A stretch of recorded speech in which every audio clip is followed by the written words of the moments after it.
Sup, my fellas. Don't forget to leave feedback, and enjoy the story. A horned beast with glowing red eyes emerges beneath a beam of light. The narrator reflects on how unimaginable their current situation once was. A demonic entity looms over the darkened building as the narrator laments returning to school at this age. A solitary hand reaches toward the mysterious light shining in the night sky. A dragon releases a destructive beam that shatters the cityscape.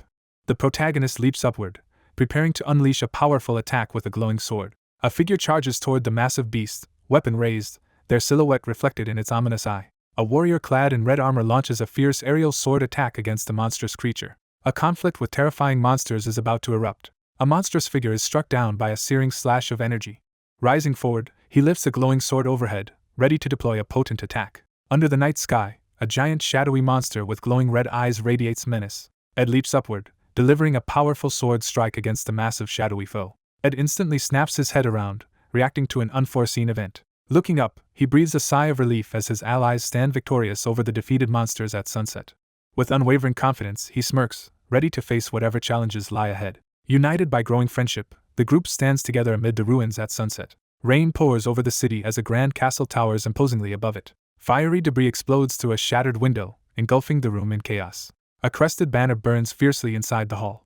A determined figure confronts an adversary, demanding why they endangered 3 girls trapped behind a wall of fire. Bloodied yet resolute, the protagonist blocks the path with a fiery barrier, refusing passage. Drawing a decorated sword from its sheath, the protagonist prepares for battle. He presses forward through blazing fire, sword poised for attack. Charging ahead, he swings his decorated sword with fierce determination.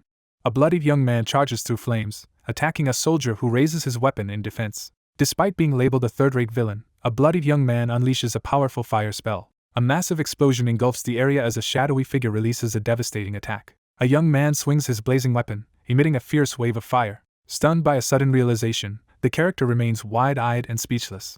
Amid raging flames, one figure kneels, seizes an ornate sword, while another stands nearby. Wounded but resolute, Ed draws his bow and prepares to shoot a flaming arrow. The protagonist reflects on originally being destined as an insignificant background character. A fierce battle ignites as the protagonist charges forward with a glowing sword, clashing against a bloodied opponent in a chaotic, burning room. A hand grips a spear tightly and draws it back, preparing for a swift strike. 2 terrified girls huddle as a menacing figure threatens them with a spear amidst blazing flames. Suddenly, a weapon-wielding attacker ambushes 2 startled girls. An arrow appears while a remark comments on third-rate characters having distinct behaviors. A wounded figure pulls an arrow from her shoulder, blood running down her arm. During a brutal close-quarters fight, a character forcefully drives a sword into an opponent. Blood drips from the smirking character's mouth, unfazed by injury. 2 men clash desperately as one is impaled by a bloodied sword. A dramatic declaration underscores the presence of a third-rate villain. Kneeling in fear, a lone figure faces a colossal, chained demonic entity radiating red energy overhead. 2 young women walk away unbothered while a magical explosion sends ice shards crashing behind them. A young woman channels a surge of magical lightning, preparing to unleash her power. A colossal dragon unleashes devastating magic over the burning battlefield. Bloodied but unyielding, Ed stands ready to confront what comes next. A massive lightning bolt strikes the dark castle as the command to survive echoes. A massive dragon releases a devastating magical attack across the burning battlefield. Despite being battered, Ed stands firm with eyes blazing in determination after the fierce fight.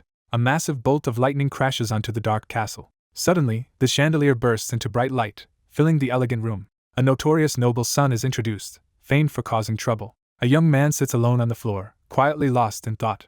Reading a formal letter with serious accusations, a character anxiously wonders if he's being removed from the family register. Sitting in silence, frustrated, he stares at the document. A young man sits outside a grand building as his luggage is thrown out beside him. Onlookers quietly react as Ed Rothstaler draws attention near the grand building. 2 students gossip in the hallway about a disgraced peer disowned and cleared out after cheating on the entrance exam. Seething with frustration, the young man sits alone on a bench, resenting the unfair treatment he received. A character rejects the arrogant reputation others have given him. Overwhelmed by fear, the protagonist breaks down, clutching his head in desperation. Someone forcefully denies involvement. Someone is suddenly transported into a game. The protagonist's favorite game, set at Sylvania Academy, is introduced as the year's best. The premise explains what usually happens when entering a game inside webtoons. 3 formidable young men are introduced as exceptionally powerful protagonists. The protagonist reflects on being a minor villain expelled from the dorms at the game's start. Beneath the disownment notice, a shadowy figure stands shrouded in ominous energy. The protagonist panics upon realizing he has been possessed at the worst moment. A frustrated young man in a red suit cries out to the sky, overwhelmed. 3 students angrily confront a defensively gesturing student on a bench, accusing him loudly of hypocrisy. He sits alone on the bench as a group of students passes by in the distance. He exhales deeply, releasing tension. Staring at his reflection, he is shocked as a glowing stat window appears. Examining a stat sheet, he is stunned by the extremely low attributes, especially for the magic faculty. Two uniformed figures drag a battered man from the hall as the narrator dismisses him as a minor villain. The protagonist is struck by a sudden crucial memory. A weary man sits alone in a shadowy alcove, quietly reading as the credits roll. A character is mocked for desperately begging in a disheveled state. Slumping on a bench with his suitcase, he realizes his desperate situation. Someone exhales in relief as sunlight filters through the forest. A hand lifts the latch, beginning to open a suitcase. The narrator admits uncertainty about the situation and inability to find a cause. Determined, the narrator decides to fight against their fate. A determined boy stands outside with two suitcases, steeling himself to succeed no matter what. The academy spans the Arkan Mountains, resembling a city more than a traditional school. The setting is the academy's northeast area. A voice calls out in the quiet, sunlit forest. After half a day's walk, an exhausted young man rests on his suitcase along the forest path. Calmly, he evaluates his situation, preparing for what comes next. Disowned, he sits in the rain with his luggage, knowing he's not yet expelled. A message declares the urgent importance of the situation. Sylvania Academy's prestige and familiar advantages are explained. He imagines a better life after graduation, amid visions of immense wealth. He states his main goal is to graduate. Ed stands centered, eyes glowing blue as he activates supernatural power. A character urgently considers securing a scholarship for the next semester. Sitting between suitcases, the character anxiously reviews his status, wondering if he qualifies for the scholarship. Setting aside tuition worries, he focuses on a more urgent problem. The panel shows a list of essential needs. Narration reflects on the importance of securing basic needs. A locked chest with golden fittings glows faintly, hinting at valuables inside. Examining his suitcase, the character realizes his flashy belongings are useless as he worries about surviving the week. Sitting alone on the forest path with his belongings, he realizes he has nowhere to stay or eat tonight, and no way to find work. He notices a nearby stream, a crucial water source. He prepares to become suitable for attending school. Wind blades surge through the forest as the spell is cast rapidly in succession. Ed stops to catch his breath after finding fallen logs blocking his path. It is revealed that he uses magic. Exhausted, the young man collapses after cutting 15 tree trunks, frustrated by hunger. Someone complains of hunger and asks for food, then is sent away. He struggles to endure overwhelming hunger. The narrator recalls advice from their grandfather. A shocked character reacts as shattered wood scatters across the dirt path. A character kneels and activates a magical device that erupts in flames. A character examines a splintered piece of wood, briefly mistaking it for chicken. A shocked character recoils as broken wood hurtles toward them. A character savors a meal from an ornate mug, eyes closed in contentment. A freshly carved symbol is revealed on the wood surface. After starvation and sickness, he bitterly blames his grandfather for his suffering. Ed crawls cautiously toward the log pile as a sudden impact occurs. The material is intended for house construction. Instructions explain the first step is raising the supporting frame. A wooden staff slams into the ground with power. The narrator reflects on managing 4 supports with only 2 hands. He stumbles down the path, struggling to balance heavy wooden planks. 2 heavy beams crash down, knocking him to the forest floor. Pinned against the structure, he struggles in agony, unable to escape.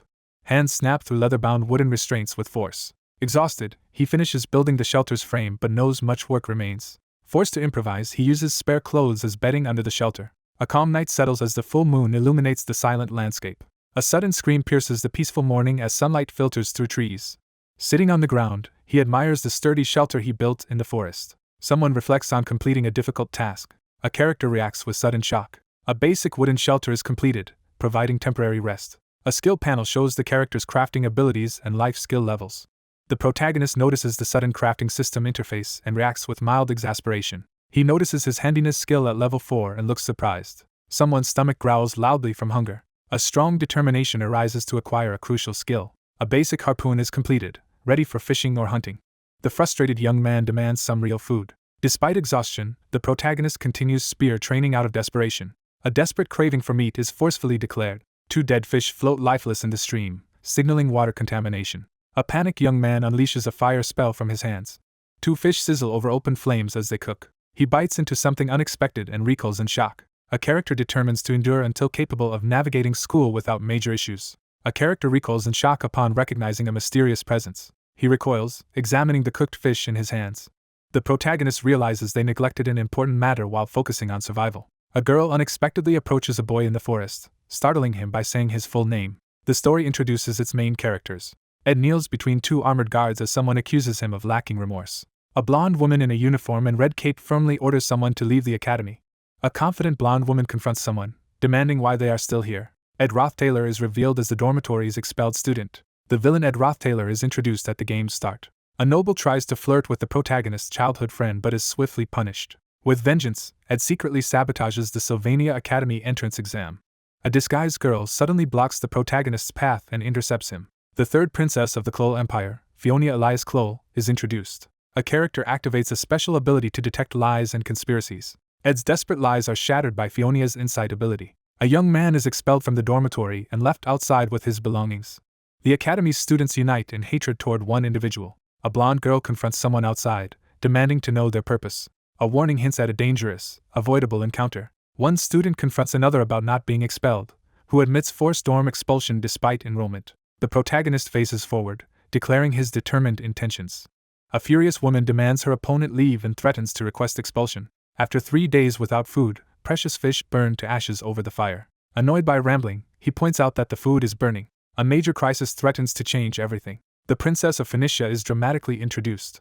A determined blonde girl shouts defiantly, her ornate brooch gleaming. The threat of expulsion becomes alarmingly clear. As dusk falls, a tense exchange reveals concern over missing royal guards and impending danger. An eye patch-wearing man taunts a vulnerable princess in an isolated forest. A determined girl warns that any threat against her will have consequences, as blue energy swirls. Someone demands a confrontational explanation. A character drops to one knee, steeling himself to continue. Ed kneels and confidently thanks the princess. A magical insight ability activates, causing a blonde woman's surprise. Ed's honesty is confirmed as the truth of his words is revealed. A blonde-haired girl recoils in shock at a sudden revelation. He falls silent, lost in deep thought. The narrative reveals the formidable reputation of the Roth Taylor family. The family exploits their name to conduct deadly human experiments, sealing their doomed fate. A grim vision forecasts the imprisonment or execution of the entire family. Unable to eat burnt fish, the character chooses hunger over risk. A tense atmosphere builds as an ominous message lingers. A decisive moment is emphasized. A final, resolute decision is made. He steadies himself, exuding quiet confidence as he looks ahead. The protagonist plans to persuade Phineas honestly, without lies. Standing alone under a harsh spotlight, he realizes failure means the end. The protagonist wonders why the princess appeared just before school starts. A lone figure arrives in plain clothes, signaling intent to take a placement test. A shadowy figure announces a placement test searching for magic beads in the forest. She warns that Professor Glass's test has a reputation for harshness. A blonde woman challenges a compliment about aiming for the top class, questioning sincerity. A furious girl threatens expulsion unless cooperation is granted. One student sternly warns another during a tense standoff. An ultimatum escalates the conflict between students. A girl approaches the lake at the forest's southeast edge, drawn by curiosity. At the pond, a girl is awestruck by a giant tree towering over a small island. The scene introduces Marilda's guardian tree. A glowing orb suddenly appears beneath a large white creature in the forest. A mysterious message promises discovery of a hidden present.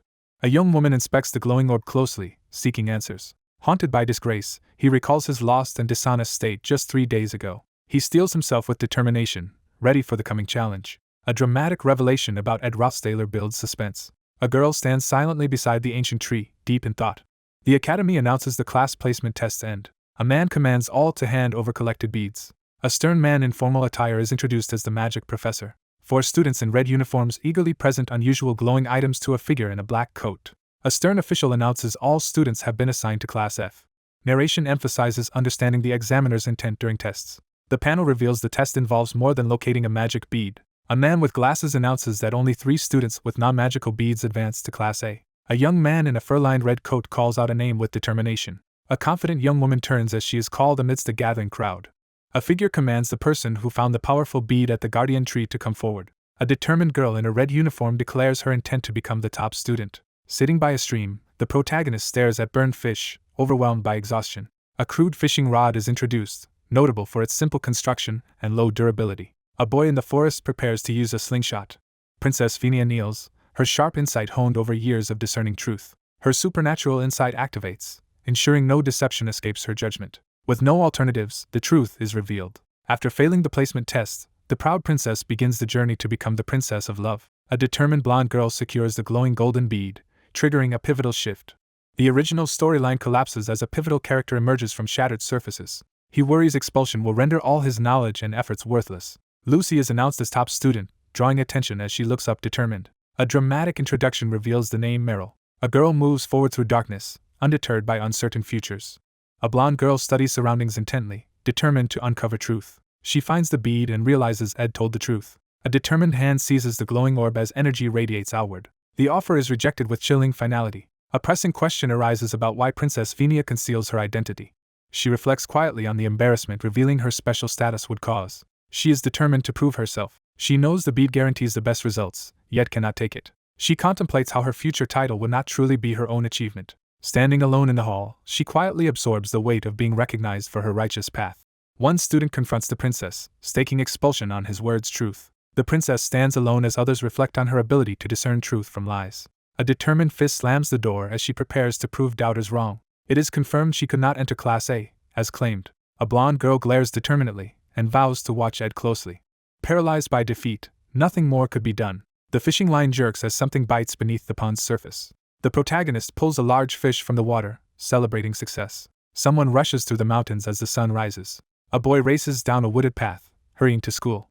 He struggles to catch his breath, sweat streaming down his face. The young man returns, visibly determined despite exhaustion. Students arrive at the Grand Academy, stepping into a courtyard filled with cherry blossoms and anticipation. The opening ceremony announces the start of the new school term. A speaker addresses students in the banquet hall, signaling the new semester's start and inviting them to enjoy the food. A survivor senses welcoming whispers after enduring hardship. A group in red uniforms gossips disdainfully about an outcast, judged silently at the ceremony. The victorious competitor enjoys the reward meal. A composed student calmly eats at a table piled with empty plates, drawing attention. The main objective is firmly established as graduation. 3 students gossip quietly in the dining hall, observing a second-year eating with composure. The speaker states their sole goal is graduation. 3 girls in uniform walk the hallway, excitedly planning desserts and vacation stories. A girl notices something unusual and grows suspicious. She quietly realizes he seems completely changed. An ominous message signals a tense pause in the story. A forceful command challenges anyone to act. A fishing line cuts the calm water by the waterfall at sunrise. Ed triumphantly hauls a large fish out of the water. Someone pauses on a misty hillside as sunlight breaks through. A powerful declaration proclaims a strong will to survive. Bold text establishes an ominous setting. A young man sprints urgently toward the distant mansion. The daily routine begins early to ensure timely school arrival. Breathless and sweating, the figure struggles to recover. A blond boy in a red suit braces anxiously for what comes next. A dramatic return is announced. Students in red uniforms approach the academy for the new term. The setting shifts to Sylvania Academy. The academy is introduced as the story's central location.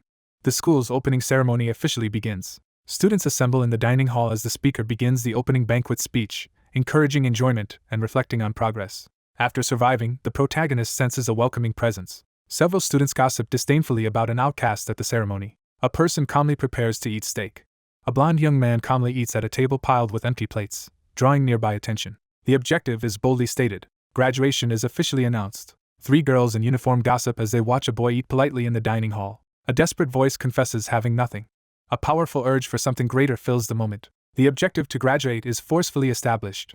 3 girls chat excitedly about desserts as one watches them from the shadows. A girl senses something is off. She quietly observes how much he has changed.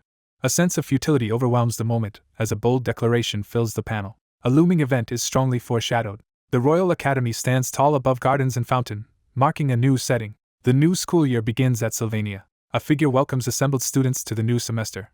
The scene shifts to the dean's office entrance. The protagonist leaves the dean's office, shaken after narrowly avoiding expulsion. He cautiously observes the dean's warm reaction, realizing no harm arose from the recent report. The protagonist reflects on narrowly avoiding danger. He exhales, finally relaxing after the tense moment. He warns everyone to stay cautious to keep the story unchanged. A status screen reveals his novice fighter rank and low bow skill. A white rabbit stands in a sunlit clearing as magical training for the magic faculty proceeds. An arrow flies through sunlit forest, striking a rabbit midair. The narrator reflects on improving life skills and crafting better arrows. A technique allows spirit or magic formulas to be cast onto arrows. Crouched in the forest, the protagonist examines a hunted bird, preparing for a spirit-related ritual. He recoils in shock, caught off guard by an unexpected event. A girl reads quietly beneath a tree as a blond boy secretly watches nearby. A character declares the full extent of his hidden talent. Janica Failover, the top second-year spirit sorcerer, studies intensely among many books. She stares ahead silently, overwhelmed by emotion. A startled young man is confronted about being an amusing person mentioned by someone. A cheerful student introduces herself Riverside, catching another off guard. A pink-haired girl reveals she knows an unexpected fact about him. A cheerful girl explains the forest belongs to a powerful spirit who already knows of the surprised boy. She speculates a nosy person would detect an intruder, while the reserved boy grows uneasy. One character admits killing many animals and felling numerous trees, another listens supportively. A cheerful girl reassures a worried boy that predation is normal forest behavior. A tense young man wipes sweat and comments on someone's softer side. The pink-haired girl blushes as the blonde boy watches closely, creating tension. A cheerful girl surprises the blonde boy with an unexpected comment, piquing his curiosity. Someone announces they have something to reveal. A pink-haired girl eagerly shows the magical contract she made yesterday. A hand reaches toward the hesitant protagonist, offering contact with a mysterious spirit. He hesitates, carefully considering the right moment to speak. The pink-haired girl listens as the blonde boy admits inability to see spirits. Surprised, the pink-haired girl realizes someone cannot see spirits. Carrying a basket, he leaves the pond to find food. He decides to follow the original storyline to keep his information advantage. A narrator introduces a crucial character. A dangerous woman surrounded by dark energy is identified as someone to avoid. A pink-haired girl watches silently as a blonde boy with a large sword walks away. A girl with pink hair fixes an intense, unwavering stare ahead. He comments on someone's surprising gentleness while hiding his discomfort. Examining a glowing substance, she remarks on his fascinating nature. A girl questions the identity of a large spectral wolf, puzzled that another cannot see it. A pink-haired girl is knocked back by a large white creature while complaining of being ignored. Lying down, a girl reassures herself, easing the pain of parting. A mysterious white tree appears alone on an island, marking the next clue. The protagonist notes the shelter's significant distance from the student area. A map reveals a dangerous route from the castle through treacherous terrain with a monstrous threat awaiting at sea. Racing against time at dawn, the character sprints to arrive just in time. A determined student runs through the woods to school, unaware of being secretly watched. A student takes detailed notes on a stone slab, hoping to win a scholarship, while another observes from above. After a long day, the student kneels by a stream to wash clothes, unaware of someone watching. He checks supplies, worried after only 4 hours of sleep. Struggling with intense anxiety, he feels a deeper unease. A startled girl hiding behind a bush is confronted about being followed in the forest. Two characters confront each other, startled by a sudden revelation. Ed fiercely asserts his notorious reputation while confronting someone. Sweating intense, he faces the harsh truth of others' views. A girl with long braids admits she doesn't know the other well. He realizes Janica Failover's true personality. Despite her naive appearance, she is independent and strong-willed. Haunted by her grim future, the observer can't greet the girl surrounded by dark aura. A powerful figure stands before the chain final boss with dark energy swirling ominously. Plagued by guilt, he internally berates himself for his actions' extent. One character asks another for a favor, believing destiny brought them together. A girl reacts excitedly to being asked for a favor. A young man admits being disowned and struggling, revealing desperation. A girl energetically demands money, excitement heightened by dramatic lighting. She desperately urges someone to lend her money, promising repayment. Janica receives annual scholarships for ranking top in her class. She relies on scholarships to continue education due to a difficult background. A girl from a small ranch studies intently, surrounded by open books. Two people awkwardly discuss money in a forest clearing. A girl begins to disintegrate into dust while apologizing. Sensing danger, the protagonist tenses and looks sideways in alarm. 3 days pass as the scene shifts to a bright sky. He walks through the forest, determined to avoid main characters. A character warns to proceed cautiously to maintain the original storyline. He inspects the makeshift shelter in sunlit forest, searching for recent activity. Ed kneels and examines a pile of branches and leaves in quiet forest. The protagonist recoils after realizing the new character's significant story influence. She is admired by classmates and professors alike. A legendary figure is introduced as the story's rare genius and strongest. Someone sleeps soundly, peaceful and undisturbed. A silver-haired girl in a red uniform yawns and stretches. Someone is startled to find a girl sleeping in an unexpected place. One crouches beside another, confused by her presence while she complains about noise. The young man realizes the outburst wasn't directed at him and stays tense. The silver-haired girl urgently points at a massive wolf nearby. A startled boy turns as glowing energy swirls behind him. A glowing beast roars, sending blue energy swirling. A message prompts a tense figure to consider an uncertain request. Ed receives an urgent command from the spectral wolf to protect Janica at all costs. Ed panics, overwhelmed by an unexpected shock. Narration emphasizes this character's greater significance than Janica. The character becomes admired by classmates. A girl sleeps soundly under a cloak, curled on the bed. A silver-haired girl in a red blazer stretches and yawns loudly. Someone yells in disbelief, interrupting the moment. Someone is shocked to find a girl sleeping here. Someone hides in bushes watching a girl calmly complain about disrupted rest. A young man anxiously realizes the accusation isn't directed at him. A girl in red points at a massive wolf nearby. A startled boy faces glowing blue magic as someone points at him. An ethereal wolf unleashes a powerful cry radiating intense energy. A tense figure contemplates a mysterious message as radiant light surrounds him. A mystical wolf spirit appears before Ed, assigning an urgent mission. A strong warning about consequences is emphasized. A gigantic spectral wolf approaches, beginning communication with an uneasy young man. A message urges someone to act in the future. Ed commands allies to prioritize Janika's safety above all else. One sits nervously while another confronts him with suspicion. The protagonist catches his breath beside the makeshift shelter in the quiet forest. He grows frustrated, realizing his problems with Janika are unresolved. Spotting a sleeping silver-haired girl, he is puzzled by her presence. One tries urgently to wake another falling back asleep behind a branch barrier. A character's eyes widen in shock from a sudden crucial realization. She jumps swiftly between locations using space magic portals. She naps peacefully in a sunlit clock tower spot. Deep in Arkan Island's northern forest, a rarely visited location is revealed. A calm stream winds through the shaded gorge, setting a tranquil scene. The cool breeze and river sounds establish a calm atmosphere. A girl naps hidden beneath leaves while a boy quietly keeps watch. The boy accepts consequences. The scene shifts to a peaceful sky. He struggles, exhausted and pressured, searching for solutions. A powerful magic circle activates, releasing energy and light. A girl crash lands into branches and immediately falls asleep after using powerful spells, worrying a bystander. A snare trap is completed, improving proficiency and enabling small animal capture. Preparing a trap with sticks and rope, another tries to eat but is told not to. The interrogator studies the captive, concluding persistent visitors won't relent. Frantically searching countless strategies, the character realizes no known way exists to defeat the opponent. A girl casually reminisces while snacking. A worried girl warns of maids searching for someone. A wizard-robed figure sits nervously as a blonde boy silently observes. A flustered girl abruptly stands and rushes away, surprising the boy. A colossal energy blast crashes down, forcing a frightened student to shield himself. He quickly realizes an important setup guideline he overlooked. Lucy avoids maids trying to care for her. A girl in a large witch hat dashes as a maid chases her in the hall. He smirks, masking unease in response to the situation. Carrying axe and rope, the young man enters the forest uncertainly. A sudden realization strikes. A moment of self-reflection breaks the silence. A new quest called Joint Combat Training is announced. Two figures step onto the central arena platform amid cheers. A male student in red swings a fake weapon with force during training. A student channels powerful magic beyond basic elemental spells. Alchemy students cannot use overly strong potions or spirit formulas. A rule is announced. Tournament matchups are revealed for randomized one-on-one battles among mixed grades. Ed realizes all key scenario figures participate in this class. Several formidable students introduced, each radiating power. The protagonist is emphasized as holding the greatest significance. A determined swordsman grips an ornate sword as flames swirl behind him. The crowd wonders if Taylor's match is next as a confident blonde boy grins. The narrator ignores matches, already knowing their outcomes.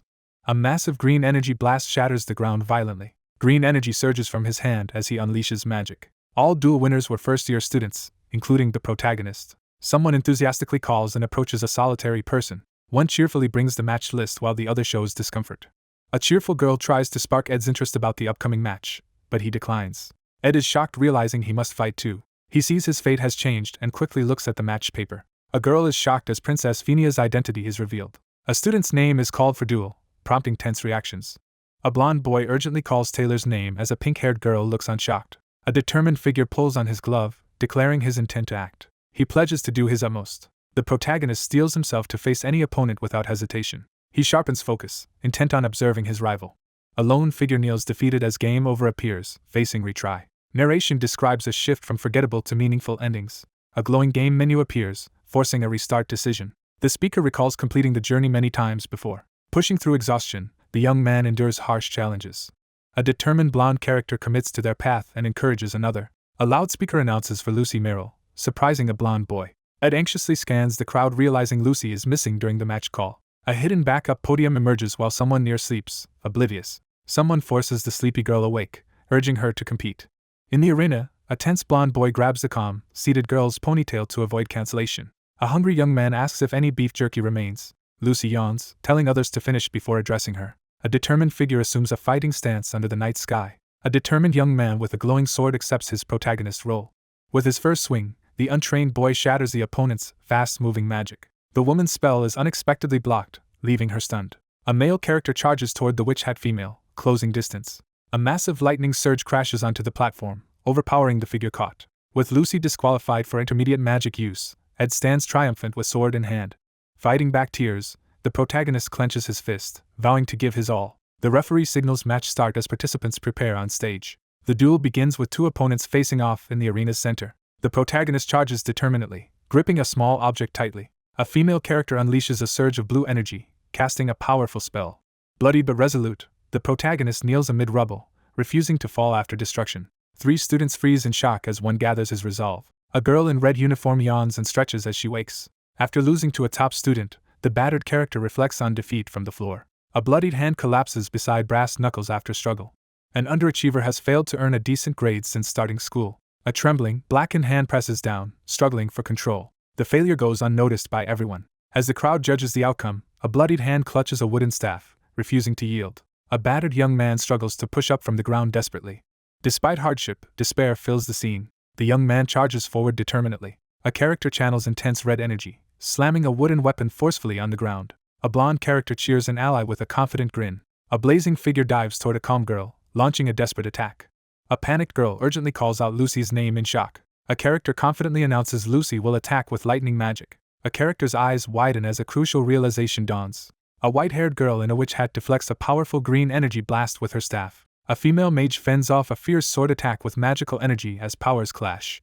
Ed charges forward, unleashing a powerful sword attack. A massive spectral beast materializes above a lone figure surrounded by blazing energy. A figure is hurled backward by a violent energy surge. A blonde boy recoils as swirling white energy bursts ahead. The boy freezes in shock as a student climbs a high balcony in an ornate hall. A violent explosion shatters the balcony, forcing the shocked young man to recoil. A girl in a witch hat unleashes powerful wind magic, stunning all nearby. A triumphant victory is announced as the crowd erupts around the illuminated arena. A battered young man in a red uniform slumps against the wall, barely conscious. A blonde young man in a red suit stares upward, visibly stunned. A sudden shock sweeps the scene as defeat sinks in. The young man charges forward with unwavering focus. Surrounded by red flames, he forcefully slams a wooden weapon onto the ground. He shouts encouragement to an ally determinedly. A swordsman engulfed in flames dives in a desperate final charge. Someone urgently calls out to a shocked girl, startling her. He focuses intently, preparing for the challenge ahead. A character's eyes widen in shock at a critical realization. A girl with white hair deflects a powerful magical attack with her glowing weapon. Two opponents unleash powerful magic attacks that collide explosively. Charging forward with a fierce yell, he swings his glowing sword powerfully. A massive spectral beast erupts as a lone figure channels magical energy to summon it. A person is hurled into the air by energy from a vortex. An energy blast erupts, forcing a startled boy to recoil. The boy sees a student climbing dangerously over a balcony railing. A sudden explosion destroys the balcony, sending the protagonist stumbling back. A crucial revelation: the magic used is not lightning magic. A woman channels powerful magic as energy swirls around her. A character reacts in shock to unexpected wind magic use. Lucy Merrill is declared the winner. Spotlights illuminate the arena as the crowd erupts and figures take positions. Someone calls out, "Taylor," with dramatic emphasis. Slumped against a cracked wall, the battered figure endures post-fight. A young man looks up in shock at an alarming realization. A shocking defeat is revealed. Victory is declared in the arena as the crowd celebrates. Wounded and exhausted, he collapses amid the debris. He stares ahead in shock, struggling with loss. A black-haired young man walks away quietly as a blonde watches. Someone quickly steps forward, determined not to leave him alone. A powerful wind spirit creates a magical shield against sudden attacks. A witch hat girl urgently asks for jerky and explains Marilda and Lucy are separate entities. With Lucy's support, the protagonist forms a contract with Marilda and gains strength. Ed charges at his opponent as their combat training begins. A red-uniformed girl confronts someone about a previous incident. She forcefully shoves a boy, causing him to stumble. A girl suddenly freezes in astonishment at a shocking surprise. Rushing forward with clenched teeth, he blames himself for defeat. A determined figure pushes through crowds, urgently calling for attention. Despite uncertainty, the protagonist chooses to act rather than remain idle. A young man quickly turns his head, reacting to a sudden sound. Someone offers encouragement, assuring hard work will be rewarded. A blonde boy tries to lift a somber student's spirits in the hallway. The protagonist anticipates needing to work hard despite reluctance. A character encourages another to hold their head high after a difficult match. A determined young man warns others to stay strong as greater challenges loom. Someone angrily insists another confront the situation instead. A regal figure announces Phoenicia's princess was born with a divine gift recognized by the emperor. The special ability Insight is revealed, detecting lies and conspiracies amid intrigue. After enduring darkness, she developed a protective sense, and now kneels ready to defend. Princess Fionia's abilities are affirmed confidently. The imperial family's hidden malice is revealed as three ominous figures stand beneath red light. The Princess of Love concealed her true awareness, acting oblivious. A tense young man braces and asks for mercy before the challenge begins. She was forced to face this person directly. A blonde girl requests her opponent go easy on her, maintaining calm composure. Students gossip about a recent confrontation and persistent behavior. A group harshly mocks an absent peer, criticizing actions and intentions. She acknowledges the truth in what was said. An upperclassman restrains one junior while another kneels bruised before him. A character furiously exposes cheating by altering test results. Someone reflects on behaving that way before. The young man interrupts, determined to act. A blonde girl glares with unwavering determination, preparing for a challenge. A frustrated man shouts while a young woman observes silently. A girl suddenly realizes something important, her eyes glowing. A young man shouts determinedly, urging someone not to give up. The duel begins as opponents face off before a tense crowd. A young woman admits confusion about Ed Rossdaler. A resolute girl launches a decisive magical attack to end the duel. A character unleashes blue magical energy, signaling attack start. Wind magic swirls around the lone figure, revealing elemental abilities. With unwavering focus, he challenges his opponent as they exchange moves. A determined woman braces for the approaching battle. A character releases energy to cast out lingering feelings for a mysterious man. A blonde girl hesitates, puzzled as the sun rises behind her. A male character crashes with force into a wall. A battered figure acknowledges defeat, collapsing on rocky ground. A blonde-haired woman erupts, angrily confronting someone. Someone realizes he failed to block after noting water ball's trajectory.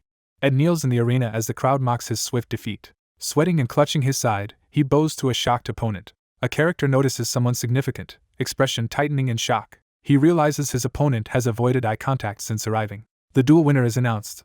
Victor stands as other appears indifferent. He hurriedly prepares mentally to face the princess without disrupting the scenario. Princess Fionia's crucial role is emphasized. Focus shifts to a person deemed more important than Fionia, Taylor, the world's main character. The blonde-haired young man anxiously searches for a missing person. Someone reacts in shock, recognizing Ed Rossdaler. A young woman bursts into a hallway, urgently seeking the princess. A blonde girl confronts someone alone outside without escorts.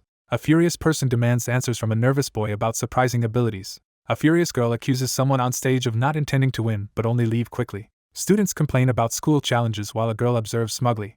A furious girl vents about servant pressure, while a smaller figure cowers beneath. Overwhelmed by outbursts, he questions why more confusion is added. Someone gently places a hand on the princess's shoulder and addresses her directly. A concerned young man steadies an anxious woman, urging calm. In a quiet sunlit room, someone practices controlled breathing. Sunlight fills an empty, ornate room, building anticipation. One quietly asks what happened while comforting a distressed companion. A blonde girl hurriedly urges, forgetting an embarrassing moment. A boy awkwardly admits a bad habit as the girl covers her face. A character struggles with uncertainty over others' intentions and his approach. A girl attributes feelings to her long palace stay, while a boy reacts with frustration. A young woman fixes an intense gaze, preparing to confront directly. A family secret is revealed beneath a foreboding dark mansion sky. A blonde girl angrily accuses someone of provoking Taylor to get expelled. He acknowledges most rumors are false, but the family has a dark side. The protagonist deflects the question, leaving another flustered. The furious girl demands an explanation for sudden support of someone she tried to expel. Someone admits wanting only to mock him. One tries to justify. The other calls out lies, demanding honesty. A character insists on truth, but signs reveal lies. A girl angrily confronts a boy as lie indicators expose dishonesty. A furious girl breathes fire at a startled boy, overwhelming him. The narrator resolves to follow the original scenario to survive. The character reluctantly admits lacking evidence to continue arguing. A serious young man dismisses someone, allowing departure. A blonde girl confronts distraction and asks if urgent business exists. The young man enters the bright room, expressing gratitude as he leaves. A door slowly opens, letting in a sliver of light. This is the first reveal of this side of Fionia. The protagonist laments an influential girl's complex entanglements, complicating matters. One anxiously peers from behind a wall while another waits with crossed arms. She reflects on her struggles, seeming insignificant compared to the princess's challenges. A young man advises someone to relax despite political pressure. Relief comes as someone notes this place is less stressful than the palace. The scene introduces Sylvania Academy, and a girl raised to see through lies. For the first time, she experiences a startling pivotal moment. Someone uncovers her true intentions. A character rushes forward across the floor. A foreboding prophecy warns the world may end. A boy in red armor braces with a wooden sword as someone urgent runs toward him. He hesitates, unsure what to say. Someone urgently warns others to stay back. A girl in red cape rushes to a boy on the ground as another watches. A tearful girl begs Ed to leave Taylor alone. Someone hurriedly rushes down a hallway. A boy urgently calls to the one seated with a wooden sword. He is stunned by an alarming realization. Someone warns others to stay back, heightening tension. A girl jumps in front of a fallen boy to shield him as another watches. The girl confronts Ed, demanding he stop bothering her friend. A distressed girl pleads desperately for someone to return, stressing Taylor's struggle. A girl in red cape steps forward, stopping the harassment between parties. A tense confrontation unfolds as a fist clenches and two students face its owner. He revives, shocking everyone. He moves forward with unwavering determination amid astonishment. A determined girl rushes urgently through ornate halls. She urges an injured boy to stay strong and hopeful as they sit on a bench. Two determined students stand ready in the hallway. Caught off guard, he stands silently, sweating with anxiety. As sky darkens, someone silently questions another's true intent. He recalls loyalty and hardship endured with his companion. The young man denies possessing the item, urging honesty. He realizes the survival challenges here are harsher than anticipated. He braces as tension rises, preparing for what comes. A confident blonde smirks, realizing the story is back on track. The narrator breathes a sigh of relief that Taylor is unharmed. Two figures watch as a lone individual steps forward for a crucial hall confrontation. Two react with irritation and resignation as one criticizes the other's attitude but accepts reality. A blond man steels himself before entering a large closed door. The young man pauses and looks back seriously at sunset. He watches a massive fiery explosion crash down near the building. A dragon erupts from flames, unleashing power before shocked onlookers. A character releases energy by activating a glowing magical circle. A red-haired girl unleashes a powerful burst of ice magic at the ground. Lortel is introduced as the Golden Daughter. A girl urgently reaches for a figure trapped in a giant ice block. A character charges atop a flaming beast, shattering ice with fire torrents. A girl calmly unleashes a surge of flames around her. Janica Failover, the spirit sorcerer, prepares to spar. Two witness a remarkable transformation as warm light fills the space. A young man jolts with alarm, receiving an urgent warning. A red-haired girl conjures magical shields to deflect a fire attack. A massive fiery creature engulfs its target with relentless flames. A pink-haired girl unleashes flames radiating confidence and triumph. A new character is introduced as Janica Failover. Janica is cheered by classmates for defeating new students. A pink-haired girl gratefully accepts a gift from two silhouetted figures. A girl urgently calls for a path to be cleared for a patient. An injured student is carried away on a stretcher amid admiration. Janica stands frozen as the crowd singles her out with high expectations. Students enter the grand hall as golden papers fall from above. Janica Failover is honored as protector of former students' pride. Janica's life is about to become more chaotic after this. A blond man strides into sunlight, leaving the past behind. 2 weeks pass after joint combat training with lingering unease. With main characters gone, the narrator commits fully to study and survival. A fishing net is set in the stream, solving the food problem. Emerging from the water, the protagonist reviews stats under moonlight. He notices stamina improving and body growing stronger. Bare feet step cautiously onto wet ground. A girl nervously peeks through fingers, blushing and trying to muster courage. Caught naked after fishing, one defensively explains while the other reacts embarrassed. By campfire, someone finds returning thrilling like an adventure. A girl admits wanting to talk and seek advice. He recoils in shock, puzzled why singled out for advice. Two sit by campfire as one recounts last month's combat training. A wounded woman admits hurting someone while lying on a stretcher. Despite rules, a girl uses intermediate magic while another watches closely. She sits alone, troubled by regret over recent actions. He wonders whether to apologize, anticipating friends' objections. He challenges the other to act if confident of being correct. A startled student is introduced and cherished by everyone. Supported by peers, the girl receives encouragement when doubting herself. She finds reassurance in having constant support. Someone openly admires Ed's abilities. A pink-haired girl confronts a companion about lacking unconditional support. Two sit by campfire.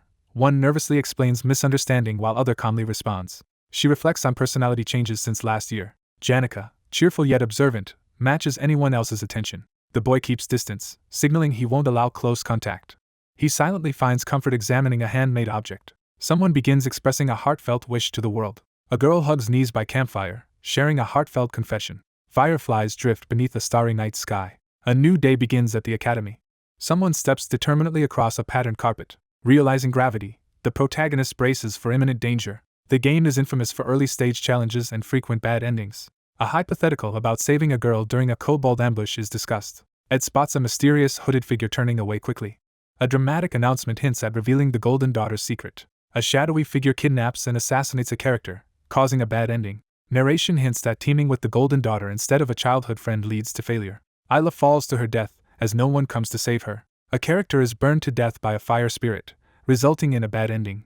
A blond young man anxiously tries to get a senior's attention without success. Ed, tense, confronts a persistent follower in the hallway demanding an explanation. A character forcefully rejects engagement, determined to ignore provocation. The webtoon's title boldly announces it's about Sylvania's failed swordsman and the fourth heroine. Lortel makes a striking entrance as an influential business magnate's only daughter. A red-haired girl confidently offers to purchase 2 hours of another's time. A dramatic title introduces the nickname. Newbie Crusher. Lortel confidently offers to buy 2 hours of Ed's time. Lortel Ketchum is revealed as a hidden hero alongside 2 girls under dramatic lighting. Lortel's villainous nature is unveiled as she stands surrounded by dark aura. A sword pierces a baguette amid blood splatters, symbolizing deep loneliness and pain. A crucial decision point arises as a voice calls to the contemplative student. The protagonist steels himself against persuasion, determined not to be swayed. A red-haired girl awkwardly waves as a blonde man walks away via grand gate. The protagonist realizes following the adversary's plan will disadvantage them. Two cheerful girls compete for a stoic boy's attention with playful teasing. Someone urgently calls to a hurrying person in the corridor. A cheerful girl admires someone's determination to keep learning despite challenges. Someone mocks another's arrogance with laughter while the other looks annoyed. Someone demands to be heard before decisions are made. A woman offers 3 gold coins as a down payment. A voice off-panel inquires about a relationship with senior Janica. A nervous young man is asked for help befriending someone while gold coins are offered. A character examines a gold coin, weighing its value. One provocatively challenges the other's integrity, prompting tension. The character cautiously begins to reveal he knows more than he lets on. Two stand face to face as one grips the other's jacket, heightening tension. A hand slips a gold coin into a pocket, sealing another alliance. Someone is startled as the girl quickly grasps the situation. A political struggle to control the academy against Princess Venia is foreshadowed. A red-haired girl smirks in victory as the blonde girl walks away. She realizes alliances must form immediately. Someone smirks confidently, anticipating what comes next. A young man in a red blazer confidently extends his hand to seal an agreement. A red-haired girl confidently extends her bandaged hand toward the viewer, offering something. Two people seal an agreement with a firm handshake, one hand bandaged. The narration warns that even small sums can ruin already troubled people. A desperate man scrambles for gold coins as shadowy figures approach. Taking advantage of the desperate requires little effort. A red-haired girl stands alone on an empty street, lost in disappointment. A bandaged hand presents 3 gold coins in darkness, marking a decisive moment. Someone reacts with clear amusement at the situation. A red-haired girl boldly enters, catching everyone's attention with confidence. One turns away through golden gates as another silently watches. He steels himself, eyes narrowed with determination, preparing for what comes next. The protagonist reflects on how obtaining something could have eased the situation. A somber sense of regret hangs as the scenario takes a turn. He imagines terrifying consequences if caught between 2 dangerous individuals. The narrator resolves to avoid actions that alter the original story. Lortel calmly accepts rejection without humiliation. A girl with braided light hair notices someone and reflects on understanding self-interest. The narrator emphasizes a perfect businessman seizes every opportunity. A red-haired woman unexpectedly encounters someone in a quiet moonlit hallway. Determination ignites in Janica as she resolves to fight back. Someone is converted to her side. A girl confidently recalls chaos caused by her forbidden intermediate magic during joint combat. A pink-haired girl apologizes, admitting curiosity about the top sophomore student. A wounded character examines her injury, noting lingering pain and cost. One reassures the other about injury while secretly plotting to exploit guilt. A female character reacts anxiously upon hearing about conversation with Ed. A long pink-haired girl struggles to maintain composure facing unexpected questions. A calm girl among glowing elemental spirits observes their lively talks. A red-haired girl listens intently as the blonde boy shares overheard news near the northern forest. A girl's eyes widen in shock as she realizes a critical truth. A girl offers 3 gold coins asking for help befriending a senior. One woman sharply confronts another in a shadowy room. A confident young man in red extends his hand, inviting another closer. A bandaged hand offers 3 gold coins as a sincere gesture. A pink-haired girl blushes, reflecting on her behavior and adjusting her impression. One girl leaves to prepare a spirit contract while another silently watches. The protagonist realizes he was wrong to compare Janica to fairy tale main characters. He considers Lortel's reputation, dismissing notions of her naivety. A character approaches an ornate door, expressing regret for past pain. A girl offers kind encouragement with a gentle smile in the hallway. The ornate double doors remain shut, heightening tension in the dim room. She clenches her arms and sighs, struggling with difficult tasks. She notices something suspicious and grows anxious. Someone is visibly anxious. Someone stands before a door labeled Janica Faylover, determined to push on. A girl quietly admits she enjoys being valued by others. Clothes flutter in warm sunlight beneath a rainbow arching the sky. A white-haired character sniffs the air and tenses at an unusual smell. An explosion blasts through the area, sending uniforms and objects flying as a blonde boy recoils on the ground. A startled figure in a nun-like outfit spins, sensing someone's woods presence. The senior maid of Ophelis Hall, known for composure and authority, stands observing someone crouching. A maid shoves luggage into the street as a young man sits outside after eviction. The protagonist approaches the reserved maid and casually discusses her stay. The maid comments on the dismal condition of the young man's outdoor space. He hesitates, awkwardly responding while clutching his shirt. He ignores the conversation, focusing elsewhere. The narrator explains Ophelis Hall's elite maids handle all household chores. Intimidating maids take charge of students' daily routines.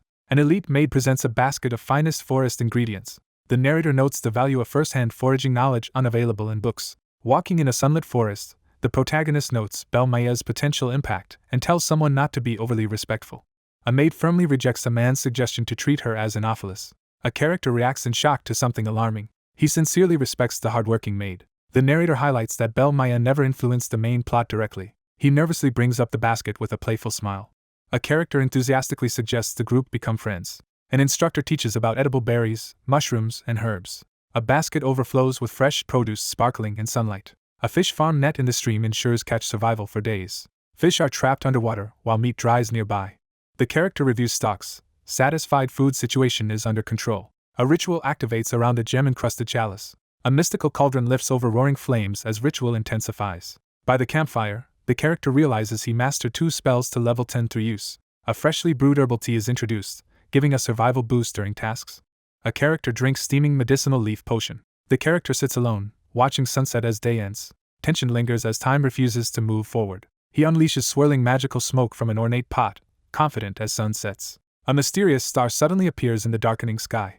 A single blue eye narrows with determined focus. A colossal pillar of light bursts skyward with overwhelming force. A person is slammed to the ground, struggling after a powerful blow. Smoke and dust fill the area after a recent explosion. A disoriented young man suddenly regains consciousness in shattered debris. The camp lies in ruins as someone mourns its destruction. Dust swirls as someone struggles to emerge from debris. Exhausted but alive, a character recovers in a smoking crater after devastation. Someone shouts Lucy's name in shock, drawing sudden attention. Dust fills the air as aftermath of impact settles. The exhausted character struggles after barely surviving an intense explosion. Someone cries out, urgently calling for Lucy. A girl with long silver hair crouches in a crater surrounded by smoke and destruction. Ed, battered but defiant, rises from debris after surviving a devastating attack while a shocked girl looks on. One girl anxiously hugs her knees while another questions Bell Maya's true nature. A character explains skipping class as usual, while a maid approaches angrily. She quickly escapes the situation by teleporting, feeling relief. One kneels beside a massive crater, surprised the impact hasn't hurt. He nervously addresses Bell Maya as sun sets. A furious young man confronts a girl with animal ears, blaming her for ruining everything by having jerky. A confrontational question challenges someone's way of life. A white-haired girl clutches her head in pain as another realizes she lacks protective spells. A pale woman sits on the ground, magic completely depleted. A girl leans in with a challenging smirk, questioning recent events. A furious young man with glowing red eyes prepares to retaliate after his home is destroyed.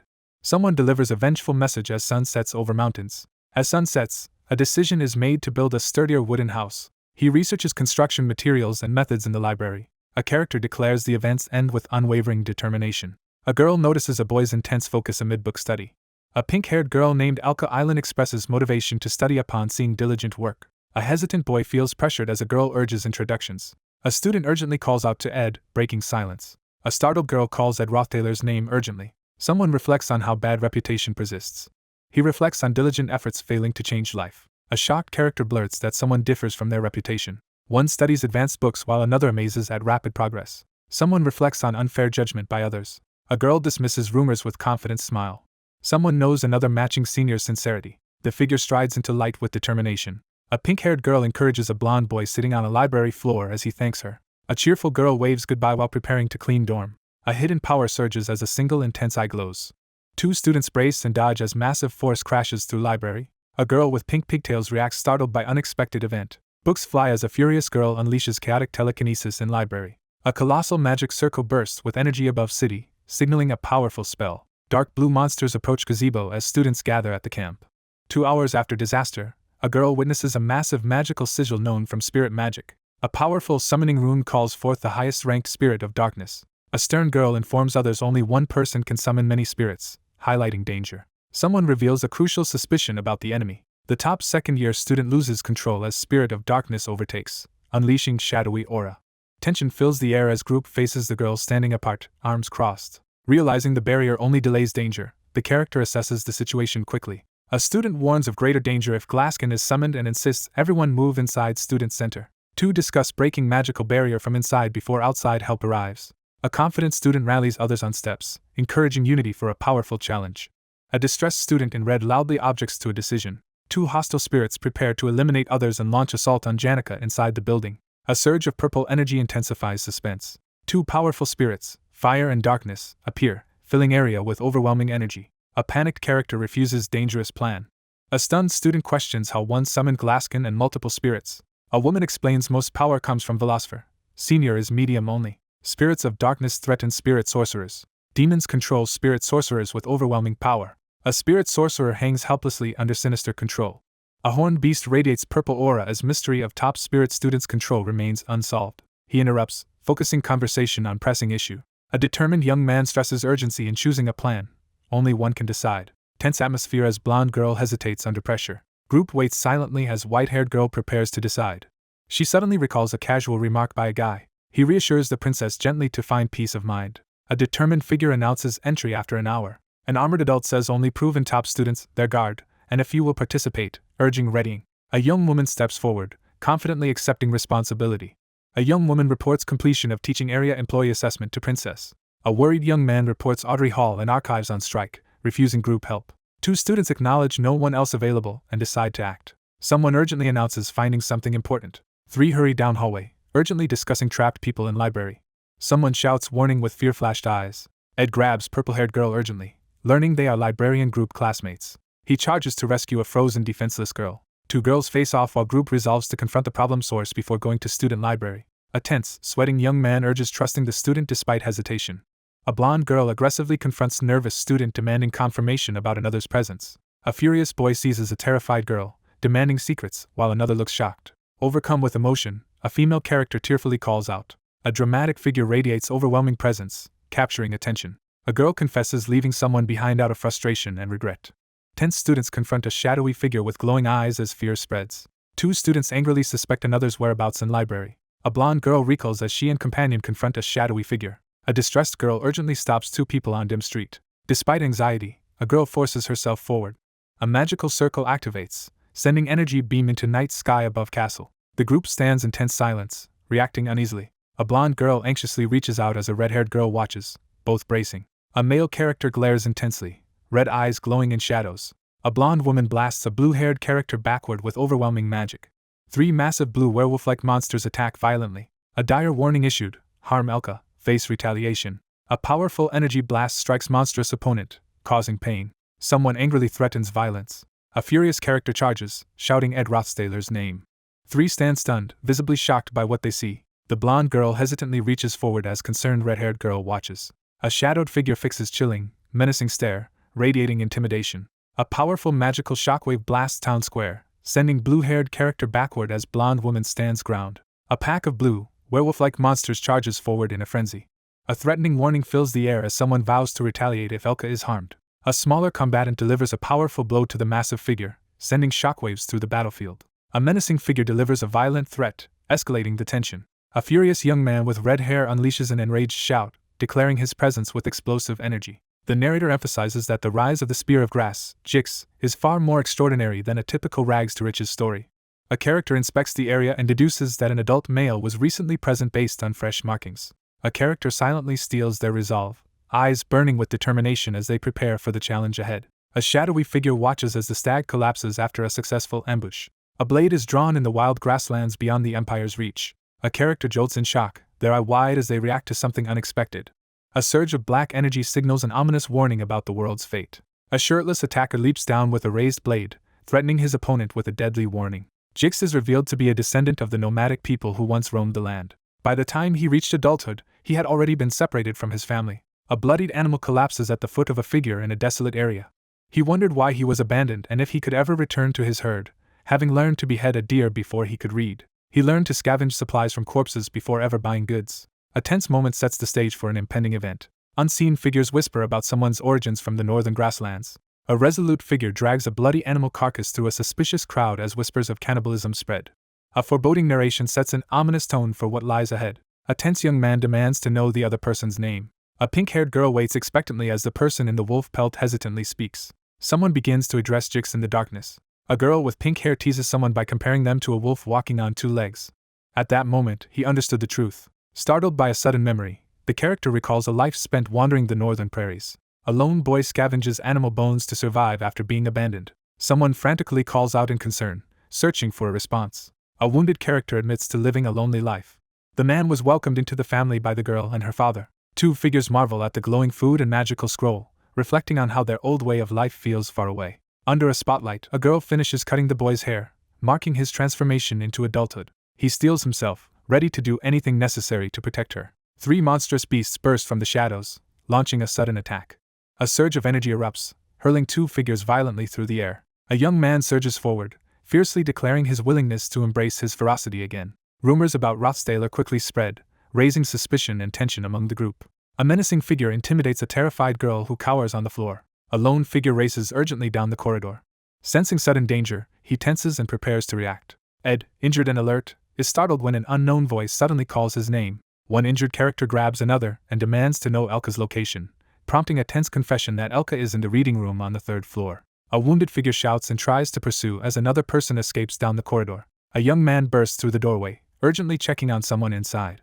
He finds a girl with pink hair unconscious on the table while he stands below, watching her closely. A character releases a tense breath of relief under the desk after a stressful moment. The young man slumps forward, overwhelmed with relief after a tense ordeal. He suddenly remembers an important detail. Ed examines the heavy bookcases surrounding Elka, noting they seem deliberately arranged to shield her. Blackout curtains are drawn to block the berserk spirit's vision. A hand slams down on the table as the command to stay calm and do your job is given. Someone urgently writes a warning on the chalkboard, instructing anyone who wakes up to stay calm, block the entrance, and avoid provoking the spirits. A warning urges prioritizing safety and avoiding reckless actions. A glowing figure stands guard over the unconscious girl in the rec room. He realizes the blood on the clothing does not belong to Elka. A trail of blood leads toward a doorway filled with blinding light. Ignoring his own injuries, Ed shields Elka from harm and collapses in exhaustion against the statue. Ed appears battered and bloodied, leaving everyone in shock at his sudden condition. A battered young man processes the situation in heavy silence. 3 hours earlier, books began flying off the shelves in the dimly lit library. Someone shouts in exertion as indistinct figures stand near the bright window. With urgency, he carries the unconscious girl down the corridor, grateful for his regular strength training as events escalate faster than anticipated. He notices the massive summoning rune in the sky and realizes the Glaskin showdown is beginning. A man in a red jacket cautiously parts the curtain to secretly observe the group gathered inside.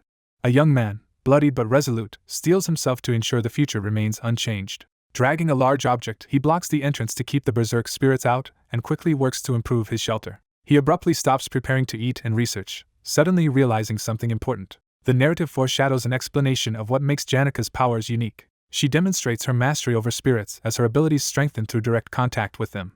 He pushes open the grand door, reflecting on how raising his spirit stats is nearly impossible for someone who can't even see spirits. Materialized spirits surge forward as she attacks her enemies with powerful blasts. A triumphant figure unleashes a swirling energy orb, filling the air with exhilarating magic. With a surge of determination, he lunges forward and absorbs the swirling green energy. Injured and frustrated, the young man notes his rapid progress in magic but laments falling just short of the next level. Exhausted and bloodied, the student reflects on narrowly surviving the ordeal, while questioning why the others are present. A young man silently supports someone with white hair leaning on his shoulder. The injured character quietly considers why someone showed concern after noticing her resting with bruises. The bruised character shrugs off concerns about the harsh training, responding with calm indifference. A character scoffs at the idea of training, openly mocking someone's gullibility. A character studies the other intensely and announces that they finally understand their true nature. Someone passes judgment, revealing their true opinion about another person's character. He hesitates, struggling to express his true feelings. One girl expresses her gratitude as Ed carries an unconscious companion down the hallway. With fierce determination, he bows his head and pledges to repay the debt no matter the cost.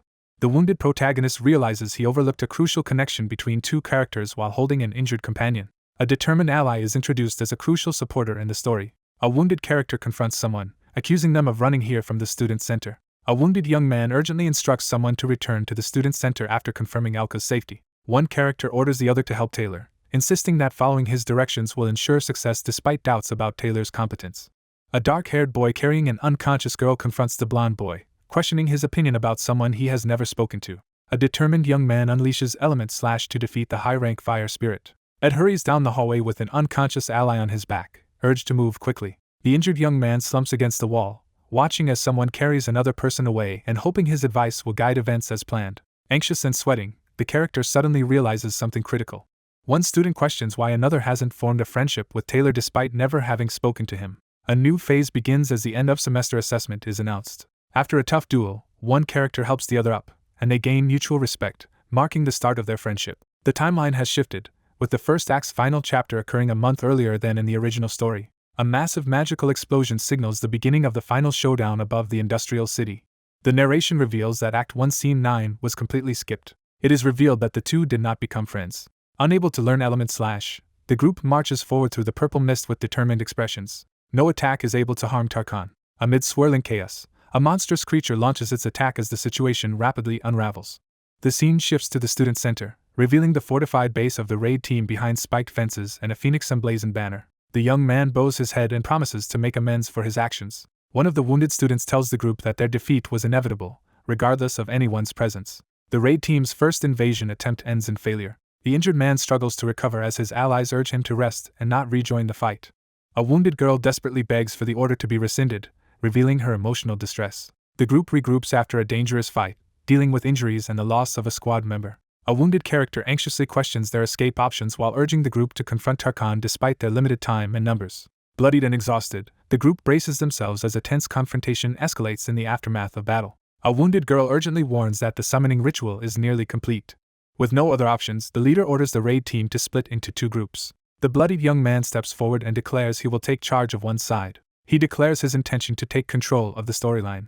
Wounded and desperate, the young woman urges the group to focus on defeating Tarkan with their current numbers, realizing they cannot afford to seek outside help. A battered group confronts someone after a violent encounter, tension crackling in the air. A wounded girl anxiously realizes the summoning ritual is almost complete and calls out to someone off-panel. The leader instructs the group to divide into two teams for the raid. Bloodied but resolute, he steps forward and volunteers to defend one side. The story begins with the announcement of the failed swordsman's strategy guide. A detailed map of the academy grounds is displayed, showing the locations of the halls and the central student plaza. A detailed mission plan lists the raid party objectives, required encounters, enemy threats, and optimal movement route for success. The bloodied young man instructs the group to split the raid party into two teams. A group of battered students freeze in shock as someone suddenly appears before them. A distressed figure recoils as someone aggressively questions their seriousness. A young man steps forward and firmly stops another from acting, urging him to listen first. Ed braces himself as he prepares to confront the fire spirit and the dark spirit that has captured Janica. A character explains that attacking Tarkan directly is futile due to its impenetrable shell and suggests finding an alternative strategy. The team splits up to distract Tarkan while the others move in to subdue Janica. A distressed girl urgently warns that the current threat is far more dangerous than what they faced in training, and their escape was only due to luck. A monstrous figure warns that if the luring group fails, both groups could be endangered at once.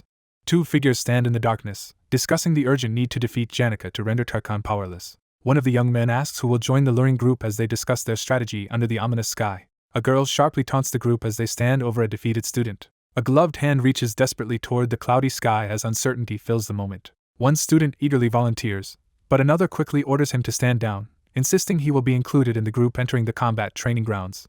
An injured character insists on taking a dangerous task, confronting another who hesitates amid the chaos. A voice firmly rejects the idea of choosing anyone to be sacrificed. Bloodied but determined, he proposes a compromise on how to split the terms. A risky plan to lure Tarkan is proposed, causing immediate fear and refusal from one of the group. The group urgently debates how to restrain Tarkan as time runs out, with one member rejecting the dangerous plan. Bloodied but composed, he reassures the other person with unwavering resolve. She lowers her hand in frustration, unable to make sense of the situation and letting out a weary sigh. A gravely injured woman delivers a resolute royal command. The group begins to organize their raid by splitting into two teams. A group of students is chosen to subdue Janica. 3 injured allies are chosen to form the group that will lure Janica. A wounded woman urgently delivers a brief message as time runs out. A grave warning is issued, emphasizing the importance of survival. A group of students in red uniforms charges forward across the boardwalk with unwavering determination. 3 figures advance through a shadowy corridor, confronting a blue glowing entity ahead. A wounded student urgently instructs his anxious companion on how to stall the approaching fire lizard. 3 determined figures charge down the grand hallway toward the waiting blue monster, ready for battle. A young woman urgently reassures her injured companion as they crouch together under pressure. The reputation of the top student among the freshmen in the combat faculty is established. Despite his injury, he encourages his companion with unwavering confidence, leaving her astonished. With blood on his face, he studies his opponent and wonders if there is still a hidden strategy at play. A blue, monstrous claw crashes forcefully onto the ground, unleashing a surge of power. A powerful beast waits in the shadows as the plan to lure Tarkan unfolds. A confident woman explains that she came here because she was persuaded by the princess's determination. He steadies himself, fueled by the realization that he is not alone. He charges forward through the glowing hall, determined to find his courage. A massive dragon formed from magical energy charges a devastating attack as the protagonist prepares to defend himself. A panicked girl braces herself as the battle begins, desperately trying to figure out how to lure her opponent. A startled character witnesses 2 figures suddenly vanish before her eyes. A mystical blue beast appears behind the stunned figure in the dim chamber. A terrified girl stands frozen as a monstrous presence looms behind her, radiating ominous energy. The spectral beast charges after the fleeing girl as she screams in panic. A furious figure stands outside the building, shouting hatred and challenging others to come out. A red-haired girl exhales deeply, taking a moment to compose herself. Two bloodied figures urge a retreat as a shadowy beast is cornered in the corridor, leaving another to face it alone. Two characters argue intensely about the plan to use Clebius, debating whether it counts as a sacrifice and the moral consequences involved. A student swiftly evades a fierce, dragon-shaped magical attack during the heated confrontation. Lortel is entrusted with the most critical role as she stands focused amid swirling magical energy. Outside the hall, a girl with pink hair readies her magic as she prepares to secure the entry path and strike Tarkan. A young woman confidently defends someone from rumors while casting glowing magic circles in a blue-lit room. Despite his injuries, the speaker reassures someone of their abilities and encourages them to move forward. A girl is propelled into the air as someone urgently commands an explosive response to the magical attack. A powerful explosion tears through the side of the building, scattering debris in all directions. The massive stone structure collapses as dust and debris fill the air. A girl stands her ground before a swirling sphere of dark energy surrounded by sharp crystal shards. 5 students tense up as they suddenly confront an unexpected threat. She steels herself and moves forward into the mist. A powerful magical blast destroys the ceiling of the hall during joint combat training. She realizes the reason behind the responsibility given to her and smirks with newfound confidence. A dramatic statement singles out Ed Rostaler, catching him by surprise. The group rushes into the tunnel as the entry path is prepared. She surveys the situation, preparing to take her next decisive action. A furious girl unleashes a magical blue dragon attack down the hallway, vowing revenge. She explains that even if the raid party avoids Tarkan at first, she and her ally will still have to confront it. A terrified student runs for his life through the plaza as a monstrous spectral beast closes in on him. With no escape possible, he prepares to apprehend his target. The attack engulfs the character in flames, but the impenetrable shell renders it completely ineffective. A bruised young man urgently reveals a mysterious pouch and instructs his allies to gather mana to counter their opponent's shell. Ed rushes down the hallway toward the stairs, bloody but determined to act. A girl launches a sudden ice attack, forcing her enemy to retreat in shock. 2 figures discover that the raid party is missing as they face a towering ice barrier. A powerful dragon smashes through Tarkan's shell, unleashing its fury. A young man suddenly falls into a dark void, visibly alarmed. He insists that only overwhelming firepower can turn the situation around. A girl in a witch hat sleeps on the ground while a boy quietly observes her. The raid objectives and enemy placements are outlined, with specific characters to summon and meet at precise campus locations, and a recommended route for success is provided. Very few people try to complete all of the extra achievement conditions. The locations of key individuals are revealed to help clear the raid completely. The protagonist mentally reaffirms his determination, recalling his repeated experience with this challenge. The protagonist struggles to carry a sleeping companion through chaos, frustrated by her ability to nap amid the turmoil. Unable to find a place to stay after her shelter was destroyed, she isolates herself by sleeping alone on the damaged rooftop. Janica struggles to recover while Belle Maya confronts her in frustration. After using all her magic, Lucy collapses and falls asleep, removing her from the scenario. A silver-haired girl suddenly notices the scent of beef jerky. A hand proudly displays several rare wooden sticks in a pouch. A distressed girl is forcefully fed a mysterious ribbon-like object. A shadowy figure restrains a terrified girl at the balcony while announcing the flaming fire lizard as the target. The protagonist braces anxiously, questioning if he can judge the distance as he prepares to make a critical move. A character shouts a warning as a massive energy beam crashes down, sending everyone scrambling for cover. A massive spectral dragon unleashes a devastating energy blast as 2 figures brace themselves against the attack. A girl, her mouth stuffed with cream and a flower-shaped object, protests tearfully. A glowing beast attacks 2 figures in the courtyard as Ed watches from the balcony. A magical beast unleashes lightning at 2 people in the city courtyard while a young man observes from above. A massive explosion blasts a person backward as a towering spectral beast confronts a smaller opponent. 2 characters are trapped inside a magical barrier as they are struck by a surge of dark energy. He clings desperately to the ledge as debris swirls around him. The characters steels themselves, fully aware this is the most critical moment yet. Tarkan's formidable defenses prevent any group from capturing him, even if they attack together. The monster's shell cracks and shatters as powerful magic strikes it. Taking advantage of the weakened enemy, the silver-haired man rushes into attack. Someone expects to gain a large amount of experience points after an opponent is defeated. Someone eagerly declares their intention to seize any available opportunity. A male character charges forward, unleashing a forceful, energy-filled punch. The narration emphasizes that this moment carries the greatest importance. The character steels his resolve, preparing for a critical moment. Tarkan's tough shell makes him impossible to capture, even if everyone attacks at once. A monstrous creature with glowing purple cracks roars in the middle of the city street, revealing its transformation. The shell begins to break apart under the force of the high-rank magic attack. The group realizes their attacks are finally effective against the opponent. The protagonist rushes down the staircase with intense speed, leaving a trail of energy behind. A large amount of experience points is expected to remain after the upcoming events. Someone makes a determined declaration after arriving at this point. Someone makes a bold declaration, shifting the atmosphere with determination. A character shouts their determination, refusing to back down. The young man surges forward, unleashing a powerful attack as dark energy flares around him. An adult proudly embraces her daughter, expressing deep affection. A girl declares her pride in their friendship with an unsettling intensity. A suited man praises a serious woman with glasses for her skills and entrusts her with an important responsibility. A female character expresses sincere gratitude for someone's support during her second year. Dark energy erupts around the girl as shattered glass flies through the air. A wounded individual steps onto shattered, glowing glass shards amid a tense atmosphere. A devastating surge of energy erupts, engulfing everything in blinding light. A wounded student grips a glowing sword as the group gathers, bracing themselves for the confrontation ahead.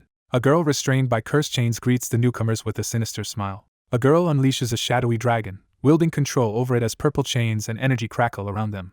A powerful winged demon, surrounded by purple energy, descends while three cloaked figures watch warily. A bloodied young man crawls forward, determined to reach his goal before dawn. Someone rushes away across the dark floor, seizing a narrow chance to escape. A monstrous figure blasts a victim with purple energy while two onlookers watch in fear. Two battered survivors anxiously search for Lucy, uncertain if she has the strength to finish what they started. Two girls unleash a powerful magical attack against the monstrous creature, but it withstands their combined assault. A bloodied young man insists on handling the fatal blow himself, arguing that his blade is better suited for the task than magic. Panicking and overwhelmed, the protagonist crouches on the ground, clutching his head as he begs desperately for help. A determined girl urgently entrusts a life-or-death task to her ally, insisting they stop the monster from moving. Overwhelmed by the pressure of others' expectations, the character reflects anxiously on the weight of their promises. A monstrous, fire-breathing beast unleashes purple flames as three figures confront it, one airborne and the other standing their ground. He asserts his intention to invest, standing confidently with determination. A girl with pink braided hair confidently asserts her expertise in investment. A character openly admits preferring someone else over the princess, criticizing her for acting superior due to her royal bloodline. A bandaged figure channels magic over a glowing sigil, reacting to a recent sacrifice. A girl conjures ice spears within a glowing magic circle, determined to fight for someone else. With determination, the character charges forward. A terrified character flees from a monstrous shadow while another falls backward in panic. A monstrous beast unleashes a furious roar, sending waves of energy through the area. Two exhausted opponents confront each other, both nearly out of strength. A character stands firm, confronting the towering figure shrouded in dark, swirling magical energy. The narrator acknowledges understanding the fear that Clebius feels. A monstrous figure unleashes a surge of purple energy at the falling young man. A bloodied young man unleashes a desperate surge of glowing green energy from his hand. A terrified character screams in horror as their eye widens at the sight of blood.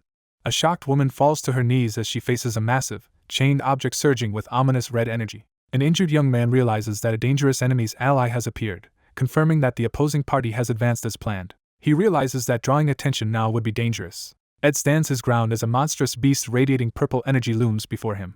A male character releases a surge of energy that collides with a rival force, filling the scene with a burst of blue and purple light. A girl commands an immediate magical attack, unleashing energy with decisive force. Lortel is recognized for her flawless reliability. A shadowy figure unleashes a surge of dark energy, radiating menace. A monstrous, glowing eye is revealed, radiating dark energy. A surge of green energy blasts from his hands, striking the towering creature head-on. Ed unleashes a powerful surge of green energy between his hands, preparing to strike. Someone confidently asserts their extensive experience with casting the spell. A massive blade of green energy tears through the air as a powerful magic attack is unleashed.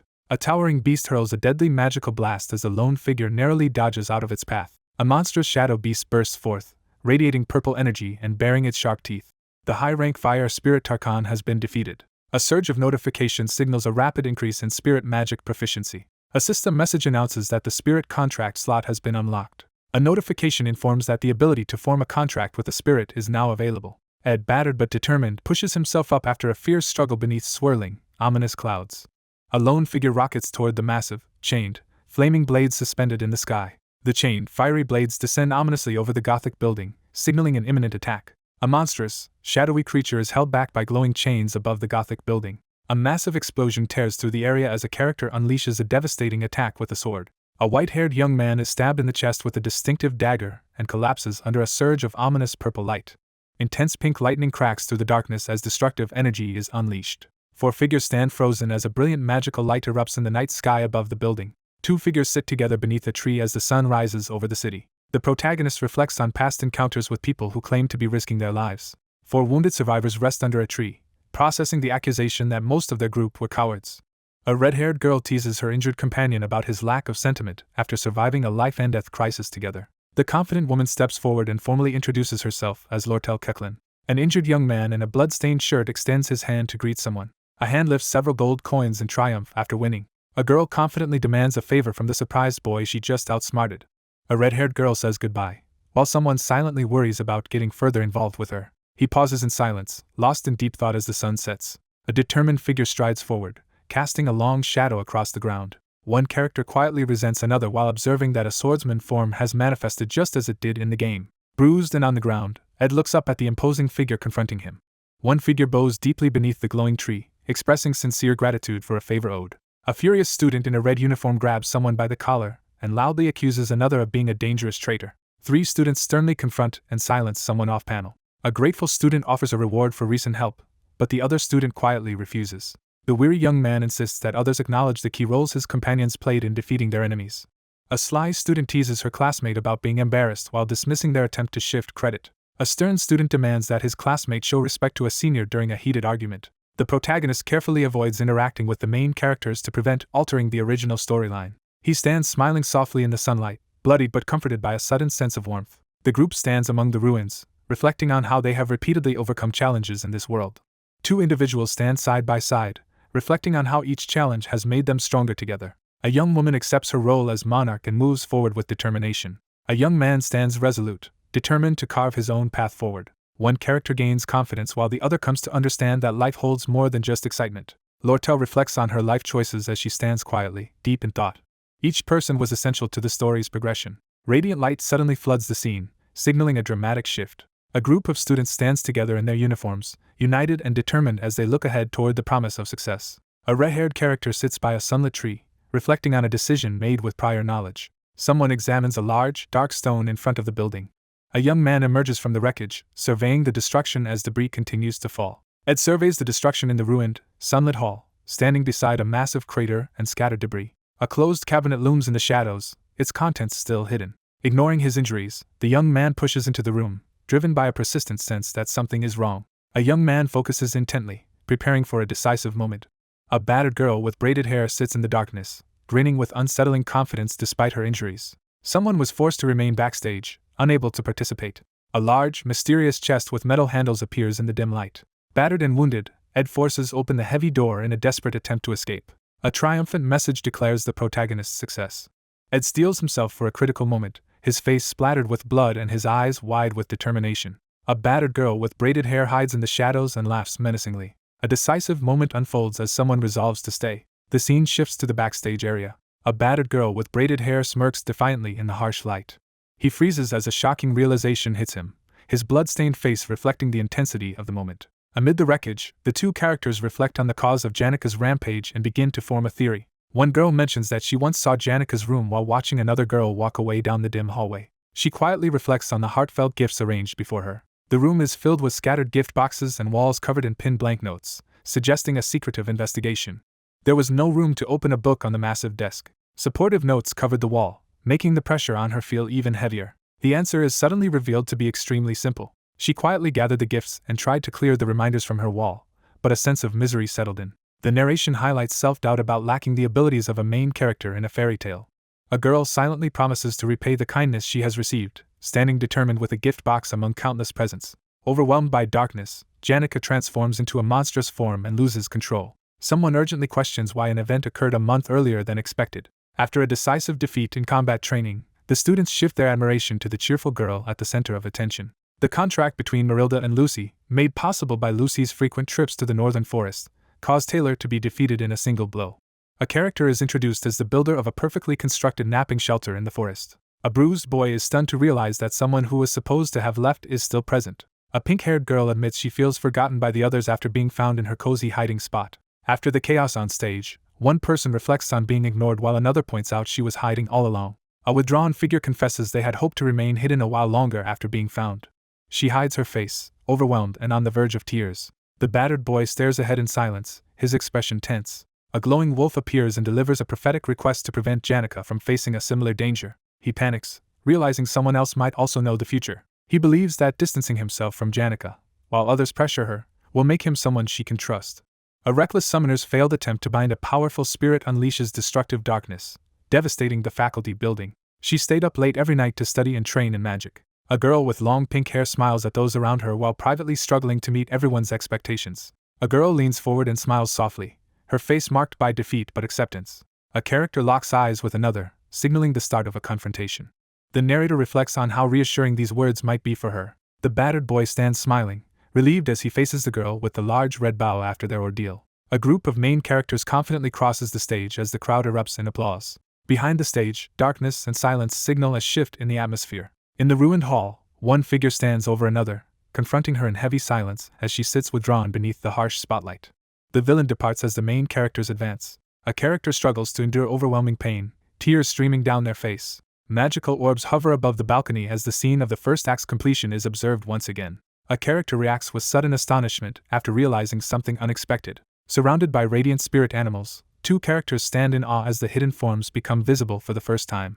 Sitting bruised and tearful, the girl lets herself feel the closure of everything she has endured. Two advanced spirit magic skills, Spirit Connection and Spirit Understanding, reach level 10. A fire spirit and a wind spirit appear, both showing clear interest in the protagonist. A powerful wind spirit of high rank is revealed. A powerful white wolf stares intently at the protagonist, signaling heightened interest. 10 days have passed since the conclusion of Janika's disciplinary committee trial. Janika admits her mistakes and states she will accept her punishment. During the first trial, all of Janika's professors and friends showed strong support for her. During the second trial, a determined young woman testifies that the accused was not acting intentionally, clearing her of charges related to the attempted murder of royalty. Lortel stepped forward to announce that the Alt Merchant Association fully compensated the restoration costs without requesting repayment. A conditional clause is added to the contract, cutting the custom fees on distributed school supplies in half as the document is stamped. The narration prepares to reveal the result of the recent events. All rewards for top students are being revoked. All trophies and awards are revoked. Entry to Ophilus Hall is banned for the next semester. A disciplinary ruling announces a 10-day probation and a 20-day suspension. The expulsion is officially revoked, marking a dramatic turning point.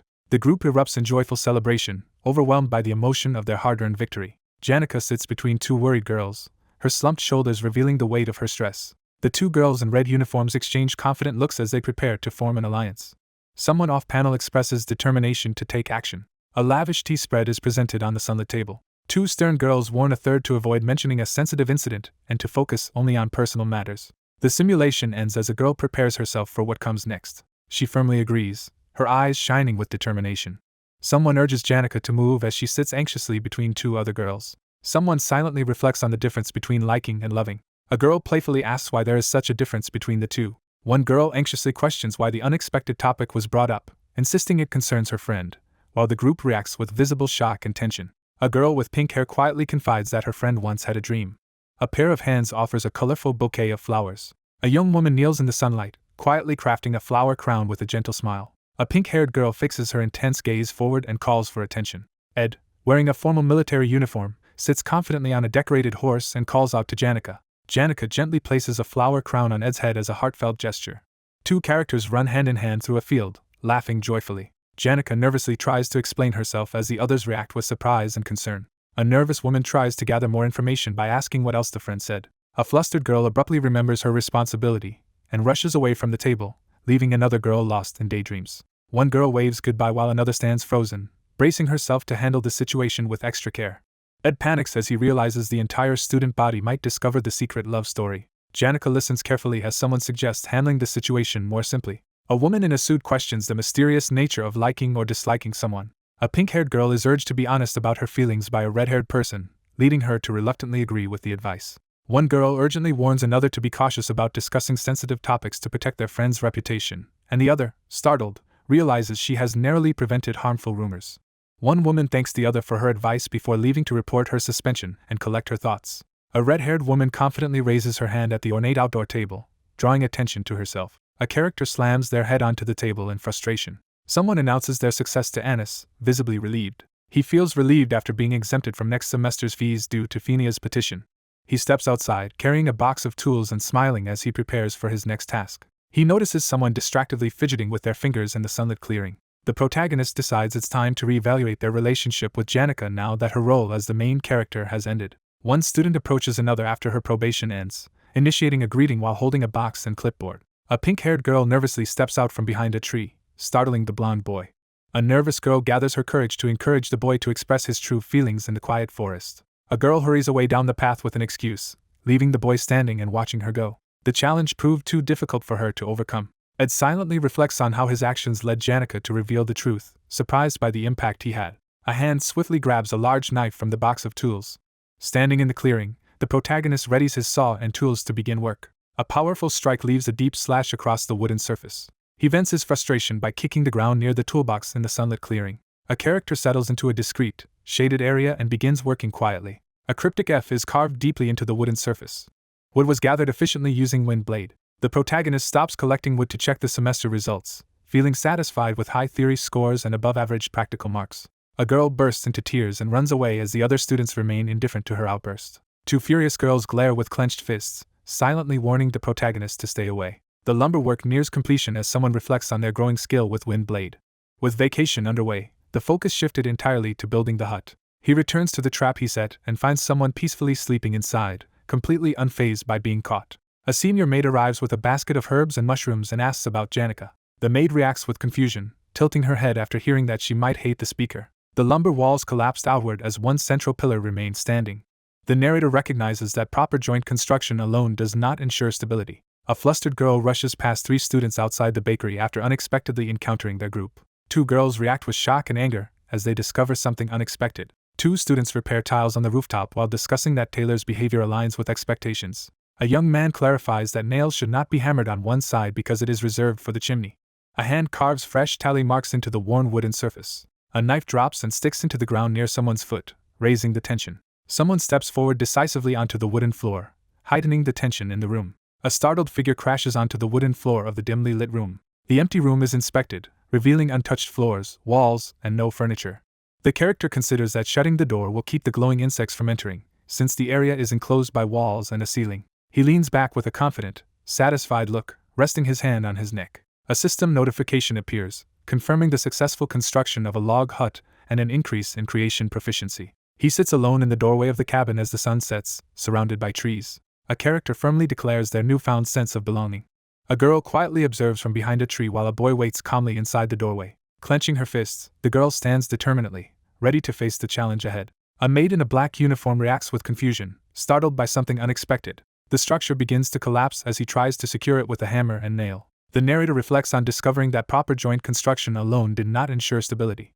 A girl bursts into tears and runs away as 3 students watch and a boy stands aside holding a package. Janica suddenly runs away as soon as their eyes meet. One girl suddenly notices her hand glowing as both react in shock to a terrifying realization. While hammering nails on the rooftop, one young man remarks that Taylor seems like a good person, and the other silently acknowledges that events are following the original storyline. One character instructs the others to leave one side untouched because it's needed for the chimney. Someone carves tally marks into the wood with a sharp object, marking the passage of time. A knife clatters to the ground at someone's feet, raising the tension. Footsteps echo as someone steps purposefully into the room. Ed crashes onto the wooden floor in the dimly lit room, disoriented and startled. The group inspects the untouched room, noting the absence of damage and furniture.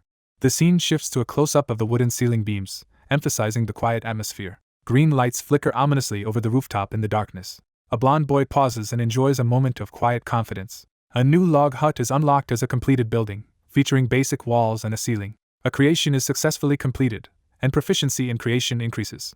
A solitary figure sits in the cabin doorway at sunset, lost in thought. A forceful declaration interrupts the scene. A decisive declaration establishes this place as a new home. A girl nervously watches from behind a tree while a boy sits calmly with his eyes closed near the open door. A girl braces herself in the golden forest, ready to face what comes next. After completing the walls, flooring, and fireplace, the exhausted protagonist considers adding a fence. A request is made to add storage for firewood and other items. A character recoils in shock as a sudden explosion erupts overhead. One character finds another sleeping on the rooftop and reacts with irritation. A voice calls out to get Ed's attention, prompting him to turn around in surprise. A girl cheerfully waves and greets someone as she approaches along the sunset-lit path. Someone notices another person's unexpected presence and demands an explanation. A girl laughs nervously, trying to hide her unease. A character recounts discovering something shocking at a campsite in the forest. A girl questions how the other learned about the hut, and the maid nervously claims she saw it while passing by. The maid comments on how unexpectedly impressive the construction was, surprising the pink-haired girl. One girl leans in and teases the other about her curiosity, leaving her shocked and embarrassed. A character explains that it's natural to be curious about the hut and who built it. A girl reacts with intense affection, her eyes sparkling with emotion as she insists the situation is both expected and natural. A flustered girl energetically justifies her unexpected visit to the hut, while a calm boy listens and another person naps on the roof. One character enthusiastically praises the other for building a great hut, while he looks surprised and scratches his head. The pink-haired girl hesitates and admits she only knows a little about the situation. A character casually mentions that people only refer to the hut in passing without much attention. Several animal-like companions excitedly admire the shirtless man's defined muscles and veins. A stern woman in a military hat confidently explains that she rarely communicates with spirits. A pink-haired girl awkwardly admits she doesn't know how the other person lives. A girl leans in with a challenging gaze, inviting someone to investigate further. The young man casually gestures toward the log hut, downplaying its significance. A blonde girl in braids stares ahead in tense silence as she processes a critical realization. A cheerful girl celebrates with a loud, enthusiastic cheer. A girl, astonished by an impressive accomplishment, reacts energetically while another naps peacefully on the rooftop at sunset. A fierce fire erupts, consuming the wooden debris and scattered stones. Someone quietly reflects on owing others a favor while holding a steaming cup. Sitting by the campfire at night, she worries about how to repay those who helped her with tuition. He remains silent, looking away as the girl waits beside him in the fading light.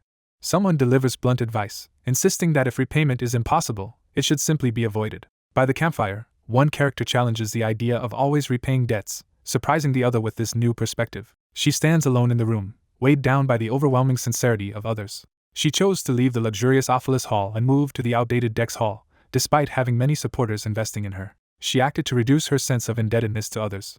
Janica enters the crowded dorm room, immediately feeling the weight of everyone's envious stares. She remains trapped in a cycle of unresolved problems, her struggles continuing despite temporary relief. A female character offers a place of refuge, assuring that solitude is always available if needed. One character agrees without hesitation as they sit together by the campfire. The character falls silent, lost in thought. A girl smiles warmly as she expresses her happiness. A girl encourages her companion to share his burdens if he ever feels overwhelmed while they sit by the campfire. A character contemplates the consequences of an impending event. A young woman firmly promises her support, her expression warm in the firelight. He smiles with quiet confidence as warm light falls across his face. He responds with a questioning tone, processing his emotions. Two figures sit in silence by the campfire as night settles around them. Rain pours over the dark mansion as the story approaches the beginning of Act 2. A legendary grimoire containing powerful aspectual magic is introduced, hinting at its potential to reshape the laws of nature. A hooded girl studies the floating book on the glowing pedestal, anticipating its powerful impact. A cunning young woman confidently declares her intention to seize control of the academy for profit. The narration abruptly shifts, signaling a decisive turn in the situation. Someone forcefully rejects the possibility, as the campfire burns intensely at night. Two figures sit silently by the campfire as the night sky stretches above them. A blond young man warns that the upcoming challenge will be extremely difficult. A message of encouragement appears, offering strong support to someone.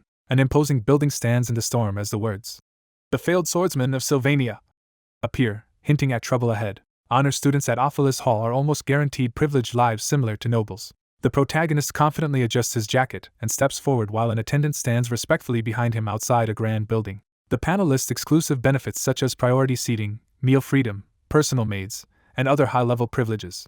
Heavy rain fell on the southwest side of Valori as students returned to school after vacation. A carriage transports students through the rain as they head back to the academy. Several students, exhausted and soaked from the rain, return late to the Dex Hall, frustrated by the likelihood of losing points. A group finally erupts in revolt outside the Ophilus Hall, igniting tensions with a burning torch. Someone carefully reviews an official proposal concerning the commute of the Ophilus Hall students. A hand presses a wax seal onto an envelope as heavy rain falls outside. A red-haired woman confirms her suspicion as she sits pensively before a sealed envelope in the dimly lit room. A new force emerges as the narrative highlights the growing influence of the merchant. The merchant secretly allied with the representative of the inferior students to undermine both the academy and Ophilus Hall. Will Lane incites the agitated crowd, providing them with a justification to target the inferior and regular students.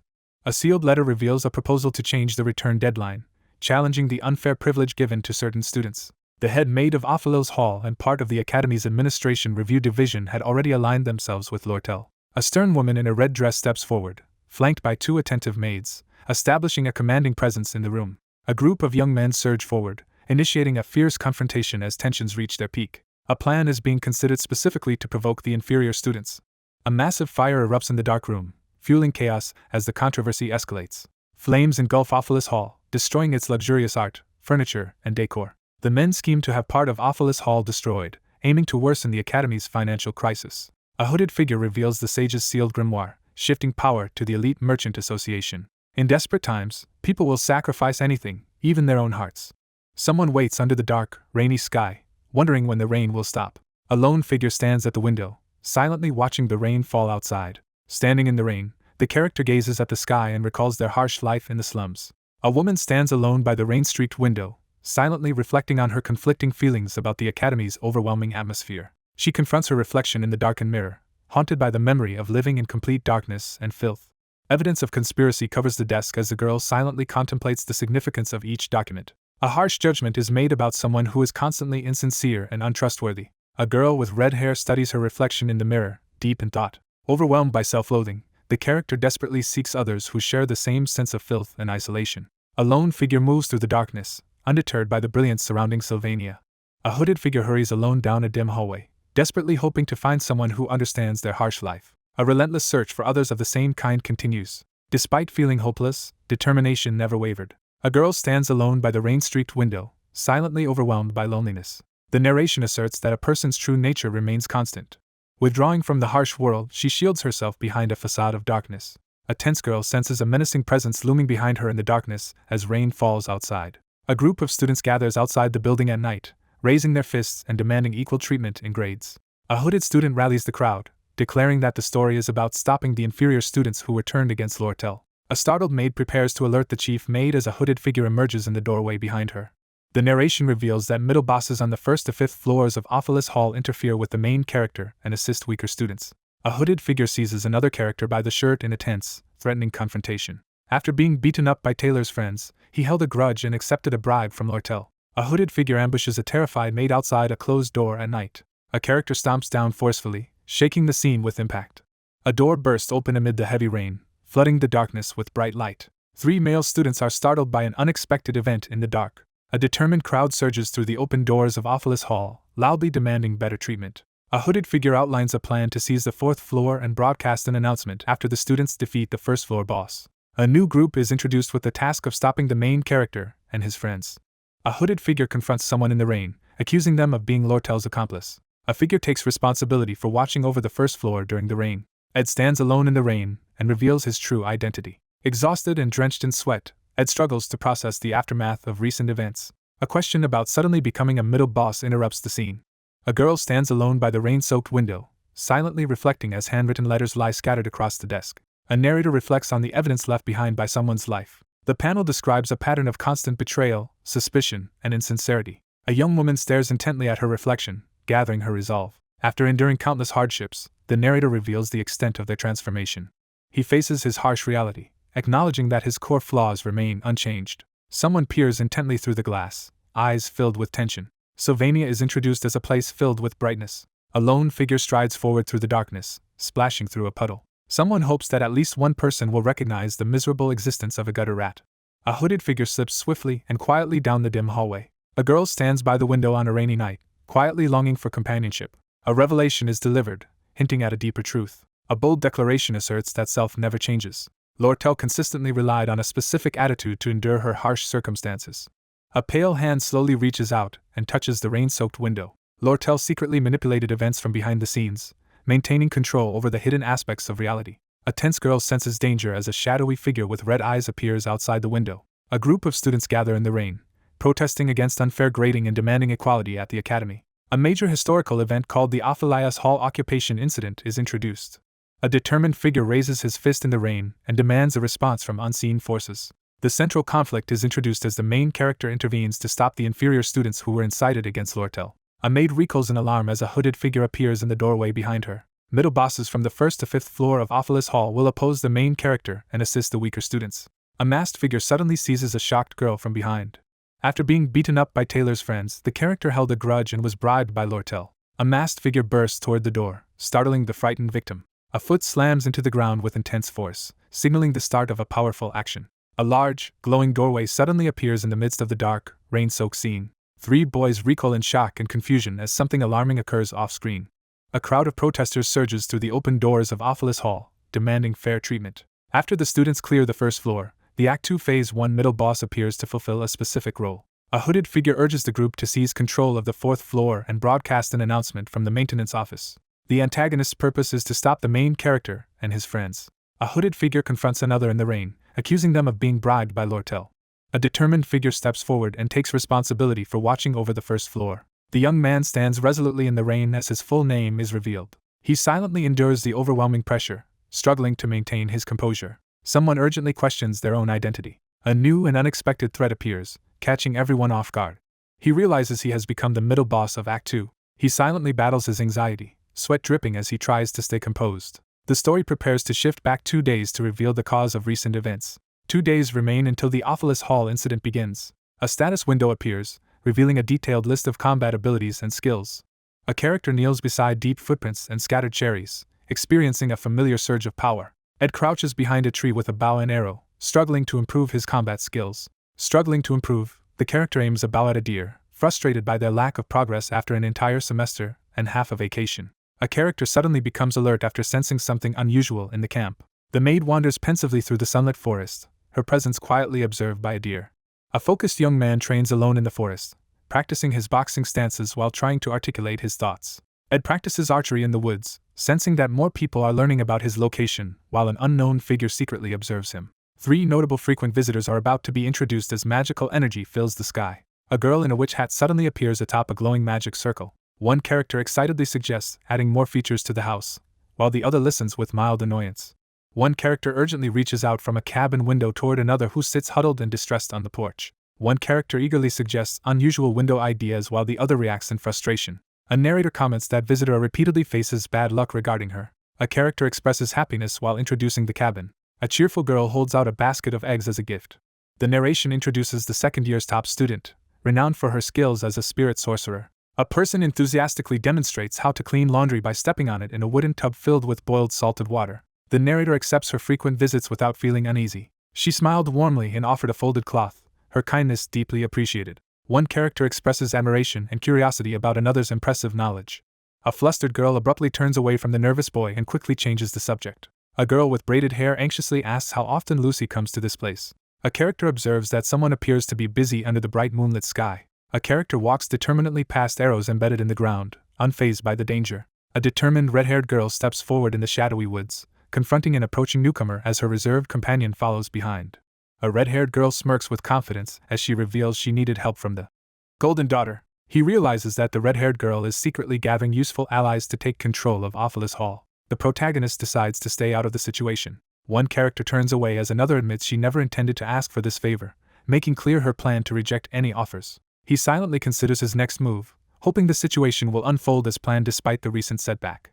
A blonde young man urgently demands to know why someone fainted, startling the red-haired girl. A group of students mock Ed in the hallway, loudly ridiculing his recent defeat and questioning how he could possibly have beaten Glaskin. A furious character unleashes a harsh insult, declaring someone even worse than Ed Rothstaler. A character takes a brutal punch to the face and cries out in pain. A furious boy in a red jacket knocks down another student as shocked bystanders react. A furious boy in a red tie grabs someone and confronts them about Jixa's anger. A character sighs with irritation and voices distrust toward emotional people. A red-haired woman hands a key to a boy and instructs him to unlock Ophelis Hall when the other students arrive. She worries that bribing them may not prevent them from revealing her actions to the Academy's investigators. He grows uneasy, questioning others' motives and worrying about the consequences of his reputation.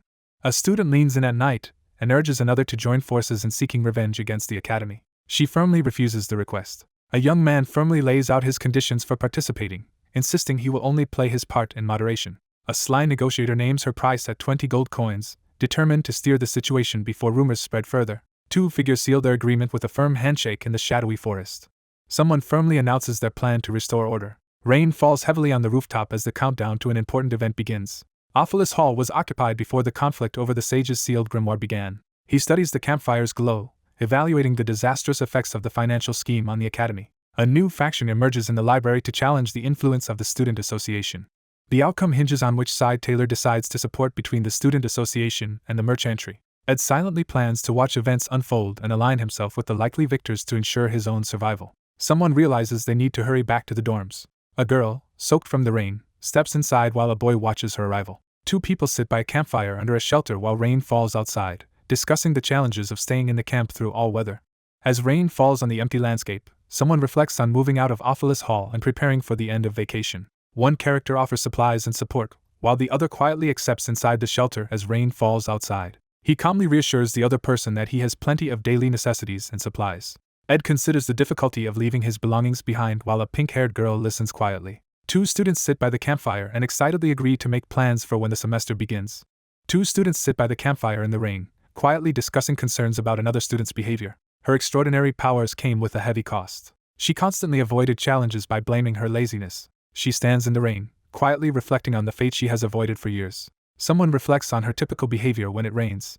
One person dismisses another's behavior, while the other reacts with surprise at this indifference. Someone realizes that Janica is still inside Office Hall as she looks up, surprised. A warning is issued that protection runes will activate throughout Office Hall if it becomes occupied. A powerful magic seals every door in the hallway, locking all students inside their rooms. Janica could escape easily, but an unexpected complication arises. One person, standing in the rain, asks another for a favor, prompting a serious exchange. One character proposes a secret meeting for the following night as they sit by the campfire in the rain. Sitting alone in the rain, the young man considers the significance of the rose garden in front of the Office Hall. A girl reacts in shock as a boy promises to reveal the secret of the rose garden tomorrow. Unable to find the right words, the protagonist hesitates to explain his feelings. He quickly considers where to move her to keep her safe and out of the rain. Under the pouring rain, the girl confronts the hesitant boy, forcing him to respond anxiously. A girl with a red bow rushes out into the rain, leaving the boy behind under the shelter. He exhales in relief, letting go of the tension from the recent ordeal. The narrative foreshadows that the rain will end as the semester begins. Rain pours through the forest, signaling a change in the air. The vacation comes to an end as a solitary figure reflects in the fading light. The panel announces the outbreak of the Office Hall incident, marking the beginning of a major event. A character stands in the rain outside an ornate building, reflecting on a disappointing performance. While holding a one-armed handstand, he reflects on staying calm after an unexpected confrontation. A determined figure slams their bare foot onto the ground with force, signaling decisive action. Sensing something unusual, the protagonist quickly looks toward the door in alarm. A hooded figure dashes urgently through the rain, barely visible in the shadows. The hooded figure pushes forward through the rain, eyes fixed ahead with unwavering resolve. A wary maid questions the hooded figure about the fate of the other maids. The chief maid gathers the staff in the meeting room to discuss an urgent agenda while preparations are made to block the entrance. A maid informs a hooded figure that the requested goods are ready as they walk together down a dim hallway. A character accepts the bucket and sets it aside in the dimly lit room. A hooded figure finishes setting up at the bottom of the grand staircase, a bucket beside them. As dusk falls, the imposing building looms beneath a sky filled with drifting embers, setting a foreboding tone. A crowd gathers outside Office Hall at night, preparing to occupy the building. A terrified crowd rushes through the storm as chaos erupts outside the building. A crowd of outraged students protests in the rain, demanding fair treatment and equal grading. A hooded figure leads the crowd in a passionate demand for their voices to be heard. The students charge through the rain toward the ominous door. A blinding flash explodes from the doorway as it bursts open in the storm. 3 male students recoil in shock as an unexpected disturbance erupts. The group rushes through the open doors and enters Office Hall. A hooded figure nervously confirms that they were bribed by someone named Lortel while speaking to a shadowy person in the rain. Someone calls out Ed Rothstaler's name, catching him off guard as he stands tense in the rain. Collapsed on the rain-soaked ground, the protagonist coughs violently and tries to speak. Ed admits he only realized the extent of his privileges after being forced to leave Office Hall. A character grips the edge and forcefully declares their determination. A hooded character, visibly emotional, admits their regret for misjudging someone and expresses admiration for that person's actions. One young man orders the other to hurry upstairs as they both rush up the staircase amid the chaos. One character reluctantly decides to let Will Lane take the blame, feeling guilty as he braces himself for the consequences. The maid dashes down the hallway, fleeing in panic as her cap falls to the floor, but there is no need to stop her since anyone she might report to is still inside the meeting hall. Lortel oversees the activation of protection runes as control shifts into her hands. Magical seals activate over the doors as tension rises in the corridor. Magical runes activate as the character proceeds according to the plan. He realizes that a hidden villain has orchestrated recent events and is surprised by how bold their actions are. Someone acknowledges his competence as confident footsteps echo across the wet ground. A red-haired girl in a hooded cloak enters a shadowy room and acknowledges that leaving the task to the unseen person was a good idea. The students rush through the rain toward the large, sealed door. A door bursts open in the middle of a heavy rainstorm. 3 young men recoil in fear as something unexpected happens off-panel. The group rushes through the open doors and enters the hall. A hooded figure nervously confronts another in the rain, suspecting they have been bribed by Lortel. A tense moment unfolds as the boy's identity is revealed in the rain. A blonde character forcefully interrupts the scene with a loud cough while another struggles on the ground in distress. The boy admits that only after being expelled did he truly understand the privileges he once took for granted. A character declares their determination and slams a hand to their chest. Overwhelmed by emotion, the character admits regret for believing rumors and expresses admiration for all that was accomplished today. Amid the chaos, one young man orders the other to hurry upstairs while he stays behind to handle the situation. The blame for everything will fall on Will Lane. Ed passes a stern man in silence, his expression tense and focused. The narrator decides there is no reason to stop the maid from escaping. A maid, startled, drops her hat and flees down the hallway. All of her superiors are currently inside the meeting hall. The protection runes are now under Lortel's control because the chief maid has been captured.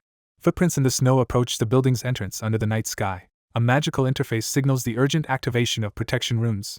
The effectiveness of the protection runes safeguarding the students is being questioned. Glowing magical barriers seal the doors as anxious voices question the chaos outside. He activates glowing magical symbols with his hand, casting a spell in the dim corridor. A hidden villain is revealed to be behind the recent events. A serious-looking young man is surprised by an unexpectedly flashy display. One character praises another's abilities as they walk together. A hooded girl enters the dimly lit room with confidence as someone observes her from the foreground. A character trudges through puddles, irritated as their socks become drenched in the rain. Ed confronts someone, realizing he was being watched. Someone calls out as a cloaked girl approaches with determination through the rain. Two figures hurry through a debris-strewn corridor, determined to complete their task before academy staff arrive. Someone steps forward in the darkness, preparing to start an important conversation. One figure confronts the other with a chilling question about taking a life, intensifying the tension between them. The young man remains silent, lost in thought as tension fills the air. The young man firmly denies having any knowledge. A red-haired girl laughs loudly, sharing a moment of amusement. A desperate boy flees down an alley with a stolen sack, pursued by an enraged man. A red-haired woman burns documents while a desperate man shields a terrified girl amid the chaos. Lortel climbs a mountain of gold coins as desperate hands reach for her, earning the title of Golden Daughter. She silently acknowledges that she is unworthy of sympathy. She quietly explains that someone seeks what they need from others. A girl confronts the tense boy from the staircase, asking if he could ever sympathize with someone like her. As rain falls outside, a somber reflection settles on the inevitability of loneliness. A young man silently reflects on how people seek out others who share their struggles in hopes of finding redemption together. A red-haired character firmly rejects the request. A stern young man confronts someone, insisting they take responsibility for their decisions. The speaker firmly rejects being identified as the person in question. Two figures face each other in silence on the grand staircase, tension palpable in the dimly lit hall. She acknowledges that her recent comment was out of character. She turns away with determination, ready to act before time runs out. Ed surveys the rec room as footsteps approach from the shadows. He slumps forward in his chair, catching his breath after the ordeal. Lortel prepares to discuss the next steps with Alice. The defense magic of Ophelis Hall goes out of control, and the command of the runes is handed over to the leader of the inferior students, escalating the current conflict. Empowered by Ophelis Hall's defense spells, the young man begins a dramatic transformation into the fourth stage boss. Ed calmly prepares for the chaos ahead, waiting for the anticipated arrival of another contender. He decides to stall by performing just well enough to buy time, planning to lose so the next phase can proceed. Rain pours over the mansion as someone justifies making a necessary sacrifice. Rain falls heavily over the deserted rose garden at night. A hooded figure arrives in a horse-drawn carriage during the rainy night, causing surprise. She hesitates under the pavilion, unsure if she should stay as someone important arrives. A handwritten note is discovered and read, raising questions about the writer's sudden departure. A girl wonders if something special has been prepared for her, her expression filled with hope and surprise. Ignoring the golden horse carriage, she stays in the rose garden pavilion, unable to sleep for 3 nights as she dwells on what Ed wanted to say. Despite her guilt, she secretly monitored Ed's actions through Marilda. She discovered that several people, including Princess Phenia and others, had been seen leaving Ed's camp that night. She reflects on her loss, feeling even more heartbroken because most of the victims were fellow female students. She sits alone under the pavilion, determined to wait for him no matter how long it takes. A tense pause interrupts the moment. A girl with braids questions if her flower hairpin was the right choice as she touches it uncertainly. The girl stands frozen in anxious silence, uncertain of what to do next. Someone rushes to return, anxiously hoping to arrive before she comes back with her new hairpin. She runs through the pouring rain toward the Ophelis Hall. 3 cloaked figures hesitate outside the academy in the rain, debating whether to enter or wait for help as they worry about the valuables inside. A furious woman scolds someone for not understanding the critical timing of using preservation magic on the herbs. 2 people stand in the rain as one anxiously urges the other to intervene, while the other nervously insists that their capable friend can handle the situation alone. A frenzied girl prepares to attack the nearby students with dangerous chemicals as panic erupts. 3 girls in hooded cloaks rush through the rain at night, urgently trying to reach their rooms. A hooded girl charges forward, threatening to force her way through anyone who tries to stop her. She glares with fierce determination, ready to confront what comes next. 3 figures confront a wounded, isolated man in the middle of a ruined hall. Ed sits alone under a harsh spotlight, tense as he is called to answer questions. A tense confrontation erupts as one character urgently demands an explanation for the other's unexpected arrival. She stands in silence, struggling to suppress her emotions. The floor is covered with footprints, revealing that many students have already entered. Someone discovers the display cabinet in disarray at the dim staircase. Ed positions himself defensively with his back to the stairs, facing 3 figures by the entrance in the debris-filled room. A confident student confronts the group with unexpected interest, leaving the others surprised and unsettled. A blonde man challenges the pink-haired girl from above, questioning if she intends to stop them. Someone urgently begins to apologize. A young man blocks the entrance and firmly warns someone not to enter. A girl grins and taunts her opponent, challenging their ability to stop her despite their high magic proficiency. A tense silence fills the dim room as the young man endures a harsh dismissal about his abilities. A group of 3 students in red uniforms confidently assess their combined strengths as they prepare for the challenge ahead. Someone notes the massive difference in power. A furious young woman demands to know Ed's motives and what is happening above. Ed sits alone in the shadows, silently lost in thought. He steps forward decisively, breaking his hesitation. Ed charges forward with determination, forcing a confrontation as 2 girls react in the background. Ed releases a powerful energy blast, destroying the obstacle ahead. Ed brings down his glowing sword, shattering the obstacle in his path. A young woman surveys the darkness, preparing for any threat. A young man prepares a basic magical attack while evaluating which opponent the mage will likely target. Someone's eyes widen in shock as they realize something alarming. The young man raises his hand toward the brilliant light, unleashing a powerful ability. A surge of green energy slices through the air as a magical attack is unleashed. A surge of green energy slices through the metal chains, shattering them apart. Sword in hand, he braces himself as a massive magical formation glows ominously overhead. He recoils in terror, eyes wide as he lies frozen by the sudden shock. Ed unleashes a fierce, high-impact kick, driving the attack forward. A magical seal suddenly activates, alerting everyone to an unexpected disturbance. A frightened young woman panics as she reacts to a sudden disturbance outside. Debris swirls as the group scrambles in shock and checks on each other's safety. Pushing through the swirling smoke, the girl forces herself forward despite clear exhaustion. Sensing danger, the protagonist's eyes narrow sharply. A powerful strike slices through green hair, scattering it dramatically through the air. A girl recoils in shock as a green energy blade slices through her hair. A red-haired girl dashes toward her glowing bag, desperately trying to retrieve it. A suspicious girl confronts someone, pressing for answers about the mysterious activity upstairs. Amidst the wreckage, a girl surveys the aftermath of the collapsed building.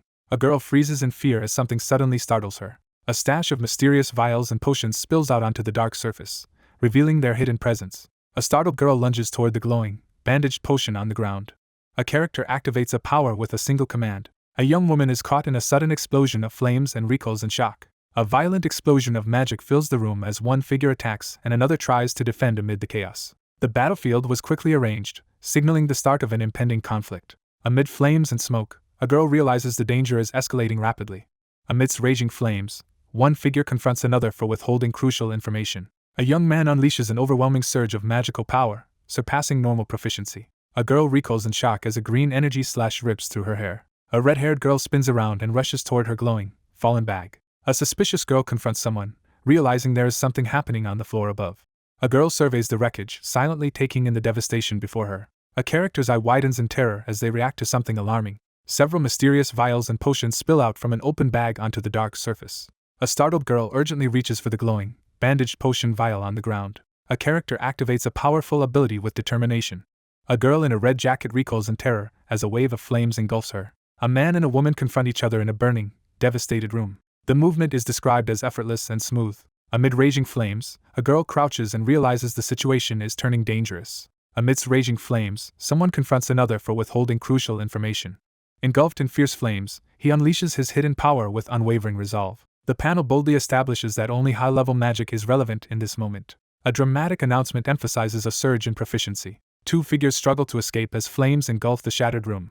A red-haired girl, injured but resolute, declares her status as the alchemy faculty's top student, while enduring pain amidst surrounding flames. They acknowledge that without magic tools or elixirs, their combat ability is almost non-existent. Surrounded by flames, the anxious student regrets not bringing a magic ring or necklace for protection. Amidst the raging fire and falling chandelier, one figure stands unfazed while another realizes the trap was deliberately set. Ed braces himself with his sword, preparing to face the ominous magical structure above. Taking advantage of the small opening, someone quickly casts a firewall. She recoils in shock as she realizes the attack was meant to target her bag. She quickly realizes that the opponent targeted the strap on purpose, not the bag itself. Ed unleashes a surge of magical energy as flames swirl around him. A hand pulls a glowing blue orb from a red jacket pocket. A determined girl summons a magical rabbit amid swirling flames as her last resort. A character activates a glowing magic circle, casting a powerful enhancement spell. A monstrous beast and a girl are overwhelmed by a massive explosion of fire. A girl in a red cape frantically tries to remember a spell to extinguish the spreading fire. A character unleashes a burst of blue energy toward the raging fire, desperately trying to stop the destruction. A powerful explosion of energy erupts, engulfing the area in blinding light. A girl in a red cape recoils in terror, screaming as she reacts to a sudden threat. A colossal surge of energy explodes across the scene, shaking everything in its path. A determined fighter swings his glowing sword forward, urging his ally to focus as they launch a magical attack. Out of breath and anxious, the girl realizes her magic theory is strong, but her combat skills are only average among the first-year students. A powerful magical barrier traps the two characters, preventing them from moving or approaching their target. A young man in red armor urgently calls out to his teammate during the heat of battle. A red-haired girl thrusts her hand forward, commanding an immediate attack. A girl desperately tries to defend herself as a monstrous beast charges at her in a burning room. A character is overwhelmed by a massive fiery explosion as the monstrous creature attacks. Pushing through his doubts, the young man charges forward with determination as flames swirl around him. With fierce energy, the character swings their arm and declares their enthusiasm. A girl sprints away as a massive explosion erupts behind her, flames consuming everything in its path. A character in a red cape shouts urgently as a giant flaming hand sweeps through the area. A menacing entity emerges, casting an ominous shadow over the area. A confident girl makes a flamboyant entrance before an explosion, holding potion bottles and greeting the others playfully. Ed unleashes a surge of green energy from his hand, preparing to strike in the midst of battle. A hand unleashes swirling green energy at a girl trapped by fire. A surge of green magic slices through the air toward the man and beast as a startled girl watches the clash unfold. A girl confidently prepares to use a glowing potion, assessing her opponent's readiness. A commanding voice orders the use of release magic. A determined girl charges through the flames and attacks with a glowing magical bottle. A sudden green energy blast interrupts by striking the glowing vial. The chemical reagent vial shatters in a burst of light and fragments. A magical reagent is activated, triggering a dramatic burst of energy and swirling colors. A girl in a red cloak focuses as she practices controlling the flow of magical energy in her hand. A shadowy figure unleashes a surge of blue and orange magical energy, triggering a dramatic explosion of light. A mysterious force temporarily subdues the creations produced by magic formulas. A figure drives a weapon through a beast, unleashing a spray of blood as the confrontation escalates. A monstrous, bloodied head lies on the ground, surrounded by eerie blue sparkles. The battered young man, eyes glowing with determination, grips his sword and defiantly confronts the accusation about his inability to use magic. As tension rises, two allies urgently shout for the warrior to seize his chance and act. As flames consume the room, one figure sprints for the exit while the others struggle to recover. He bursts into the room, his face set with determination. A man suddenly hurls a large table toward another person, causing chaos in the room. Molten metal pours from the crucible in a burst of heat and light. A flag catches fire, quickly consumed by flames and sparks.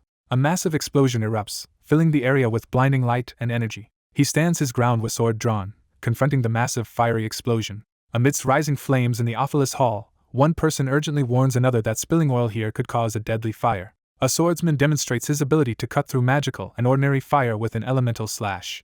A character explains that the chemical reagent is only effective for a few minutes. He charges forward with a glowing sword, determined to stop the conflict before anyone gets hurt. A red-haired girl urgently calls out, trying to stop someone from leaving. Smoke swirls toward the open window, quickly escaping the darkened room. The character surveys the room and notes the deliberate absence of any flammable items.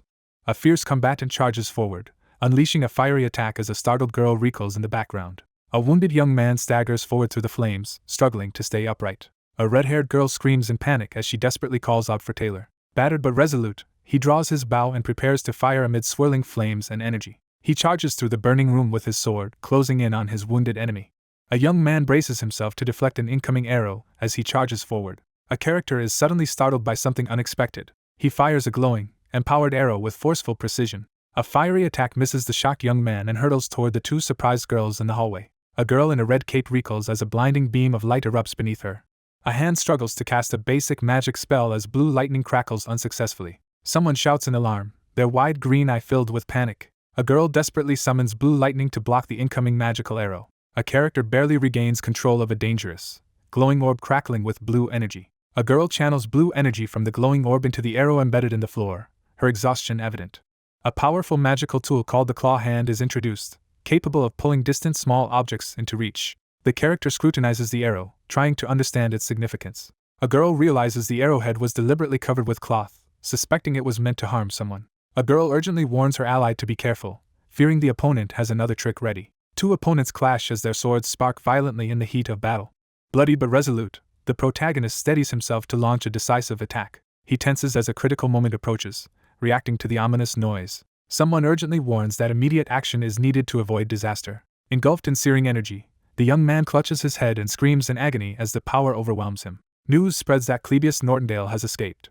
A battered and exhausted boy leans against the surface, catching his breath after surviving a tough ordeal. A man in red blasts his opponent through a wall, scattering fire and debris everywhere. Debris floats through the swirling mist as the atmosphere grows tense.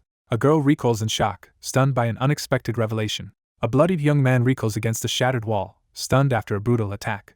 Flames engulf the chaotic room as furniture is overturned in the frenzy. Ed angrily seizes the injured character by the collar and demands an explanation for their extreme actions. A frustrated girl voices her suspicion that their opponent manipulated them throughout the fight as her companions stand shaken in the aftermath. He reasons that their enemy could have ambushed them but instead revealed himself to confront them directly. Ed remains completely focused as he unleashes magical energy from his hand during the fight. A sudden sense of danger disrupts the moment. Bloodied but unyielding, the young man glares upward and challenges his aggressor. A bloodied figure recoils on the ground as a shadowy person orders him to get up. The group reacts with shock and confusion after being abruptly allowed to proceed upstairs. Rain intensifies as a scream echoes from the looming building. A wounded character glares forward, demanding to know why their opponent allowed them to win. 3 students in red uniforms confront someone off-panel, questioning the suggestion to go easy on them. A furious young woman demands to know why the battered young man let their group win. He steels himself, eyes glowing with determination despite the blood on his face. The enraged girl unleashes her fury, her eyes glowing intensely. An empty corridor appears under the glow of a cold blue light. A door bursts open, breaking the silence in the dim hallway. After a sleepless night, she finally chooses the permission flower pin. A foot steps onto the patterned floor, interrupting the moment with a sense of impending change. A wounded boy lies on the ground as 2 girls desperately support him, while another boy approaches menacingly.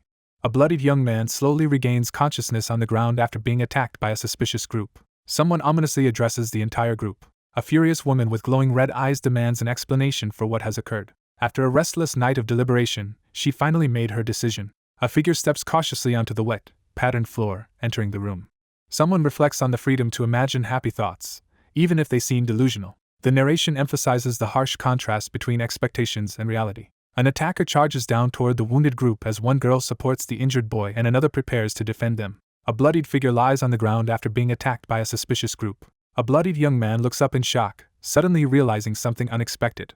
Someone addresses the entire group with a commanding tone.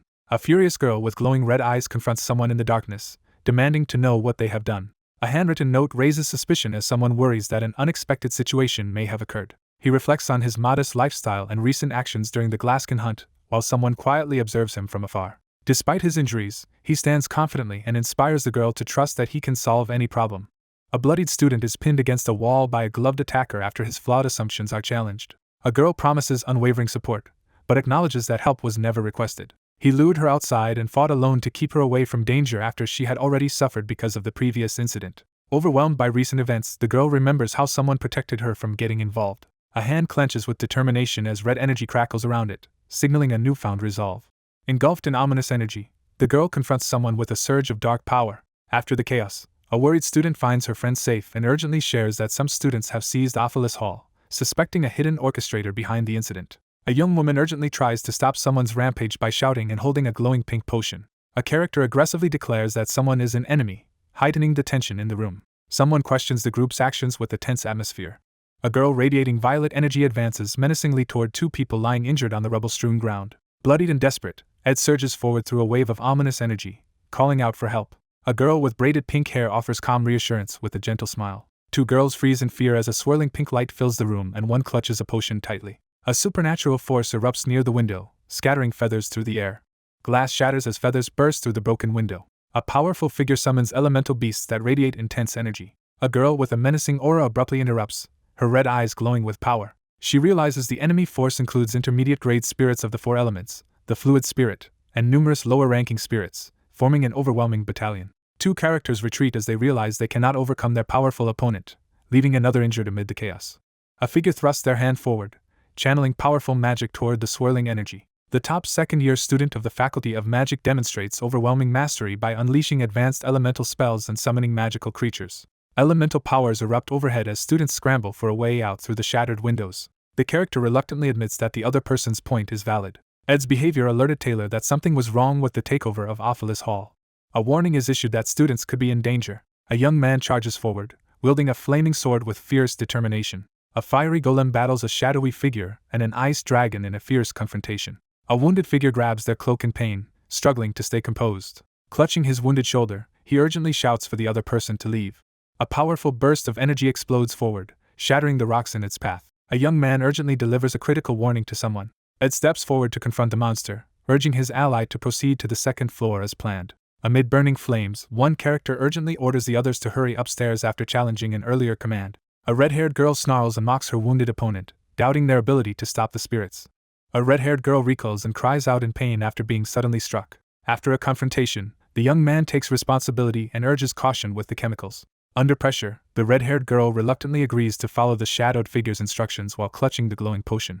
3 determined figures rush through swirling shadows toward a looming adversary. A girl unleashes a surge of dark energy, her glowing red eyes fixed on her target. A single, wide, glowing red eye snaps open in shock. A wounded figure stands in the midst of swirling crimson energy as a girl with a red ribbon reacts in shock. One character steps forward to take control of the situation, urging the other to move aside so they can address the aftermath and provide treatment. A bruised and scarred hand slowly rises, signaling determination despite injury. A girl tries to hide her anxiety as her eye glows ominously. Bloodied and defiant, the protagonist confronts the braided girl and demands that she back down. A character's eyes widen in shock as they realize something critical. A girl with braided hair jolts in shock. Amid a violent magical wind, one person clings to another for support and begs for the spirits to be dismissed. Someone anxiously apologizes while trying to help a struggling magical bird spirit. A surge of glowing energy blasts through the room. A hard object shatters on the ground, sending fragments and smoke into the air. 3 stunned characters turn in shock as someone manages to stop her. A wounded boy urgently lifts a scared girl towards safety. A battered boy slows down, glancing back in exhaustion as he tries to catch his breath. Someone urgently calls out to the motionless figure lying inside the glowing ritual circle as flames consume the ruined room. A desperate voice calls out for Ed as a tall, illuminated tower looms in the rainy night. 2 people discuss recent injuries, with one expressing concern and the other promising to be more forthcoming in the future. A worried girl comforts an injured boy in the hallway, promising to confront those who hurt him. Ed, injured but grateful, promises to be more careful as his worried companion urges him to stop getting hurt. Injured and exhausted, the protagonist reflects on completing his role as the first-floor boss and prepares to focus on his camp. A bloodied character informs Ed about seeing a huge carriage while sitting in the rose garden. The protagonist recalls catching a glimpse of a mysterious object shaped like a golden crown rushing past. A group of hooded figures silently observe a golden ceremonial carriage, recognizing the symbol of the Elite Merchant Association's leader. Lortel's adoptive father, who killed her biological father, is revealed as the false boss destined to vanish after his defeat. As the struggle of the second act's final episode unfolds, a mysterious man intently examines the sage's sealed grimoire. The title, Golden King ELT, appears in bold, signifying the start of a new chapter or arc. The narration emphasizes that his arrival at the academy was earlier than anticipated. A carriage arrives in the rain as shadowy figures gather near the illuminated palace windows, hinting at unknown events unfolding. Rain pours down as several figures gather around a covered object outside a brightly lit building. A solitary figure watches the rain fall outside, lost in thought by the window. Someone confesses their heartbreak, admitting they were dumped. 2 women discuss the reputation of the young master they met at the camp. One woman confides that she senses a similarity between another person and her companion during their private conversation. The girl turns away and ascends the stairs, leaving the boy standing alone after her emotional outburst. Someone urgently asks if anyone knows what he said. The young man confronts the other person, insisting they accept the consequences of their choices after being mercilessly rejected. A green-eyed woman with red hair admits a difficult truth with intense determination. A stern woman bluntly tells someone they must get used to harsh comments throughout their lives. The narration introduces the chief maid of Ophelis Hall, highlighting her 2 decades of experience. At age 15, she began her journey as an apprentice maid with no prior advantages.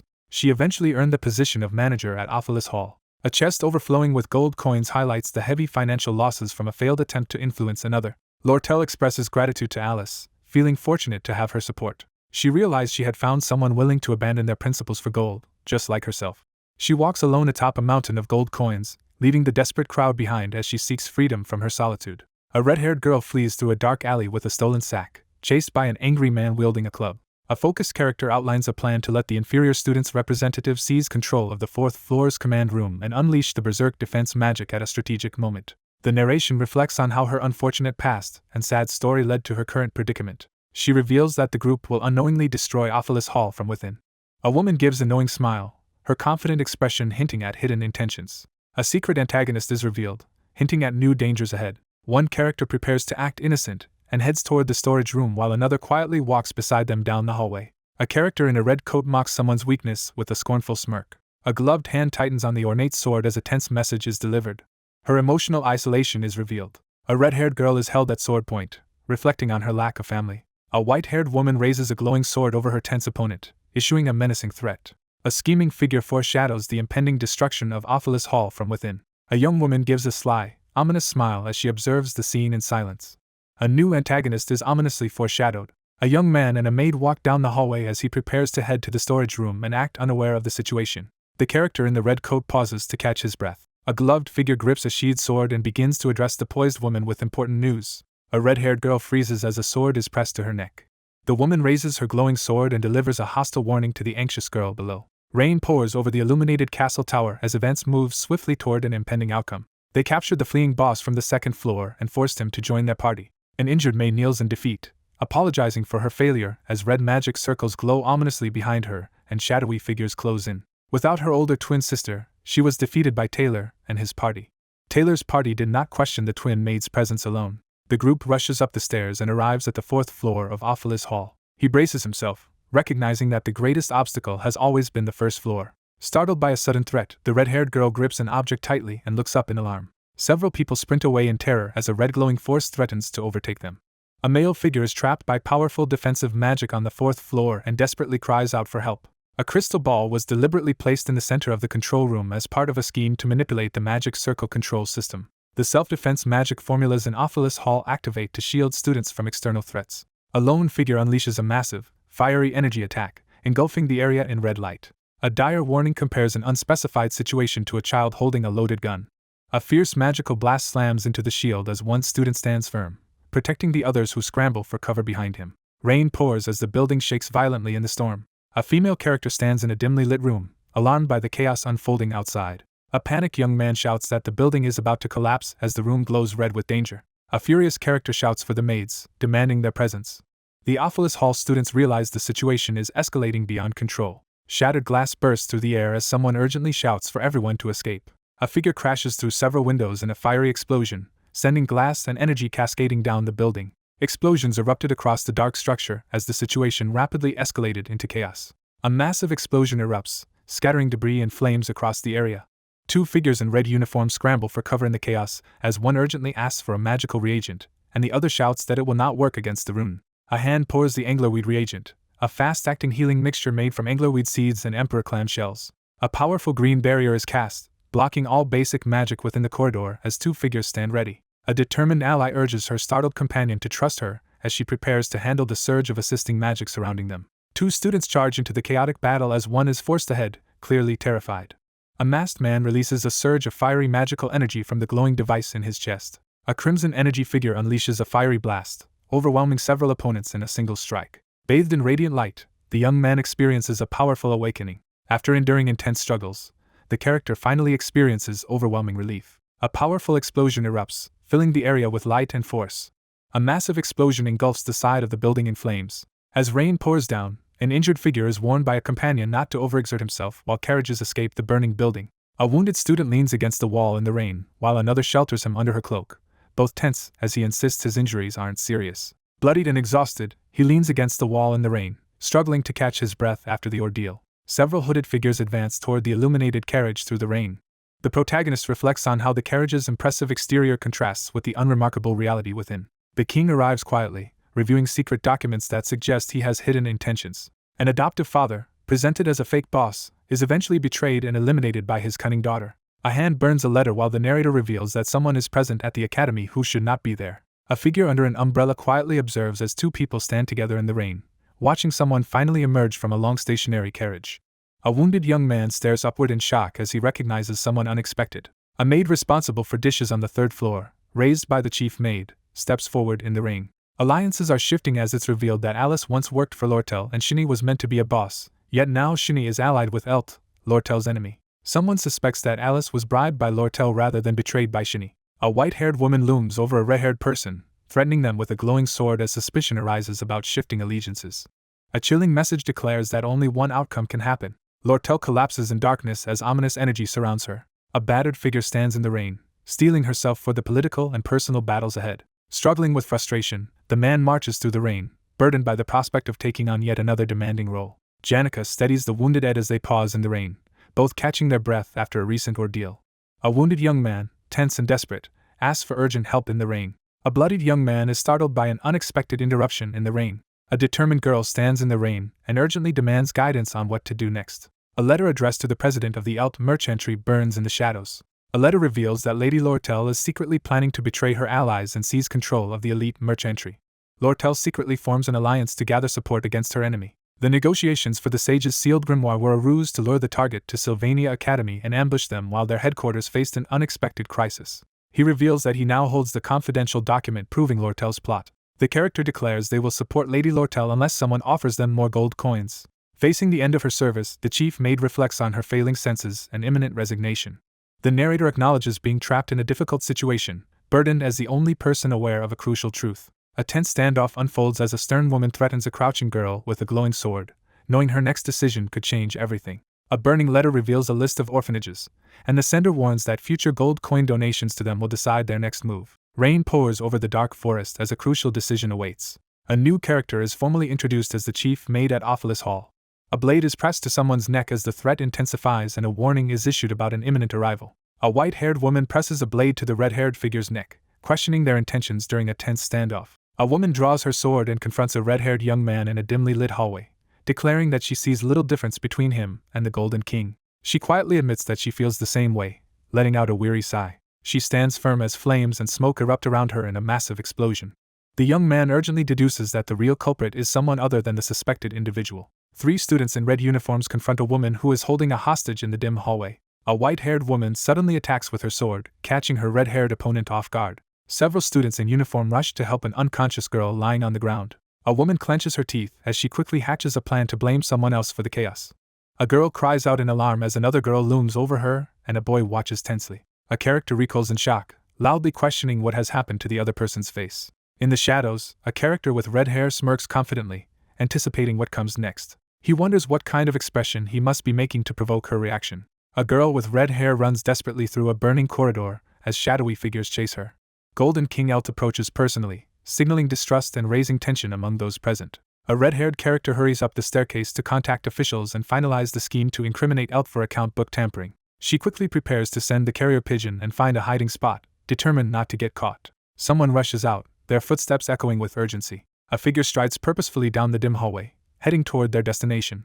Someone tries to reassure themselves and urges not to feel disappointed. He admits his deep loneliness, feeling that no one in the world understands him. She calmly admits that betrayal is nothing new to her, having faced it many times before. A red-haired girl cautiously sneaks past a lamplit doorway at night. A red-haired girl struggles to contain her heartbreak, fighting back tears under the dramatic orange light. A character steps forward in the dimly lit room, breaking the silence. A determined character strides down the hallway, resolved to take action. A red-haired girl races down the hallway, desperate to reach her room before Elt. Someone prepares to send a carrier pigeon while rain falls outside the dimly lit building. A massive chandelier crashes to the floor, filling the dark room with chaos. A stern man with a glowing pendant leads a group of hooded figures into the tense, shadowy room. A man urgently tells a student to evacuate. Access to the building is restricted due to safety concerns. A wounded student blocks the group's path, refusing to let anyone pass until faculty and staff arrive. A stern man questions the bloodied young man about his motives, but the young man insists he is acting independently, referencing Sylvania's shop system. 3 individuals understand the true progression of the story. Driven by vengeance and ambition, she plots to remove Elite, avenge her childhood, and claim the merchantry's presidency. A determined figure resolves to stop Lortel and secure the sage's sealed grimoire. The mastermind behind the story's twist is revealed as the woman standing at the center. A character realizes she must go to the 5th floor, where a powerful enemy armed with a glowing sword awaits. A firm refusal interrupts the situation. 3 adventurers face a group of shadowy captors, preparing to rescue a bound girl held hostage. Amid the raging battle, the sword wielder entrusts the fallen ally to the others and charges at the enemies with renewed determination. Two opponents unleash powerful fire attacks against each other in a heated battle. With a burst of determination, the swordsman charges forward, wielding a fiery blade as chaos erupts around him. He prepares to take responsibility for whatever threat is aimed at Ophelis Hall. Injured and tense, the man resolves to keep intruders out to ensure events in Ophelis Hall proceed as planned. A surprised young man bows on the grand staircase after recognizing the powerful leader and his escorts. The stern man proposes negotiating with the academy to ensure proper treatment. A person acknowledges new information with a serious expression. Battered and exhausted, the protagonist gathers himself in the aftermath of the fight. A menacing figure confronts someone about their allegiance to Lortel. Driven by revenge and ambition, she fixates on her plan to remove her rival and claim the merchantry's presidency. A determined figure prepares to undermine Lortel and secure the sage's sealed grimoire. At the center of the scheme, Alice is revealed as the mastermind behind the story's twist. Lortel confronts her opponent on the 5th floor, holding a glowing sword and forcing a critical decision about intervening. A firm rejection interrupts the situation. A group of students confronts shadowy enemies while a restrained girl looks on anxiously from a rope basket. Amid the chaotic clash, one fighter decides to entrust a vulnerable teammate to the group's protection and charges forward. Blazing attacks collide as one character charges forward while another unleashes a powerful blast amid the flames. Amidst roaring flames, one student charges forward and clashes weapons with an opponent, while others unleash magic in the background. A stern man glares forward with unwavering resolve, ready to confront the situation ahead. The injured man winces and cries out in pain. Someone resolves to prevent intruders from interfering with the events unfolding in Ophelis Hall. A shocked young man bows on the staircase after recognizing a powerful figure accompanied by 2 escorts. A stern man proposes negotiating with the academy to ensure fair treatment. The speaker acknowledges the information with a serious expression in the shadows. Wounded and exhausted, the character faces a grim realization after the conflict. A menacing figure confronts a smaller person, questioning their loyalty. 10 minutes earlier, a building erupted in flames. A glowing, stone-like figure bursts through the wall as 2 people watch in shock. A dirted young man surveys the chaotic aftermath in shock and dismay. A shirtless man hangs upside down in a damaged room, calmly explaining his lack of urgency while another person questions his inaction. The muscular man complains about the broken wall, questioning who would believe someone like this is a mage. 2 students acknowledge their awkward past encounter while standing before a glowing, broken wall and addressing a kneeling figure.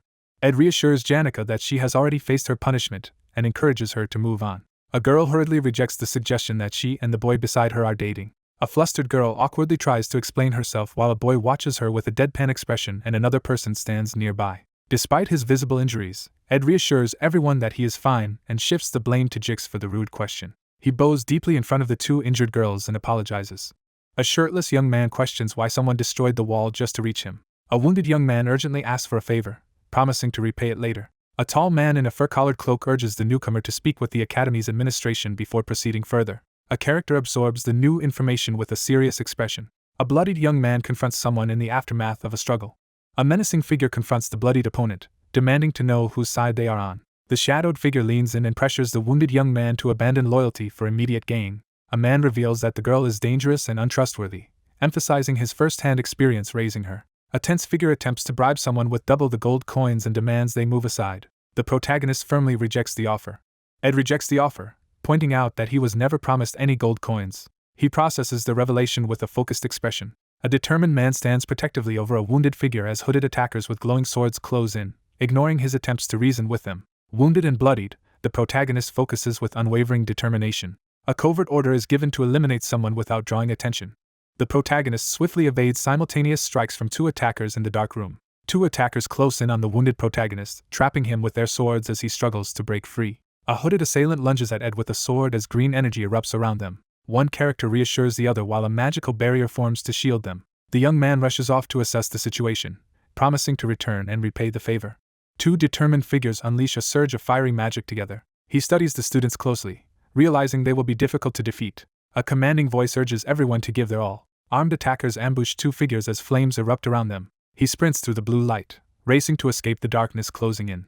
He decides to immediately find Lortel and get answers about the situation. An injured boy stands alert in the smoke as a startled girl watches him from behind a wall. A startled girl anxiously reacts after learning someone couldn't escape. A plan is made to escape through the back door. A battered boy with an eye patch urges someone to run and not fall behind. An ominous message foreshadows that all goodwill and trust are driven by hidden motives. The receptionist tries to act flirty with Lortel, hoping to coax out valuable information. The employee becomes lively and energetic whenever he receives helpful tips from Lortel. Teeny clings to her caretaker because she receives the academy's best feed. A gold coin glints as someone skeptically considers that every act of goodwill has an underlying motive, at least in this world. Two figures race down a dark corridor as one urgently brings up a recent betrayal. Overwhelmed by regret, the red-haired character blames himself for making a serious mistake. Janica was raised with kindness and learned to treat others with the same warmth. She insists that she is different from the other girl. On that day, she presented Ed Roth-Taylor with a pivotal offer.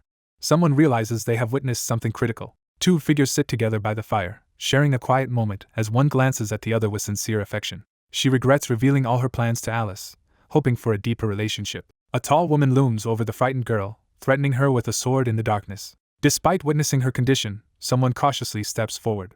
A red-haired girl gazes down by the window, overwhelmed by doubt as she questions her worth and dreams. 5 distinct individuals, each surrounded by a sinister blue aura, are revealed as conspirators who were bribed to seize control of Ophelis Hall. 3 individuals join forces with Elton the Rain, signaling a new alliance. Constricted by a thick rope, the young man realizes he cannot count on support from Wayne. A wounded young man glares defiantly at his unseen opponent, bracing for what comes next.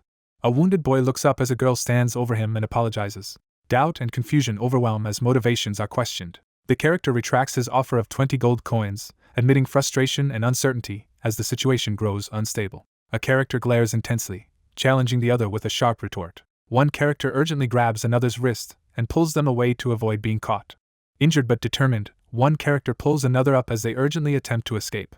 A startled girl looks up in alarm, reacting to an unexpected mention of goodwill and trust. A male character demands an explanation, insisting there is always a reason for their actions. A red-haired character delivers a warning with a confident smirk, emphasizing distrust. A character exposes that the merchantry headquarters is plotting to manipulate market prices, suspecting involvement from her father.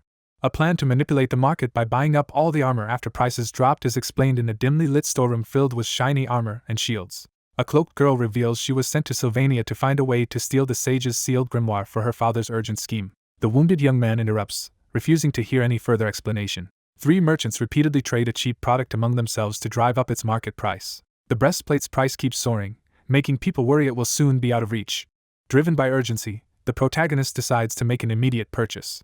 They realize that selling the products they've collected now will earn them an enormous profit. The narrator explains that manipulative trading relies on trust, warning that if merchants B and C sell the product without A's knowledge, the price will collapse. Merchant A sells off their bonds to monopolize the product, putting out at risk of losing power due to a sudden financial loss. Lortel secures control over the rights to sale by manipulating key merchants during Elite's absence from headquarters. While urgently running through a dark corridor, one character reveals their plan to use the Academy's financial turmoil to force a negotiation for the sage's sealed grimoire and create an opportunity to sell the armor. A girl turns in shock, stunned by an unexpected feat. The injured protagonist steels himself, determined to quickly grasp the entire situation. They urgently discuss sending a message to headquarters using a carrier pigeon to sell the armor. A hidden messenger pigeon is prepared to deliver a critical message to the headquarters, forming the key to a covert strategy. The wounded protagonist warns his wary ally that his father is planning to capture him and expose the traitors tonight. The wounded young man stands silently in the dim room, catching his breath after the struggle. Ed gives a critical command with determination. The group moves silently through the rain, following urgent instructions to avoid detection as they approach the dark building. A diversion is set in motion as instructions are given to send an empty carriage to the Arkan Mountains to mislead pursuers.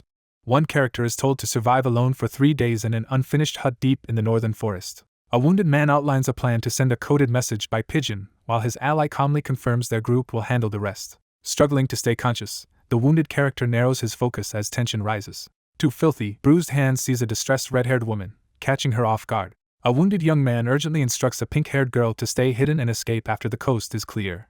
His skills are praised for being as seamless as those of a seasoned merchant ally. She realizes she can finally trust someone to handle things swiftly. A bloodied young man is jolted out of his shock as someone confronts him about his unusual behavior. A red-haired girl calls out calmly. She stares up, demanding to know why she is being helped so much. He sits in silence, bloodied and shaken after the violence. Bruised and struggling, the injured protagonist winces as he tries to respond under pressure. Someone questions the motivation behind an action. Someone quietly acknowledges an inner sense of obligation. A girl stands inside, visibly upset, while a man silently leaves through the door into the pouring rain. A female character stands tensely in the shadows as double doors swing open before her. Rain pours outside the large, ornate window, casting a somber mood over the scene. A girl with long pink hair loses her balance and falls hard to the floor. A girl struggles to steady her breathing as her heart pounds loudly in her chest. A fierce battle erupts as the 2 groups confront each other with swords and magic. Hooded attackers ambush a group near a burst of magical fire as chaos erupts on the first floor. A character clutches their chest, stunned by overwhelming emotions they struggle to believe. She clutches her chest in distress as she realizes her own rapid heartbeat. Rain intensifies over the dark forest as night falls. An armored figure draws a sword and confronts the person who has just emerged. A maid unexpectedly draws her sword in the rain, ready to fight. A battered man grips his shoulder in the rain, bracing himself uneasily for what he believes is the final obstacle. The injured young man stands in the rain, dismissing his opponent with a cold remark. The takeover attempt comes to a decisive end. Rain pours outside the large window as the night deepens. A girl with long pink hair suddenly falls to the floor, looking shocked. A female character stands still, overwhelmed by her racing heartbeat. A fierce battle erupts as three opponents clash with swords and magic in a decisive confrontation. Masked attackers ambush a man and two startled figures near a burst of fire on the first floor. Clutching their chests, the character reels from an overwhelming surge of emotion. Startled by the intensity of her own heartbeat, the girl clutches her chest, overcome with emotion. Rain pours relentlessly over the shadowy forest, deepening the night's tension. An armored figure confronts Ed with drawn sword, surprised to see him emerge. A stern maid draws her sword under the pouring rain, preparing to confront an unexpected threat. A battered man braces himself, questioning the difficulty of the final obstacle. The bloodied young man stands in the rain, wipes his mouth, and dismisses his opponent's attack as unimpressive. The attempted takeover is declared finished. All runes from Ophelis Hall are absorbed by the person holding the command. A female swordsman delivers a powerful magic-infused strike, showcasing her exceptional combat and magical abilities. The chief maid charges forward and unleashes a fierce attack with her glowing sword. A powerful attack erupts with a burst of energy. A determined fighter in red unleashes a powerful attack but fails to defeat Taylor McLaury. Two opponents clash with swords, each pushing forward with fierce determination. The final battle is officially announced, marking the start of a decisive confrontation. A glowing force crashes into the building, causing chaos. A sword is drawn as the building burns intensely in the background. A determined maid grips her sword in the rain, preparing to confront an unseen threat. In the pouring rain, one wounded figure faces off against an armed opponent, both locked in a tense standoff. The protagonist, battered and resolute, realizes he only has enough mana left for a few basic spells. A fierce blow lands, sending shockwaves through the area. She unleashes a powerful downward strike with her glowing purple sword, triggering a burst of magical energy. A devastating energy blast rips through the scene. A decisive blast of purple magic sends the enemy flying across the battlefield. A character recoils in disbelief as a sudden, ominous light fills the scene. A swift attack is launched, targeting the character's leg. The protagonist instantly recognizes the opponent's attack pattern as a boot slams down. A woman swiftly reaches for her throwing knives as rain pours down, readying herself for an imminent fight. A hand swiftly grabs her wrist before she can react. With a surge of energy, one character forcefully slams the other into the ground. Clutching their head, the character falters in pain as the pressure intensifies. A surge of power courses through the glowing eye as arcane symbols flare to life. A notification appears, revealing that the ability to share a skill with a twin can be used once per day. A surge of telekinesis sends several glowing daggers hurtling forward. A bloodied young man recoils as a surge of ominous purple energy erupts around him. Multiple purple energy swords pierce the bloodied young man, pinning him to the ground. With determination in his glowing eyes, he prepares to unleash his power. Startled, the protagonist recoils as sudden danger appears. Despite his injuries, the young man grips his blood-stained sword and pushes forward through the pouring rain. The character examines shallow wounds on their leg after deflecting an attack with a knife. A wounded defender stands firm in the rain, shielding an injured maid from an imminent threat. A young woman is knocked to the ground, grimacing in pain as rain pours down. A character swiftly kicks a sword into the air, deflecting the attack with a burst of sparks. The battered young man reaches his breaking point, staring ahead with unwavering resolve as rain pours down. Bloodied and desperate, he screams in anguish while clutching the motionless body in the pouring rain. A tense countdown begins as someone is about to arrive. A desperate girl forces herself forward on the ground, shouting for others to move aside so she won't disappoint Miss Alice. A tense figure predicts that Alice will lose. A girl crouches angrily in the rain and demands to know what the other person understands about her. A woman fiercely defends another's hardships as she releases a surge of magical energy from a glowing cube. A female mage unleashes a storm of powerful pink magic attacks from multiple glowing circles. A character unleashes a surge of magical energy while fiercely defending someone, demanding to know how many orphans have been saved. The boy reveals he is also an orphan and admits he knows little about her. The narration acknowledges that the failed swordsman of Sylvania provided little information about Alice's background. She fixates on her resentment, blaming someone else for the situation. Ed charges fearlessly through the explosion, pushing forward with unwavering resolve. A fierce clash erupts as a woman attacks a young man engulfed in fiery energy. A white-haired girl fiercely defends someone, insisting she owes her life to them. A character experiences a sudden realization, their eye wide with intense emotion. A young man stands his ground amid a massive explosion, shouting in anguish. The narrator reflects on the impact of the story just revealed. The injured character mutters defiantly through the pain as rain falls around them. The character pushes themselves up from the ground, ignoring the burning wreckage nearby. A distraught character, overcome with pain and betrayal, cries out against those who sided with Lortel. A tearful, dirt-streaked figure hangs their head in defeat as rain pours down. A massive explosion engulfs the building in flames and smoke. A maid lies motionless on the rain-soaked street as someone laments their ignorance of the extra stories and wonders what they can do. Kneeling in the rain, the bloodied young man silently acknowledges the countless untold stories that remain hidden. A massive explosion erupts inside the building, causing widespread destruction. Someone clenches their fist in the rain while reflecting on Alice's history of rescuing orphans and weighing her actions. A maid lies motionless and bloodied in a dark room after a violent incident. A determined figure rushes out into the rain, unwavering in their resolve and goal. Bloodied and resolute, the young man steels himself with a single goal: survival. A notification appears, announcing that Shani, who is responsible for the dishes, has been incapacitated. A system notification appears, signaling the successful acquisition of a new skill. A survival skill called Pain Endurance activates, delaying exhaustion and pain as the protagonist reacts in shock. A stone smashes through the window, scattering glass across the room. A battered young man kneels by the moonlit window, catching his breath after a violent struggle. The bloodied character stares forward, processing a grim realization in the shadows. The scene displays luxurious wooden furniture and carefully arranged decorations. The desk overflows with paperwork while books are organized neatly on nearby shelves. He stands alone in the shadowy office, quietly reflecting by the moonlit window. A bird perches inside a golden cage as a sharp sound breaks the silence of the dimly lit room. A hand quickly writes a message explaining that Elt is in Sylvania and will need 3 days to return to headquarters. An instruction appears on the screen to sell all of the acquired gear. A carrier pigeon flies through the stormy night, tasked with delivering a message that could seal Elite's fate. Blood drips onto a boot in the foggy darkness. A wounded young man pushes through the dark forest, struggling to stay on his feet as he clutches his injured arm. Lortel narrowly avoided capture by Elite thanks to unexpected help and timely events. A carriage speeds through the rain, fleeing the Arkan Mountains under the cover of night. Elite is forced to give chase. A carrier pigeon speeds through the rainy night, carrying a message that will finalize Eld's resignation before any confession can change the outcome. The injured young man realizes something is wrong as he approaches the hut and notices an unexpected situation. A hooded girl confronts a bloodied, kneeling boy in the dark forest. Ed reels in shock, struggling to process the unexpected revelation.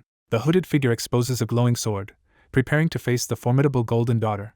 Only the 5 individuals bribed by Lortel know she is the secret mastermind. A character assesses the shifting alliances, deciding that with Elite gone, Alice must depend on Lortel while planning to secure Shani and Kelly's loyalty and buy off Will Lane. One character contemplates another's unpredictable nature, realizing that their actions cannot be influenced by money. Injured and alone in the shadowy forest, he realizes he could be eliminated here without anyone noticing. Lortel Ketchum is revealed as the secret mastermind, willing to use and discard anyone for her goals as she moves through the darkness with a glowing dagger. A dramatic declaration is made, labeling someone as a villain. A wounded young man strains to think clearly as he clutches his injured arm, desperate to survive. A wounded man stands his ground as a hooded woman confronts him with a blood-stained dagger. A hand seizes a glowing sword, signaling the start of a confrontation. A character reacts with shock to a sudden event. A gloved hand swiftly draws a shining sword, ready for action. A character frantically presses down on a bleeding wound as panic fills the night. A wounded young man stands in shock as someone urgently treats his injuries under the moonlight. 2 figures approach a bonfire in front of a cabin at night, with one supporting the other after the rain has stopped. She invites the other person to sit closer and share the warmth of the fire. The next opponent is introduced as the formidable Golden Daughter, Lortel. Only the 5 people Lortel bribed know she is the secret mastermind. With Elt gone, Alice has no choice but to depend entirely on Lortel. 2 characters are assigned to follow Alice as the group prepares for their next move. Lortel ponders why Ed remains unaffected by her wealth and influence. Someone fears being abandoned in the remote woods. Ed, injured but defiant, stands ready to confront a hooded figure in the moonlit forest. A hidden figure prepares to commit a secret crime without being seen. A hooded woman advances through the dark forest, gripping her dagger and preparing to strike. A looming threat is revealed as it's hinted that any human she encounters will be eliminated. A dramatic statement confirms the presence of a true villain. Clutching his wounded side, he struggles to think clearly as he fights to stay conscious. A wounded man faces off against a woman who threatens him with a knife. A tense moment unfolds as a hand grips a sword, ready for action. He stiffens in shock as a sudden realization strikes him. A hand grips the hilt of a sword, ready to draw it. Desperately pressing on the wound, one character tries to stop another's severe bleeding. A bloodied Ed lies on the ground as someone anxiously tends to his injuries. As the rain ends, one figure helps another through the forest toward a bonfire beside a cabin. A red-haired girl invites everyone to sit by the fire and warm up together. By the campfire, Lortel insists that explain if he followed the plan. They discuss the horseman's willingness to risk his life for a diversion, raising suspicions about how such loyalty was obtained. A tense conversation unfolds by the fire as one person reveals their plan to gain control over the elite merchant association. A confident girl boasts about owing a favor, trying to cheer up the person she's speaking to. A red-haired character mocks the lack of excitement in Ed's response as they sit by the campfire. A character smiles with sly confidence as the fiery glow highlights her intent. Someone expresses gratitude to Ed off-screen. Two people sit by the campfire as one expresses heartfelt gratitude, and the other reminds them about the promised payment. Someone initiates a serious conversation by asking if there is any unfinished business, and whether it involves Alice. The red-haired character quietly shifts the conversation to ask about Janica. Two people sit by the fire and talk sincerely about their respect for a kind and considerate senior. He responds to the challenge with calm confidence. A character pauses in silence, exhaling softly while holding a drink. She admits she isn't as kind as she may seem. A massive impact tears through the area, blasting debris across Ophelis Hall. After receiving a report from a subordinate, El leaves the area, showing no interest in Ophelis Hall as armed guards remain at their posts. Struggling in the fight against the mercenaries, one character braces to intervene. Instead of fighting the mercenaries, he desperately restrains his own comrade as chaos erupts around them. Janica unleashes a surge of overwhelming spirit power, forcing others back with its intensity. He rushed forward to stop her before anyone got hurt, but she demanded to know what was wrong. She confronts him directly, causing others nearby to whisper anxiously. A girl pauses in silence as a glowing white bird rests on her shoulder. A red-eyed girl denies being angry while gripping a glowing bird and smiling menacingly. Unable to attend class due to a ruined uniform, the protagonist receives a spare uniform and hears about the incident. A figure is overwhelmed by a surge of destructive red energy as a glowing artifact radiates power from their chest. The chief maid sits bound and silent, refusing to answer any questions. A critical character blocks Lortel from leaving the stage. The plan succeeded, but everyone waited anxiously for news from the carrier pigeon. Weary and sore, the protagonist takes a moment to recover by the stream after the exhausting incident. A character acknowledges the difficulty of physical labor but resolves to push through and complete the task. A status window appears, revealing the protagonist's intermediate crafting abilities and available skill slots. Now that advanced crafting skill slots are available, acquiring new skills becomes the main focus. A character reviews their skill status screen and firmly decides which abilities to master next. Two types of magical technology are introduced: Spirit Formula Infusion for spirit sorcery, and Magic Engineering for crafting tools and weapons. A character explains that mastering Spirit Formula artifacts and disassembling advanced magical items unlocks new skills in magic engineering. While considering his strategy for forming a spirit contract, Ed turns as Janica cheerfully greets him after the rain. A girl takes a break on a rock in the woods, reassuring a boy who checks if she is alright after helping him. A character makes a playful face, eyes closed and lighthearted expression. A girl with red eyes anxiously asks about Lortel's condition. A girl with pink hair sits tensely by the cabin and explains that someone is resting inside. The Ophelis Hall takeover has ended, but unresolved tasks remain. Persuasion of the former chief maid sets the stage for negotiating the purchase of the sage's sealed grimoire. For 3 days, she waits anxiously in the cabin for a reply from the elite merchant company's headquarters. She wrestles with her conflicting emotions, feeling frustrated but unable to hate the situation. Someone reflects on the impact of being with Ed Rothstaler. He chops wood with intense focus as someone watches from the cabin window. She reflects on how his selfless kindness makes her feel safe. She realizes she is experiencing a feeling that seems normal for everyone else but unfamiliar to her. Lortel reflects on how her harsh life on the streets makes this moment invaluable to her. Janica laughs while teasing Ed and holding his jacket. She seethes with frustration, envying the abundance of kindness others receive. A menacing figure issues an ultimatum, demanding that someone be surrendered. A confident woman asserts her readiness to lead the fight for him. A scheming woman relishes the advantage of living together for 3 days, already plotting her next move. A woman envisions burying the cabin in gold as she schemes her next move. She debates whether helping with tuition is a good idea, considering her own lack of money. A red-haired girl, visibly flustered, reluctantly offers help while insisting it is not out of kindness. She slams her head against the wall in embarrassment as a scoreboard reveals her number of boyfriends is 0. Someone off-panel asks if the other person can move, checking on their condition. A red-haired girl confronts someone for taking her spot and notices something unusual. A girl in a witch hat steps into the sunlit room, catching the red-haired girl off guard. Someone is surprised to find another person relaxing in a sunlit spot on the floor. A girl in a witch hat screams in frustration, pressing her hands forward as she expresses her anguish. Someone apologizes for waking another person and explains that someone with red hair has sneaked into the cabin. A red-haired woman reassures someone that she has handled the situation and encourages them to return to sleep. A red-haired girl confronts someone about another person's frequent visits, pressing for answers. A new rival is introduced, described as unpredictable and troublesome, while she sleeps peacefully despite her scratches. Under the glow of sunset, someone resolves to settle the score within 3 days. Morning arrives at the sunlit cabin, marking the start of day 2. A cheerful girl excitedly calls out to Ed from her bunk bed, ignoring someone else's wishes. A cheerful girl greets Lortel outside on a warm morning, eager for some time alone with Ed. A weary girl inside notices a new arrival at the window, while a boy outside focuses on stacking bricks. A character narrows her gaze, intensely studying the scene before her. One girl sleeps soundly on the floor while another sits nearby, sighing about how rarely this happens. After finishing the task, the young man breathes a sigh of relief. A new crafting recipe for handmade bricks is unlocked, detailing the process and difficulty. Crafting is finished, raising proficiency and unlocking the stonemasonry skill as a stone brick appears. A newly crafted brick fireplace is introduced, described as functional but not very sturdy due to its mud-sealed joints. The fireplace is finally completed, and crafting proficiency increases. Someone comments on the unique aroma of the steaming skewers and confidently identifies basil as an ingredient. The group reviews their progress around the campfire, agreeing that things are on track but emphasizing the need to stay vigilant as they tackle their remaining tasks. A composed merchant offers to pay compensation with either gold coins or goods. They begin brainstorming possible solutions, immediately considering construction materials. One character questions the presence of excess magic engineering equipment, while the other listens in silence. The character pauses to mentally review the inventory for available spares. Ed asks Janica for a favor, catching her by surprise. Someone asks for help with learning spirit magic and hopes to contract with a lower spirit. A confident girl enthusiastically takes charge, declaring herself the teacher to a surprised boy. Ed tries to connect with the spirit bird as magical energy swirls around him, following instructions from the others. Ed is surprised as he begins to hear the spirit bird's faint voice while another character explains the need to strengthen his spirit connection. A magical bird urgently highlights the man's overwhelming responsibilities, emphasizing that he has no time for magic training due to dwindling supplies and pressing construction work. A female character urgently channels a powerful spell, her hands glowing with magic. Two anxious students discuss overhearing news about the weekly report meeting. A nervous girl clasps her hands as she confronts an anxious boy, both caught in an uncomfortable silence. A confident girl interrupts the tense boy with a pointed question, putting him on the spot.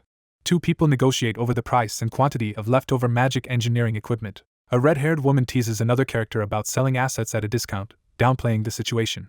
A green-eyed character with red hair studies the scene with intense focus. The negotiator proposes a regular meeting at the Merchant Association, offering discounted prices and suggesting they share tea and conversation each visit. While one girl insists that Ed deserves a free favor, the other refuses and defends her professional standards as Ed eats quietly. He defends himself against accusations and quickly shifts his focus to pursuing magic engineering and spirit magic. A group of students gathers tensely around the campfire as a new arrival addresses the others. The new arrival apologizes for showing up unexpectedly during the tense situation. Maya bows her head and regretfully delivers bad news. A red-haired woman urgently delivers a message from the former chief maid. The character quickly reviews the inventory in their mind, deciding to check for spare items immediately. Ed sits on the bench and seriously asks Janica for a favor, catching her by surprise. Someone requests assistance with learning spirit magic and hopes to form a contract with a lower spirit. A confident girl declares she will quickly help the surprised boy form a contract with an intermediate-level spirit. A glowing spirit bird appears as the group attempts a spirit connection, with one character focusing and another giving urgent instructions. Ed manages to hear the spirit bird faintly as a girl explains that improving his spirit connection is necessary, but she predicts he will advance quickly. A magical creature urgently argues that, due to the man's demanding daily routine and pressing responsibilities, he has little time for magic training. A girl channels a surge of green energy as she brings her glowing hands together, unleashing a powerful spell. A nervous girl asks a stressed boy if he heard about the weekly report meeting as he responds uncertainly. A nervous girl pleads for forgiveness while the boy stands frozen in awkward silence.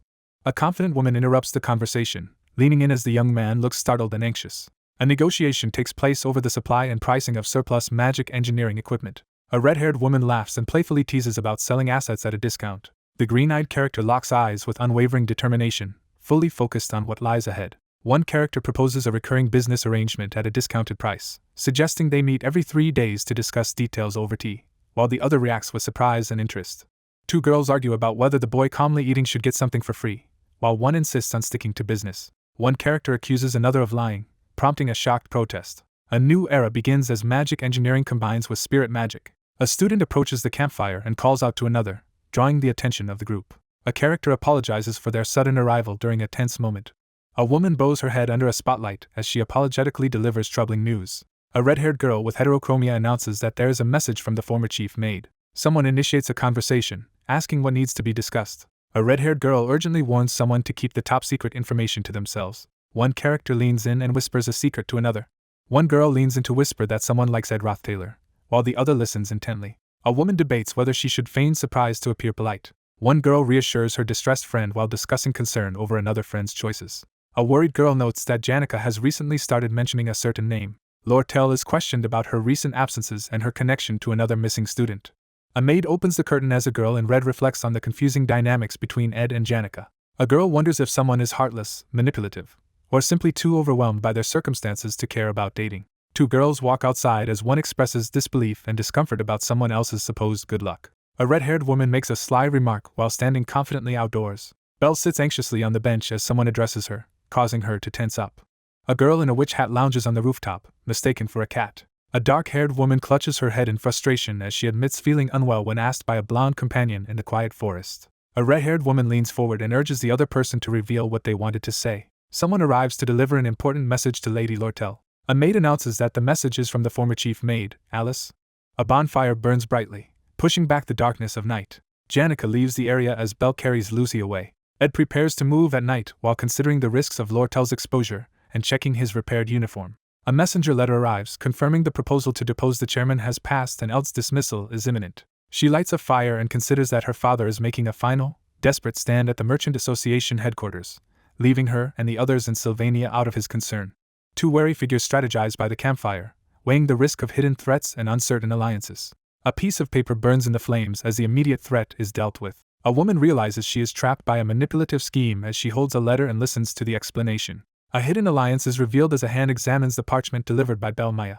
The document detailed the orphanages she funded, their annual expenses, and methods for ongoing support. Overwhelmed by relentless work and worsening health, she was ignored by the academy until she could no longer care for the orphanage. A white-haired woman risks everything in a high-stakes bet, unnoticed by others as she faces a glowing sword held over her. Her followers realized what she was going through as she broke down in tears. While holding a letter, the character reflects on how an ally's support is only guaranteed by his apparent victory, and is surprised by the unexpected message. Under dim light, the character silently studies the situation with focused intensity. Sitting by the fire, the girl quietly reflects on the harsh consequences of making mistakes. Someone privately admits that exposing their role as the mastermind would bring no benefit. While holding a burning letter, she decides to cooperate, feeling a sense of relief as she holds the envelope by the firelight. One character prepares to leave while confirming that the other will visit the Merchant Association's branch next week to finalize the contract. A burning torch is handed over in the darkness to prepare for the night ahead.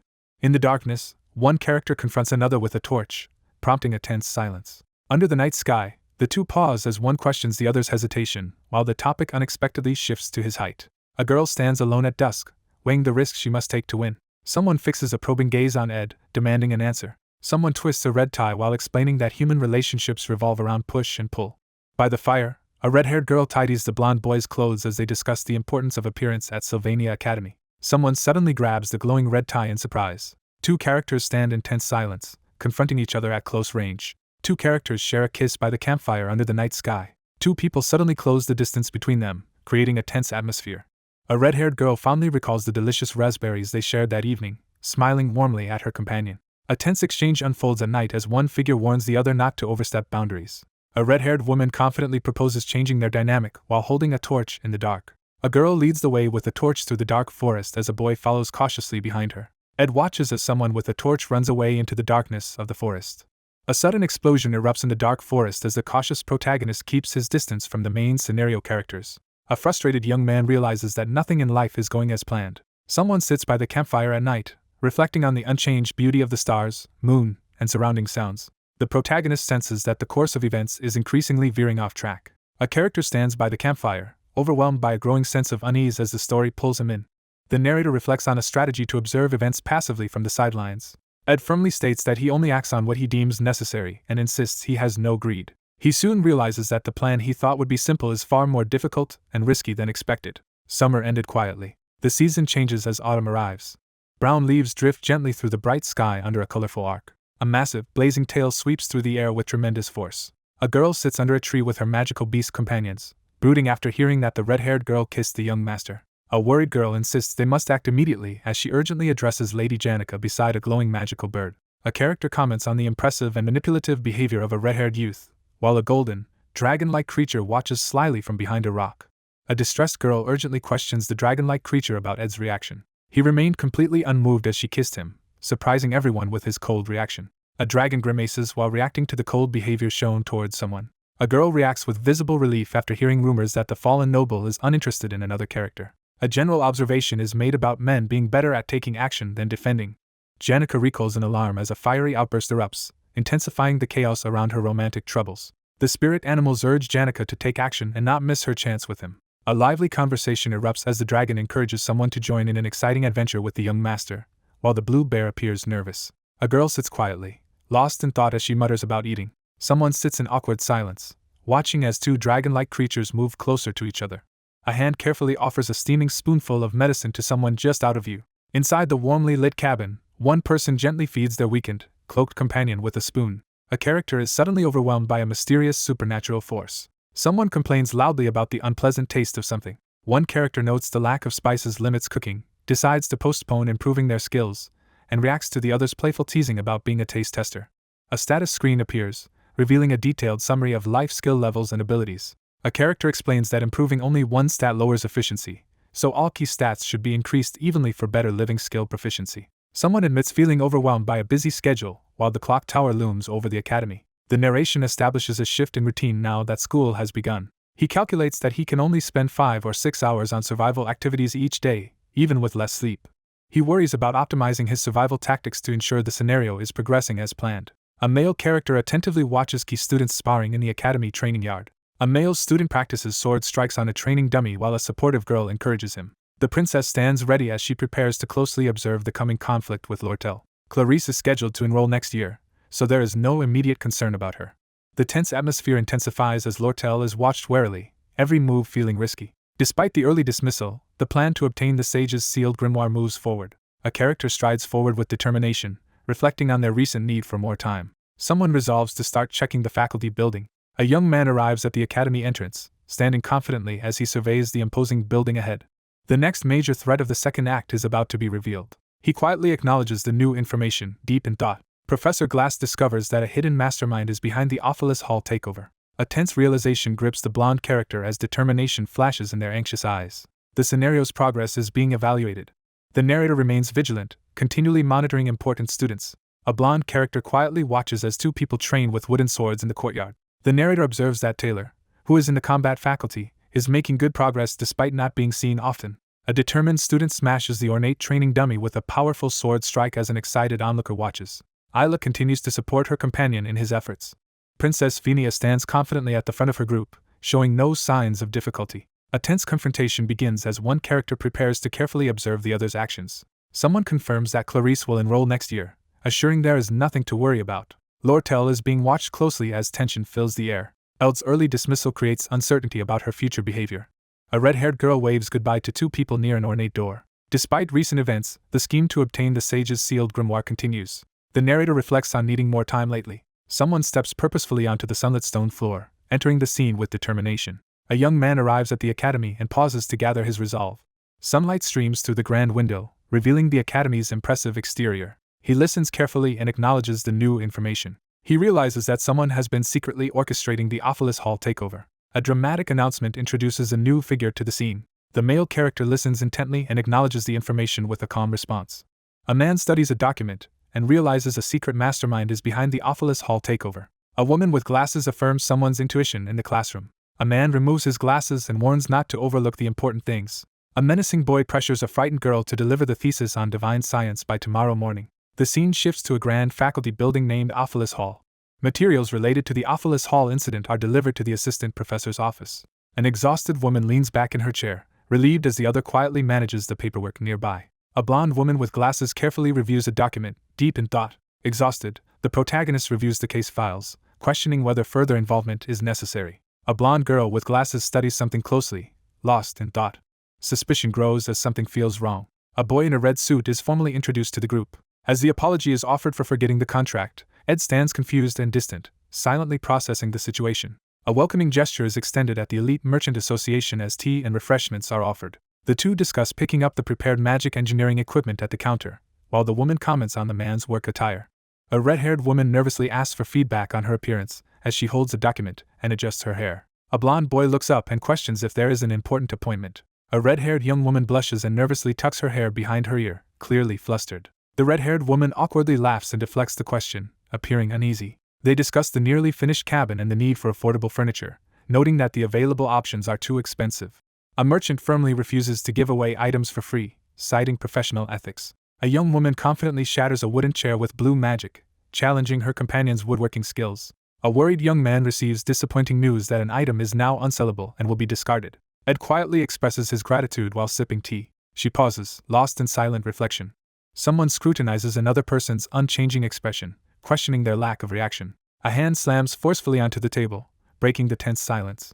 A red-haired woman leans in close to a blond man as he looks up at her, holding a teacup and preparing to speak. Two characters kiss passionately by the fire after making the decisive move. A woman boldly confesses her romantic interest while touching the man's chest, leaving him visibly surprised.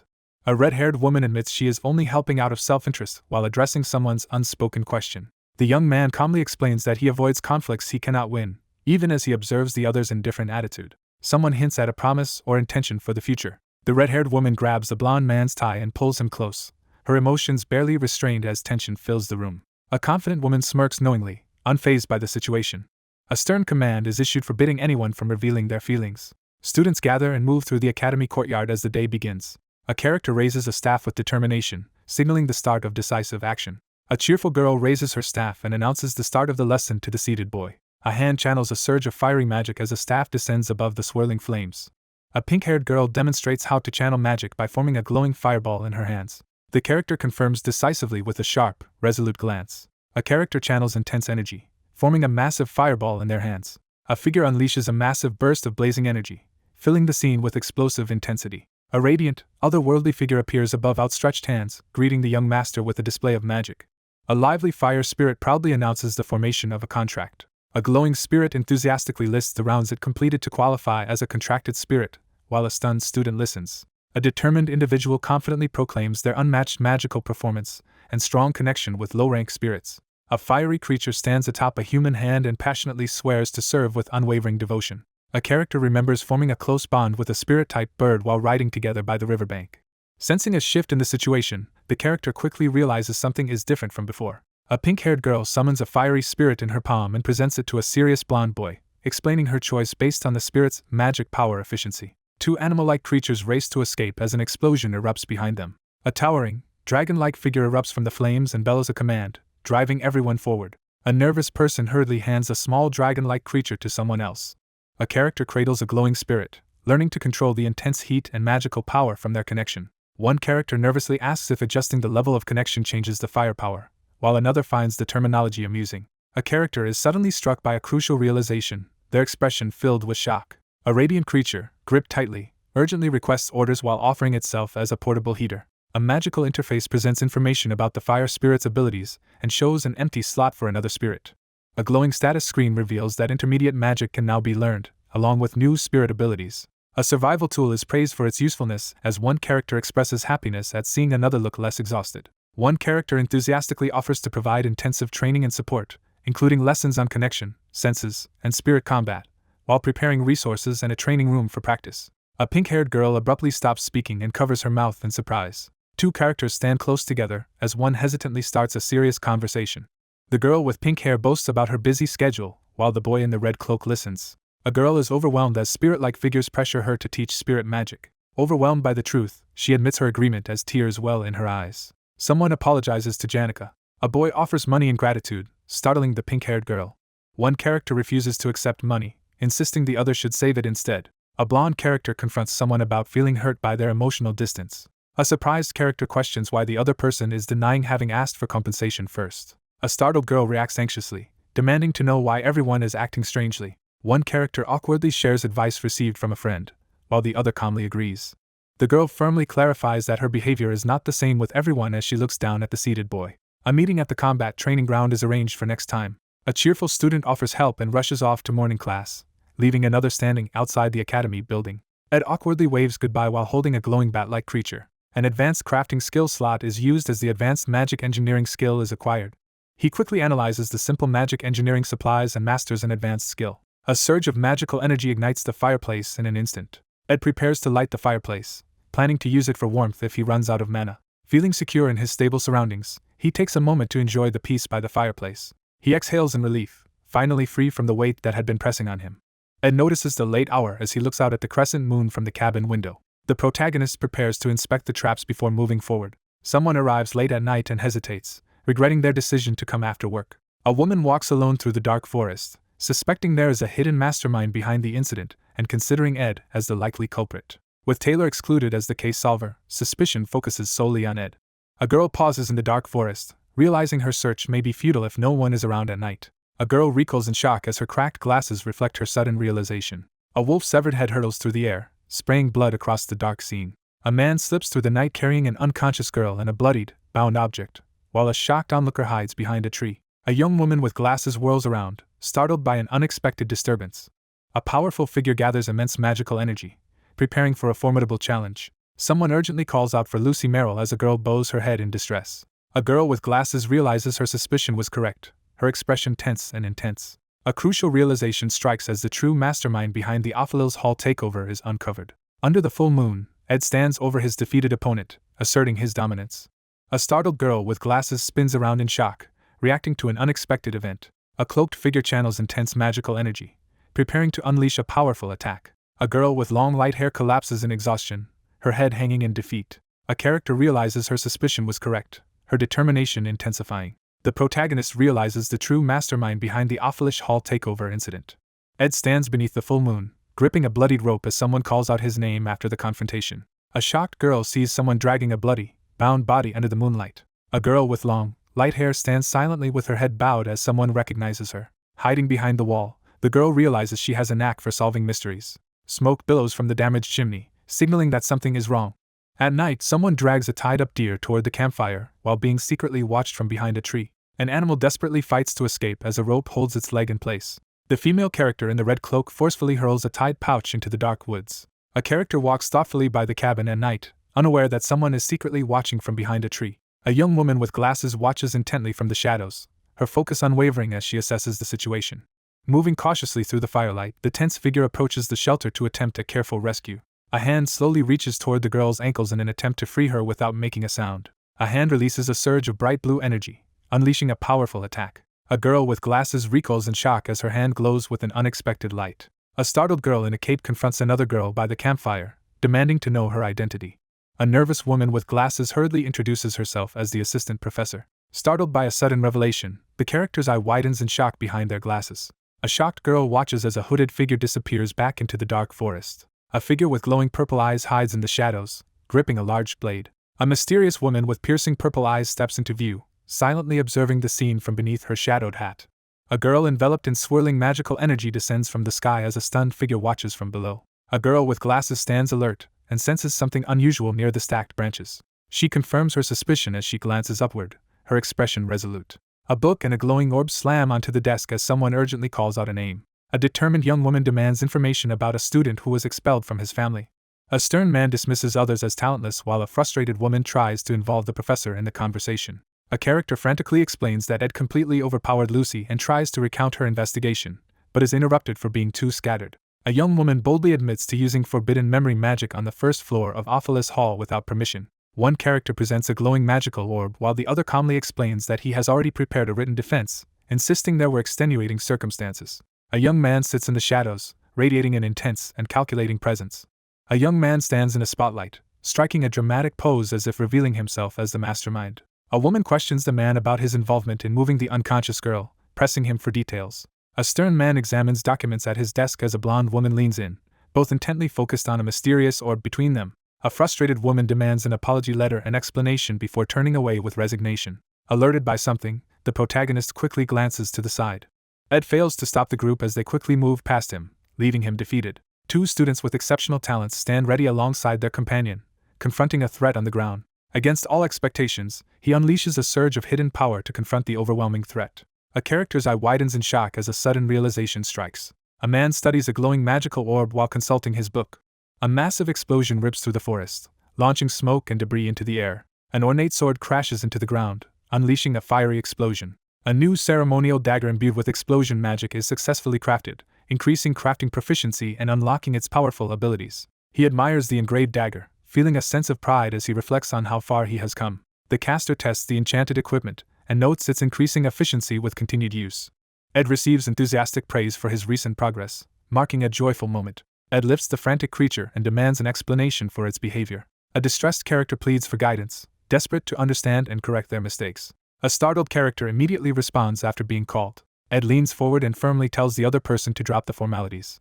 The narration explains that some spirits have left their physical forms and become low-ranking entities. A character reflects on how low-ranking spirits seek to improve their status by forming contracts with powerful spirit sorcerers like Janica. Ed suspiciously questions the creature about the contract, pressing for the real reason behind its eagerness. Ed demands answers from the small, glowing creature in the forest clearing. A small bat-like creature breaks down and admits her loyalty is driven by selfish ambition rather than pure respect. A young man explains that the magic contract will help him grow much faster than other low-ranking spirits. The young man demands more information as he paces through the forest. Rumors about a strong authoritarian temperament at the academy are discussed as someone explains their actions to appease it. One character acknowledges and empathizes with another's situation. Frustrated by his struggles, the protagonist vents about the harsh attitudes and rigid hierarchy among spirits as he walks down the forest path with a small spirit creature on his shoulder. As they walk through the forest, one character reassures the other, who anxiously insists on maintaining a formal tone. The protagonist acknowledges that his combat skills are improving slowly. An axe crashes down, splitting a log cleanly on the stump. He assesses his improved strength while standing by the chopped wood in the clearing. The storage is fully supplied, ensuring there's no need to sleep outside hungry anymore. Ed studies late into the night, determined to master his classes through relentless memorization and practice. A character reflects on enduring relentless hardship each day. A character notes clear improvement since the beginning and calls out for someone. Startled by a sudden call, he looks up in shock. A girl urgently tries to snap someone out of their daze, her voice filled with alarm. One character apologizes for being distracted and advises the other to prioritize their health over hard work. He blocks out distractions and mentally prepares for the challenge ahead. A young man examines 3 sealed letters he received, each promising important news. He prepares to read the 3rd letter, realizing it holds proof that the story's course has drastically changed. The negotiation for the sage's sealed grimoire intensifies as the academy and the merchant groups confront each other. Due to Elite's downfall, the original client lost their chance to acquire the sage's sealed grimoire. The involvement of the family had triggered a 3-way conflict between the academy, the Elite Merchant Association, and the Rothtaler family. Krapen Rothtaler tried to use the sage's sealed grimoire to pursue eternal life, but when his plan failed, he became directly involved in the negotiations. An unstoppable boss appears before the castle, signaling a dire new threat. A shadowy figure resolves to exclude someone from the unfolding events, marking their target with a bold red X. He considers the dangerous implications of someone powerful obtaining the sage's sealed grimoire.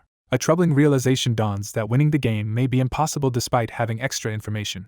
A letter exposes Krapen Rothtaler's actions and raises suspicions about them. He discovers that the letter includes an invitation addressed to him. Suspense builds as the sender of the letter is about to be revealed. The messenger returns from the northern woods and reports that the letter has been delivered as instructed. A character offers praise while holding a cup. A man urgently informs a composed woman that Sylvania's finances are in crisis. A figure reveals that if the Academy's grimoire isn't protected, it risks being sold by the merchantry, prompting a secret request for help. She wonders how Krapen Rothtaler learned about the negotiation and decided to join. A knight speculates to a woman in the Academy courtyard that a boy may have reported an incident to regain recognition and return to his family. The armored man dismisses the conversation with clear skepticism as the blonde woman listens intently. A confident woman approaches the group and boldly asks to join the princess for tea despite her low status. A character reacts with surprise to Lortel's unexpected action. 2 women confront each other at an outdoor table, as one questions the other's intentions and receives a calm defense in response.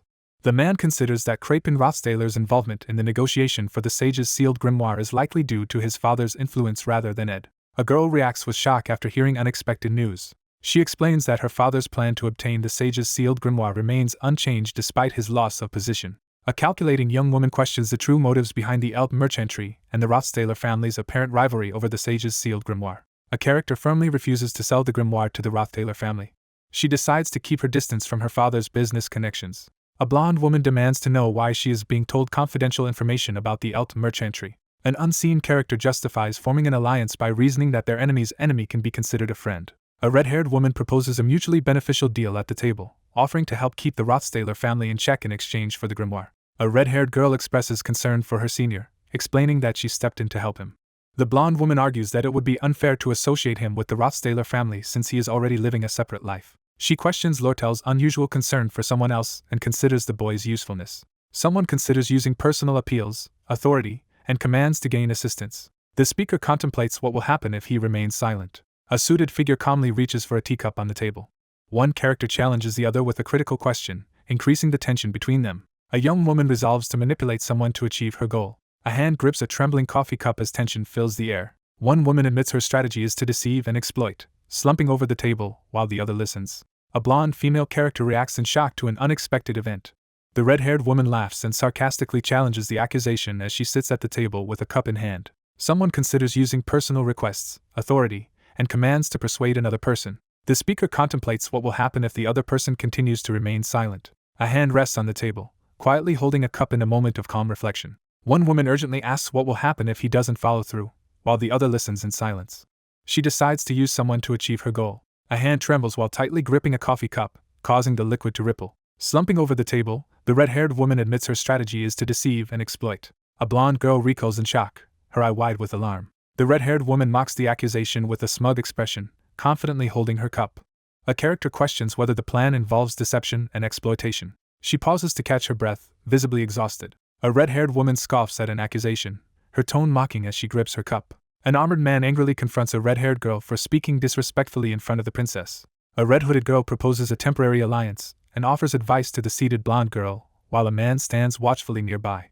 A woman in a red hood issues a chilling warning about the dangers of manipulation. An angry man demands that the princess punish the blonde woman, but she calmly refuses. She tries to make sense of the unexpected moves in the grimoire bidding. A princess grows cautious as she realizes someone refuses to show her proper respect, marking that person as a potential threat. A solitary figure in a red hooded cloak walks away down the sunlit street, lost in thoughts of someone they hope to see again. Someone internally wrestles with uncertainty and self-doubt. A red-haired woman recoils in shock, visibly stunned by unexpected news. Ed and his companion sit across from Lortel, initiating an uneasy conversation after a period of separation. The Elp Company Sylvania branch is introduced. Two girls argue over the lack of enough tea, settling instead for cold water. Someone confidently confirms the statement with determination. Two characters divide the drinks at the table, while another sits in the background, visibly upset.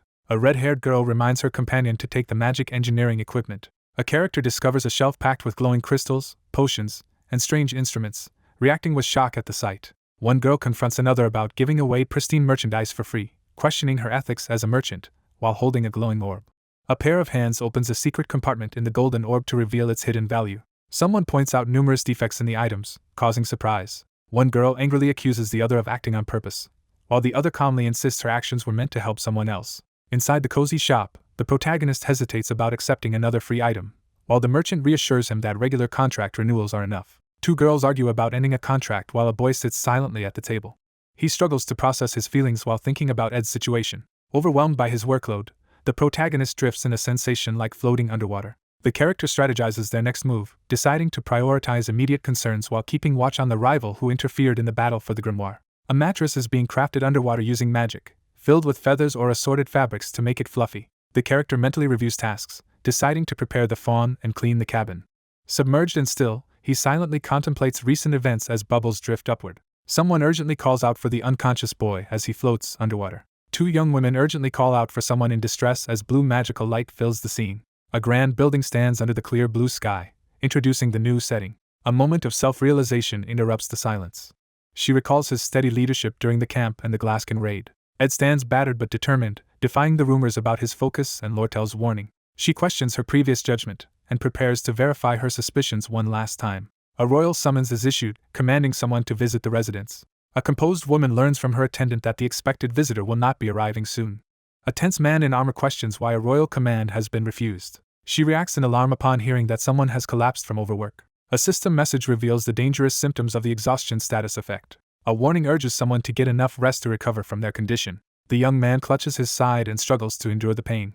Struggling to breathe, the character endures overwhelming discomfort as their body reacts intensely. One character sleeps soundly on top of another in a warmly lit cabin as the other lies awake, surprised. A light-haired character sleep talks about food while resting peacefully. He lies awake, startled and sweating, as the girl sleeping on his chest begins muttering in her sleep. A shadowy figure easily lifts the unnaturally light, motionless girl over the railing, raising doubts about her humanity. Realizing that the other person appears normal, the protagonist concludes that his body is suffering a total physical breakdown. The character inspects the cabin and notices a new blanket, wondering if it came from the elite merchant group. A drowsy girl wakes up in bed and complains about being hungry, prompting another person to question her eating and sleeping habits. A surge of green energy bursts from a hand as magic is awakened. A girl uses magic to diagnose the boy's condition, explaining that his mana is severely distorted from months of overtraining and learning spirit magic. After waking up, he reflects on how uneventful things were while he slept. He admits the effort to stay cautious was exhausting, but necessary. A sudden warning leaves the startled character frozen in shock. Lucy channels green energy over the bedridden figure, determined to prevent another loss to illness. A woman uses healing magic on a man lying in bed as he expresses his gratitude. A girl notices someone waking up and immediately addresses him. Ed explains that he started a fire outside because he was unsure about using the cabin stove. A girl uses green healing magic on a boy lying in bed while a caped man observes from the doorway. One person climbs onto the bed where a blonde individual lies, just as a figure in a red cloak enters the room carrying firewood and catches them in the act. A surge of energy erupts from the rooftop, blasting skyward with explosive force. A distressed young man questions how many times this situation has happened. One character questions their assumptions about local relationship customs while another listens quietly with firewood in hand. A startled young man demands to know why someone has appeared before him. The group discusses the absence of others and notes the change in season as a pot simmers over the fire. A caring hand offers a spoonful of soup to someone who looks relieved to receive it. A sick character grimaces uncomfortably as another tries to feed them from a bowl. A nonchalant character calmly restates a strict rule about no women while an irritated woman glares at him from behind. A blond young man reveals that students from the alchemy faculty secretly mass-produced mandragoras, which led to an accident. A powerful slash brings down the plant-like creature, signaling the end of the threat. After defeating the monster in the underground tunnel, Ed calmly discusses how he and another student resolved the incident without issue. After regaining consciousness, the weary character realizes that the only major event left is the upcoming struggle for the grimoire. After 10 days of unconsciousness, the character suddenly awakens, startled by the news. One young man informs the other that their companions are absent due to separate obligations at the academy and an upcoming negotiation. He realizes he has been unconscious for 10 days instead of just 1 or 2. A tense character initiates a serious conversation. He urgently decides to send a message to Lord Tell, determined to act without delay. A fierce battle begins as contenders vie for the sage's sealed grimoire. A composed blonde woman is formally introduced as a key figure in the ongoing conflict. Lord Tell Ketchum, the leader of the elite merchantry, is introduced as she sits confidently in a luxurious chair. A man strides forward, breaking away from the path set by the original story.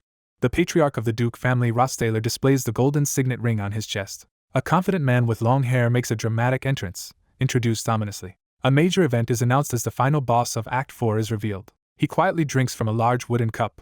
A majestic castle stands beneath the bright sunlight, introducing the setting.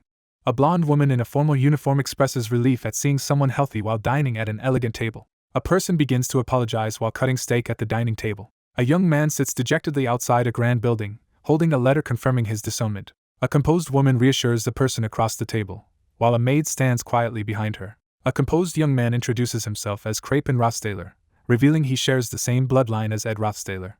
The attendants demonstrate their deep respect as they serve the composed figure seated before them. Someone internally realizes they can perceive the truth behind another's facade. A sinister man radiates menace as he reveals his threatening presence, shrouded in a dark, ominous aura. A composed woman introduces the guests from the Alt Trading Company as the others listen intently. A composed young woman bows at the dining table and introduces herself respectfully. A red-haired woman confidently reveals that her group chases profit wherever it can be found. She acknowledges the new information with a serious expression. Negotiations begin for the purchase of the sage's sealed grimoire. A list of urgent tasks is reviewed, including assembling a negotiation team, lunch, checking the sage's sealed grimoire, and confirming the purchase method. A parchment is shown as the rules explain that each participant writes down their proposed bid price. The auction for the sage's grimoire begins as attendees prepare to place their bids in the opulent hall. The academy secretly arranges to sell a valuable book to address its financial troubles. The narration explains that the principal devised a clever plan. The princess formally asserts her authority over the auction, while the vice principal's proxy prepares to conduct the event. A confident narrator announces that the method is extremely simple. Several figures gather tensely around the glowing artifact as a pivotal moment unfolds. She anticipated the trading method and investigated similar book exchanges to prepare. 3 powerful and rare magical books are displayed, each described with unique abilities and high prices. The group silently assesses the unique qualities and potential uses of the mysterious subject, with one listener likely concealing valuable insights. She confidently reveals her impressive memory of book prices and transaction records. A hand pauses over the paper, hesitating before making a decisive move. Krapen Rothtaler is announced as the winner, while a serious character writes at the desk. A composed woman confirms receipt of the bid and thanks the 2 maids for their input in the grand room. 2 people carefully analyze the auction document, focusing on how to outbid their opponent. She confidently declares her focus on pursuing any opportunity that promises profit. Lord Tell is unlikely to bid above 8,100 coins, since spending more would make reselling the book unprofitable. The auctioneer prepares to reveal the bid amounts, with the grimoire set to go to Krapen if he outbids Lord Tell's maximum offer. The auctioneer announces a new highest bid of 8,500 Flen gold coins as an auction paper is held up. The focus shifts to a determined bidder as the motive behind the high offer is questioned. A character is stunned upon discovering the price is 9,400 coins. The woman announces that the sage's sealed grimoire will be purchased through the Elt Trading Company, revealing her motives were not about profit. He firmly announces the decision to return. A group heads to a private room for a contract signing while a silver-haired woman observes them with suspicion. A female character recoils in shock as she suddenly realizes a disturbing possibility. Lortel confidently declares an alliance with the princess, revealing her true intentions. A cloaked figure hides their face while questioning if the scroll must be kept away from someone dangerous like Crapin. A hooded figure secretly watches as two women walk through the ornate room, while one of them reflects on suspicions about Crapin and the lack of evidence even with royal authority. Someone suspects that Lortel is being manipulated by an unknown mastermind to oppose Crapin Roththaler. A red-haired woman calmly clarifies that the connection between her senior and the Roththaler family is only speculation. After being disowned and left to survive alone, he worked so relentlessly that he eventually collapsed from exhaustion. He resisted the Roththaler family's darkness until the end. A young man's identity is declared with intensity as he stands determined. A man in armor rushes to help a distressed young woman who clutches her head in anguish. Overcome with guilt, the princess questions how she could have led someone to ruin. The misunderstanding creates an unexpected opportunity. A character reviews a lucrative transaction contract on the table, confirming the sale between the academy and a trading company. A red-haired woman calculates her profits as she plans to resell the grimoire for nearly 900 coins and gain. A red-haired girl reacts in alarm as she realizes something critical. One character criticizes the other for carelessly offering a favor in exchange for the grimoire's purchase certificate. A red-haired woman confidently presents a tempting deal, offering a free pass for Ed at a low price. A girl lies on the bed, determined to do anything. She promises she will do anything. Her outrageous expression is so shocking that the princess would be utterly scandalized. Lortel emerges as the winner. Two men sit by the campfire, quietly discussing Lortel's reaction after delivering the letter and reflecting on her motives. He reflects on the consequences of his actions, feeling uneasy about what will happen next. Someone urgently announces that Ed has regained consciousness. A massive explosion tears through the mountainside, scattering debris and filling the sky with smoke. A breathless student rushes over from the faculty building to find two classmates talking, quickly explaining she has finished her classes and apologizing for causing concern. A pink-haired girl nervously apologizes and quickly denies causing trouble. A frustrated girl yanks on a boy's cheek and scolds him for his embarrassing behavior around the academy. A girl waves and gives a playful warning as a large bear-costumed figure holds a struggling boy. A small creature peeks curiously from behind the girl's back as she remains unaware. Beside the campfire, one character begs desperately for death while the other looks on in shock. A distraught animal-like character tearfully explains they accepted mana from someone else to avoid interfering. After waking from a 10-day coma, the protagonist discusses the understandable concern it caused. A character is stunned after realizing there are only 10 days left. A spoiled animal carcass lies abandoned, swarmed by flies inside the wooden structure. A character notices the fishing nets are broken due to lack of maintenance. He realizes he has lost all his food supplies and must start over. A wary character confronts someone about their reckless intentions. One character offers to help the other with hunting or woodworking before the next exam. He reassures the others that handling work as it comes will lead to everything working out. A figure pauses in the forest, suddenly realizing something while observing the freshly built shelter. A barricade made of wooden spears and branches is set up, blocking the way forward. A recent event is being recalled as mysterious creatures watch from the shadows above. Alone and penniless, he endures a cold night in the forest beneath a flimsy wooden shelter, exposed to insects and isolation. Despite the tedious obstacles, one character acknowledges overcoming many challenges and surviving up to this point. With renewed confidence, he reassures himself that everything will work out. The girl notices how exhausted the blonde boy appears. The girl is urged to seize the opportunity while her rival is distracted with negotiations. The wolf-like creature gives serious advice about adopting cunning tactics to achieve romantic success. One character sharply criticizes another's outfit and insists it needs to be fixed. A girl sits by the pond, feeling embarrassed about her appearance. A pink-haired girl expresses satisfaction with the plan and turns her attention towards something unexpected. Janica receives advice to subtly display her practical side and starts tying her hair up as suggested. A wind spirit encourages someone to make progress in their romantic pursuit, while being humorously introduced as a dating expert with no experience. A girl reacts with surprise when asked about her progress. Someone demands answers from Janica, breaking the silence with urgency. A girl is confronted about her motives for helping at the camp and nervously insists she had no plan. A monstrous creature with glowing eyes emerges from the darkness. A distressed bird howls loudly as other birds scatter in alarm. A distraught girl shouts in frustration, overwhelmed by the fear of missing a rare opportunity, as she watches someone rapidly improve. A shadowy, monstrous figure confronts the cattered girl as she urgently defends her strategy. The girl stops short as she comes face to face with a towering blue creature, startled by its sudden appearance.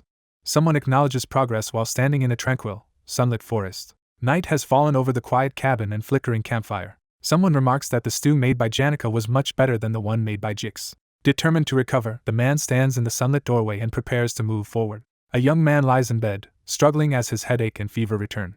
A disoriented character wakes up, confused by his surroundings. A girl quietly enters the warmly lit room to check on someone who looks exhausted. A blushing girl with pink hair peeks around the door, amused to find someone still lingering. A large bird howls mournfully, startling the other birds into flight. A distressed girl passionately argues about the rarity and urgency of someone's rapid progress.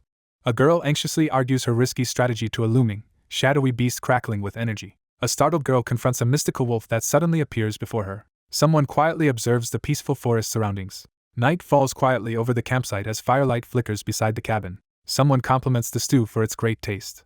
A cauldron simmers over an open fire as something mysterious cooks inside. A creation is revealed to be far superior to what Jix made. The narrator resolves to concentrate on recovering. A lone figure opens the door and steps into the blinding light outside. Determined to move forward, the protagonist decides to stop appearing exhausted after all the support he has received. Morning sunlight streams into the room as the character sleeps peacefully in bed. He slowly regains consciousness, looking around in confusion. Someone quietly enters the dim room and notices that Ed looks tired. A blushing girl peeks playfully around the doorway, surprised to see someone still there. A character notices another's exhaustion while standing in the doorway. A worried girl hides behind the door, confronting someone about why they stayed. A girl with braided pink hair peeks around the door with a sly smile. One character sits upright in bed while another quickly drops to the floor, causing an awkward misunderstanding between them. He urges the other person to stop pretending everything is fine, revealing his own struggle. One character offers reassurance to another, acknowledging the difficulty and exhaustion of their demanding schedule.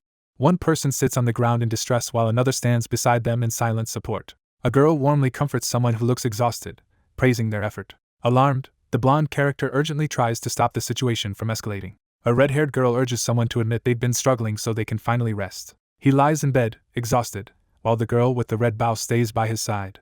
A character exhales in relief, releasing the tension from the previous moment. He lies still, eyes closed, quietly resting in the warm light. One character rests quietly in bed while another leans on him, expressing exhaustion and seeking comfort. Sunlight fills the cabin as a new morning begins. A young man sits on the bed and takes a deep breath, recovering from recent tension.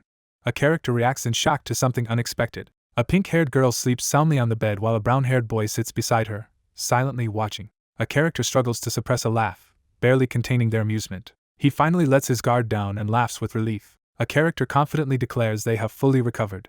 A skill status screen reveals the protagonist's various life skills and advanced crafting abilities. An advanced skill interface appears, revealing newly acquired magic engineering abilities and several collected crafting formulas. The narrator reflects on falling short of their intended progress over the past 10 days. A young man pauses to catch his breath, wiping sweat from his brow as he takes a brief break. Advanced crafting in magic engineering significantly boosts core stats and offers greater versatility than general skills. While reassembling magical engineering items at his desk, he realizes self-study alone has clear limits to growth. Obtaining magic engineering product recipes is difficult without participating in main scenario quests. One student tests their skills with a practice sword while another quietly observes, noting Taylor's lack of interest in magic engineering. The character explains that creating useful magic engineering products is delayed by the lack of necessary materials, which only become available in later stages. A character reflects on how their circumstances differ and questions what someone else is thinking. Someone declares they have an ally capable of acquiring any materials from anywhere in the world. One character reassures the other about their recovery, expressing relief after a period of worry. One character steps forward and admits they are actually suffering from chronic fatigue despite appearing healthy. A red-haired girl complains about how difficult it was to restore her hair and skin. Two people sit together in the northern forest, preparing to discuss something important. The woman announces her plan to rename and restructure the trading company, outlining the need for help with management and operations. He nervously admits that he is basically a co-executive. A red-haired woman leans forward with a confident smirk, proposing a bold idea. A woman proposes a lucrative partnership, offering personal shares and suggesting a close working relationship, while the man listens thoughtfully. One character becomes flustered as the other leans in playfully during their awkward conversation. One character questions the other about the lengths they've gone for them, creating a tense pause in the quiet forest. A red-haired character pulls her hood over her face, defensively confronting someone who startled her. A girl in a red hood confides her insecurities to a blonde-haired man as they sit together on a bench beneath the autumn trees. He admits that he wants to keep their relationship strictly professional. A hidden speaker insists that the other person is unaware of something important.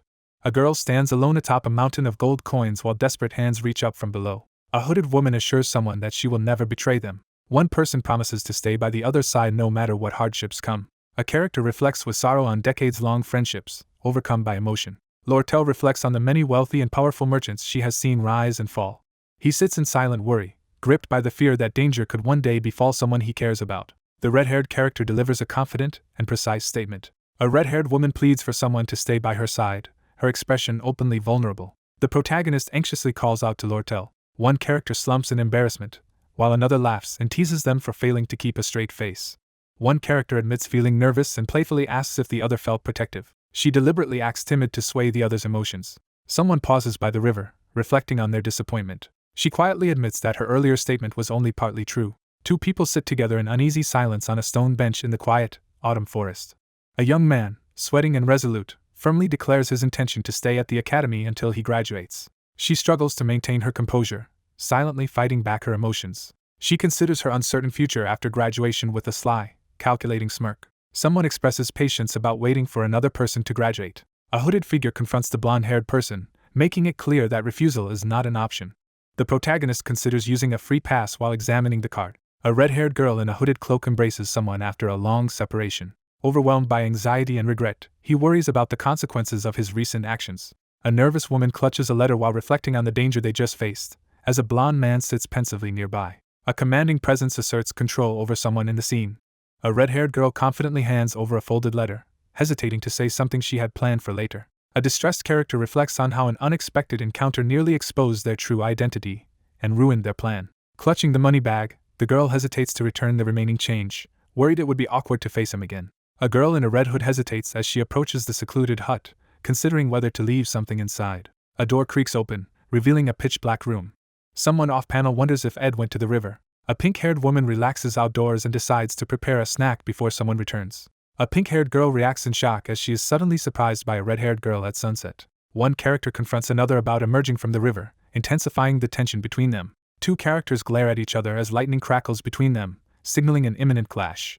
A concerned voice scolds Ed about his poor diet and urges him to eat better at dinner and stay hydrated. While Ed chops wood outside, his worried spirit companion begs him to stay healthy so their contract can continue. One character apologizes and tries to comfort the small, crying creature after it was scolded. The narrator acknowledges having enough food and firewood thanks to help from others. With new funds secured, the protagonist prepares to furnish his place. The protagonist remembers receiving 3 letters before collapsing from exhaustion. A hand receives a warning letter advising caution about Elt's potential actions. A secret letter from Princess Phenia reveals information about Krapen's movements. A sealed letter from the academy arrives, and the sender is completely unexpected. A stern man surrounded by ominous purple energy is introduced as the one who requested a private conversation after the conference. Overcome by exhaustion, the motionless figure drifts underwater, unable to respond to the mysterious summons. The final antagonist stands ready, unleashing powerful magic as the climactic battle of Act 2 begins. A hooded figure approaches the academy, intent on reviving Sylvania through forbidden aspectual magic researched by a legendary sage. Sylvania Academy unknowingly aided the scheme by selling the sage's sealed grimoire. Desperate to change fate, he stole the sage's sealed grimoire and began a forbidden ritual to force Sylvania's spirit into the unconscious girl's body. A man with glasses reflects intensely on the chaos unfolding around him. A young man charges into the underground waterway, slicing through deadly traps to reach the hidden laboratory. Professor Glass falls from the top of the magic tower after his plan collapses. A solitary figure plunges from the illuminated tower, his ambitions ending in a sudden fall. A man stands in shadow, silently recalling someone's final words. A mysterious ornate book floats in an ominous pink glow, revealing its presence. The Glass Conquest War begins with the transfer of the sage's sealed grimoire, the connection formula, to a new owner. Professor Glass kidnaps Taylor's friend, Isla, setting the events in motion. A terrified girl recoils on the ground, backing away as someone approaches. A figure confronts the demon behind bars as someone angrily blames them for the terrifying situation.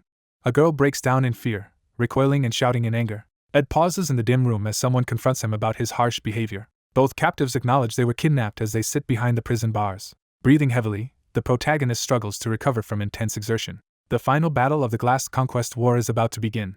A tearful girl recoils in fear and screams out in anguish. Someone confronts Ed about his harsh attitude as he glances back with a tense expression. Both captives sit behind bars, acknowledging that they were kidnapped. Someone suddenly reveals that they were also kidnapped. Ed struggles to catch his breath, sweating in the tense atmosphere. The final battle begins as the Glass Conquest War is announced. He admits that he was also kidnapped. Sweating in the shadows, he admits his plan has gone awry. A solitary log cabin sits beneath the clear sky, introducing a peaceful setting. Examining the intricate device, the character reflects on how completing overdue tasks came at the cost of valuable training time. With the Glass Conquest War approaching, The young man worries about his untrained magic engineering skills and his lack of blueprints and materials. A shocked character suddenly realizes something crucial. A glowing magical device is activated to increase magic engineering stats. The 4 battle stages of the Glass Conquest War are revealed as the final scene of Act 2 approaches. The most challenging phase is revealed to be the secret laboratory, where enchanted books and furniture float ominously in the shadows. The Spirit Library's boss is revealed to be an overwhelmingly powerful obstacle, nearly impossible to defeat without the Sword Saint's form. The protagonist shifts his attention from the other character's dilemma to uncovering the secrets within the Spirit Library. A collection of valuable magic engineering blueprints is revealed, containing over a dozen designs. 2 blueprints for legendary-grade magic engineering items are revealed. He warns that proceeding will be dangerous. He rethinks his approach, deciding not to enter alone as someone nearby lightens the mood. 2 students from other classes are announced to join class next semester, highlighting the impressive talent this year. A man at the podium assures the audience that new arrivals will not disrupt the class. 3 students quietly consider the small and selective size of Class A, noting its limited enrollment and irregular supervision. A student comments on someone's weak combat skills but remarkable talent for aspectual magic.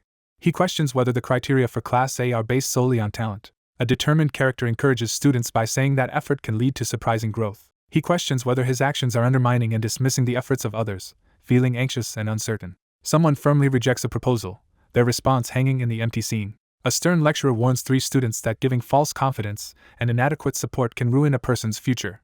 A weary student recalls researching the academic faculty before arriving at Sylvania. A young man reflects that someone's rigid focus on talent likely stems from concern for his daughter. A man reassures a young girl, showing unwavering belief in her abilities despite her being an average mage. Muri interprets the gesture as Professor Glass's faith in him rather than her father's trust. Driven by that faith, she entered a monster raid at a young age, standing bravely before a towering, menacing creature. A hand cautiously reaches out to check if the unmoving person is still alive. A desperate man violently seizes another person by the hair in the shadows. A rumor spreads that Professor Glass has become obsessed with proven talent. He spent most of his time at Sylvania Academy researching aspectual magic. A young man removes his glasses, reflecting on Professor Glass's true motives beyond aspectual magic. The legend of the greatest sage is introduced as the most talented in history. A hooded woman appears before a massive, glowing clockwork device, gripping her staff as the atmosphere grows tense. A red-haired girl considers that someone is bringing Isla into Class A for research on aspectual magic and also mentions Lord Telketchum. He hesitates and chooses not to reveal what he was about to say. The man postpones the discussion about the sage's sealed grimoire until tomorrow, acknowledging its importance for aspectual magic research. A red-haired girl anticipates the imminent ceremony to claim the sage's sealed grimoire, dismissing any interference as useless. The instructor signals the end of the lesson as the students remain seated in the lecture hall. The ceremony to connect with the sage's sealed grimoire is about to begin. Sitting at his desk, the young man carefully plans the next step of the operation. He charges after Taylor through the course, determined to reach Isla before it's too late. Someone declares their intent to gather any remaining items. A list of essential items is presented in preparation for the next steps. A plan is set to seize all the magic engineering items from the Spirit Library during Phase 3. 2 powerful magical artifacts, Glock's Eye and Delheim's Hourglass, are introduced with descriptions of their abilities. The narrator warns that the effects of the items seem suspiciously overpowered. He decides to take the rare items for himself, knowing they won't benefit Taylor due to the difficulty of crafting them early. He plans to check on Taylor's progress in Phase 5 before returning to camp. He stands firm, declaring that the plan is now complete. He explains that the Glass Conquest War starts on the day of the sage's sealed grimoire connection ceremony, and suggests searching the underground waterway together. Despite the dark and narrow setting, the girl appears unexpectedly enthusiastic, showing concern that leaves the observer feeling a bit guilty. A blond boy quickly turns as someone calls out to him. A student receives a summons from Professor Glass as the professor delivers an urgent message. Despite the upcoming connection ceremony, someone wonders why he is taking time out of his busy schedule. He hesitates before giving a reluctant agreement. A character recalls failing to respond to a call after collapsing from exhaustion. Someone arrives at an important building, expecting a significant meeting. Someone is startled by an unexpected arrival at Professor Glass' office. A girl in a red cape braces herself defensively, startled and uneasy as tension rises in the dark setting. A fierce magical attack surges across the room as the confrontation escalates. A girl unexpectedly releases a burst of magical energy from her hands. He reels in shock, realizing that Isla's unexpected presence contradicts the timeline of her supposed kidnapping. He anxiously wonders why he was summoned. A sudden realization sparks suspense as the impossible is questioned. Ed forcefully slams a stack of papers onto the desk as someone nearby watches anxiously. A sudden commotion scatters research records, notes, and grimoires through the library. The narrator confirms that the future remains unchanged. Ed's eyes widen in shock as he realizes something alarming. A hand forcefully slams a dossier with Ed Rothstahler's photo onto the table, signaling the start of an investigation. A single concern dominates the scene. Someone anxiously wonders if Assistant Professor Claire reported her observations about him. He stares ahead in shock, anxiety etched across his face as tension mounts. He worries that Professor Glass may have discovered his actions in Ophelie's hall. Someone demands to know how the current topic is connected to the situation. A character's eyes widen in shock as he realizes something terrifying. A determined figure brandishes a glowing knife while another cowers in fear behind him. The door bursts open, interrupting the moment with urgency. A stern man in a formal uniform enters the room, his presence immediately commanding attention. A terrified girl in a red cape runs toward a student for help as another student chases her with a dagger. A surge of purple energy gathers as he channels his power with unwavering focus. A wave of dark magic erupts from the mysterious figure as someone screams in terror nearby. A hand releases a surge of purple energy into a complex magic circle, activating a powerful spell. A girl is suddenly suspended in midair, helplessly trapped by a powerful time prison spell. A character channels a formidable magical force, unleashing a powerful spell as glowing glyphs swirl around his extended hand. A young man desperately reaches upward as a glowing dagger plummets toward him. A robed character shouts forcefully, seizing everyone's attention. A character's eyes widen in shock as a sudden realization strikes. Ed leaps back just in time to avoid a massive fiery explosion erupting in front of him. Under intense scrutiny, the young man quickly recognizes his opponent's sharp understanding of the situation. A commanding figure confronts a mysterious presence, questioning how quickly the research materials were scanned while wielding powerful magic. The restrained figure questions the need for such extreme measures, pointing out that only a demonstration of aspectual magic affinity should be necessary. A determined young man insists he won't reveal anything and clarifies that his actions serve his own purpose. A desperate plea for an explanation interrupts the tense standoff. Ed leans against the wall, exhausted and trying to catch his breath after a stressful moment. She struggles to process his vague request, frustration building as she questions his intentions. A character hesitates, urging not to judge someone too severely. A young man weighs the risks of escaping, realizing that doing so would only draw unwanted attention from his professor and disrupt the current plan. The protagonist worries that being kidnapped here would result in being confined with someone else in a secret lab. A character describes a shortcut that allows immediate progression to Phase 3. A character hesitates, weighing whether to make a drastic decision. Ed sits alone in the shadows, tense and visibly uneasy as he reacts to a sudden sound. With a sudden spark of curiosity, he reacts, his violet eye gleaming behind his glasses. A tense confrontation escalates as the student on the desk directly challenges the shadowy figure, demanding to know if they plan to fight back or have devised a strategy. A commanding mage extends his hand and channels powerful purple energy to initiate a magical pact. A powerful time-based spell activates as energy surges around the determined figure. Papers scatter across the sunlit room, signaling sudden urgency.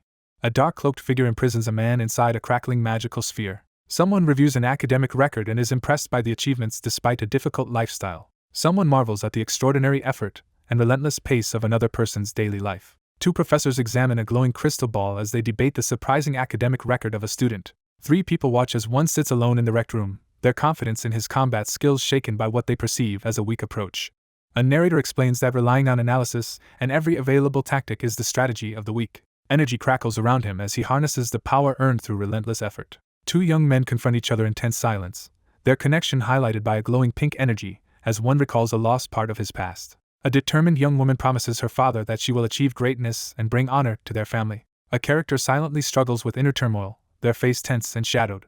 A masked man confronts an opponent, as a fierce magical creature bursts forth aggressively. A mysterious pink object shoots across the sky above the large building. A powerful energy blast hurtles across the sky toward the mountains.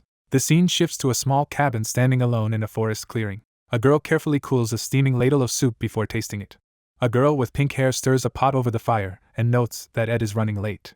The group silently assesses the lone figure's combat skills, noting both his talent and his apparent vulnerability. A decisive principle is proclaimed, emphasizing the importance of using every available method. A surge of crackling energy surrounds the protagonist as he activates his power. Two men stand locked in a tense magical standoff, connected by a glowing pink current in the darkness.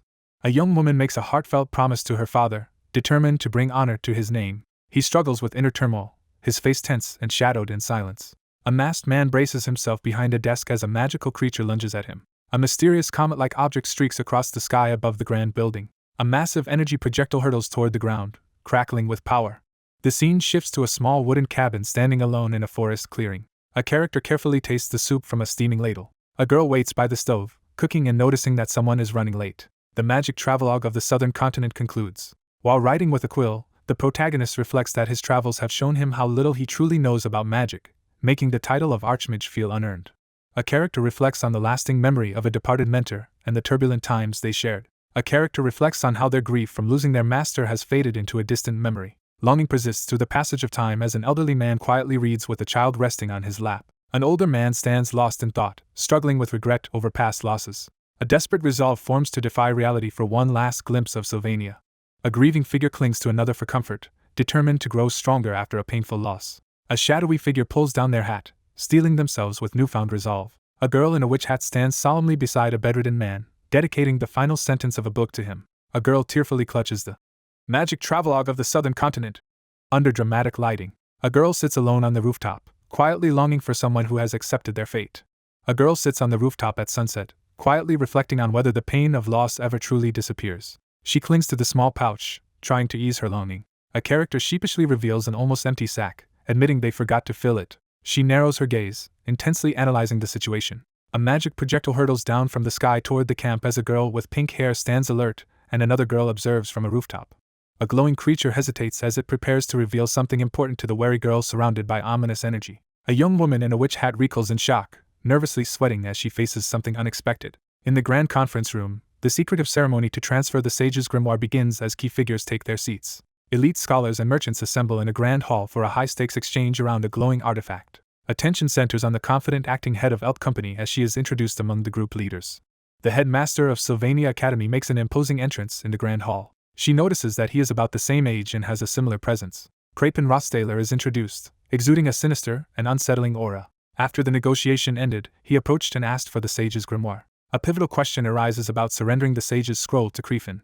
He weighs the risk of exposing his lie as he faces the armored figures, aware that the plan was never meant to be subtle. A red-haired woman confidently announces a price of 12,000 coins to the man seated across from her. Without hesitation, the deal is accepted and the purchase proceeds immediately. A composed woman reveals that Elt has hired mercenaries and is moving towards Sylvania. A character issues a stern warning to ensure that nothing goes wrong this time, dismissing any concern for the unpleasant man involved. He realized the information about Elite was valuable and secured a place to sell the grimoire. Preparations were complete, signaling that everything was ready for the next step. A man announces the transfer of scroll connection rights as he gestures for a red-haired woman to step forward and accept the responsibility. A character asserts control over both the trading profit and the purchase certificate. A hand reaches out and firmly rests on the glowing, ornate book. A red-haired girl grins slyly as she looks down, her expression full of mischief. A major privilege related to Ed is dramatically announced. A swirling mass of dark energy rapidly spreads across the area. A group is suddenly swept up by a powerful, glowing magical vortex. A monstrous figure surges with pink energy, unleashing its power from within a glowing summoning circle. A red-haired girl spots the grimoire as a blue-cloaked man struggles to block a monstrous magical attack. A hand raises a glowing magical book as swirling energy gathers around it. A purple aura crackles around the mage as he channels energy from a glowing spell book, while another figure watches him intently. A violent surge of purple magic engulfs the long-haired character, sending shockwaves through the chaos. The girl panics as she realizes Ed has disappeared, shattering her plans. The story continues smoothly even though Ed Rothstaler is not present. The decisive glass subjugation battle begins as Act 2 reaches its final scene. A hidden laboratory filled with floating books is revealed as someone urgently calls out for Ed. A distraught girl yells at the boy outside her cell, expressing her hatred and confusion at his presence. Glast is expected to have taken the grimoire by now. Ed endures harsh insults in a tense confrontation, remaining resolute as he commands silence. A mysterious figure warns the group to stop yelling or risk waking the monster trapped in the underground waterway. A masked researcher warns the group that they narrowly avoided being used in experiments only because of an external intervention. Behind the prison bars, one character interrogates the anxious girl, noting her unexpected composure. Inside the cell, one character warns the captives that they will be watched closely during the investigation. They plan to wait for the subjugation squad to arrive and create a distraction. The library lies in ruins, cleared of any obstacles. A figure plans to collect all the replica magic engineering recipes from the floating magic books to complete their operation. A troubled boy hesitates in the hallway, voicing his unease about how suspiciously easy things seem. A powerful realization strikes as the need to be with her becomes clear. A terrified girl warns that she will scream if anyone comes closer. Backed against the wall, he threatens to bite his tongue if anyone comes closer, desperately trying to keep the situation from escalating. A girl defensively crosses her arms and insists she has no intention of causing harm. The narrator reflects on having a positive impression of Isla after experiencing events from another perspective. Two characters clash in a dark, barred room as one angrily accuses the other of lying about his identity, and insists they wait for help. A teary-eyed girl confronts someone, demanding to know if they have the right to say his name. The girl, visibly upset but resolute, challenges the doubt directed at her. A young man earnestly pleads for trust, assuring that rescue is on the way despite past misunderstandings. A girl stares in shock as she processes an unexpected apology. The exhausted character pauses to catch his breath in the dim space.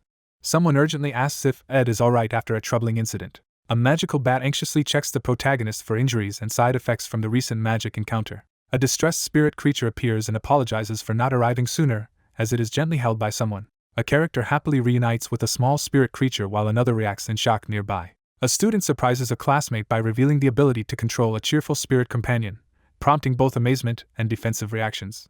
A girl urgently suggests using a spirit to send a rescue request to a staff member or professor. He decides against taking any risky actions to avoid complicating the situation. A figure steps forward and firmly assures the anxious young master that there is nothing to fear. Holding the yellow creature tightly, the young man insists he is highly trained in emergency reporting and recounts his difficult 2-day journey through monsters and researchers to reach this point. Janica stands radiating overwhelming anger, her furious expression dominating the scene.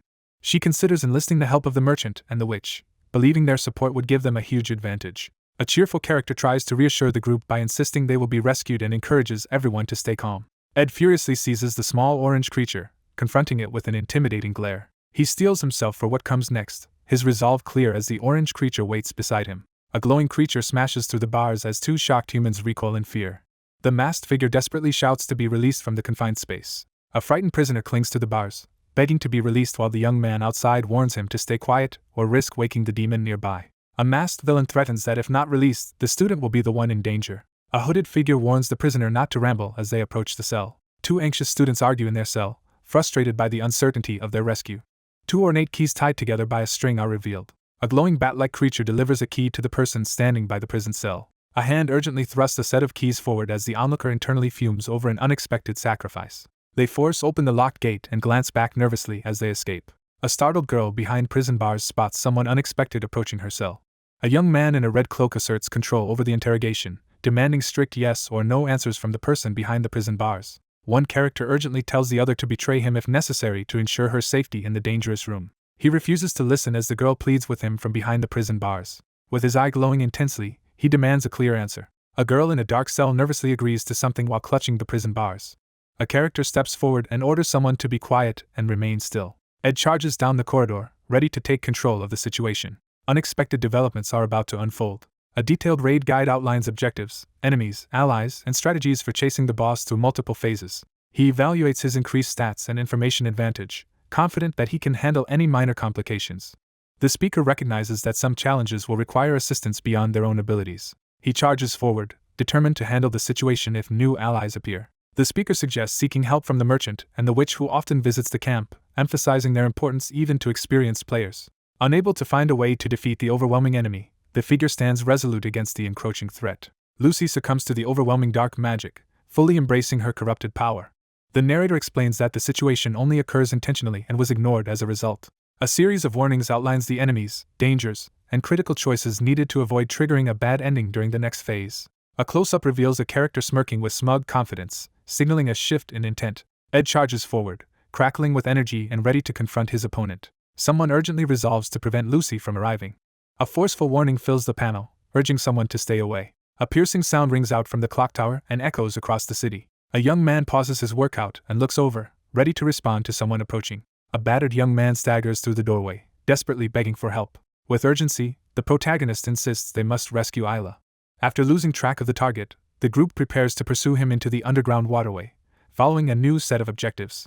A red-haired character confidently recalls the route through Triz Hall for the scenario's final chapter. A secret entrance to the underground waterway is revealed as a pink-haired girl stands ready to proceed. A mysterious library filled with towering bookshelves appears. Ed enters the dimly lit research center, cautiously surveying the dungeon-like corridor lined with barred cells.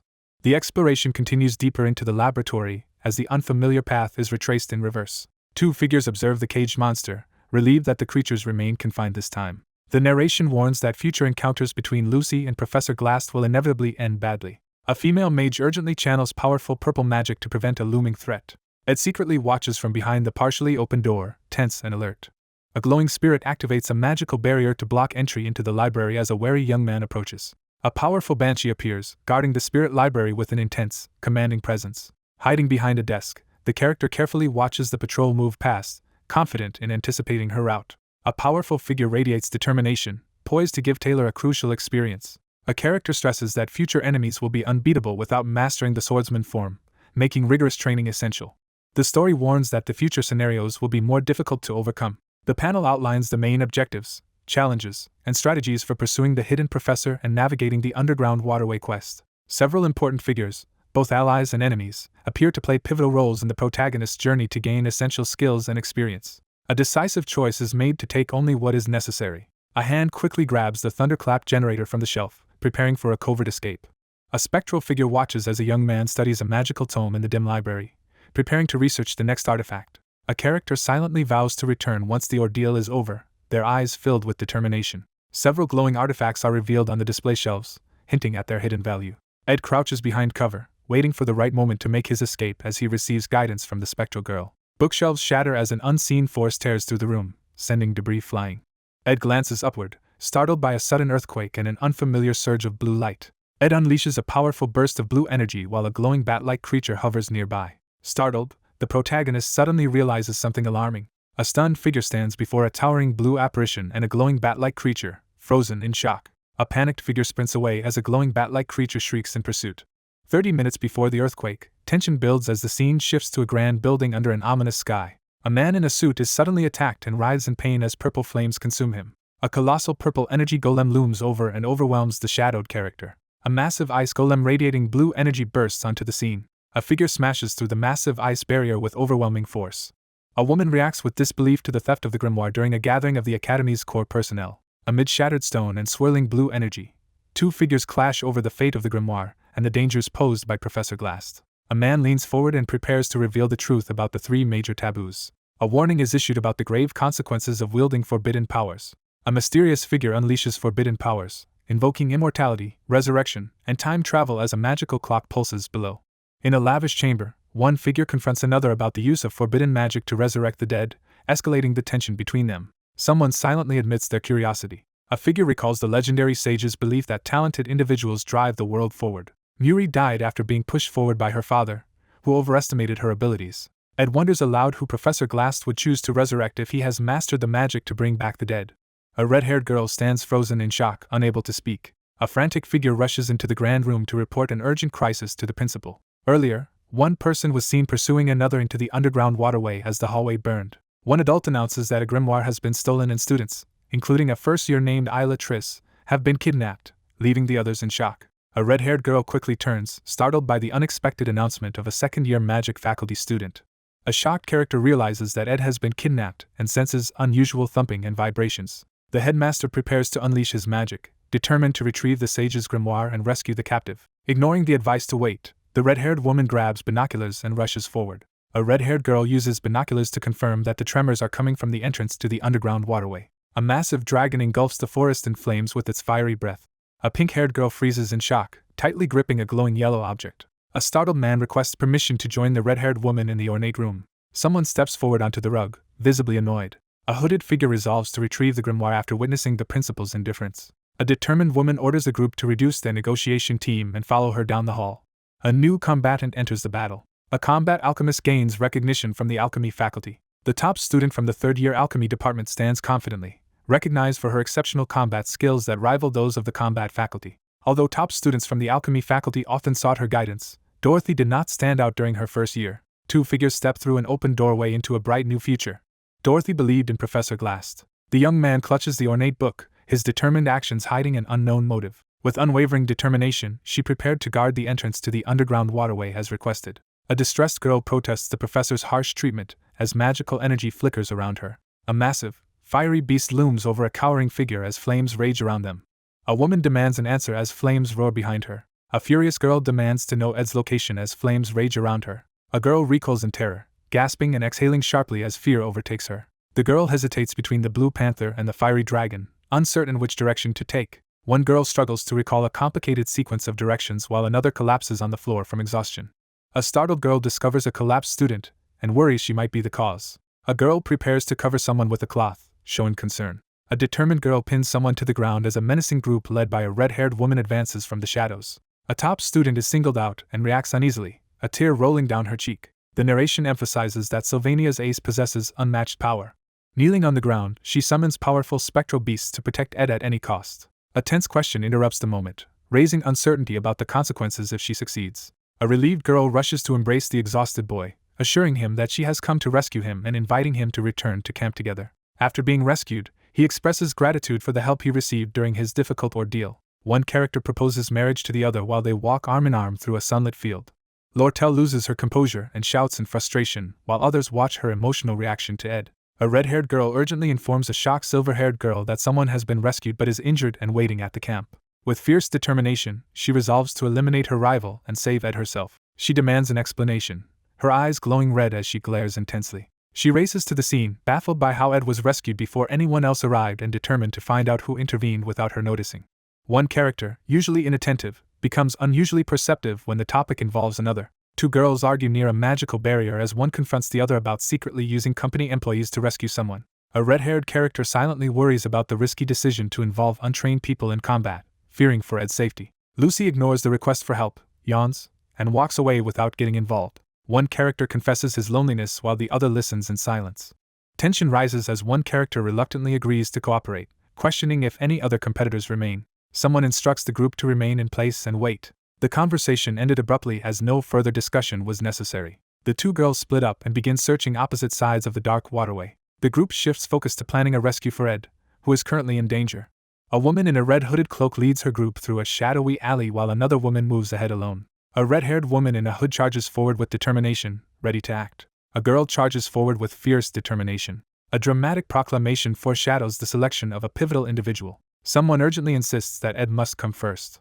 A glowing spirit materializes above as the protagonist watches in astonishment, with a fiery creature beside him. The ground trembles violently as Ed and a startled creature brace themselves for danger. A magical book erupts with blue energy, shattering the floor beneath it. A blinding blue blast erupts, hurling one figure backward while a small creature recoils in terror. Sensing a greater danger, the protagonist braces himself against an unseen force. A female character collapses as a surge of blue energy overwhelms her. The figure tightens their grip and concentrates intensely. A young woman in a witch hat sits alone amid the debris, quietly crying under the pale blue light. The character collapses under a powerful blue force as debris scatters around. A girl appears and casually offers to help because she is bored. Two girls split up and head in opposite directions along the waterway, watched by a group in the shadows. A woman in a red hood leads her group through a dim corridor, while another girl moves ahead, distancing herself from them. The red-haired girl dashes forward with determination, urgency clear in her expression. A determined girl charges forward at high speed, fists clenched. A pivotal prophecy or promise is emphatically declared, signaling a major turning point. A rescue mission becomes the new objective. The crowd erupts in support as Ed is declared the top choice. A glowing apparition materializes before the protagonist, who stands frozen with his dragon companion at his side. The ground suddenly shakes, causing panic. Ed, sweating and alarmed, sprints forward as a glowing bat-like creature hovers behind him in shock. A tense challenge is issued, demanding someone to step forward first. A rescue mission is being set in motion. The urgency escalates as the possibility of danger is questioned. A mysterious, glowing object erupts through the cracked surface, releasing a surge of blue energy. A character is violently thrown backward by a blinding magical explosion as a shocked creature witnesses the chaos. Sensing a greater danger, the protagonist anxiously looks up as an ominous glow fills the air. A character collapses in a surge of glowing blue energy. A figure braces for action, concentrating intensely as energy gathers between their gloved hands. A girl in a witch hat sits alone amidst rubble, quietly crying. A glowing blue figure crashes to the ground amid the shattered debris. A girl with short hair arrives and casually offers to help. Two figures stand on a balcony, surveying the city as the sun rises. Two men debate whether to intervene as they watch students face a dangerous challenge, weighing the risks against the chance for growth. A pensive man in authority questions whether the students at Sylvania Academy are being pushed too hard during its greatest era. Two young men firmly clasp hands, acknowledging each other's strength and achievements. A determined girl rushes forward with a tired boy following behind her as they push ahead toward their goals. The character clenches their fist around a shattered object, sensing an ominous warning. Imminent challenges are about to begin. With determination, he resolves to make the challenge so intense that only the most talented would even have a chance. Smoke drifts from the cabin's chimney as a quiet morning begins in the forest. A massive blast has ripped through the forest, leaving a smoldering hole and scorched debris. A massive black hole rips open in the hillside, shattering the ground and unleashing a destructive force. A destructive force has left a massive, smoking crater in the shattered landscape. A colossal serpent-like creature emerges from the darkness. A surge of dark energy bursts through the ornate room, shattering the ceiling. A glowing blue figure suddenly appears and reaches out, calling for attention. A frustrated boy covers his face with his hand, overwhelmed by the situation. A young girl in a witch hat asks if there are any jerkies left. A weary girl slumps to the ground and declares she wants to find a place to nap, while a frustrated boy covers his face nearby. A hand seizes the girl's shoulder, abruptly stopping her as she turns in surprise. The mission status is uncertain as Janica and Lortel are likely already in the underground waterway. Two figures race through the underground waterway, determined to reach their goal. The scenario is being evaluated to determine if skipping one boss will impact the overall outcome, given the progress so far. A tense warning is given that if the solemn girl meets Glass, a disastrous event will begin. Someone prepares to make a drastic choice to prevent a looming disaster. A serious character declares that another must stay by their side, prompting a surprised reaction. He struggles to cope with overwhelming stress. A pink-haired girl sits quietly beside someone, offering silent support during a difficult moment. One character expresses heartfelt gratitude for another's reassuring presence, while the other distractedly asks if any snacks remain. Ed urgently demands cooperation so they can escape the underground waterway together. One person offers to help the other escape the underground waterway but insists on finishing personal tasks first. Looking uneasy, the protagonist reluctantly agrees while the other person waits in silence. Someone prepares to make a personal request. One character holds another close in a protective embrace. Rushing through the darkness, one character carries another on his back as they make their escape. The protagonist quickly decides to escape by moving in reverse. The protagonist prepares to gather information from the library and seek out allies for the next phase of the plan. The protagonist steels himself and resolves to escape. A mysterious voice calls out into the empty, shadowy building at night. Dozens of glowing red eyes emerge from the darkness above the bookshelf.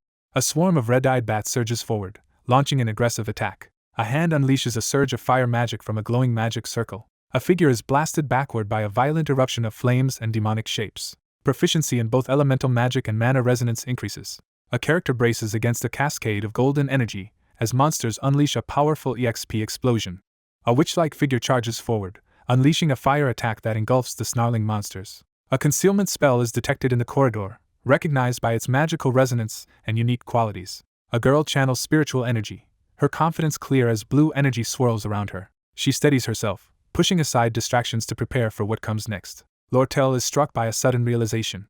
She resolved to help someone with pure intentions. She stands by the stone wall, overcome by emotions that cannot be bought. A red-haired girl tenses as she senses a familiar, unsettling presence nearby. She suddenly feels her heartbeat race, startled by the intense sensation. A girl is violently thrown backward as a surge of blue energy explodes through the area, scattering debris. A pink-haired girl is caught off guard as she notices someone's unexpected arrival. A character exhales in relief, letting out a sigh. Standing in a blue-lit cell, he admits to being kidnapped while clutching a set of glowing, ornate cubes. One character urgently asks another for help carrying a bundle of advanced crafting formula scrolls, shocking their companion with the discovery. A red-haired girl anxiously questions if Ed was in grave danger. He hesitates, anxiety clear on his face as he begins to voice his doubts. Someone escapes while carrying an unconscious girl, then reacts with alarm as her name is suddenly shouted. Alarmed by the severity of the situation, the pink-haired character realizes the imminent danger. One character boldly claims to have taken the lead in pursuing a relationship with Ed, criticizing another for being too hesitant. Struggling to catch his breath, he ran through the dark forest with a torch, nearly starting a fire. She seethes with jealousy as she wonders how he can act so casually with another girl in front of her. She firmly requests to reserve the crafting scrolls and offers favorable deals in gratitude for past help. A young woman steels herself and prepares to assert control over the situation. One character leans in, pleading for trust, while the other reacts with visible shock. Visibly agitated, the red-haired woman reacts sharply to an unreasonable demand. A female character confides her trust and gratitude to someone, her expression revealing vulnerability. A red-haired girl awkwardly offers several scrolls and asks if a receipt is needed. Overwhelmed by frustration, the character finally admits his own weakness. Ed urgently calls out to the proxy president in the corridor, startling her as she holds a bundle of scrolls. An out-of-breath man rushes into the corridor and urgently warns the others about a serious problem. A deserted stone tunnel looms ahead, setting a tense and ominous atmosphere. A tense warning is issued to keep everyone alert. The group charges down the dark corridor, following their determined leaders toward the threat. The top first-year combat student hesitates, nervously suggesting they turn back instead of moving forward. Two students argue intensely about whether to risk saving their classmates. One young man desperately pleads for help to save someone, while the other reacts in discomfort. One student firmly encourages his hesitant classmate to stay committed, emphasizing the importance of supporting Isla. A figure thrusts a hand forward, urgently directing attention to something ahead. A girl senses something up ahead and points forward with a hopeful expression. A confident girl warns that a formidable opponent awaits ahead. A lone figure points ahead into the shadowy hallway, signaling a cautious advance into the darkness. A hand directs a sudden explosion that erupts and illuminates the darkness. Cornered by the roaring dragon and surrounded by fire, the desperate figure pleads frantically for mercy. One character lies unconscious on the ground while another, surrounded by flames, hesitates and tries to remember the correct path. A character suddenly reacts with surprise to something unexpected. A girl confidently greets the group with her magical beasts as someone lies defeated on the ground. A mysterious figure suddenly appears in the alley, catching everyone off guard as one character readies a glowing orb. Paralyzed by fear, the girl's judgment falters, setting the stage for dangerous misunderstandings. The group rallies for an all-out attack, weapons crackling with energy as they prepare to charge. A nervous girl glances around anxiously as the unconscious professor lies on the ground, worried that others blame her for what happened. Two distressed characters argue as one tries to push past the other, desperate to save someone despite the risks. He abruptly interrupts, commanding everyone to stop. A group braces themselves as a massive flaming beast emerges in the stone chamber. Ed stands battered but resolute as someone yells his name, signaling a pivotal confrontation. One character frantically checks the other for injuries in the dimly lit corridor. Two students crouch together in the darkness, bracing themselves as a tense threat approaches. A girl sleeps against his back while he silently contemplates his fighting style. Relying on basic magic and some archery, he managed to fend off three much stronger opponents alone. A fiery dragon erupts as three allies unleash their combined power amidst the flames. The character realizes that Ed's recent growth has made the situation much more difficult to handle. A masked figure towers over the protagonist, forcing him to evaluate his slim chances of victory. He declares zero with unwavering determination, his face illuminated by a dark purple aura. A hand grips a shoulder with urgency, escalating the tension in the moment. Someone gives a direct order for Taylor to proceed. One character forcefully pins another against the wall and urgently orders them to pursue someone. A group of 6 stands ready in the corridor as they prepare to begin their mission. Ed firmly assigns responsibility for managing the scenario. A hooded figure advances through the dark forest, determined to manage any unpredictable threats ahead. He resolves to track down Elt and immediately sets out. One character seizes another by the collar and delivers a menacing warning about someone waiting. A character urgently receives the order to catch Glass. A group of students advances cautiously down a dimly lit underground corridor, alert for any danger. With unwavering resolve, he steels himself for the confrontation ahead. A cloaked figure unleashes a powerful, ghostly blue aura in the moonlit forest. A man steels himself for an impending challenge as darkness swirls around him.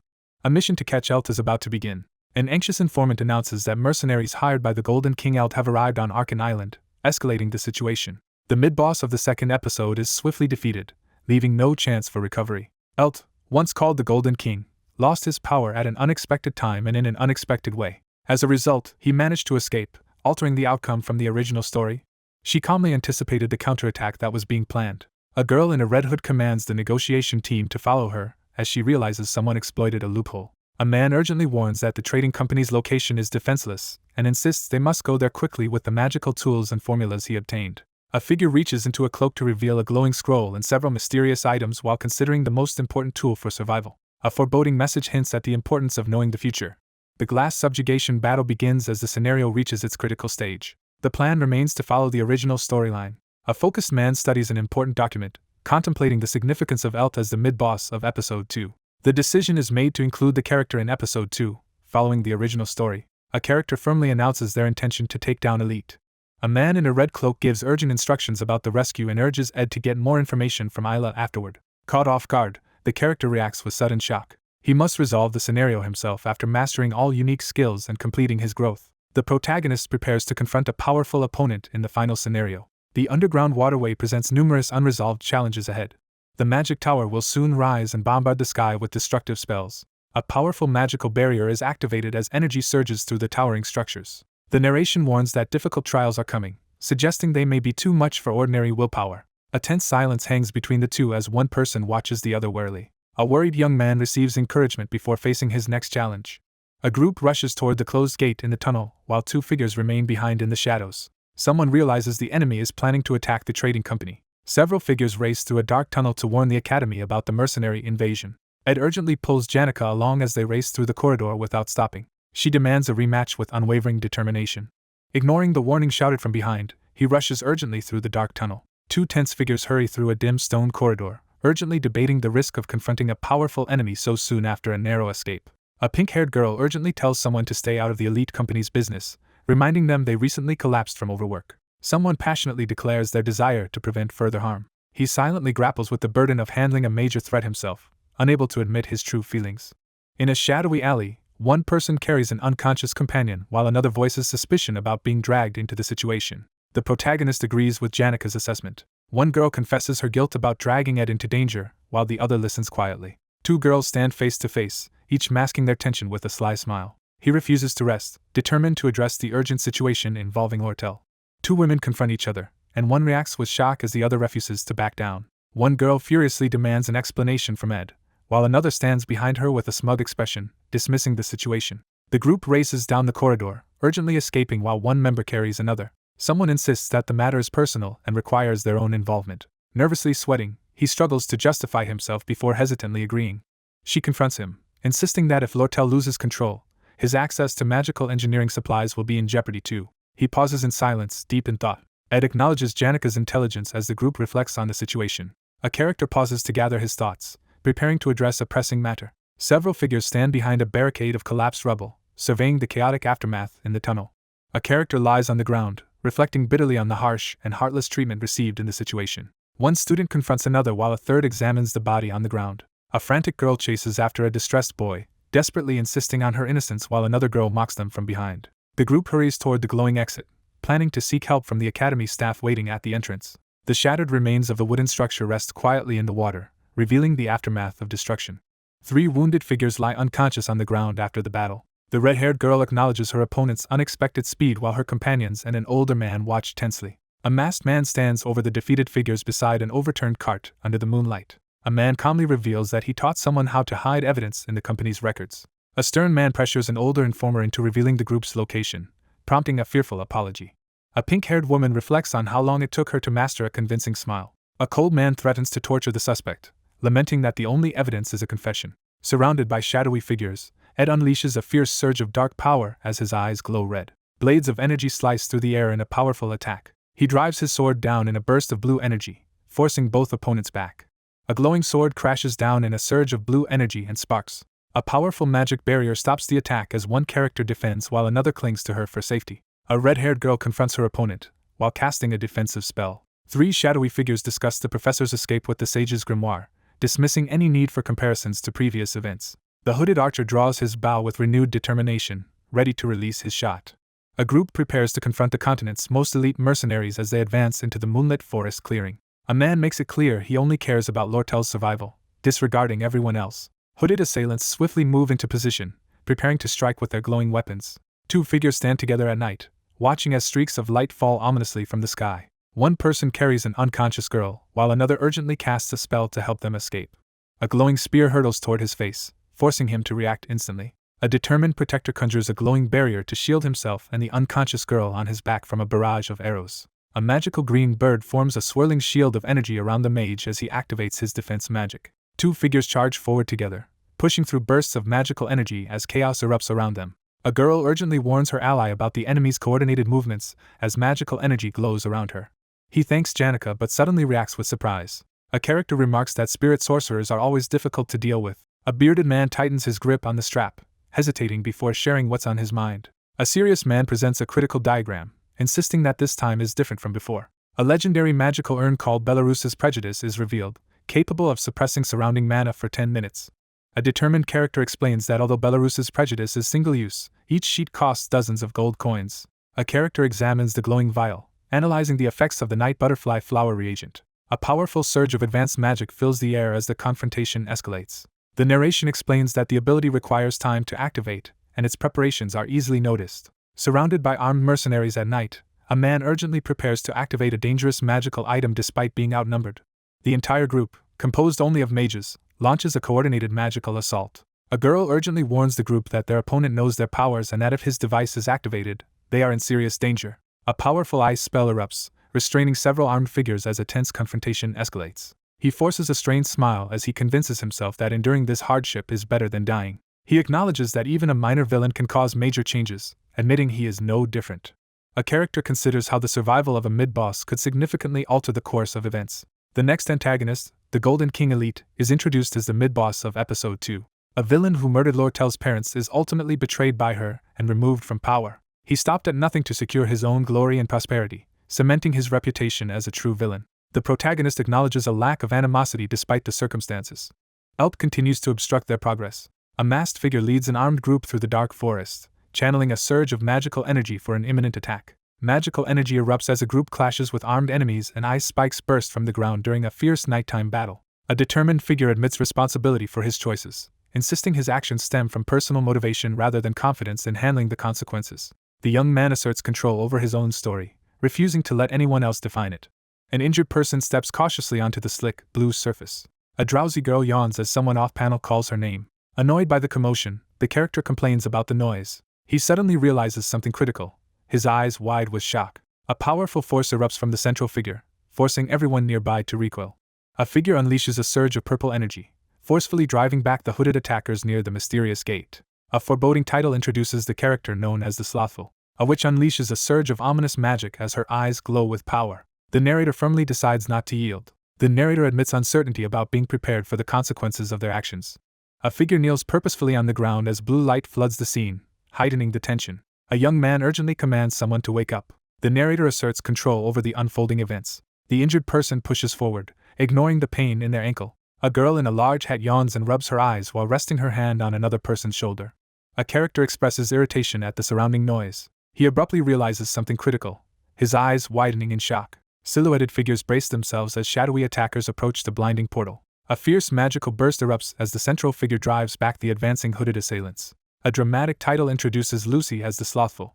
A witch unleashes a surge of ominous purple energy, preparing to act. A legendary book titled Glock's Travelogue, authored by the Archmage Glock in his final years, is introduced. The legendary book was created in a modest cabin that contrasted with its author's renowned status. Almost no one knew of this presence. An elderly man urges the girl to remain humble and keep learning, regardless of her natural talent and magical gifts. One character playfully hangs upside down, while another warns about the isolation that comes with great power, then abruptly stops.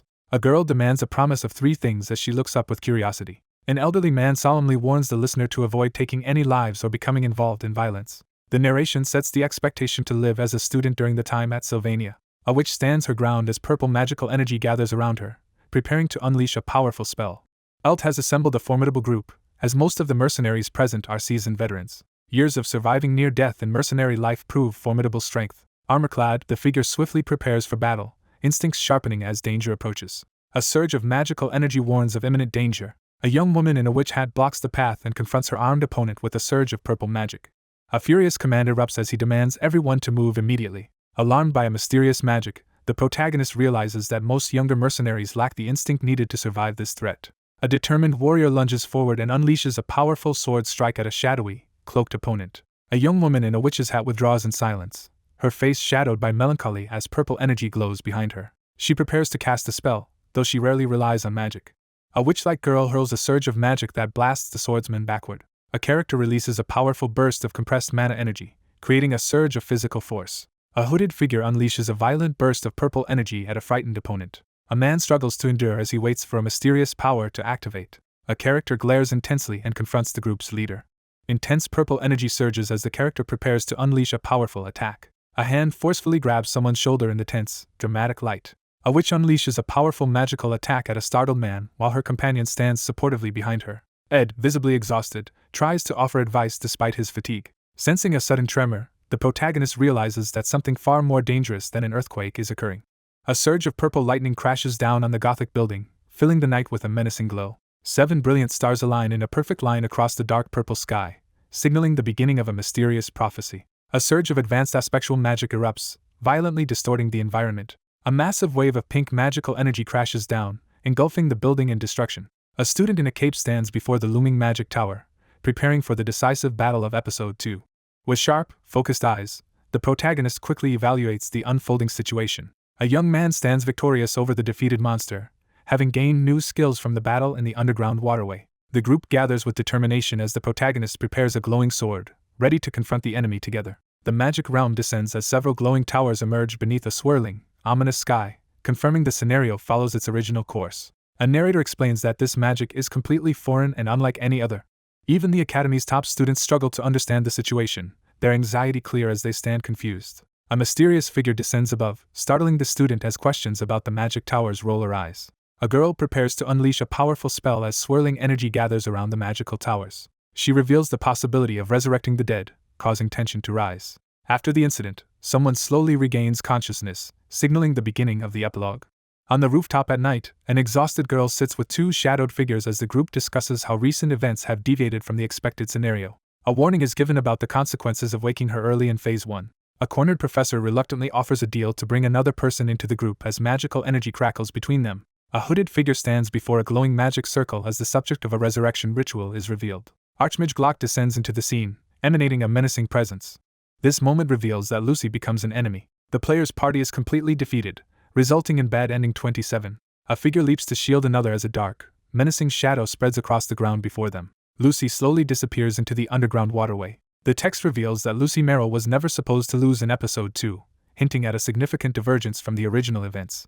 After countless hours of effort, even the most dedicated players ultimately gave up hope. It was declared that Lucy could not be defeated. An older mage performs a powerful ritual to stabilize the disrupted scenario as two younger characters react to the magic. A surge of energy crackles around a clenched fist, signaling a sudden shift in power. A man unleashes the power of a legendary magic item capable of altering even fixed bad endings. A powerful artifact activates, suppressing all mana in the area for 10 minutes. A surge of purple magical energy engulfs 3 characters as a powerful attack is unleashed. A desperate man, surrounded by glowing purple energy, urges someone to act immediately. A hooded figure charges forward with a glowing sword, aiming a sudden attack at the unsuspecting person in the red cloak. A hooded attacker brings down a glowing sword while declaring that magic can no longer be used. A powerful wind spell is unleashed as the caster focuses intensely. A shadowed figure descends swiftly, unleashing a powerful sword strike that sends a burst of energy surging below. Ed steps forward, declaring his critical role in the unfolding events. A middle-aged man stands frozen in disbelief, unable to comprehend what just happened. The man is stunned as the legendary magic item's overwhelming suppression fails. A glowing figure rises from the magical vessel as the man looks on. A figure channels powerful magical energy into a glowing bucket. One character steps forward and volunteers to clear the way. A shadowy figure unleashes a surge of intense purple energy, causing the ground below to shatter. Crackling with energy, she announces her intention to leave. A kneeling man recoils as he faces a figure radiating overwhelming power. Sensing imminent danger, the character's instincts sharpen as tension fills the air. A girl surrounded by shadow and crackling purple lightning gathers her magical power, ready to strike. A solitary figure sits alone in a dimly lit room, lost in thought. A dire warning about impending death is delivered. A hand surges with crackling purple energy, gathering power for a devastating attack. A figure unleashes a surge of crackling purple energy, demanding answers. A man holds a glowing sword to another's neck, warning him that death is possible. A shadowy figure confronts the group with a deadly warning, channeling purple energy as tension rises. A figure in a wide-brimmed hat issues a strict order not to kill anyone. A grave warning is given to avoid any actions that might lead to bloodshed. An elderly man quietly watches over a sleeping child, concerned for their well-being. The young man channels his energy, eyes fixed ahead with unwavering resolve. A gloved hand reaches forward as a spell is about to be cast. The character in the witch hat agrees to the request and turns away in a glow of purple light. One character questions the other's decision to leave, but she turns away, intent on going somewhere alone. A wary figure questions whether the decision will lead to regret, surprised to have received a response. A cloaked young man faces a levitating, purple energy-wielding figure as their confrontation begins in the nighttime park. He stands frozen in silence, beads of sweat revealing his anxiety. She pauses in silence, lost in deep thought. A somber woman stands by a frail man's bedside, holding an ornate book as a heavy truth is acknowledged. Clutching a book, the character stands in determined resolve to become stronger. Clutching the closed book to their chest, the character silently dedicates its last sentence to someone who changed their life forever. An elderly man calls out softly, his face illuminated by a warm golden glow. In the shadows, a character stares ahead with fierce determination, silently planning their next move. She refuses with determination, her expression tense against the glowing shapes behind her. A surge of magical energy engulfs Lucy, causing her to vanish above the glowing tower while the observer watches helplessly. All survivors complete their retreat across the lake as the leader prepares to return. He sprints up the hill, leaving the decision about the subdued elite for later. A stern woman decides to hand the unconscious captive over to the trading company, expecting their associate to handle the situation. Exhausted and breathless, he braces himself against the railing after hurrying to the top of the building. The story begins at Trix Hall, the main setting for this episode. A mysterious figure steals the sage's grimoire, prompting a tense pursuit. After receiving treatment for his injuries, the protagonist unexpectedly returns to the academy. The protagonist stands before the partially open doors, preparing to enter the next stage of the episode. The narrator declares that everything from the secret laboratory to this point has gone exactly as planned. A hand pushes open the glowing double doors, revealing an intense purple light and unveiling a hidden place. A lone figure stands beneath the glowing towers, contemplating the end of their journey. Among the student center buildings destroyed was Glock Hall. Someone walks down a dimly lit corridor, reflecting on receiving this semester's scholarship from the Glock Scholarship Foundation. He gave all his accumulated wealth to Sylvania Academy. The pair quietly search the academy, uncovering evidence that someone's presence still lingers. He scans the area and realizes the person he expected is not there. Two figures stand at a vantage point, silently surveying the entire academy below. She reflects quietly on what the academy means to her.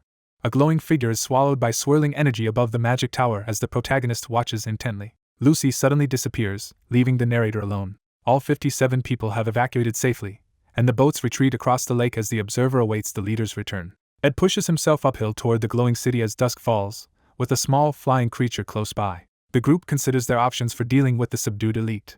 A stern woman decides to hand the unconscious captive over to L Trading Company, expecting most of the work to be handled. She resolves to personally end her conflict with him. He reflects on feeling drained after pushing himself too hard while already exhausted. Exhausted and breathing heavily, he leans against the banister to recover. The Grand Tricks Hall is introduced.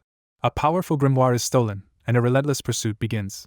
The academy staff tended to the wounded as others move through the dimly lit hall. The double doors crack open, flooding the area with an intense blue-white light. The narrator reflects on unintentionally moving backward through the stages of the episode. The plan from the secret laboratory to this point has unfolded without a hitch. A hand pushes open the glowing door, unleashing a surge of blinding light and energy. A cloaked figure stands beneath the glowing towers, silently acknowledging that the journey is about to end. Janica destroyed several student center buildings, including Glocked Hall. A determined figure steps into the scene, moving with purpose under tense lighting. Two figures soar side by side through the glowing night sky, moving forward with determination. With unwavering determination, the character steels himself for the challenge ahead. Two cloaked figures silently survey the glowing, magical city beneath the purple full moon. The narration shifts to focus on Lucy's point of view. The academy is introduced with a sense of importance. A young woman stands silently, deep in thought as purple light casts a somber mood around her. Two figures confront a city pulsing with dangerous magical energy. Off-screen voices discuss whether there is any jerky left. He sighs in frustration as he insists he has nothing left, growing weary of repeating himself. One person finds another sitting alone at sunset, and they begin to talk about the past. Two students sit on a high ledge, silently reflecting on past pain and the danger below. The protagonist leans forward, demanding an explanation. A character reflects and reveals that their reasoning was unexpectedly simple. A somber young woman quietly reflects on how much time has passed. The protagonist acknowledges that trying to bring back the old man with magic would only delay the inevitable, since he had already accepted his fate. The students walk together, discussing the risks and disrespect involved in using forbidden magic to resurrect the legendary Archmage. One figure admits that the desire to revive someone was driven by selfishness, while another listens in silence before the glowing magic spires. A girl in a wide-brimmed hat begins a tense conversation, directly addressing Lucy. Ed anxiously checks if the other person is alright. Ed questions whether Lucy's sudden decision to revive Glocked is driven by genuine intent, or simply a passing whim as she hovers above him. A dire warning suggests that another change of mind could lead to disaster. He calls out urgently, determined to intervene. Despite the tense situation, the character feels resigned as he anticipates another request for jerky. One figure, struggling to stand, asks the other for support as they face a glowing barrier and looming magical cannons. He sits beside the railing, suspicious of her motives. A surge of pink energy erupts from the magical tower, revealing the true purpose behind the mysterious power. A man channels powerful resurrection magic, his hands glowing with intense magenta energy as the future of aspectual magic is questioned. A character silently reflects on the inevitability of loss and the need to heal with what remains. Tears stream down her face as she comes to a painful realization. The character pauses, lost in silent contemplation. He sat in silence, deep in thought. Two figures stand together, silently watching the magic tower stretch into the star-filled night sky. Magical energy illuminates the night sky as someone silently admires the spectacle. A massive mechanical giant emerges, activated to defend the offering. The group braces themselves on the glowing, cracked floor as they face the encroaching purple energy. An ancient weapon forged by glass using aspectual magic is introduced. A girl in a red cloak collapses against a glowing red background. A massive surge of dark magical energy erupts from the center of the glowing ritual circle. A figure with a glowing eye releases a surge of dark magic from their hand. A dramatic announcement signals the beginning of the final phase. A surge of dark energy engulfs the area as Ed recoils in alarm. A mechanical figure releases a devastating burst of pink energy, unleashing an explosive attack. A massive surge of purple and white energy erupts, scattering debris in all directions. A massive, glowing magical hand materializes above a character who raises his arms amid the shattered crystals. He urgently urges someone to move forward, reaching out in a tense, green-lit moment. A shadowy figure suddenly ambushes a cloaked individual from above, attacking with a sword. With his fist glowing with energy, the protagonist charges forward to launch a powerful attack. He curses his nearsightedness in frustration. A furious figure unleashes a lightning-charged sword attack at the person below, driven by desperate rage. The figure admits he can no longer see anything without his glasses. He processes a critical revelation, his eyes wide with alarm behind his glasses. The situation remains unchanged. Someone sits alone at a large desk in the lab, studying an ancient grimoire. A man methodically reviews magical texts and academic materials at his cluttered desk. A young man sits alone at his desk, deep in thought as he reflects on his actions. The view beyond the ornate window shifts as the surroundings transform. Snow falls outside as a first-year elemental studies student visits the private study again. A girl arrives at the doorway, determined to start studying intermediate magic early. Rain pours heavily outside the grand window, setting a somber atmosphere. He notices the rain beginning to fall and reacts with quiet contemplation. A flustered woman nervously begs for forgiveness in the dimly lit room. Sunlight streams through the stained glass window, filling the room with a calm atmosphere. A student quietly reads at his desk as sunlight filters in and the wind stirs outside. Someone prepares tea as news spreads that the highest-ranking dean is away on business. The man continues his routine of stopping by the office for tea, even after becoming principal. While exhaustion weighs on him, the protagonist works through a stack of paperwork at his desk, joined by two silent figures. A character holds a closed diary, lost in thoughts of painful memories. A hand grips the glowing book as its magic threatens to fade away. Wounded and desperate, the young man unleashes a powerful spell as a glowing, enchanted book hovers above him. A shadowy figure fires a burst of violet energy at someone who desperately reaches out. A glowing force slices the sword in half. A glowing sword slices through the target, releasing a surge of pink energy. A new ability, small-scale time travel, is revealed. A man channels powerful magic through a glowing circle, driven by painful memories. A desperate command is issued as a single, intense eye glares with raw emotion. A desperate character unleashes a powerful magical attack at a figure trapped within a glowing energy field.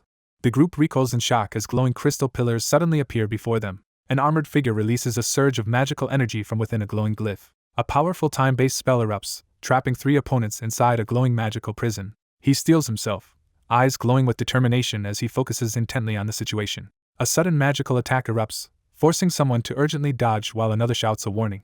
Ed instinctively raises his hand to shield himself as a burst of radiant energy surges toward him. He channels a surge of energy through his dagger, preparing to unleash a powerful attack. Bloodied but resolute, the man glares downward, enduring after the fight. Bruised and silent, the protagonist endures his pain, lost in thought. Blood streaming down his face, he struggles to remain conscious as his vision blurs. A sense of awakening stirs in the darkness. A girl stands beneath a harsh light, hinting at a significant loss with an unsettling smile. He steels his resolve, eyes sharp with determination. A powerful purple energy beam slices cleanly through a row of massive black stones. In a tense, glowing space, Ed grips his dagger and catches his breath, preparing for a confrontation. A man unleashes a surge of purple energy as he confronts a towering mechanical figure, determined to overturn reality. A golden mechanical figure unleashes a powerful blast of energy from its chest. A massive burst of magical energy erupts from the figure's chest, flooding the area with intense light. A massive armored figure crashes to the ground, unleashing a devastating explosion of golden energy and debris. Bloodied and desperate, he braces himself against a sudden, fiery attack. The character suddenly realizes something alarming, their face tense with anxiety. A white-haired young man unleashes a powerful, fiery sword technique. The armored figure is hit directly by the intense energy blast. Time suddenly reverses as the clockwork mechanism spins backward. The attacker lunges at the 2 terrified girls, even though they are frozen in time. A battered young man defiantly declares his determination to keep fighting, even at great personal cost, as intense purple energy surrounds him. Bleeding and surrounded by glowing magical symbols, the protagonist endures intense pain from a magical attack. A mage hurls an intermediate ice spear spell at his target with fierce determination. A character urgently unleashes a powerful spell, signaling the start of a critical attack. 4 characters combine their magic in a synchronized attack, empowered by music from a glowing lute. A wounded young man stares upward, questioning if he has reached his limit. The protagonist freezes as he processes a sudden, devastating revelation. An armored hand releases a massive fiery explosion, engulfing the area in destructive force. A character launches into the air with force, leaving smoke trails behind. Amid a fiery explosion and collapsing machinery, 1 character shields an unconscious girl from harm.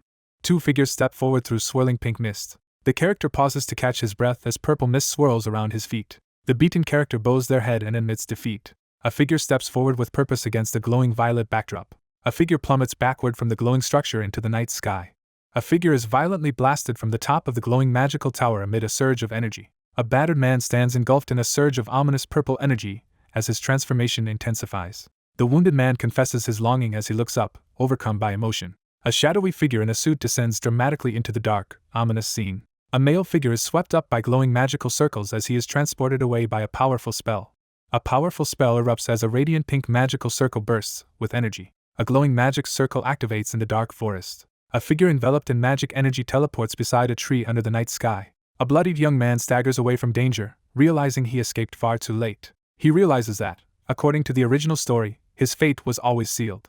A character confronts an intruder and declares that Professor Glass will die here. A stern young man confronts someone about breaking curfew as he stands over a shattered reflective surface. A lone figure plunges backward from the glowing building into the night.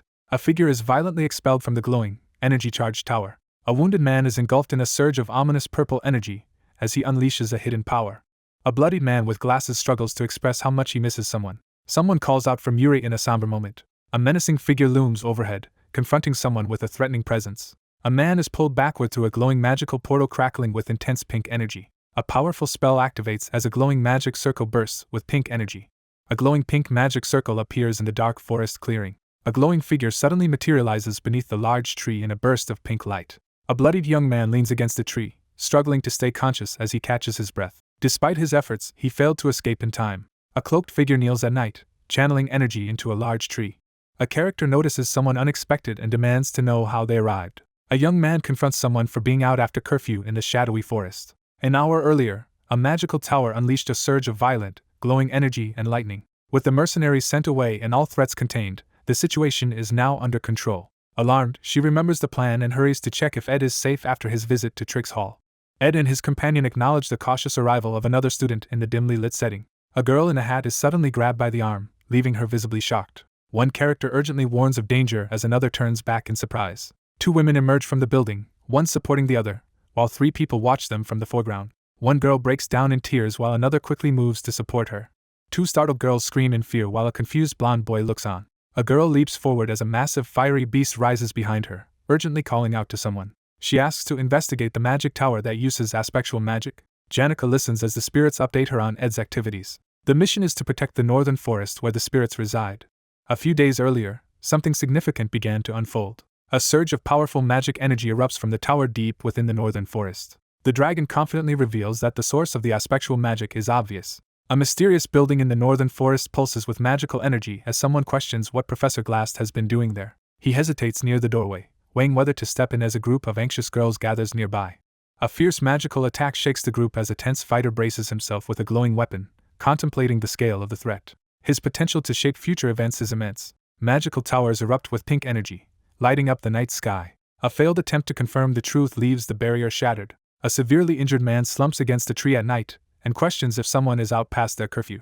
Two startled girls confront someone who has appeared unexpectedly at night. A wounded young man, bleeding from his mouth, responds bitterly when questioned about looking up at the moon. Injured and deep in thought, the protagonist admits to feeling worthless and mocks himself. A bloodied figure slumps against a tree at dusk, admitting defeat as a student stands over him. He reflects on how his relationship with Abel influenced the outcome and doubts Abel's suitability as principal. One character admits he underestimated the other, who demands to know the reason for her kidnapping. A shadowed figure admits that their plan to exploit another's talents failed when the target collapsed from exhaustion. The two hurry up the stairs as one explains that the other had already escaped before help could arrive. Wounded and alone, he accepts his suffering as punishment for his past actions but hesitates as doubt lingers. A woman reflects on the years she spent with her daughter, her expression heavy with sorrow as blood stains her neck. Two characters quietly reflect on the significance of 17 years as they discuss the past. One character questions another about their history with Assistant Professor Claire. One character kneels beside a bloodied companion, trying to comfort him as he succumbs to his injuries. He recalls encountering Assistant Professor Claire on his way here. A battered character breaks down in despair, tears streaming down his face. A cheerful girl explains that Professor Glass tends to dislike everyone at first sight. A girl vents her frustration to a boy, listing all the reasons she finds another person impossible to like. The character interrupts the conversation to emphasize a crucial point. A legendary scholar's reputation is emphasized. She clenches her fist and looks up, struggling to process the difficult realization sparked by recent words. The girl admits she is unsure of the professor's intentions but insists he is an important mentor to her. He reflects on his reckless decisions that put students in danger and acknowledges how far he has strayed. Alone and deep in thought, he quietly reflects on his life. Bloodied and battered, he stands in the darkness, refusing to accept a lonely fate. A young woman kneels on the floor, overwhelmed as she gathers scattered books and papers. Despite her dedication, the top student of the alchemy department was still regarded as untalented. A strict supervisor evaluates the student's abilities while simultaneously dismissing those deemed talentless. A stern man silently implies that his daughter holds significant value as he sits behind a desk covered in documents. Memories of the departed linger among those left behind. The narrative highlights how the main figure is regarded differently, being seen as a mentor by some and as a colleague by others.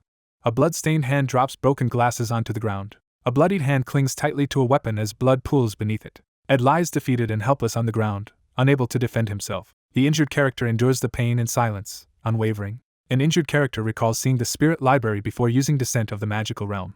Ed confronts the shadowed figure about the stolen legendary rank crafting formulas, suspecting there is a deeper motive behind their actions. A bloodied hand drives an ornate dagger into an enemy, asserting dominance in the fight. The wounded character is forced to take responsibility for the aftermath, as the other coldly insists the consequences are self-inflicted. A wounded figure hands over a glowing key, entrusting ownership of the library to the stunned young man. The injured man questions the recipient's reaction after handing over the key.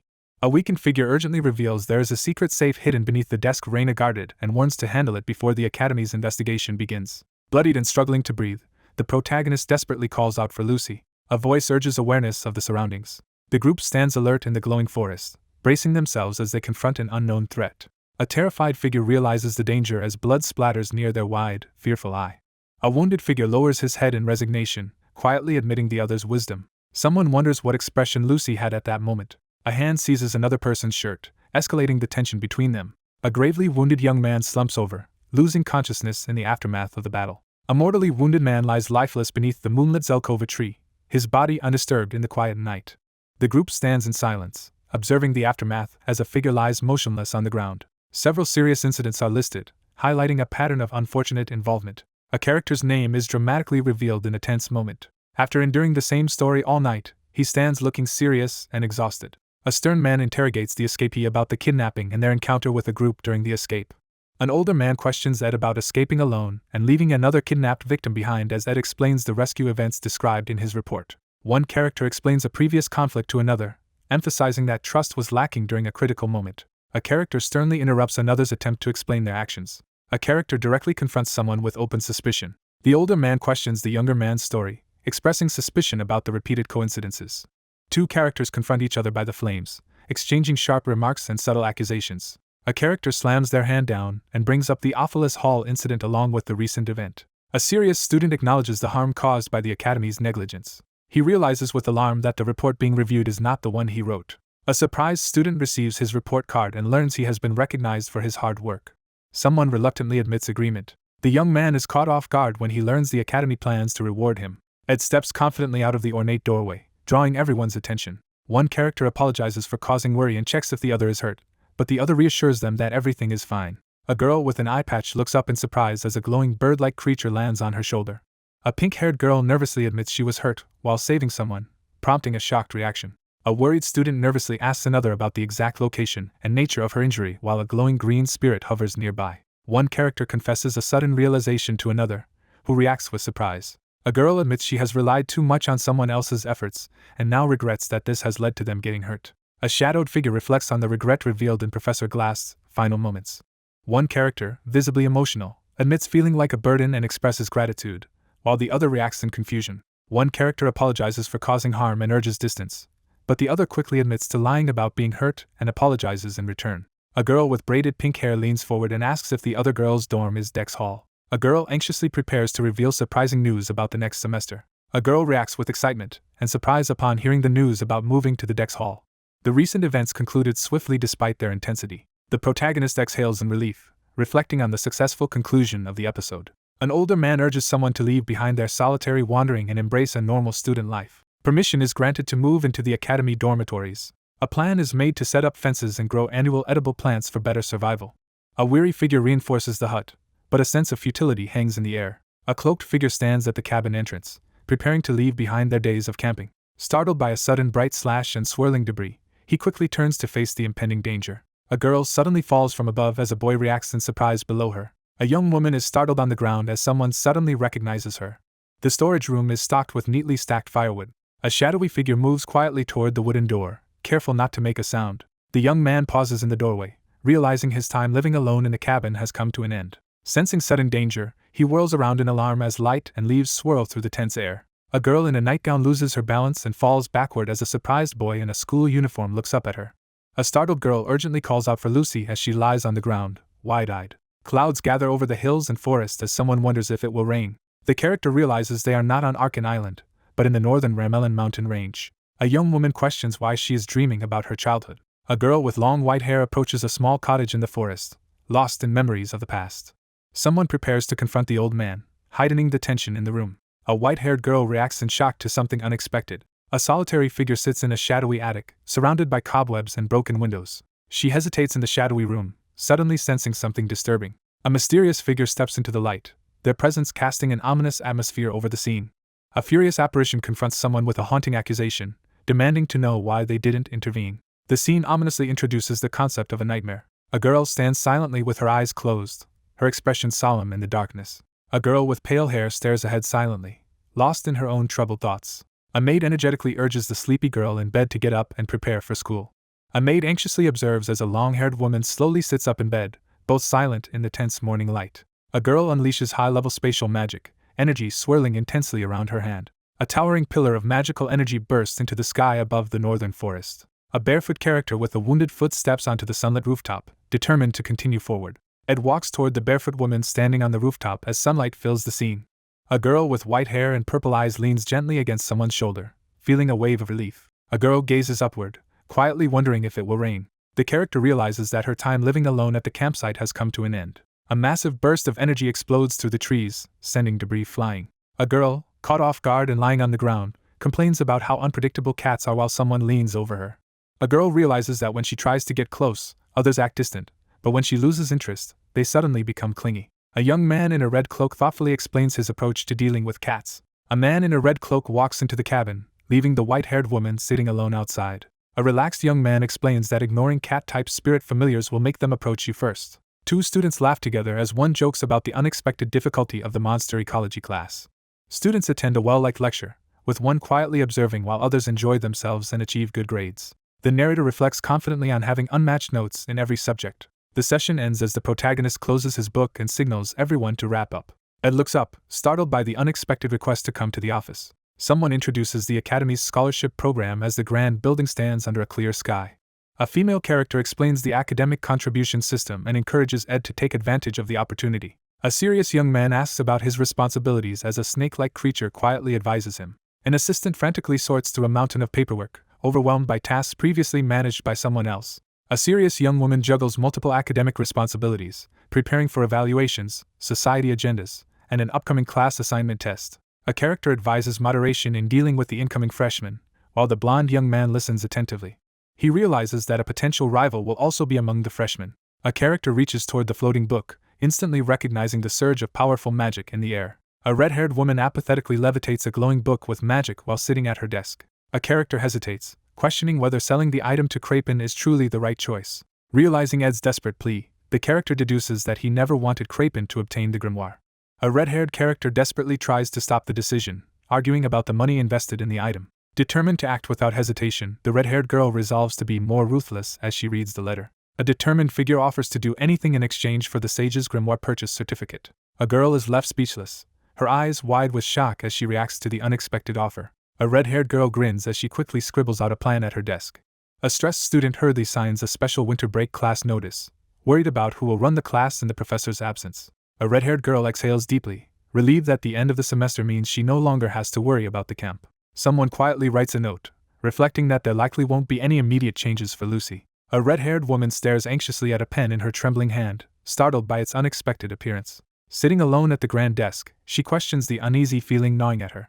Someone announces that the firewood supply is running low. Ed reacts with shock and disbelief to unexpected news. A character addresses concerns about a firewood shortage for the coming winter while another sits nearby, playfully holding a stick. Lucy, looking tired, unexpectedly questions someone about their lack of hunting and comments on her own unusual initiative. Inside the cabin, someone reflects on neglecting camp management and considers heading to the Dex Hall. Ed pauses and looks back as someone urgently calls out to him. A cheerful girl waves energetically, explaining that classes ended early due to a cancellation and she came here to rest. One student explains the need to visit the camp frequently before winter break makes it unavailable. A white-haired character quietly reflects on how much they will miss the camp as their time there comes to an end. A cheerful girl encourages the boy to reach out for help if he moves, reminding him of his responsibilities. A hand grips the ornate key, preparing to unlock the secret vault in the library. A hand reveals a sealed envelope and an ornate key. Someone receives and examines an application form for Dex Hall, considering the importance of submitting it early. A document is exchanged as both prepare to work together. A pink-haired girl begins to explain the application process but suddenly stops, startled by something unexpected. Two startled students rush forward as someone suddenly collapses in front of them. Bare feet grip the ground as someone braces for a tense confrontation. A startled girl in a witch hat throws her hands up, urgently trying to stop something as a concerned young man watches from behind. A panicked girl in a witch hat lunges forward, desperately trying to stop someone from taking something. On this day, everything began to change as the protagonist realized something was different. Someone praises Ed's steady progress as the clear sky stretches above the sunlit trees. One character praises another's impressive progress as magical energy crackles in the air. A worried girl delivers an unexpectedly positive evaluation of someone's rapid magical progress. A worried girl asks if she did something wrong while another stands hidden behind a tree, clutching her hat. A fatigued girl, still in pajamas, quietly stands by the wall after sneaking out of the dormitory early in the morning.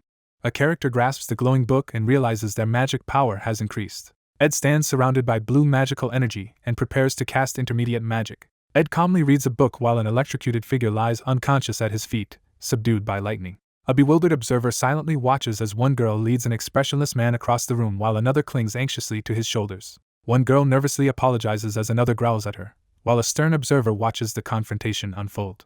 She struggles to hide her fear as she glares upward, teeth clenched in distress. Exhausted from a day of practice, the protagonist struggles to grasp the basics of intermediate magic. Ed looks up from his book, startled by someone calling out to him. One character holds an ornate key and announces his intention to leave, while another looks on with concern. Worried about the freezing night, the character inspects the fireplace and considers moving into the Dex building for safety.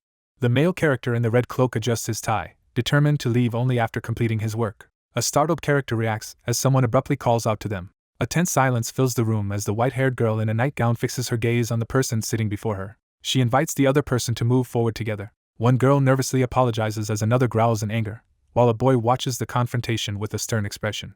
A girl in a witch's hat recoils in pain, struggling to keep her composure. The character realizes that mastering intermediate magic is proving more difficult than expected. The protagonist rests quietly on the bed with a book covering his face, enjoying a peaceful moment in the sunlight. Exhausted from constant practice, the character admits frustration at failing to master the basics. He looks up from his book, startled by the sudden interruption. A determined young man stands before a somber girl, declaring his need to leave as he holds a large ornate key. He considers checking the campfire and fireplace to avoid freezing at night and thinks about moving into the DX building for safety. The young man readies himself to leave, insisting he will go only after finishing his work. A character stares intensely and abruptly calls out to someone, prompting a surprised reaction. A white-haired girl sits in tense silence, gazing down at someone off-panel. She invites the other person to go with her. A thick red rope hangs tightly around a tree as the sun sets, creating a tense atmosphere. A thick rope drops through the broken ceiling as light pours in. Ed clings to a rope among the ruins and demands to know why someone followed him to this dangerous place. One character climbs down a rope into the cavern as another descends beside them using magic, offering to help. The solitary figure abandons the rope and walks away. Gripping the rope tightly, the protagonist prepares to descend into the chamber, while a ghostly figure silently watches nearby. Surveying the mechanical cubes and the golden gear-shaped device, the character decides to return several times to transport everything. He opens a large, dusty book in the dimly lit library, sending a cloud of dust into the air. A young man uncovers a secret safe hidden beneath the floor. A hand inserts a glowing key into a matching lock, questioning why it was kept until the very end. The two charge forward through the flames, pushing past the intense heat. Someone reels in shock upon discovering a hidden secret. Two figures climb a rope toward the outside, pushing through exhaustion as they near their escape. Weary from exhaustion, the protagonist waits anxiously for the delivery of crucial magic engineering materials. Exhausted from climbing the rope inside the steep pit, one character pauses to rest while the other floats nearby, unaffected. A girl in a witch hat demands an explanation as magical energy swirls around her. A legendary artifact, Glass's golden phoenix ring, is unveiled. A magical ability is described that alters the timeline and brings future magic into the present, highlighting its crafting difficulty. A hand reveals a glowing, ornate golden ring, drawing attention to its significance. Engulfed in swirling flames, the protagonist realizes he could theoretically harness advanced magic from his future self right now. He weighs the risks of using borrowed magic, knowing it could leave him unable to fight for some time. A determined figure prepares to activate the ring's power, realizing it can only be used one way in battle. Cornered and desperate, the figure prepares to unleash a hidden power as a last resort. Janica demonstrates her ability to command numerous elemental spirits through her immense magical power. Ed explains that beginner spirit sorcerers struggle to communicate with spirits due to their limited magic capacity. The protagonist considers how increasing his maximum magic capacity could improve his situation. A character weighs the risks of making a contract with a powerful spirit while examining a glowing ring. She grows uneasy as she questions why he wasted time on that instead of doing something more important. Ed grips the rope with determination, signaling he is ready to move on from the past. Clutching the object tightly, the character insists nothing in the entire library is more valuable than what they hold. A clenched fist presses against the wall as the words about the sin of promoting ambiguous talent linger in the air. A determined man smashes the glowing barrier in the stone wall with his magical staff, breaking through the limit of maximum magic capacity. An injured young man realizes that Professor Glass secretly researched magic engineering items and concealed his work until the very end. He presented the gift to his daughter with heartfelt care. Someone speaks under the cloudy, starlit night sky. A character reflects on how losing a small sleeve button unexpectedly made wearing the shirt uncomfortable. One character admits to enduring a long period of suffering while another quietly responds. A character sits alone under a tree at night, reflecting on the significance of what was lost. The tense character admits he followed the other person to ask a question. One character demands to know if the other plans to go to Dex Hall. A silver-haired girl begs someone not to leave, her expression vulnerable and pleading. He reacts tensely, struggling to process the difficult words just spoken. The scene shifts to a grand building as the narrator maintains a neutral mindset. A crucial decision is presented between entering Dex Hall or continuing camp life. Struggling to catch his breath in the freezing air, the young man realizes that surviving outdoors in winter is far harsher than staying in Dex Hall. A character lowers their head in thought, acknowledging the explanation. She notices the clouds gathering and senses that rain is coming. A character rejects the idea that another person's judgment is always correct. Ed urgently stops any action, insisting it is not the right time as he sits beneath the glowing magical sigil. A young woman in a witch hat stands alone, lost in thought under the somber light. A character foresees that rainwater will soon fall from the sky. A warning is issued that the rain will not arrive without purpose. Two figures quietly observe the starry night sky as the rainy period ends. A female character in a large hat interrupts the conversation with a determined look. Overwhelmed by his responsibilities, Ed asks for help gathering firewood for the winter. He calmly points out that they are running low on firewood.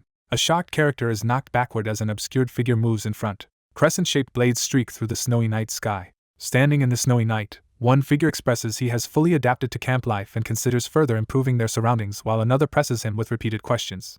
A young man is suddenly threatened with a sword at his neck, cutting his conversation short. He stares intently, silently assessing the situation. The exhausted protagonist collapses into the snow as the second act comes to an end. A dramatic announcement signals the start of the third act, warning that the upcoming trials will become even more challenging. Two rival groups confront each other in the library as the struggle for the student council presidency intensifies. New rivals and main characters arrive at the school, setting the stage for a fierce competition to see who will emerge victorious. Lucy Merrill is revealed as the final boss, unleashing a surge of dark magical energy. A character stares cautiously into the shadows, silently assessing the situation. He pushes aside his worries and prepares himself for what comes next. He stands beneath the snowy sky and resolves that they will both live well and healthily.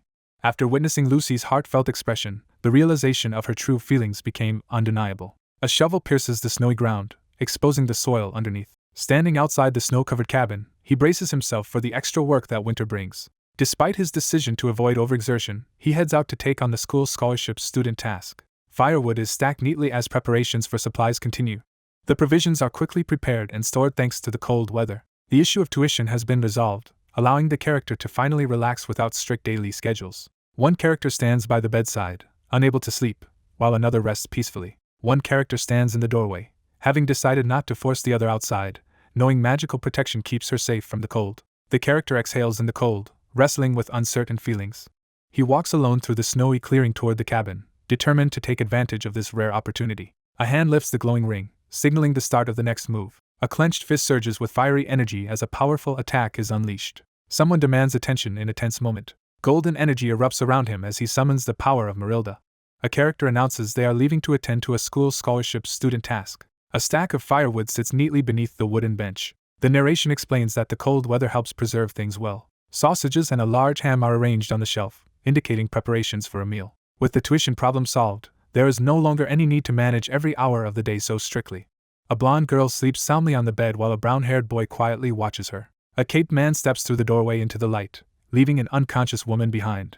The narration points out that Lucy is shielded from the cold by her protection magic. He pauses to catch his breath, exhausted from the cold. Ed arrives at a remote log cabin in the snowy forest. The protagonist steels himself, realizing this is the crucial moment to take a risk. The protagonist prepares to activate the glowing ring, signaling the start of his next move. A clenched fist bursts into flames, unleashing a surge of power. Someone demands attention with a forceful question, heightening the tension. A surge of energy erupts as the protagonist summons a powerful force.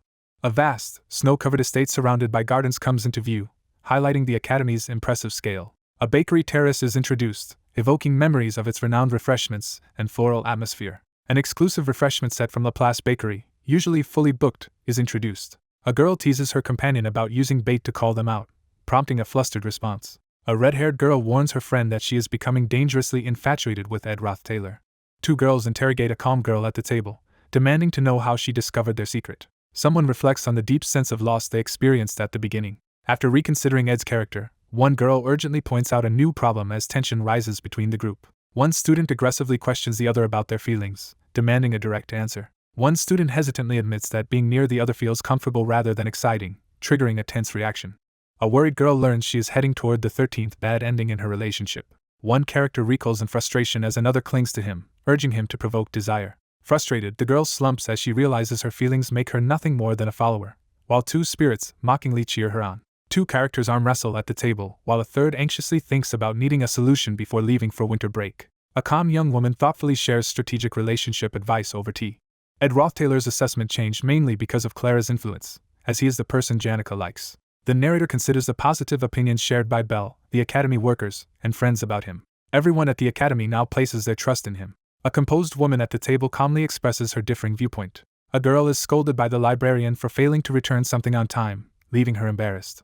A woman frantically struggles to organize the scattered papers on her cluttered desk. While enjoying her pastry, the girl reflects on the professor's praise for Professor Claire's abilities. She advanced in her studies by learning from Fleurban, Glast, and many esteemed scholars. Noticing someone struggling with a heavy load, the protagonist quickly offers to help. Assistant Professor Claire is recognized for her exceptional academic abilities.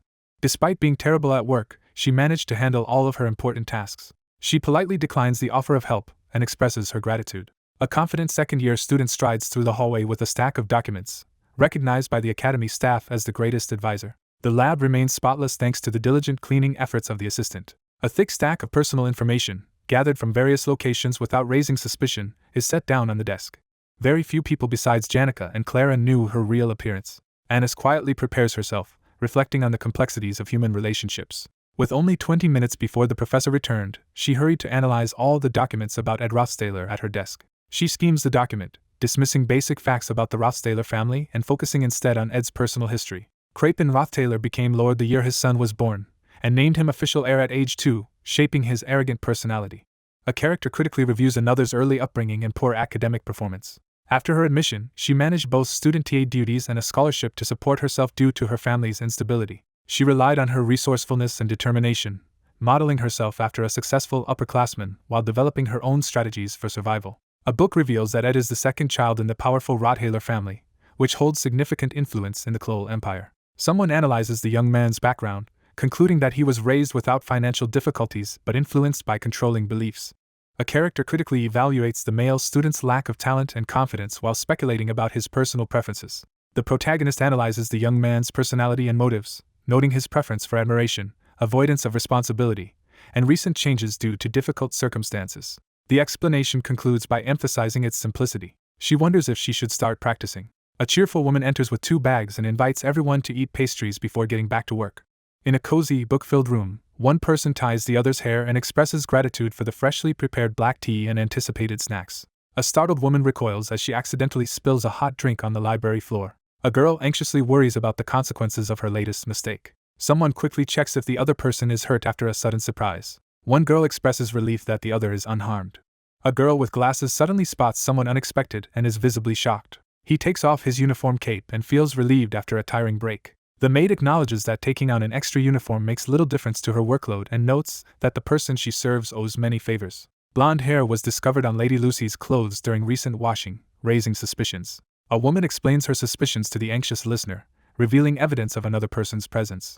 The woman questions the reason for being addressed so formally, wondering about her life outside her role as a maid. The two have an awkward conversation about whether to use formal or informal speech. He feels uneasy about speaking informally to a higher-ranked worker at the academy. Someone reflects with frustration on another person's stubbornness. One character respectfully initiates a formal conversation, acknowledging the other's demanding responsibilities as chief maid.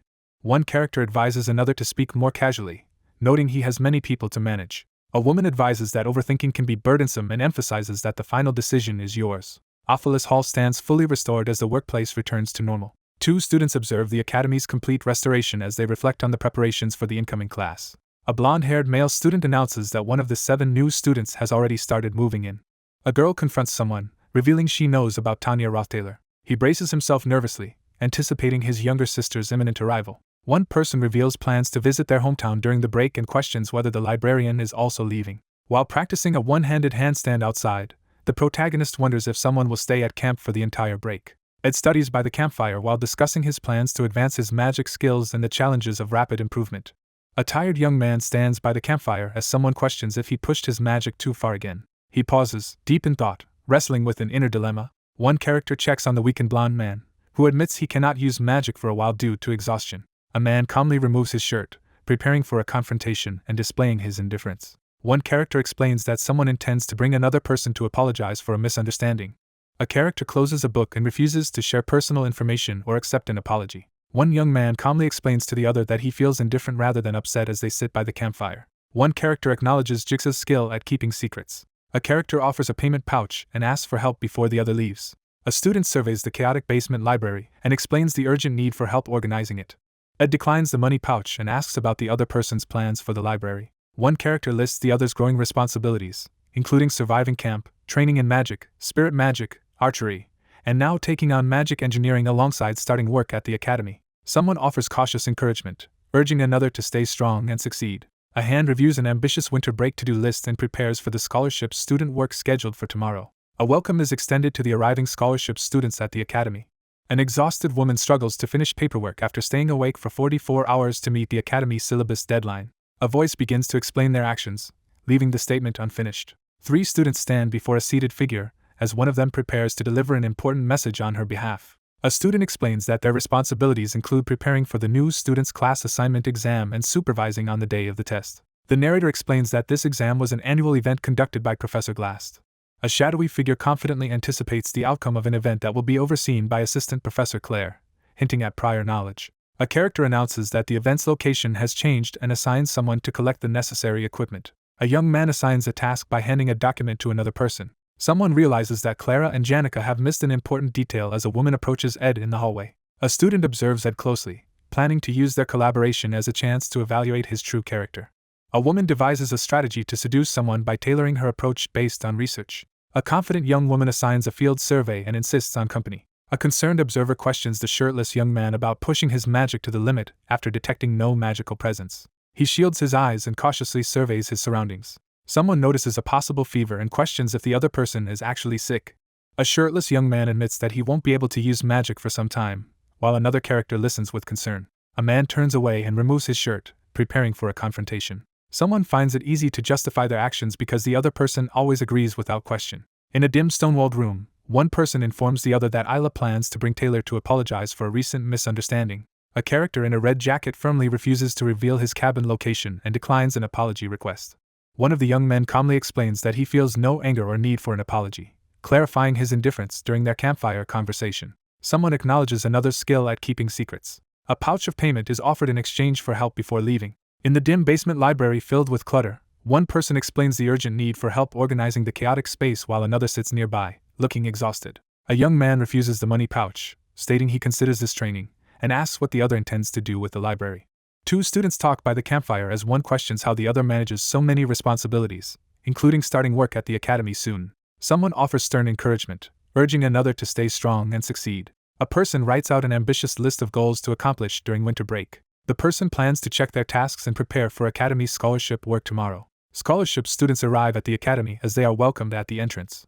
An exhausted assistant professor struggles to finish her academy work after staying awake for 44 hours. Someone begins to declare an important decision. The young man asserts that he will handle important communications as the teaching assistant. A student outlines the responsibilities of preparing for and supervising the upcoming class assignment exam for new students. The exam, once annually administered by Professor Glass, is about to take place.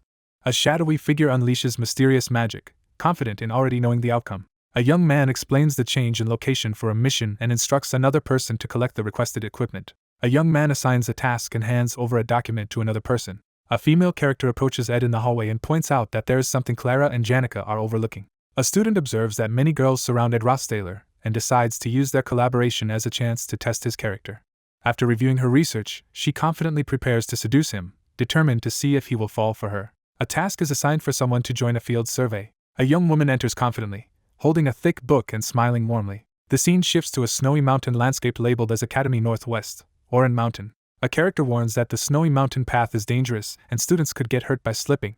One character, visibly exhausted, suggests taking a break while the other remains composed in the snowy landscape. A girl in a red cloak thanks another character and admits she had misunderstood them before. A blonde-haired boy reflects on how well he knows Janica and admits their closeness. Two girls angrily confront someone, expressing suspicion and protectiveness over a friend. Someone dismisses the issue and makes it clear they are unconcerned. He studies the document closely, preparing to address the next task. Ed acknowledges the other person's hard work as a student TA and offers supportive encouragement. Someone reassures another by accepting the situation calmly. A confident girl greets the newcomer with a slight smile and a clenched fist. A person expresses gratitude for support before cautiously bringing up another's excommunication from their family. Two students walk side by side, quietly sharing their experiences of enduring personal hardships to remain at the school. A young woman stands alone in the snow, reflecting on her prolonged loneliness. Ed observes and reflects on another person's impressive self-sufficiency and survival skills. He reassures the solemn girl, acknowledging her resilience but sensing something troubling about her. A gloved hand pulls a red cloth as someone responds with laughter and thanks. A young woman pauses and glances back with a gentle, blushing smile, clasping her hands behind her back. A startled character suddenly loses balance on the snowy ground. A young man swiftly catches a girl as she trips over a stone and apologizes. Spotting something unusual in the snow, the character crouches down to examine a stone. The girl becomes flustered and tries to calm herself as she stands beside the calm young man. A blond young man receives instructions to sit and wait while someone leaves briefly. Someone silently questions whether the reliable appearance is genuine or just an act. A woman silently reflects on her uncertain situation beneath the tree. She reflects on deliberately blending maturity and innocence to seem relatable and gain favor. He orchestrates a series of encounters, culminating in a staged accident, to ensure his plan progresses smoothly. A young woman pauses, realizing she may have become too absorbed in her thoughts. Blushing and self-conscious, the girl awkwardly tries to explain her actions. A woman clings closely to a man, evaluating his surprising strength as he supports her. Ed reviews the document efficiently, impressing the onlooker with his unexpected competence. A character examines someone's appearance with a critical gaze. Ed's quiet confidence draws admiration. A girl blushes and shyly raises her hand near her mouth, displaying her affection. She realizes the truth with determination. She realizes he manipulates women to make them fall for him. A resolute figure asserts his individuality with unwavering confidence. Breathing heavily, the character tries to recover from exhaustion. A solitary figure pauses to admire the breathtaking mountain landscape, momentarily forgetting their worries. Ed sits in silence, struggling to find answers to problems that seem unsolvable. A notorious young woman is introduced with a reputation as a villainess. He reflects on how those words perfectly capture her character. A young woman demonstrates her natural talent for political strategy and deception. She sets her sights on becoming the Academy's first student council president and prepares to gather influential allies. Tanya moves into the dorms ahead of everyone else to secure her status before the semester begins. The narrator reflects on initially believing they could prepare for her. He stands atop the rocky hill, realizing a new obstacle awaits. Ed braces himself for a tense confrontation, uncertain of how he will be received. A confident young man steps forward, drawing everyone's attention as he makes his entrance. Someone makes a powerful declaration in a moment of defiance. One character reflects on the brief appearance and mysterious disappearance of a villain whose fate was never fully explained. He notes that there are no clues because the person in question was merely an extra. Standing alone on the snowy cliff, he struggles to figure out how to deal with the problem and understand Ed Rothstailer's thinking. A character delivers a harsh insult, showing clear contempt. A tense figure watches the palace closely from the shadows inside. Three outstanding young women are introduced: a princess of the Klol Empire, an executive from a top trading company, and a gifted spirit sorcerer displaying her magic. Several legendary figures are introduced, including a student alchemist who created the elixir of engraving, a beast commanding the northern vegetation region, and the sword demon of Nortondale. The narration hints at the existence of a formidable warrior capable of using the swordsman form. A legendary mage, rumored to have received the Archmage's blessing, steps forward surrounded by magical energy. A person hurries toward the noble gathering, filled with excitement and anticipation. A carriage pulls up to the academy, where a woman in red welcomes the new arrival and gives instructions about their room and luggage. A poised figure steps forward and instructs the newcomers to complete the entrance procedures with the attendants. One woman informs the other of a necessary stop, and her companion bows in agreement. She prepares to begin her journey at Sylvania, the place she has long desired to attend. The narration condemns Ed Rothstailer for disgracing the family name. A blonde girl stands with arms crossed in front of the carriage, defiantly facing the situation, while another girl bows in the background. Someone silently vows to eliminate an adversary. The intense young woman is introduced as the villainous Tanya Rothstailer, second daughter of the Rothstailer Duchy. A gloved hand holds a letter offering encouragement and support. Someone commands another to appear in their place. A confident figure urges the other to strengthen their position. A determined girl presses a letter to her chest and promises to meet her father's expectations before leaving for Sylvania. Sylvania Academy is introduced as a place devoted to learning, despite differences in how people are treated. Even the princess must respect professors as her superiors in matters of learning. A composed woman instructs someone off-panel to respect their seniors regardless of nobility. The speaker briefly mentions a notorious family outcast, emphasizing the tension surrounding his reputation. She acknowledges her long history with him and expresses empathy for his difficult experiences. A blonde girl opens up about her past while guiding the conversation forward. A blonde woman harshly criticizes the family heir for lacking refinement and being chosen solely due to age. While harsh criticisms echo in his mind, the protagonist sits inside, reading and reflecting on his perceived shortcomings. A character reflects on how quickly someone caused trouble at Sylvania after barely being accepted.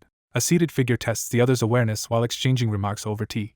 A nervous girl hesitates as she struggles to turn her attempt at conversation into actual dialogue. A character warns to be cautious around new acquaintances they introduce.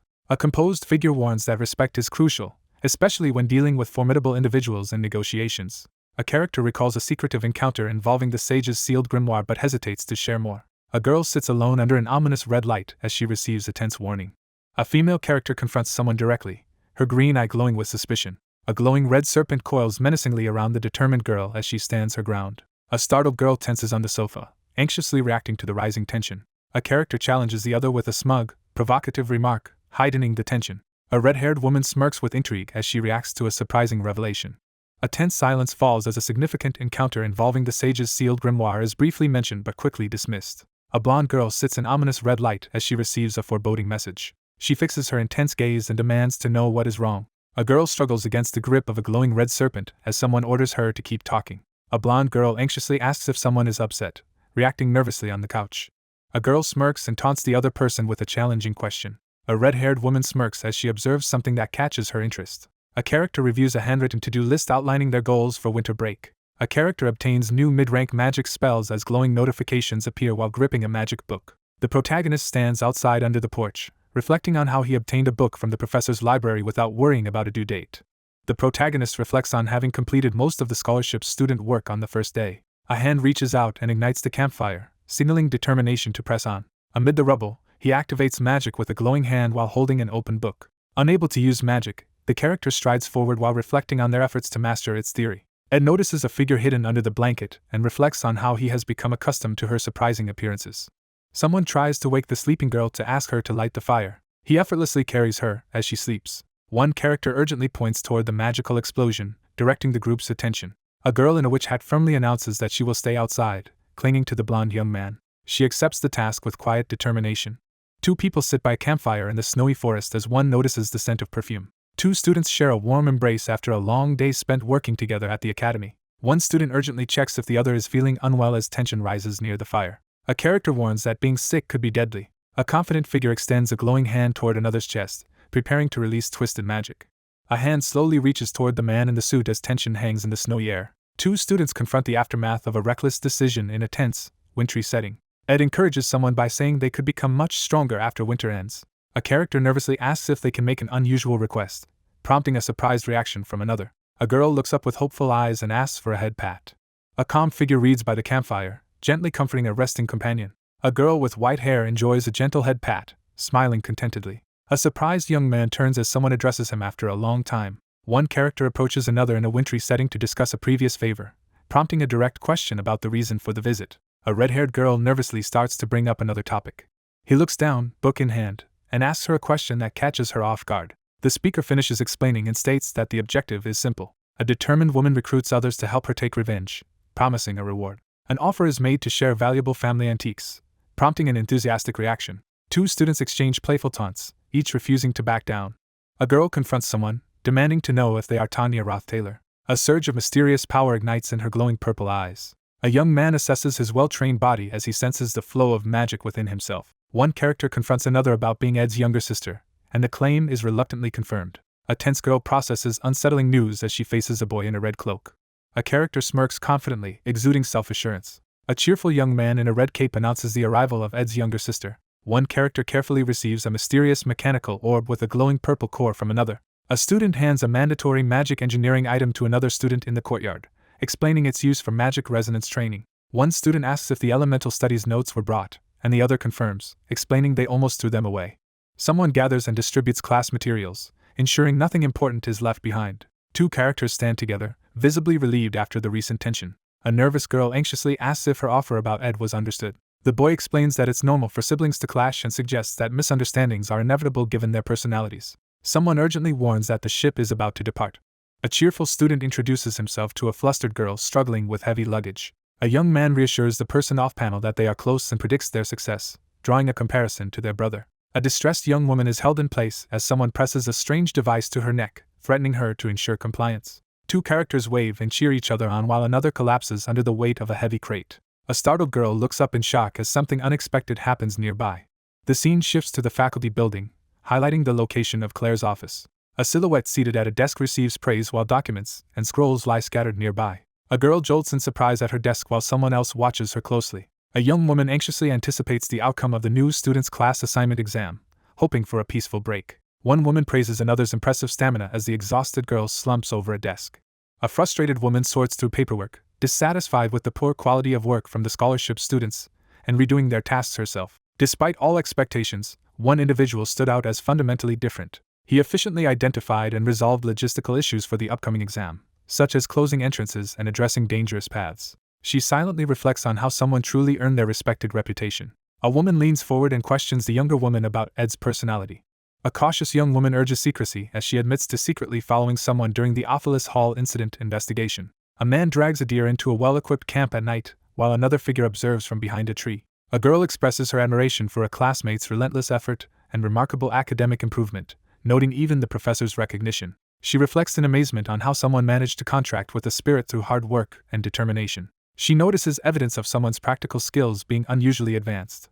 The narration highlights the stark contrast between a sheltered noble upbringing and other ways of life. One woman gently points out that she and Ed share more similarities than expected, prompting the other to reflect. She hesitates, considering the man's character and concluding he is not bad. The protagonist decides not to let others influence their advice to Janica.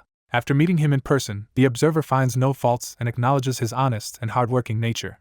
A character internally questions whether another is truly just a decent man. The narration highlights that the young man is admired for his looks, humility, and the respect he receives from an assistant professor. Someone silently admires Ed's gentle demeanor and well-kept appearance. One girl leans in with concern as the other looks disoriented and on the verge of being sick. A character slams their hands on the table, heightening the tension in the room. A character throws open the window, causing papers to fly everywhere as another panics. A concerned figure reaches out as they check if Anis has pushed herself too far. Realizing imminent danger, a distressed character leans against a desk in the sunlit library. A young woman recoils in shock as she witnesses something alarming. She stares ahead in horror, covering her mouth as a surge of fear grips her. She reacts with disbelief upon learning that Ed managed to contract with a spirit on his own. Someone reflects on the spirit's impressive talents and reliability in assisting with the connection. A girl in a red cloak considers how she can report everything to Janica. Overcome by despair, the character collapses into tears, clutching their face. Someone calls out to Anis, drawing everyone's attention to her. A cheerful girl suggests going out for snacks after finishing work. A blonde girl urgently calls out for someone in the sunlit study as papers scatter around her. A girl sits quietly under the glowing tree, reflecting on the failover family's values of harmony and coexistence. A girl sits quietly beneath a tree at night, watching a glowing bat-like creature as she reflects on what made her stand out. She was never lonely, which allowed her to form many true friendships. Despite her efforts, worry for others weighed heavily on her mind. A blonde girl with a large bow greets a red-haired figure near a glowing butterfly at dusk. A nervous girl, out of breath, tries to introduce herself. Janica Failover is introduced as the most outstanding and popular student among the incoming third years. One girl urges another to recruit a crucial ally, while a red serpent looms ominously nearby. Amidst the raging fire, a character desperately checks if Janica is okay. A startled girl tries to reassure her worried companion. Janica unleashes a torrent of magical fire, summoning a towering demon as flames engulf the area. A girl is overwhelmed by emotion as she stands in the middle of raging flames. Janica Failover stands out as the most talented and recognized student among the incoming third years. One character leans in to pressure the other into recruiting an important ally, while the nervous listener thanks her. Amid roaring flames, one figure desperately calls out to another trapped in the fire. A startled girl reacts with shock as she receives unexpected reassurance. Janica unleashes a massive fire spirit, her demeanor transformed by fierce determination. Surrounded by raging flames, the girl stands frozen in despair, overwhelmed by the weight of others' words. Most of the requested production materials have been secured, but acquiring the legendary rank materials remains a challenge. A steaming drink is poured as someone remarks on the scarcity of certain items in winter. Two students share a quiet moment by the campfire, expressing gratitude as one pours a drink and reassures the other. The young man questions why the visitor made the effort to come instead of resting, noting the distance. A red-haired girl reassures someone as she takes a moment to rest with a warm drink. A shattered crescent moon hangs in the night sky, its former shape barely visible. Time passes quickly amid ongoing chaos. A quiet riverbank in winter sets the stage for a reflection on how people experience tranquility differently. A to-do list is prepared, outlining essential tasks for surviving the harsh winter break. A young woman sits quietly, lost in thought as she looks into her mug. A tranquil winter scene sets a reflective mood as silence fills the path. A red-haired girl hesitates nervously as she starts to speak. One character sits by the fire reading while another unexpectedly falls asleep with her head on his lap. A surprised young man hesitantly responds to the question, suggesting that winter is the answer. One character anxiously questions her own judgment, while the other listens silently by the fire. The young man questions if there is a deeper reason for the meeting beyond discussing magic engineering items. A girl confronts someone with a smug expression while displaying a glowing, digital-looking book. A character acknowledges that someone else has achieved a victory. A hand summons a glowing, digital book in midair. A hand hurls a glowing envelope into the air, setting events into motion. A red-haired girl smiles and playfully holds up an envelope. The anxious protagonist begs for help to secure the sage's sealed grimoire at the auction, while a peaceful girl rests nearby. The two sit by the fire, negotiating the price of assistance as tension builds between them. One character expresses concern about not overburdening the other with a difficult favor. A cloaked figure demands allegiance from a startled young man who shields an unconscious girl. The rivalry between the two groups escalates as the official confrontation begins. Sensing the situation, she begins to strategize and plan her next move. Princess Phinia is revealed as Lortel's destined enemy. She is destined to rise as student council president, seize control of the academy, and use her power to uncover the Rothstaler family's secrets in the fourth act. Two characters discuss the looming possibility that everyone at the academy will soon be forced to choose a side. One character earnestly asks the other to stand by their side if a critical moment arises, holding their hand by the fire. The main character stands between two competitors, preparing to announce the winner. A red-haired girl walks past a blonde boy sitting by the fire as she comments that her support may not matter much, but his reputation at the academy is improving. He reacts with disappointment after being told his support is meaningless because he is just a student. She dismisses the concern, insisting that political meaning is irrelevant. One girl voices her concern about the situation as they sit by the campfire. Two cloaked figures stand by the fire as one confidently accepts the task and tosses an envelope aside. A letter is swiftly consumed by fire in the darkness. A character suddenly notices a crucial detail, their eye-widening intense realization. A cunning girl intently devises a new scheme, her captivating expression hinting at her resourcefulness. A character smirks in the shadows, clearly plotting their next move. A girl smiles softly beneath the crescent moon, her relief and happiness clear in the gentle light. It was a peaceful winter day with no classes or student duties at the academy. Despite wanting to sleep in, he wakes up early out of habit and stretches outside. Someone asks for help lighting a fire, and another person reluctantly agrees. A character reflects on a lingering concern after a long conversation by the campfire last night. Two people sit by the campfire as one raises concerns about the other's younger sister possibly preparing something against him. A red-haired woman intimidates a nervous blonde girl while boasting about introducing her to others. She prepares to meet everyone, walking toward the tree as the others watch. A warning is given that someone will seek out the listener tomorrow morning to reprimand them. A determined girl steps forward from the shadows, revealing herself as the biological younger sister of the body's original owner. Someone reflects on the mysterious nature of their relationship with another person. She braces herself and prepares to face the challenge ahead. Sitting by the fire, the man admits he is powerless as the others watch in silence. A group approaches the man by the campfire, and one of them nervously greets him after a long absence. A nervous character hesitantly offers a present. A girl with blonde hair looks down nervously, struggling to hide her discomfort. A sense of unease grows as the narrator observes an unnamed character's hidden fear. It is revealed that she has no ill intentions. A character suddenly realizes something crucial that happened while at the estate. A bold declaration of self-worth fills the scene. A blonde girl gives an energetic public apology to a flustered young man who covers his face in embarrassment. A blonde girl freezes in shock, visibly sweating as she reacts fearfully to hearing Ed Rothstaler's name. A furious figure hurls a plate of food to the ground, rejecting it as unworthy for the next in line to be Rothstaler's lord. A blonde girl delivers a veiled compliment, while assessing her companion's composure at the table. Bathed in a menacing purple glow, he pins the terrified woman to the floor with his foot, exuding absolute dominance.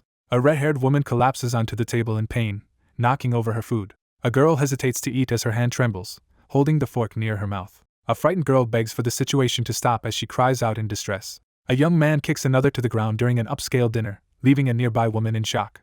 A tense confrontation unfolds as someone questions the young woman's feelings and loyalty toward the group.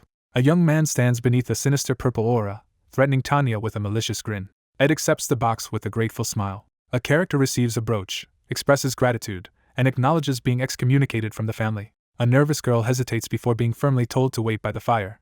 Supplies run low as one character instructs the others not to worry about the girl and to help her get seated by the fire. Two people exchange information about their experiences at the academy while others listen around the campfire. The protagonist admits that very few people truly know him, revealing his sense of isolation. Someone abruptly asks if Janica is the one, putting her under immediate pressure, as the adults react tensely. Ed smiles and praises the girl's kindness while Janica, overjoyed, energetically hugs her. A girl summons a massive fire lizard spirit and uses it to overpower the workers. The girl frantically defends her earlier encounter, insisting the woman was kind and merely wished her luck, while the boy questions her about the appearance of a high-level spirit. He realizes the story about the high-level spirit was just a rumor he imagined, leaving him uneasy about his assumptions. The narrator reflects on how Tanya's current awkwardness contrasts with their memory of her personality. Someone addresses Tanya, causing her to react nervously and startled. He insists he's doing his best despite the consequences of being excommunicated. One person offers a mug while apologizing for past mistakes. A boy encourages someone to run for student council president and offers support, while handing over a warm drink. Someone offers encouragement with a simple wish for good luck. A character firmly states that Tanya will not become the president. A blonde girl is stunned as she processes the realization that Tanya, though a villain, is her first-blood relative. A strong sense of attachment is declared, regardless of her actions. A girl recoils in shock, her eyes wide as she struggles to process what just happened. The narrator silently contemplates the uncertain future of his relationship as he observes her unreadable expression. Breathing heavily, the character regains composure after nearly losing control. A resolute girl rushes around the corner, determined to confront someone she distrusts. A girl barely survives a supernatural inferno after provoking a terrifying force. Janica stands resolute, her loyalty unwavering as she commits to following the human. 3 elite students stand ready, one channeling magical energy as they prepare for what comes next. The academy announces the arrival of the top student, a legendary genius mage, as she steps forward and conjures a brilliant magic sigil. A hand pushes open the door as someone prepares to enter a room where secrets are unlikely to stay hidden. A woman in a witch's hat hesitates at the doorway, noticing someone nearby. 2 girls search for someone by checking the neighboring doors in the dormitory hallway. A narrator harshly singles out a human for being unsophisticated and inelegant. A cautious figure questions if the surprised girl is the younger sister. The figure steps forward cautiously, heightening the tension in the air. A girl in a witch hat reassures the taller girl by gently placing her hand on her shoulder. Janica pauses in the doorway, eyeing the shadowy figure ahead with caution. A character unleashes hidden power as their eye glows with intensity. Even the prestigious Ophelis Hall dormitory has its own challenges. A girl gazes up at the grand door, admiring the golden nameplate that marks it as belonging to the top students. A character discovers the door to room 302, revealing it belongs to Lucy Merrill. A terrified girl with cat ears recoils from the ornate double doors. A dramatic revelation questions whether the legendary genius mage was actually Lucy Merrill. Adjusting to the new environment proves challenging and confusing. A girl in a witch hat reassures the taller girl by offering help if she struggles with anything. A blonde girl in a red cape is startled as a dark-haired figure suddenly steps into the room. A surge of mysterious purple energy fills the character's eye as tension mounts. A girl with long blonde hair stands before an ornate, glowing door, studying the plaque above it. A plaque on the wall introduces room 302 as belonging to Lucy Merrill. A nervous young woman hesitates in front of the ornate doors, visibly anxious about what awaits inside. The name Lucy Merrill is suddenly revealed, shifting everyone's attention. Confusion intensifies as the clock tower looms under the bright sky. Someone boldly asks to be introduced to a boy in the rose garden as the sun sets. A determined young woman insists on finding a handsome, tall, and distinguished student, pressing the staff member for suggestions. A girl nervously faces a personal question about her dating experience as the sun sets behind her. One girl hurriedly apologizes for assuming the other isn't interested in dating, while her companion reacts with surprise. A girl thoughtfully points out that someone is quite similar to the incoming third year, Ed. A character freezes in shock, unable to respond. Under pressure, the young woman nervously admits the truth to the other person in the sunlit garden. She reflects on her recent meeting, realizing they share unexpected similarities despite his negative reputation. Someone nervously asks if the other person has feelings for Ed. Someone firmly decides to accept the truth. She quietly realizes her own attraction and takes it as a reassuring sign that Janica has chosen well. Someone resolves to suppress their emotions to avoid complications. 2 girls review documents together, discussing the significance of detecting a problem early. A character examines profiles of boys, planning to find a new love interest and make their relationship public. A character reacts with alarm upon realizing her feelings might have been discovered. A dark-haired girl rebukes someone for their insensitive plan to replace another person. Someone reflects on dating a new person in an attempt to move on from past feelings. A character nervously admits to having unexpectedly encountered Janica while passing through the teacher's wing yesterday. 2 girls pass each other in the hallway without speaking, both appearing uncomfortable and tense. She anxiously admits she must supervise the class assignment exam with Ed next year, feeling guilty about Janica. Someone tries to downplay the situation, causing another character to react in shock. A startled woman reacts anxiously to an unexpected suggestion outdoors. One girl earnestly praises another for her kindness and acknowledges the protective support she has received from her friends. One woman questions whether being seen as too perfect might actually be a flaw as they discuss Janica's attitude in the garden. One girl confides her gratitude while the other offers silent comfort. She thoughtfully suggests that showing vulnerability can be appealing and inspire a protective instinct. Two characters devise a plan to manipulate someone's feelings by targeting his instinct to protect others. After receiving encouragement, the narrator organizes their thoughts and begins to let go of guilt. One woman sits outside, offering comfort to another as she thinks of Janica. A character wipes away a tear and manages a gentle smile. Someone deduces that the cabin is the likely place to find her during difficult times. A startled woman in the snowy, firelit forest reacts as a man suddenly approaches her at night. He considers expanding the storage and living room but realizes he must prioritize preparations for winter. A girl with a red ribbon sits quietly by the campfire, lost in thought. He pauses, lost in silent contemplation. A hand pours liquid into a wooden mug. Snow continues to fall as one person stands watch over another, both seeking warmth by the campfire. By the firelight, he reassures his hesitant companion to speak if she has any concerns. One character refuses to share important information, leaving the two sitting in uneasy silence by the campfire. A girl with braided hair reassures someone that they don't have to do it. One character reaches out to gently comfort another, startling her as she holds a steaming cup. Someone reflects on how challenging academy life is for Janica, who appears anxious and cornered. He hesitates, unable to dismiss her easily. Two people sit close together, enduring the cold as winter persists. Two people sit together under a blanket, quietly watching the snowy sunset as winter begins to fade. The narrator recalls that the father often left for palace business. The peaceful Roththaler residence was shaken after the death of its heir and eldest daughter. A new heir seized control, casting an intense and mysterious presence over all. A young man asserts his dominance by pressing his foot on a terrified figure, radiating power and contempt. A girl glares downward, resenting the heir's power. A man raises his glowing magical weapon and taunts the woman standing defiantly before him. A character exults over Arwen's defeat while reaching for an ornate dagger beside a fallen figure.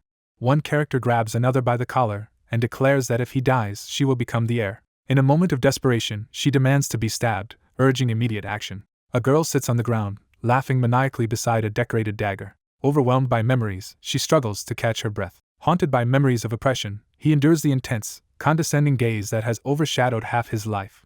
Unable to save the family or the estate, the girl kneels in defeat among the mournful figures. A disgraced student is expelled from an academy, left stunned on the ground with an excommunication notice among scattered belongings. With the other excommunicated, the focus shifts to proving oneself. A determined girl drafts her strategy for the crucial upcoming Student Council President elections. An important exam for class assignments is announced at the academy under the night sky. The day for new students to receive their class assignments begins. A young woman urgently warns someone to stay away as she glances back, clutching her bag in the snowy outdoors. The young woman firmly warns the confused boy to keep his distance as they walk together in uniform. The instructor finishes explaining the exam and prompts the students to begin their preparations. A group of students climbs Oran Mountain, pushing themselves through the class assignment exam. With the main professor absent, the assistant professor steps in to supervise the exam, bringing noticeable changes to the process. The exam now features easily found magic stones on the mountain instead of the previously difficult-to-find magic marbles. He evaluates the red gems, noting their abundance and minimal impact on point totals. The altar of substitution appears, signaling that anyone can reach a class by placing the required item upon it. Two figures, radiating intensity in the shadows, clarify that only those with exceptional skill can belong to the A class. Students are forced to fight terrifying monsters during the brutal Oran Mountain survival exam, where only the survivors can form a class. After the entrance exam, no new students managed to join the A class at the academy this year. He quietly acknowledges that events are unfolding as originally intended. 3 students race urgently down the corridor, knowing that missing class is crucial for the unfolding scenario. A sly girl quietly celebrates her decision to stay silent about the professor's challenge, while a cautious boy observes her from behind a tree. He reflects that despite the brutal nature of the survival exam, there are no actual fatalities among the new students. The training will involve battling imaginary monsters generated by the vision disc. A magical disc activates and summons spectral monsters onto a glowing circle as preparations for safety are completed. A character walks outside with a glowing vision disc, explaining that its power to summon powerful apparitions makes the class extremely rare. The narrator acknowledges the effort of someone taking responsibility for important objects alone. A girl struggles to carry a heavy bag until someone offers to help, relieving her burden. Ed leans forward and demands the object with an outstretched hand. A young woman forces a nervous smile as she reacts to the tense atmosphere. A startled girl loses her balance, and a nearby boy quickly moves to catch her. A warning is shouted as someone slips off the edge of a cracked stone step. He clutches his side tightly, struggling to endure the pain. He quickly catches her as she collapses into his arms. Sensing imminent danger, the protagonist freezes in fear. A determined figure hurls a glowing purple disc down the snowy stone steps. A gloved hand quickly grabs the mysterious mechanical disc. A gloved hand quickly draws a purple mechanical device. A character urgently warns about the risk of breaking the glowing purple disc. He narrowly avoids disaster and breathes a sigh of relief as the semester is about to begin. A hand lifts a mysterious purple and gold disc for closer inspection. An ornate artifact shatters violently in midair, scattering pieces across the scene. A character bursts forward at high speed, leaving blue energy trails behind. A dark-haired boy drops the shattered remains of a purple artifact in front of a girl being supported by another on the snowy steps. Standing at the edge of the cliff, one student questions the group's next move as uncertainty fills the air. One student rushes toward another who is gasping and engulfed in a strange light. A sense of impending trouble interrupts the previously smooth progress. A blond boy in a school uniform reaches out assertively, demanding something. A girl responds with an awkward, silent smile, clearly feeling nervous. A girl slips and shouts as a boy quickly reaches out to catch her. Someone shouts a warning as another person slips off a cracked step. He grips his side tightly, fighting through the pain. He catches her as she falls, their faces inches apart in a charged moment. Sensing imminent danger, the character's eyes widen in fear. Ed races up the snowy stone stairs, closely pursued by a mysterious figure. A gloved hand snatches the high-tech purple disc. A gloved hand reveals a mysterious purple object, heightening the tension. A worried young man warns others to be careful with the fragile device. Ed exhales in relief as he gently holds Janica, offering her comfort. A hand seizes the glowing, ornate disc as tension fills the air. The ornate relic shatters violently in midair. Blue liquid splatters abruptly across the scene. Shards of a purple artifact scatter between the characters as one helps another up the snowy steps. One student reaches out for guidance as another is helped to her feet on the snowy cliff. Purple energy glows between his hands as he rushes to help the coughing girl. A pivotal change is about to occur. A sense of unease builds as events progress too smoothly. During the joint combat training last year, a struggling student picked up a sword for the first time and unleashed a burst of power in a fierce clash. After defeating Lucy, the protagonist gains the attention of everyone around. The shocked boy witnesses a catastrophic explosion as the scenario spirals out of control. Janica's unstable power erupts as she begins her rapid transformation. The joint combat training begins as participants ready themselves in the arena under the watchful eyes of the crowd. Talented first-year students fiercely challenge renowned upperclassmen in intense magical combat training. The first-year students abandon all restraint and unleash every tactic at their disposal to win as the matches erupt into chaos. A hand grips the wooden sword with determination. Ed stands victorious as his opponent collapses after a powerful attack. After a year of steady improvement, his strength is finally recognized by everyone. The girl who had been concealing her identity reveals herself and intently watches as the act concludes, marking a turning point for Taylor. A powerful new ally emerges, whose abilities are essential for the next stage of the plan and the looming confrontation. As soldiers with wings close in around the magical pillar, Ed urgently supports the injured girl to keep the scenario on track. Elite first-year students erupt into a wild, uncontrollable magical assault as chaos engulfs the scene. The reason no new students enter a class is revealed to be the strict influence of Assistant Professor Claire. A destroyed exam mechanism lies broken on a snowy tree stump. The group discovers that the circuit is broken and realizes it must be sent for separate repairs, causing frustration after all their hard work. 5 students pause to catch their breath around a tree stump in the snowy forest, clearly exhausted from their efforts. A woman in a red cloak apologizes for her mistake, visibly anxious. A troubled character realizes that apologizing will not fix the broken magic engineering item, and worries about the imbalance caused by too many A-class students.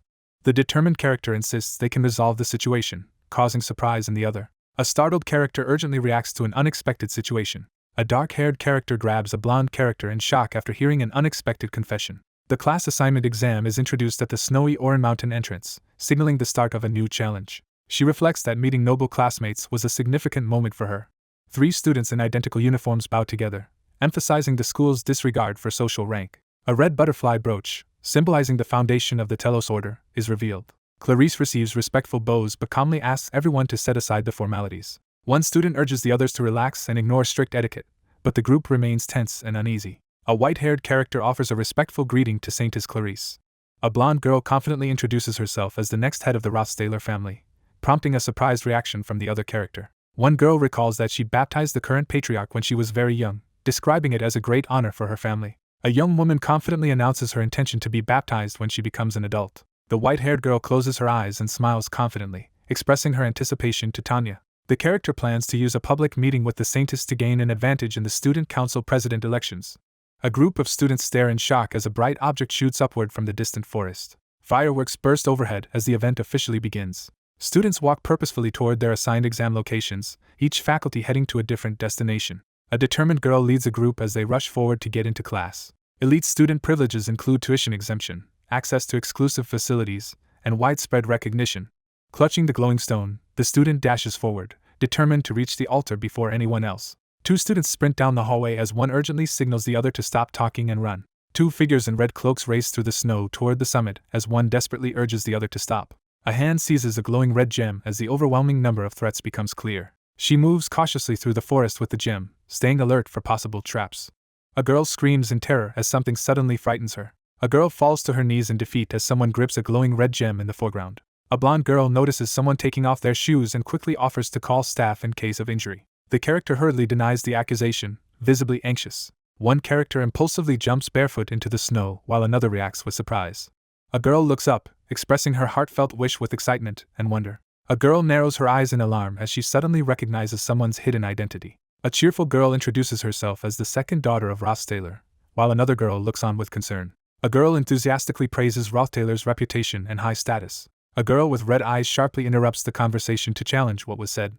A stern young woman asserts that even prominent families can eventually produce disgraceful members. The speaker reflects on Ed's apparent change at the camp and expresses uncertainty about his true character. A sinister young man reveals that his deep-seated fear remains despite his menacing confidence. Someone hesitantly expresses doubt about another person's character. Two girls walk through the snow as one nervously explains her rural background and tries to show respect. A hesitant sound escapes as someone begins to respond. A cheerful girl introduces Sylvania. A nervous girl introduces herself and apologizes for her inexperience while another listens attentively. A nervous student asks to speak informally, then quickly shifts focus to the urgency of the exam. One girl laughs off the importance of grades while the other grows increasingly frustrated by her nonchalant attitude. One person grabs another's hand firmly, making it clear they have no interest in the exam. One student eagerly pulls another along, offering help in hopes of growing closer. One girl excitedly hugs another, celebrating their new friendship, while the other warns her to be careful around important people. The conversation ends awkwardly as the group prepares to leave the quiet, snowy forest. A red-haired competitor sprints uphill, determined to secure first place as he pushes toward the summit.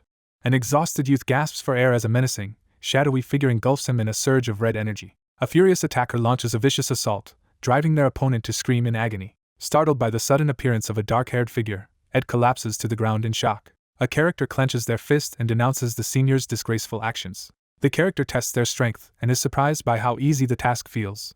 A frantic man clings desperately to a calm blonde-haired young man, crying out in frustration. The young man warns that others will be affected as well. A massive bolt of blue lightning crashes into the forest, unleashing explosive energy. A determined upperclassman prepares to block the new students with crackling blue energy, setting a challenge for them to prove their worth. A young woman accepts responsibility for the situation and promises to do her best. A character assigns responsibility for safety in flight to another who demonstrates mastery of flight magic. A weary woman debates staying awake to finish the necessary paperwork before the exam concludes. The group reviews their assigned tasks and questions one member about their role. One character reassures the others that he will stay with them. Ed steps forward and prepares to defend the glowing altar. A girl anxiously asks if he will be okay since he can't feel magic properly right now. He calmly announces that he has a plan. A furious winged attacker launches an assault from above, but Ed stands unfazed amid the chaos. A magical item's description reveals the vision disc can summon apparitions of powerful beings, but notes it is damaged and less effective. A character examines the damaged, glowing vision disc and realizes it will be difficult to repair. A hand examines a high-quality magic stone, noting its considerable value and the exceptional standards of the academy. A determined figure channels energy into the altar of substitution, preparing to extract and recharge magic from a mystical item. He quietly acknowledges the glowing creature on his shoulder, sensing their connection slowly returning. A cloth sack filled with magic stones is prepared as stalling tactics by time. A determined man stands guard, ready to block anyone from passing through the entrance. A character steadies themselves with a slow, calming breath. The protagonist issues a confident challenge, declaring readiness as energy gathers around him. The young man focuses intently as he starts to devise a strategy. A shadowy winged attacker lunges with fury, but the cloaked young man remains calm and unbothered. The vision disc is introduced, revealing its ability to summon powerful apparitions but noting its damaged condition limits its full potential. A hand seizes the mysterious purple and gold disc. A hand presents a valuable magic stone filled with powerful energy. The high quality of the magic stones used in the exam is recognized as typical for Sylvania. The protagonist activates the altar of substitution to extract magic from an item and begins recharging his magic. The protagonist reunites with the spirit companion, attempting to communicate despite not fully understanding it yet. A plan is set in motion for two individuals to create a diversion. A sack filled with magic stones is revealed on the ground. The protagonist steps forward into the swirling magical energy, advancing toward his goal. A character exhales slowly, preparing to face the next challenge. Blue energy swirls around him as he issues a powerful challenge. Preparations are finished, marking the start of the next phase. Two battered figures collapse in the snow as one desperately urges the others to run. Two girls stand together in the smoky, red-lit area, tense and uneasy as one nervously tries to explain her mood. A menacing figure unleashes a terrifying presence, causing two girls to scream in fear during the confrontation. A massive explosion erupts in the background as a girl stares ahead in shock. A tense girl senses unfamiliar magic at the northern entrance while two others hurry away in the background. Three figures sprint away as someone shouts for them to run, while another pursuer orders them to stop. Annis is recognized as a top teaching assistant with exceptional skills in both practical and academic fields. She prepares to fight, but her abilities in the field are only slightly above average for her year. A somber-faced woman reluctantly allows someone to pass. A young man hovers a glowing red gem in his hand, demonstrating his magical power as dust and debris swirl around him. While his sister had to work hard to excel in alchemy, he quickly became the youngest Magic Society researcher and can easily use mid-level magic. Ed's remarkable intelligence is emphasized. A calm character reassures someone about their own talents while mentioning a top student candidate. The character clarifies his feelings and urges the other person to proceed. The boy turns and walks away through the snow while the girl stands behind, looking troubled. A character clenches his trembling fist, struggling to suppress his emotions in tense silence. A girl throws the broken magic item in frustration as another person steps in to take control of the chaotic situation. He remains calm and takes charge of the conversation, guiding it in a productive direction. A wounded girl admits she failed to stop a new student from reaching the northern entrance to the altar. A young woman struggles to hold back her tears, clutching her cape in distress. The protagonist prepares to meet his first visitor, signaling the start of an important encounter. A white-haired young man blocks the path to the altar and declares he won't allow the other character to complete the exam by placing the magic stone. A weary student approaches another outside, questioning the strange exam method. One character questions the outcome of defeating their opponent and offering the magic stone, while the other dismisses the concern as irrelevant.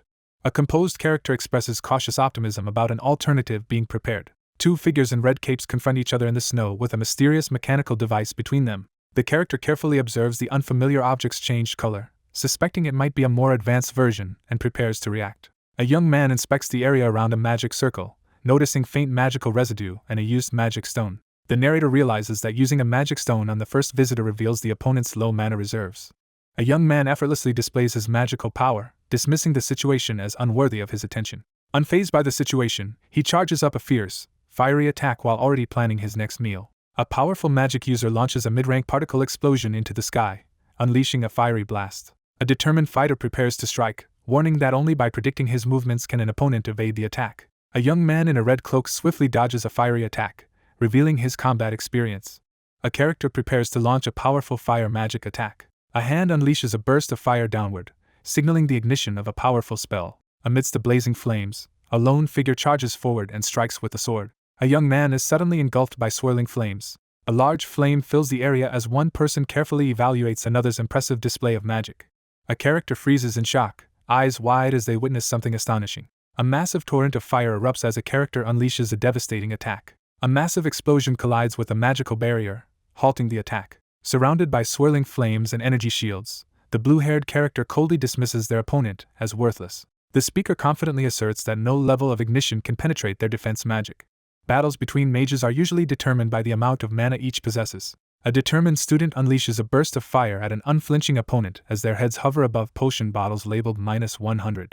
Calmly analyzing his opponent's weaknesses, the blue-haired character prepares a magical attack, confident that the other will falter once his mana is depleted. A female character is shocked as a name is suddenly revealed. A fiery attacker slams into the glowing barrier, demonstrating that the shield can block magic but not physical blows.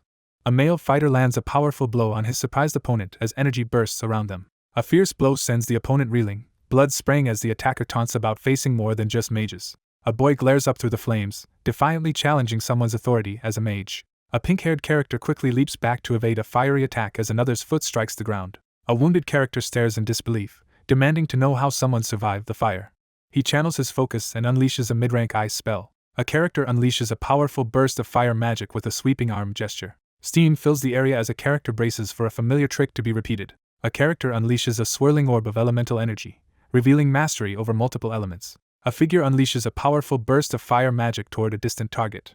A figure steps through the raging flames, radiating overwhelming power. A magical notification grants temporary immunity to flames as the blessing of recovery activates.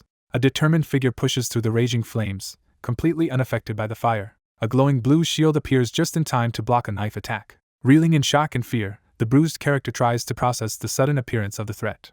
A character is stunned as a sudden realization hits. A white-haired character lunges forward and hurls a red magical dagger, forcing the blue-haired character to block with a glowing hexagonal barrier. A rune-engraved sword unleashes a surge of red energy, detonating in a powerful magical explosion.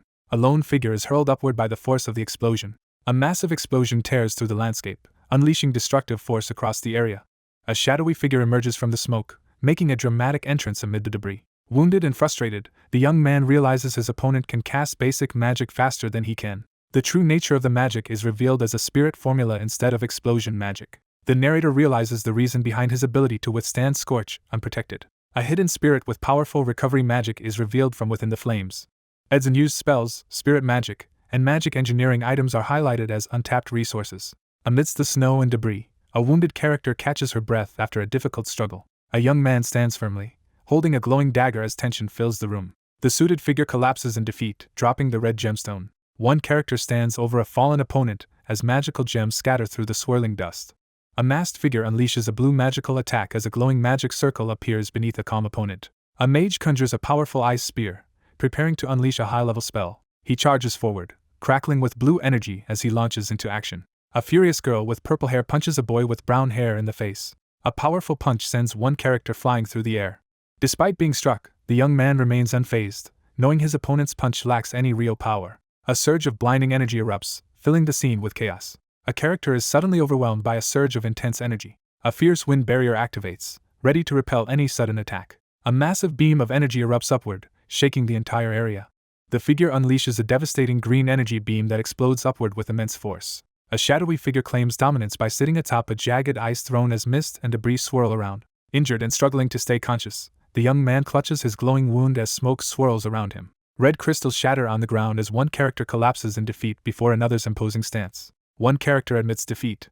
A character receives praise for landing a decisive blow while gripping the hilt of their sword. Amid swirling smoke and debris, a figure steps forward and demands to know the other's name. Ed stands calmly as his bloodied opponent lies defeated at his feet. A gravely injured person weakly calls out for Ed, barely clinging to consciousness. A young man steps forward as his identity is announced to the crowd. A man with glowing wings ascends into the sky, handing an unconscious person over to his ally amid the ruins. As the carriage speeds through the snowy landscape, one passenger asks another why they joined the magic faculty. One character expresses concern that the other has sacrificed significant opportunities for their sake. He downplays the importance of being the top student, admitting he might have excelled in alchemy but not in the combat faculty. A student is violently knocked back as the competition for the top spot in the combat facility intensifies with the arrival of the second years. A masked character struggles to withstand a powerful, glowing attack as debris flies through the air. A male character reels in shock, trying to comprehend the sudden event. A student anxiously checks if their holy magic caused harm, urging the others to continue the exam while they handle the situation. A desperate character urgently checks on an unconscious companion slumped against a damaged wall. The protagonist struggles to find a way to defend against an overwhelming attack. With only 20 minutes left in the exam, the countdown begins as someone struggles to catch their breath. Two schoolgirls confront an unknown presence while one exclaims in shock. Amidst fallen students in the devastated arena, a lone figure announces the start of the final exam. A figure remembers being the source of fear in the past, his eyes wide and expression distressed. A wounded young man, defiant and intense, orders his opponent to surrender. A character receives praise for landing a decisive blow, gripping their sword with pride. Amid swirling smoke in the devastated area, someone demands to know the other's name. Amid swirling debris, Ed stands victorious while his bloodied opponent lies defeated at his feet. An injured character struggles to call out for help. A young man stands with determination as he introduces himself. A winged figure ascends rapidly through swirling debris, carrying an unconscious person to safety while assigning the enemy to an ally below. A carriage moves quickly across the snowy terrain as someone asks a question about joining the magic faculty. One character expresses concern that the other gave up valuable opportunities for their sake. He calmly admits that he never cared about being the top student, and acknowledges his strengths lie more in alchemy than in combat. A student is blasted by a powerful golden attack as the arrival of new second years is announced. A dramatic statement foreshadows an important revelation. Ed staggers as a powerful force slams into him, scattering yellow energy and debris. A dramatic title card reveals the name Nortondale, marking a significant location in the story. With unwavering determination, the characters steels themselves for decisive action. A student anxiously checks if their magic caused any harm and urges the others to continue the exam. Overwhelming frustration fills the moment. A desperate character checks on an injured ally slumped against a cracked wall. Someone catches their breath under the calm sky. Two girls in matching uniforms urgently move forward, holding hands as one reacts in shock to a sudden revelation. A central figure announces the final exam as defeated students lie scattered in the aftermath of battle. Once feared, he now faces the consequences of his reputation. The battered young man stands his ground and demands the enemy surrender. The Saintess Clarice is introduced as having two dreams. An elder man imparts a lesson about the true source of nobility to a kneeling listener before a radiant stained glass window. A serene girl stands in prayer, guided to empty her mind as feathers and light surround her. A foreboding message hints at an impending revelation.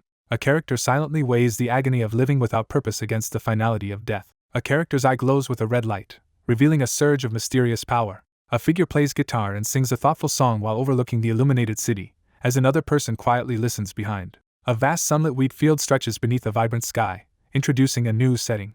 Cows graze peacefully in a lush field as music drifts over the tranquil landscape of Pulin and Crete. The grand academic city of Oldek and the scholarly land of Sylvania come into view, marked by red roofs and turquoise pools. Beyond the reddish sands of the Drestia desert, the lawless city of Kohelton looms in the distance. A hand strums a glowing, ornate instrument, filling the air with an ethereal melody. A serene woman is introduced as the guardian of the holy fire. After leaving the order, she began singing beneath a woman's window each night. A young girl dreams longingly of the world her only friend described to her. Someone contemplates the value of living a normal life filled with routine classes, friendships, and love under the starry night sky. Two figures stand together by the window as one confides a personal truth. After leaving the order, Adele joins Sylvania as the importance of love is explained. During vacations, she continued to travel around the world. After Adele left, she visited the places she had dreamed about every night. She imagines herself finding companionship and leaving behind her lonely journey. A stern man warns the young woman to keep her identity secret and always carry the magic engineering item. A young woman, holding a ring to her chest, confidently explains that her disguise is effective but insists on staying cautious as an older man reassures her. Arriving at the academy as instructed by the order served as an effective way to change course. Clarice sits unnoticed on a bench by the faculty building, quietly savoring her solitude. Two girls play and laugh together, enjoying a rare moment of carefree happiness in Sylvania. The narrator dismisses the idea of anyone considering Kylie as the Saintess. Everyone except one person is forced to surrender as the Saintess is revealed. Two students realize in shock that the person from the last exam is actually Tanya's brother and a member of the Rothstaler family. Injured but determined, he asks his opponent to leave peacefully, warning of consequences if they refuse. A shadowy figure unleashes a surge of green energy, forcing two others to recoil as he calls them forward. Two girls are knocked back in pain as a surge of green energy slams into them. A student unleashes a display of spirit magic far surpassing even those who have trained their entire lives. A powerful spirit beast is summoned within a swirling magical vortex. A massive spectral wolf spirit bursts forth behind the young man as onlookers react in shock. Two girls freeze in fear as ominous energy intensifies around them. A powerful spirit is summoned, triggering a wave of fear and memories among the onlookers. A character steels themselves, refusing to give in. A furious man holds a knife to a terrified woman's throat, refusing to walk away. A girl stands firm in the glow of magic, refusing to give up. A confident figure declares that higher status brings greater responsibility. A boot slams down as green energy swirls, revealing a sudden surge of powerful magic. A girl quickly realizes the menacing wolf charging at her is only an illusion. A powerful spirit wolf summons swirling mystical energy. Two girls plummet helplessly toward a monstrous claw as swirling energy engulfs them. A desperate character struggles to withstand a powerful green energy force. A character's eyes widen as he suddenly realizes something crucial. A battered young man summons a powerful, glowing wolf spirit that fills the air with swirling energy. Two girls in red capes are hurled violently into the snowy ground as explosive impacts erupt around them. A battered girl realizes the man before her is Tanya's brother while recalling Kylie's fascination with noblemen. A calm, confident character prepares to reveal a crucial shift in the situation. The battered young man is revealed to be the notorious son of Rothstaler. A sharp-eyed woman cynically reflects that even prestigious families can produce terrible individuals over time. A blonde girl glares fiercely, overwhelmed by intense hatred for her adversary. One girl quickly instructs the other to target the main body as planned while dust swirls around them. A battered girl with glowing red eyes volunteers to act as bait, insisting she won't die easily. A worried girl questions if taking the exam is worth the risk of serious injury. One girl confronts another with a forceful accusation as magical energy flares around her. A girl with a scratched face turns back and acknowledges the first friendship she made at the academy. She hesitates, reconsidering the strange statement instead of dismissing it outright. A menacing combat faculty senior charges toward the group with fierce energy. A mysterious glow suddenly deflects the attack, leaving the masked character stunned and questioning if a hidden power was involved. Kylie unexpectedly steps to the front, leading the group with newfound courage. One girl flees in panic, crying out as another leaps after her. A young figure stands firm as a colossal spectral wolf and another shadowy presence appear, radiating powerful magical energy. A massive spectral wolf materializes, releasing a swirling mist of magical energy. A character's eyes widen in shock as they react to a sudden, threatening attack. A massive, glowing wolf surges forward, unleashing a crackling attack against the cloaked figure surrounded by golden light. A powerful magical blessing is described, offering automatic protection against hostile threats. A monstrous wolf unleashes a deafening howl as energy swirls around it. A girl, surrounded by a glowing yellow aura, braces herself against a massive, swirling energy attack. A girl is hurled through the air by a violent explosion, desperately defending herself with a glowing barrier. Ed stands amidst the smoke and debris, defiantly demanding if that was all his opponent had. A battered figure glares ahead, refusing to surrender as green energy flickers around him. A determined girl unleashes swirling green magic as a bruised boy watches amid flying debris. A surge of green magic blasts one character backward in a sudden, forceful attack. A lone figure unleashes a powerful burst of green energy in a decisive attack. Battered but determined, he channels a surge of energy as power swirls around him. A startled girl catches her breath as she realizes someone has vanished amid the swirling debris. A swirling surge of energy and lightning reveals the vision disc. A girl unleashes a powerful burst of blue energy, shattering the ground beneath her. Magical arrows suddenly streak across the chaotic battlefield. A terrified young woman freezes in shock as she faces an unexpected threat. A battered young man draws a magical bow and fires a warning shot to demonstrate his newfound skill. Someone reacts with shock upon seeing arrows made of magic. A character is struck by a sudden, shocking realization. A powerful blue wolf spirit materializes above as a determined figure strides forward, surrounded by swirling energy. A frightened girl collapses to her knees, gasping for breath as she recalls a haunting memory, with a glowing red gem lying nearby. He reflects on his painful memories, realizing that nothing has changed since his youth. A girl collapses to her knees, surrounded by motionless bodies as she struggles against overwhelming odds. Overwhelmed by helplessness, he breaks down in tears. A character reacts with shock and emotion after receiving unexpected compassion. A battered pair of hands places a glowing red gem on the table, signaling the start of a difficult confrontation. Ed kneels beside the shocked character, confronting them with a revelation as a spectral blue beast looms overhead. A character admits they were wrong and acknowledges the other's bravery for not fleeing, even when confronted by a vision. A character realizes their perception of Tanya has changed. Bloodied and resolute, he stands amid swirling energy, recognizing both another's hidden side and his own transformation. The injured young man releases a burst of blue magical energy from his weapon as a warning.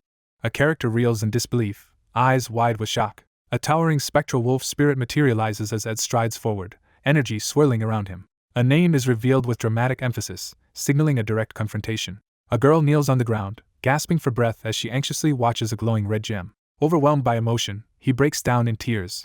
A girl kneels in despair, overwhelmed by the helplessness of her situation as shadowy figures lie scattered around her. Overcome by grief, the character breaks down in tears. A character's eyes well up as they react with surprise to unexpected kindness. A battered figure places a glowing red gem on the table, firmly declaring that personal ties will not affect the challenge ahead. Ed crouches protectively beside his stunned ally as mystical beasts and surging energy threaten them.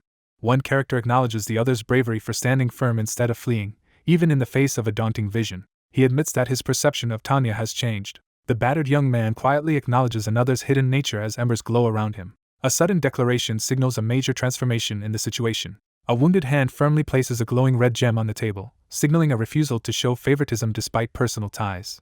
Amidst swirling magical chaos, one character challenges another's reaction as a menacing beast looms overhead. A character acknowledges another's bravery, admitting they were wrong after witnessing their determination in the face of danger. A character experiences a sudden shift in perspective while noticing the glowing belt. The injured young man acknowledges a newfound side to himself as he smiles in the fading light. A battered girl realizes her struggle was against an illusion as her opponent acknowledges her determination. A devastated girl breaks down in tears, struggling to speak through her sobs. Ed, wounded and confused, questions whether failing to enter Class A is truly worth feeling so devastated. A frightened girl shields her companion and warns the approaching threat to stay back as chaos unfolds around them. Two frightened girls huddle together, as one frantically warns of serious consequences if anyone attacks or antagonizes them. The exam ends as several students urgently respond to a classmate's collapse and prepare for upcoming elections. A girl starts to cry in confusion as she notices something strange about her voice after the exam ends. The transformation magic begins to unravel as she clings anxiously to the person beside her. A powerful magical blast hurls a character backward as a glowing artifact reveals a crucial memory. A girl receives a vital magic engineering item and holds it close as an older man instructs her to keep it with her at all times. A girl starts to praise someone but suddenly stops, surprised by something unexpected. She realizes her secret and school life are in danger of being exposed. A glowing creature urgently snatches the magical ring from the bloodied hand. The battered young man returns the mysterious ring to the tense girl. Startled, the girl clutches a golden medallion and quickly responds to someone nearby. Bloodied and battered, the protagonist brushes past 3 worried girls and insists he is fine despite his injuries. The class assignment exam concluded as everything was restored to its original order. A girl urgently reaches out to stop a cloaked boy as a small but significant gap forms between them. A menacing masked figure with glowing red eyes appears behind the startled group as the atmosphere grows tense. A girl is stunned as she realizes someone just addressed her with unexpected formality. One character urges another to rest while the group prepares to handle the aftermath. A boy receives urgent instructions to support someone and nervously agrees to help. A character scans the massive pyramid at sunset, uncertain if they just saw someone moving. A speech bubble appears, posing an unexpected question to the reader. A young man gazes upward, expressing awe at the timeless beauty of the sky. As the sunset paints the sky in brilliant colors, a character dismisses the idea that beauty is subjective by insisting that no one could deny its magnificence. A glowing wind spirit appears above the building and criticizes how humans fail to appreciate their short lives.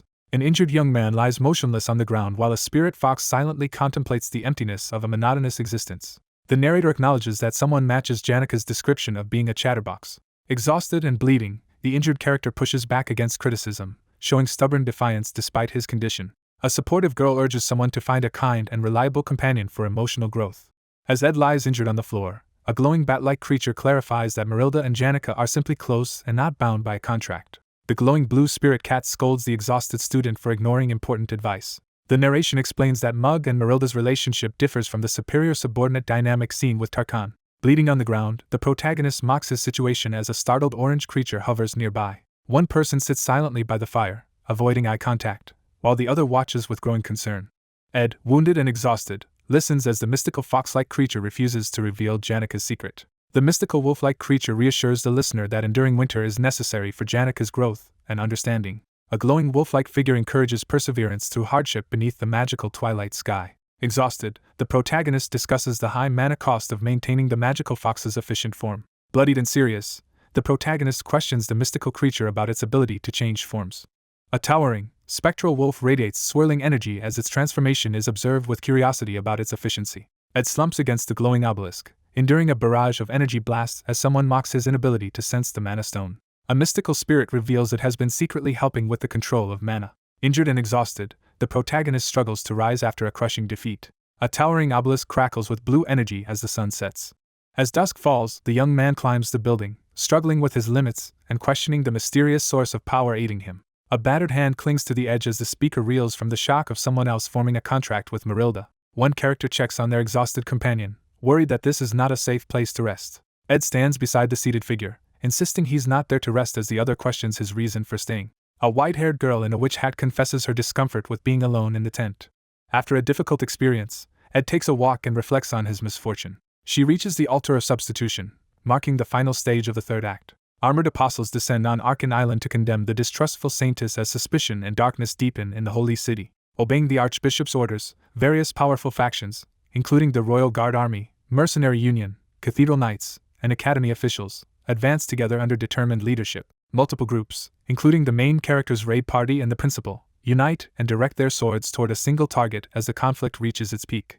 A girl is determined to protect Arkan Island. A lone figure channels immense energy atop the platform, acting on her master's final will as the crowd watches. Unfazed by harsh labels, she stood firm and met the world with unwavering defiance. Lucy unleashes a surge of powerful energy as her awakening shakes the environment. A devastating magical attack overwhelms the main characters and takes down more than half of the raid party on Arkan Island.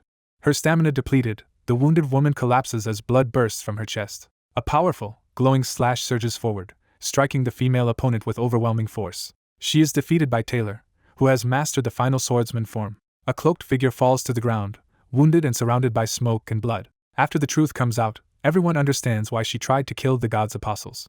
A bloodied girl lies wounded as others realize too late that she was misunderstood. She kept her feelings hidden, choosing silence until the very end. He refuses to stop her, but rejects the idea of sacrificing her for the scenario. One character admits he cannot bring himself to act ruthlessly as they sit together on the crystal platform overlooking the snowy forest at sunset. Someone reflects that allowing events to unfold as they are may not lead to a bad outcome. A weakened elder asks the young woman in the witch's hat to help Sylvania Academy if it ever faces a challenge it cannot overcome alone. Overwhelmed by grief, she clutches the ornate book, weighed down by the burden her dying master left behind. Two battered figures sit together at dusk, preparing themselves for the difficult battles ahead in Act 3. One character reaches out and begins to reveal something they have just discovered, heightening the tension between them. Battered and alone, he carries the unconscious figure through the fading light, admitting his loneliness.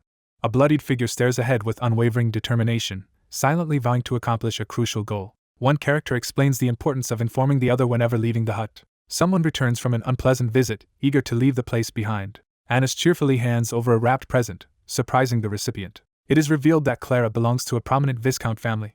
A cheerful woman receives a purple gift box in the garden and expresses how peaceful and at home she feels. She eagerly prepares to reunite with her academy friends for a tea party. A cheerful girl rushes ahead, eager to meet her friends and share the blueberry pie she brought. A figure clutches their chest as purple energy and dark particles erupt from their body. A girl examines the fabric in her hands, stunned by an unexpected discovery.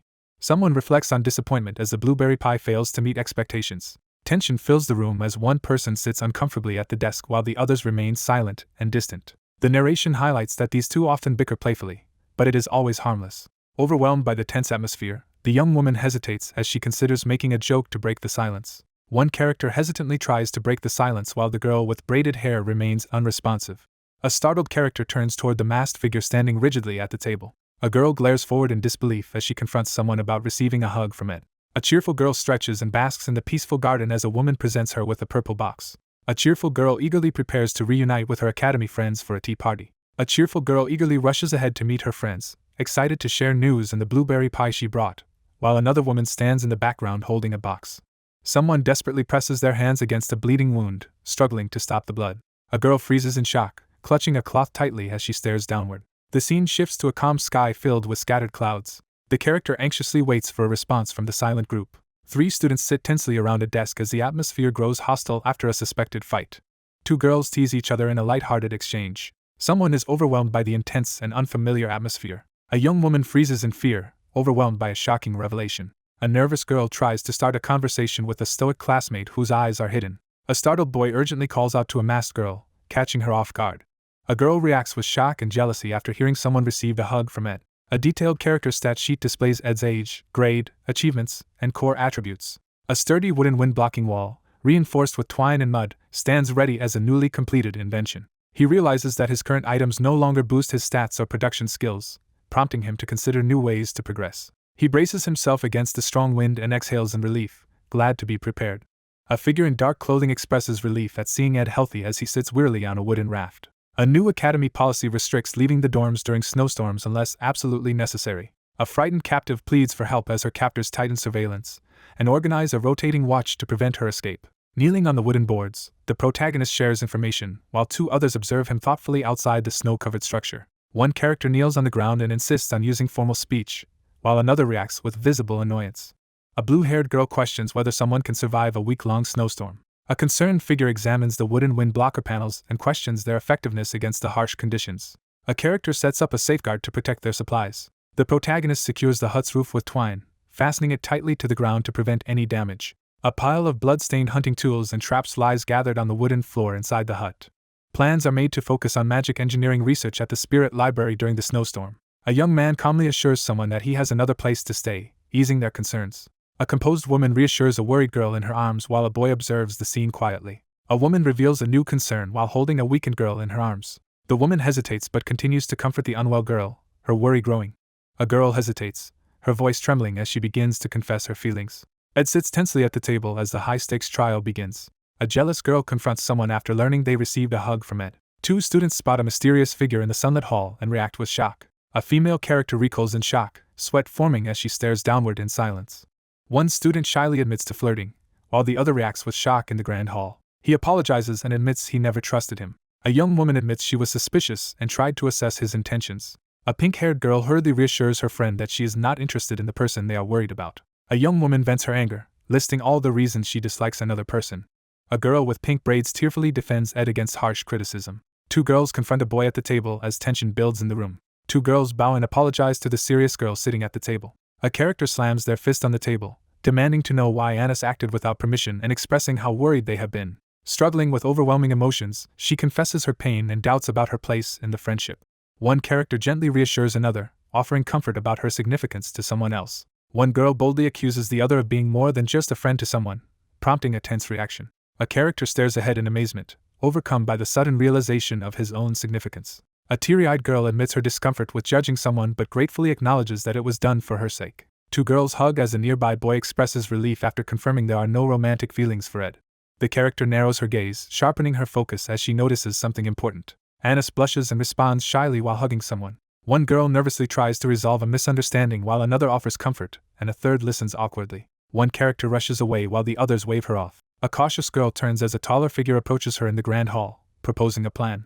She immediately rejects the demand to introduce someone to a man. Someone suggests coming up with a more adventurous idea. A determined girl grabs a shocked boy by the shoulders and boldly confesses her feelings, leaving him stunned. One girl nervously blocks another's gaze in the sunlit hall, flustered by the unexpected attention. Overwhelmed by guilt, a girl tearfully confesses that her feelings have faded while separated and that everything will change once the break and her scholarship work at the academy end. A loud announcement about the academy scholarship student startles a female student as confetti falls around her. A cheerful woman announces that the two students will continue as assistants, prompting a lively celebration in the room. Janica praises Ed for his hard work and explains that his role as a student assistant comes with extra benefits. A girl is visibly alarmed as she receives an unsettling suggestion to continue working closely together. A status screen appears, announcing that intermediate magic can now be learned. A digital interface reveals the protagonist's current spirit slots, highlighting a high-level wind spirit and several empty slots. One character advises another to form a contract with a mid-level spirit as they gather around a campfire near bear traps. Two people share a quiet moment as one recalls a previous visit to the camp. A character is suddenly reminded of a significant moment from the past. A girl frantically tries to remember an important detail while another character watches her in confusion. He reflects on how being around someone unexpected helps him relax. The narrator reflects that Janica is their only friend in their year. Ed admits he used a trick after being questioned about handling a high-level spirit. A legendary magic engineering tool, the Golden Phoenix Ring, is revealed. By the campfire, one character confides details about Professor Glass's Golden Phoenix Ring and outlines future plans to another attentive listener.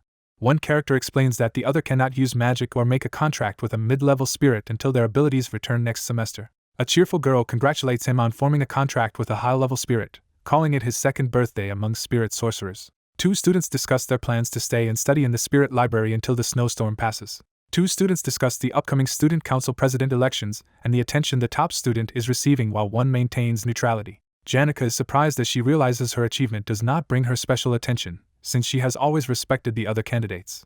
While examining the damaged gauntlet, the protagonist discusses his sister's ambition in the elections with the blonde girl. A pink-haired girl nervously asks if the other person is close with his sister, and he responds hesitantly. A man admits to being blood-related despite his excommunication as a woman approaches him by the fire with a box. A frustrated girl insists they will inevitably remain in each other's lives while the boy reacts with visible disbelief. One character openly admits his feelings about another, prompting the other to react nervously by clarifying the nature of their relationship. Two characters tightly grasp each other's hands as flames flicker behind them. A girl anxiously asks what Tanya would like as a gift or food. A blonde-haired boy is confronted about Tanya and quickly insists he did nothing. He pauses, lost in thought as the moment grows tense. Overwhelmed by guilt, she breaks down and confesses after failing to lie. He dismisses the situation with a calm smile as the sunset glows behind him. A snowstorm approaches as an announcement is made that leaving the building will be restricted except for special reasons. Haunted by recent memories, someone grips a golden ornament tightly, unable to forget what happened days ago. A shadowy upperclassman unleashes a terrifying aura, his presence intensified by the apparition of a massive spectral wolf. A young woman is suddenly gripped by an intense sense of discomfort. A girl realizes she may have witnessed something unsettling and questions if her eyes deceived her. The wounded young man returns a crescent-shaped ornament to the girl, reminding her to keep track of her belongings. She worries that her secret might be discovered despite her efforts to live a normal academy life. The narration emphasizes the importance of maintaining conditions to support the efforts of the priests and the stand-in at the holy city. A girl fears her secret will be exposed if anyone discovers her true identity. Two students argue in the hallway as one mocks the other's failure to reach the altar, prompting a flustered defense. Two students exchange rumors about a notorious senior who reportedly built a hut in the northern forest and lives there. The next destination is revealed to be a hut in the northern forest. A hand seizes the golden ornament with determination, racing against the approaching snowstorm and the constraints it will bring. A girl with long light hair throws open the doors as a surge of magical wind bursts outward. A girl, shivering in the cold, admits her overwhelming fear of Ed Rothtaylor, the darkness, and the bitter cold. A girl sits beneath a vibrant sky, playing a stringed instrument as a sense of peace fills the moment. A window shatters violently as snow swirls outside in the tense night. A girl with silver blue hair dashes urgently through the snow toward the fortress gate. A determined hand activates the glowing golden artifact, unleashing a surge of energy. A figure releases a massive burst of golden energy, shaking the city. The young man steels his resolve, determined not to lose the freedom he fought for. A desperate figure rushes through the snowy city night, determined to meet someone important. A lone figure races through the snow-covered town as a blizzard rages. A looming threat signals imminent danger. A hand forcefully slams a golden, crescent-shaped artifact onto the table. The narration foreshadows the end of the snowstorm and the start of a new semester. The narrator worries about missing the opportunity to silence him or take further action. A silver-haired girl throws open the doors and unleashes a surge of magical energy into the night. The character pushes forward through the snowstorm, pausing to catch their breath. A foreboding theme is introduced, hinting at Ed Rostaler, darkness, and bitter cold. A young woman quietly plays a string instrument in peaceful solitude, reflecting on how colorless surroundings can dull one's perception of the world. A sudden impact shatters the window, scattering debris into the night. A silver-haired girl sprints through the snow toward the looming gates, her cry piercing the cold air. A determined hand seizes the glowing golden circlet.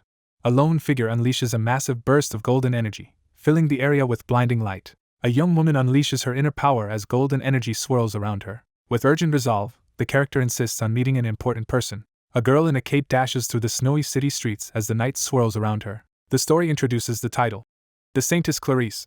Against a plain background, a lone figure races through the snow-covered city streets, desperate to escape. A sudden warning signals imminent danger. A wave of distress dominates the scene. The narrator reveals that their eyes have already adjusted to the darkness. He acknowledges his lifelong connection to darkness, his blood-splattered face and glowing eyes revealing the depth of his torment. A character recalls their most vivid memory. A wounded young man collapses and coughs painfully, recalling how his brother supported him when everyone else turned away. A character recalls stabbing an opponent through the heart with a bloodied sword. One bloodied character delivers what may be his final words to his opponent in a tense confrontation. A blonde woman with glasses turns around and questions if someone is being recruited by another lab. A dark-haired young man recoils in shock, visibly distressed. Struggling to regain his composure, the dazed student hesitantly brings up the topic of the student assistant position. Wounded and exhausted, the protagonist confesses his regret over being a burden during the last ordeal. One character expresses uncertainty about his current situation, while another questions whether he is considering offers from elsewhere. A character hesitantly admits uncertainty when pressured about their ability to complete a task. She urges the other person to act without hesitation. He stands frozen in anxious silence, visibly unsettled by the situation. Someone accepts a decision as snow falls outside the window, revealing a distant castle and mountains. Pushing his frail body to its absolute limits, he reflects on the grueling training endured. During the break, the main focus was on training. An advanced crafting skill panel appears, displaying detailed statistics for spirit formula infusion. The character reviews their status screen, realizing they have achieved specialization in magic engineering and spirit formula infusion. The protagonist decides to dedicate the next week to refining 2 highlighted abilities for better future use. A young man pulls a rope in the shadowy library, triggering an unknown mechanism. He reflects on giving money for magical cleanup, surprised that the books were organized as well. A hand moves along the organized bookshelf as the character silently searches for clues, recalling the secrecy of the information shared. 2 students clean the large library together, using magic to levitate a bookshelf. A determined figure reaches for a book, ready to begin an efficient study session. 2 legendary magical artifacts with powerful abilities are introduced. A list of magical tools appears, setting the stage for what comes next. He decides to repeatedly craft items to improve his magic engineering skill and plans to create rare items once he gains enough experience. The character quickly prepares to use the tools after reviewing the ingredients. A bundled figure slips quietly through the shadows, staying hidden from sight. He pauses while packing his books, startled by something unexpected. He suddenly realizes he left the tools back at the hut. Collapsing in the snow from exhaustion, the protagonist urges to go back. A determined figure strides into the snowy forest, ready for action. A solitary figure steps out into the swirling snow, leaving the confinement of blank walls behind. Snow falls quietly over the landscape as the world's natural beauty is contemplated. A girl frantically searches through the blizzard, unable to find what she's looking for. Trudging through the snowy forest, the character follows the river downstream in search of the hut. Amid swirling snow, she pumps her fist with excitement, eager for the adventure ahead. Her exceptional holy magic surpasses that of other talented mages. A powerful protective enchantment is revealed, ensuring that any harm directed at the target will be reflected back with double force. A girl pushes forward through the blizzard toward the cabin, protected from any danger she might encounter.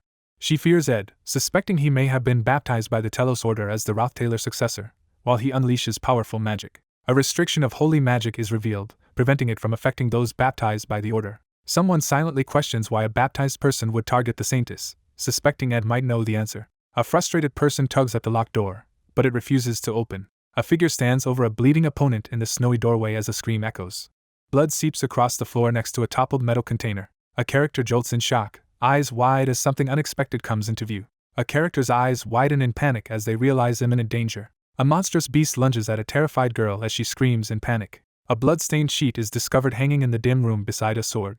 Blood pours across the floor from a spilled container. A terrified woman stumbles back, panicking as she finds herself trapped in a nightmarish, red-lit place. Startled by unexpected footsteps, the girl whirls around in alarm. The girl freezes in shock as she discovers a blood-stained floor beneath a table holding a crown and a blood-stained cloth. A violent crash shatters the window as chaos erupts inside.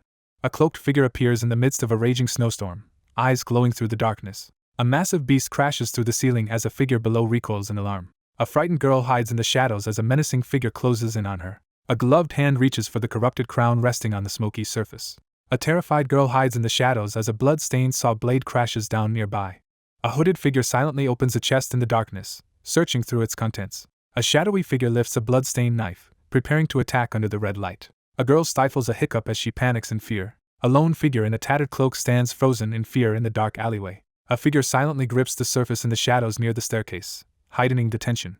A tense confrontation erupts as a figure demands to know the identity of the shadowy intruder wielding a blood-stained blade. A character recoils in terror, eyes wide with shock. A startled young man in a dark hood looks up in sudden recognition. A girl is suddenly blasted by a surge of energy, recoiling in shock and pain. A powerful holy magic skill called Divine Explosion is activated, ready to nullify enemy magic and deal physical damage. A character is struck by a powerful force and cries out in shock. Books explode outward as magical lightning and smoke fill the air. An imposing figure with glowing eyes emerges from the swirling smoke and debris. A bloodied figure collapses amid debris as another character panics, overwhelmed by guilt. A character collapses to their knees, overcome by distress and regret. A horrified character stares at a bloodied corpse, realizing someone has been killed. A remorseful character kneels in prayer, tearfully confessing their sins. Overcome by guilt, the girl breaks down and confesses her sins. A gloved hand seizes someone by the collar in the darkness. A furious figure, radiating power, looms over a terrified person during a tense confrontation. A young girl recoils in terror as a ghostly figure suddenly appears beside her. Bloodied and relentless, one figure attacks while the other is knocked backward in terror. Bloodied and barely conscious, the battered figure struggles to remain standing under the harsh red light. Amidst a raging snowstorm, someone urgently delegates a critical task concerning the report. Two women quickly coordinate a search while ensuring enough staff remain to manage the premises. Belle, the chief maid of Ophelis Hall, knows Kylie's true identity as she was entrusted with this secret by the Order. The chief maid stands firm and composed before the glowing doorway, unfazed by the tense situation. She quietly prepared to act in secret, mindful of the saintess's holy magic. A determined woman steps into the snowy night, instructing her subordinate to watch over the students while she searches for a missing person. A young woman rushes through the snowstorm to urgently report that someone has gone to the northern forest.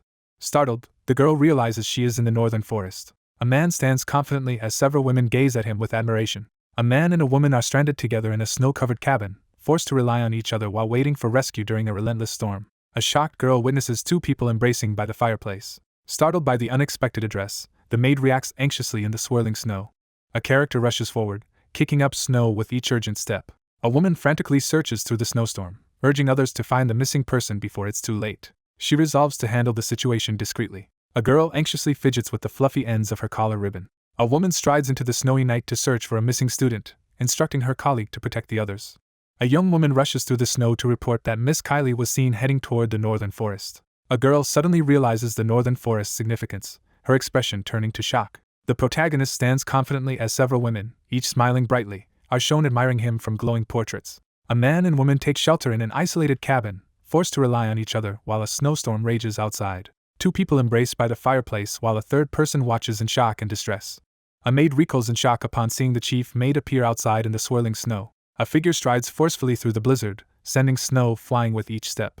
A young woman urgently searches through the snowstorm for the missing people. A dramatic title card announces the arrival of the saintess. An urgent warning reveals that someone is in immediate danger. An expressionless man is seen in the northern forest, carrying the bloodied corpse of a beast over his shoulder. Rumors had already begun to spread among the students. Belle presses onward through the blizzard, holding a magical flame high. A determined spellcaster hurls a fireball at the snow-covered cabin in the night. Snow covers several freshly dug graves in the bleak, empty landscape. He stands confidently among a group of admiring women, demonstrating his reliability and earning their trust through his considerate actions. The narrator reflects anxiously on the possibility of relationships becoming even more complicated. A woman, overwhelmed by anxiety, clutches her head and hesitates at the door, troubled by a secret about someone's hidden identity. A character steps into the room and immediately notices evidence of suspicious activity. A startled girl lifts a chair defensively as a bandaged young man confronts the newcomer at the doorway. An anxious girl nervously asks for an explanation. A character urges that they must leave the cabin soon to avoid getting trapped by the intensifying snowstorm. One character asserts that it's unwise to leave Ophely's hall unattended, prompting another to nervously agree while a third cowers on the floor. Ed, battered and weary, faces a tense confrontation as someone looms over him with a raised wooden object. A bloodied young man hesitantly accepts an ornate ring from a silver-haired woman, uncertain about her intentions. He apologizes nervously, worried that his secret might be exposed as suspicion grows. A woman lowers the chair in relief while another woman and an injured man sit nearby in the warmly lit room. One girl recoils in shock while another furiously lifts a chair to attack. The injured young man calmly reveals that he recognized the other person's identity as soon as the spell was undone. A girl nervously lowers the chair after being asked to put it down. He remains determined to stick to his plan and avoid any involvement with the main characters. Clarice unleashes a desperate surge of magical energy, threatening to change the course of events. A visibly injured figure calmly reveals to the anxious person gripping a chair that their secret identity is known, easing the tension in the dimly lit room. A nervous girl processes unexpected information, visibly anxious as she looks up. Janica urgently interrupts, gripping her weapon as tension rises between the two. A red-eyed girl questions what others think of her life in the forest, and wonders if they can guess how she truly lives. Anxious and tense, the group surveys the aftermath of violence, focusing on the grim scene with blood and a bound, injured figure. The narration compares different perspectives on freedom, highlighting that it has both positive and negative sides. The man apologizes for his actions toward the saintess, expressing regret. The narration introduces the concept of the dark side of freedom. A wounded figure admits to having crossed the line, explaining his actions to the two women in the dimly lit room. The injured young man firmly orders everyone else to leave. Two women walk together through the snowy night on their mission, one reassuring the other not to worry about the inconvenience. Two figures press forward through the snow, determined by thoughts of warmth and a hearty meal awaiting them. He enters the dark, snowy hut carrying a blood-stained sack, bracing himself for the grim reality inside. A man stands in the snow, blocking the path of the incoming students and stirring unexpected thoughts. A girl stands alone among scattered sheet music, mourning the loss of her freedom. Someone steps forward through the snow, convinced that seeking freedom here was the right choice. A girl stands in the snow, expressing that she has found someone she can respect. Two young women face each other in the snow, tension rising as a mysterious flame burns between them. Belle suddenly stops and looks worried as she realizes something important in the snowy night. Two figures make their way through a snowy forest at night, while one silently worries about what the other is thinking. New flowers begin to bloom on the tree branch as the scene turns calm. A reflective narration emphasizes the unexpected arrival and special nature of spring. Someone arrives at Laplace Bakery with the intention of conducting business rather than enjoying tea. Two people discuss the timing of an inventory inspection while negotiating their plans at the table. A nervous chef welcomes the guests, as one of them calmly enjoys tea. At a bakery table, one person boasts about the thrill of holding a monopoly while another points out that only he seems to be enjoying it, as a frustrated chef looks on. A red-haired woman calmly defends herself against an accusation while sipping tea at the table. Taking advantage of the distribution error caused by the snowstorm, the chef smugly claims all the surplus supplies for himself. The chef angrily reveals that all the orders were cancelled just before the delivery date, suspecting it was a deceptive scheme. A red-haired woman calmly criticizes the attempt to monopolize valuable food products, insisting that people need morals and ethics. A desperate chef begs the woman to persuade her colleagues as she calmly sips her tea. A red-haired woman urgently tries to explain a problem while holding a cup. One student invites another to walk to class, but the offer is dismissed with a cold response. The group gathers by the fountain as the leader explains they must manage with limited resources due to the snowstorm cutting off supplies. A confident boy brushes off a classmate's teasing as they walk together through the academy. A confident woman assures her companion that she can handle the finances for the trading company. A character jolts in surprise, eyes wide as something unexpected catches their attention. He realizes he forgot his textbook and decides to run to the library to borrow one. A red-haired girl questions why someone doesn't just buy the item since it isn't expensive. Clutching several thick textbooks, the character realizes that the cost is quite high for an ordinary student. A red-haired girl anxiously clutches a small pouch, uncertain of what to do next. A red-haired girl nervously refuses an offer while clutching her coin pouch in front of a calm blonde boy. A student comments on the approaching student council elections and asks if the other plans to run.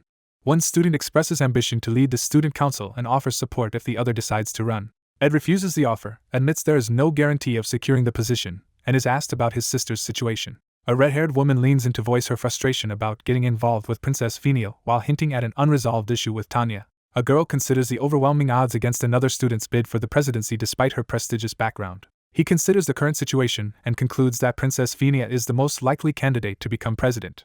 At the podium, she desperately pleads for votes, willing to do anything to gain support. Unable to catch up, she loses by a wide margin in the vote. A red-haired girl questions a blonde young man about his allegiance, and he admits he favors someone else over the princess. A red-haired girl expresses relief that the listener does not share the common admiration for Princess Phinia. Blushing and looking down, the girl shyly admits her feelings.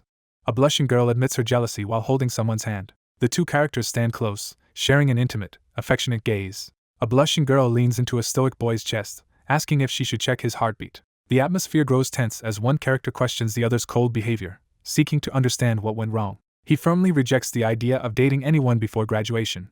An anxious girl questions what will happen after graduation as someone gently comforts her. He gently pats her head as they share a quiet moment beneath the bright sky. A red-haired woman smirks as she reveals that graduation is approaching and hints she has learned something important. As they walk beneath the cherry blossoms, one character playfully teases the other about repeatedly rejecting her advances. He considers the difficulty and risks of making it to graduation.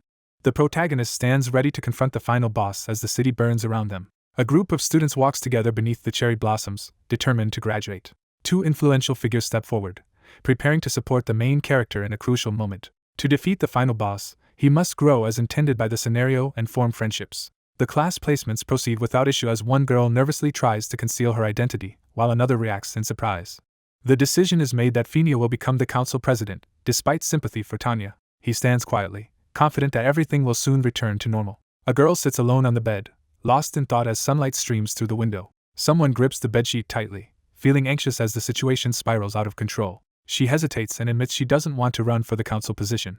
The scene shifts to a girl's bedroom. A tense standoff unfolds as the white-haired girl stands firm while the brown-haired girl menacingly closes in behind her. Phinia, representing the royal family, is tasked with supporting the main character. The final boss, the sacred lance dragon, has been defeated. Two people walk together under falling cherry blossoms, sharing a joyful moment.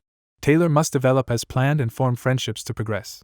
Two girls in red uniforms rush beneath the cherry trees as one urgently calls out and the other stumbles in surprise. Standing calmly beneath the clear sky, the protagonist feels at peace as petals drift around him. Someone calls out to the princess as a blonde woman sits pensively on the bed. A tense hand clutches the bedsheet, betraying deep uncertainty.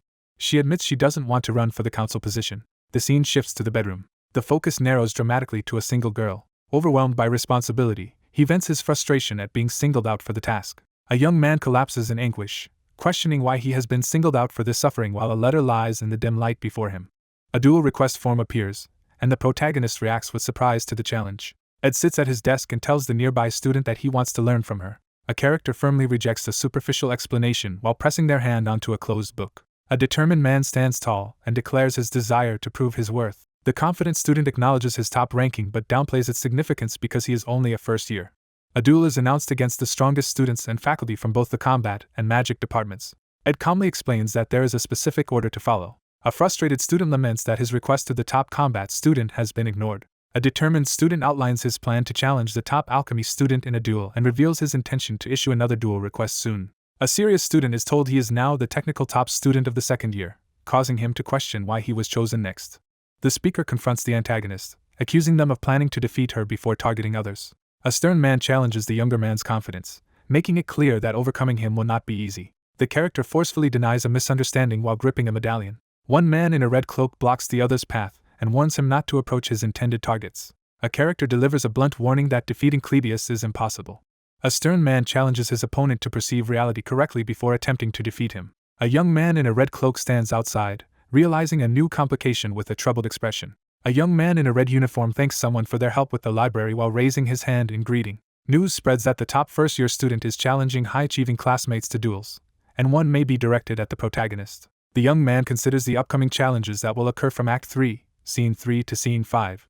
Wade quickly secured the top student position among the first years with his exceptional swordsmanship and prestigious background. Unsatisfied, he challenges his seniors and defeats each of them with ease. Already exhausted before the fight began, the battered young man collapses to his knees amid swirling smoke. Despite the unfair circumstances, the outcome remained a defeat. The rampage was finally halted when someone who had grown stronger over the year intervened. Two students discuss the upcoming welcoming festival, but one declines the invitation due to other plans. Two people exchange farewells as cherry blossom petals drift across the sky. Walking through the bustling corridor, the character feels unexpectedly energized by the lively atmosphere of the school. As the new semester begins, he moves forward with renewed energy. A male student pauses on the campus path, second-guessing whether he should have shared more information.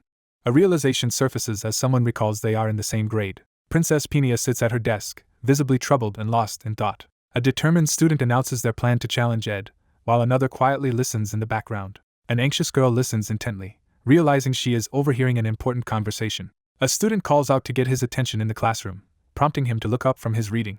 She reacts sharply, instantly recognizing the importance of his name. The young man decides to wait and gather more information before revealing anything. The weather grows warmer, marking the arrival of a new season. A blue butterfly drifts above the sunlit forest canopy. The character pauses in the sunlit forest, quietly taking in the peaceful spring scenery as a blue butterfly lands gently on their face.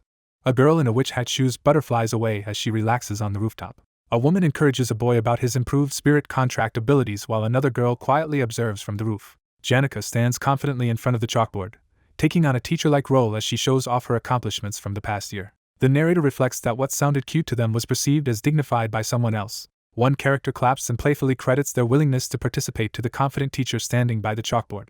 A young man meditates under a pounding waterfall in a rocky gorge, training to form a contract with a mid-rank spirit. Standing in the field, he explains that forming a contract requires finding a spirit with a compatible mana flow. A character reflects on his past spirit contract and suggests considering a new spirit outside the fire or wind elements. The narrator considers the advantage of finding a spirit with an element they can already control. A challenge is noted in adapting to different situations due to the limitations of elemental responses.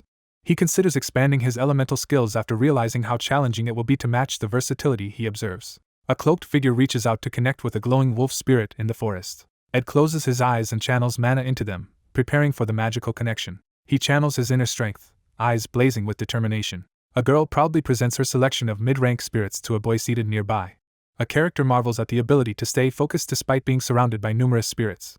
A cheerful girl boasts about her ability to connect with everyone while a snake coils around her arm. Surrounded by magical beasts, the hesitant protagonist struggles to choose one. A water spirit appears and spreads its radiant wings, surrounded by sparkling bubbles. A small spirit evaluates the situation while someone questions its authority due to its low rank. A glowing bat-like creature appears as one character anxiously wonders if they have gone too far. Ed tries to change the subject by suggesting they move on to the next spirit, while feeling embarrassed. A lively festival welcomes the incoming students as they gather in the brightly lit hall. The top student is absent for personal reasons, so the spirit lesson shifts focus to Ed. The announcement of unexpected student absences shocks Lucy Merrill and the others present. The faculty grew concerned that the festival might not be enjoyable. The arrival of a new figure draws the students' attention and energizes the atmosphere despite the absence of the top students. A blonde girl in a red uniform calmly moves a chess piece, displaying focused determination. The nobles hesitate and avoid speaking, clearly intimidated by the presence of royalty. A decisive move ends the chess game as victory is claimed.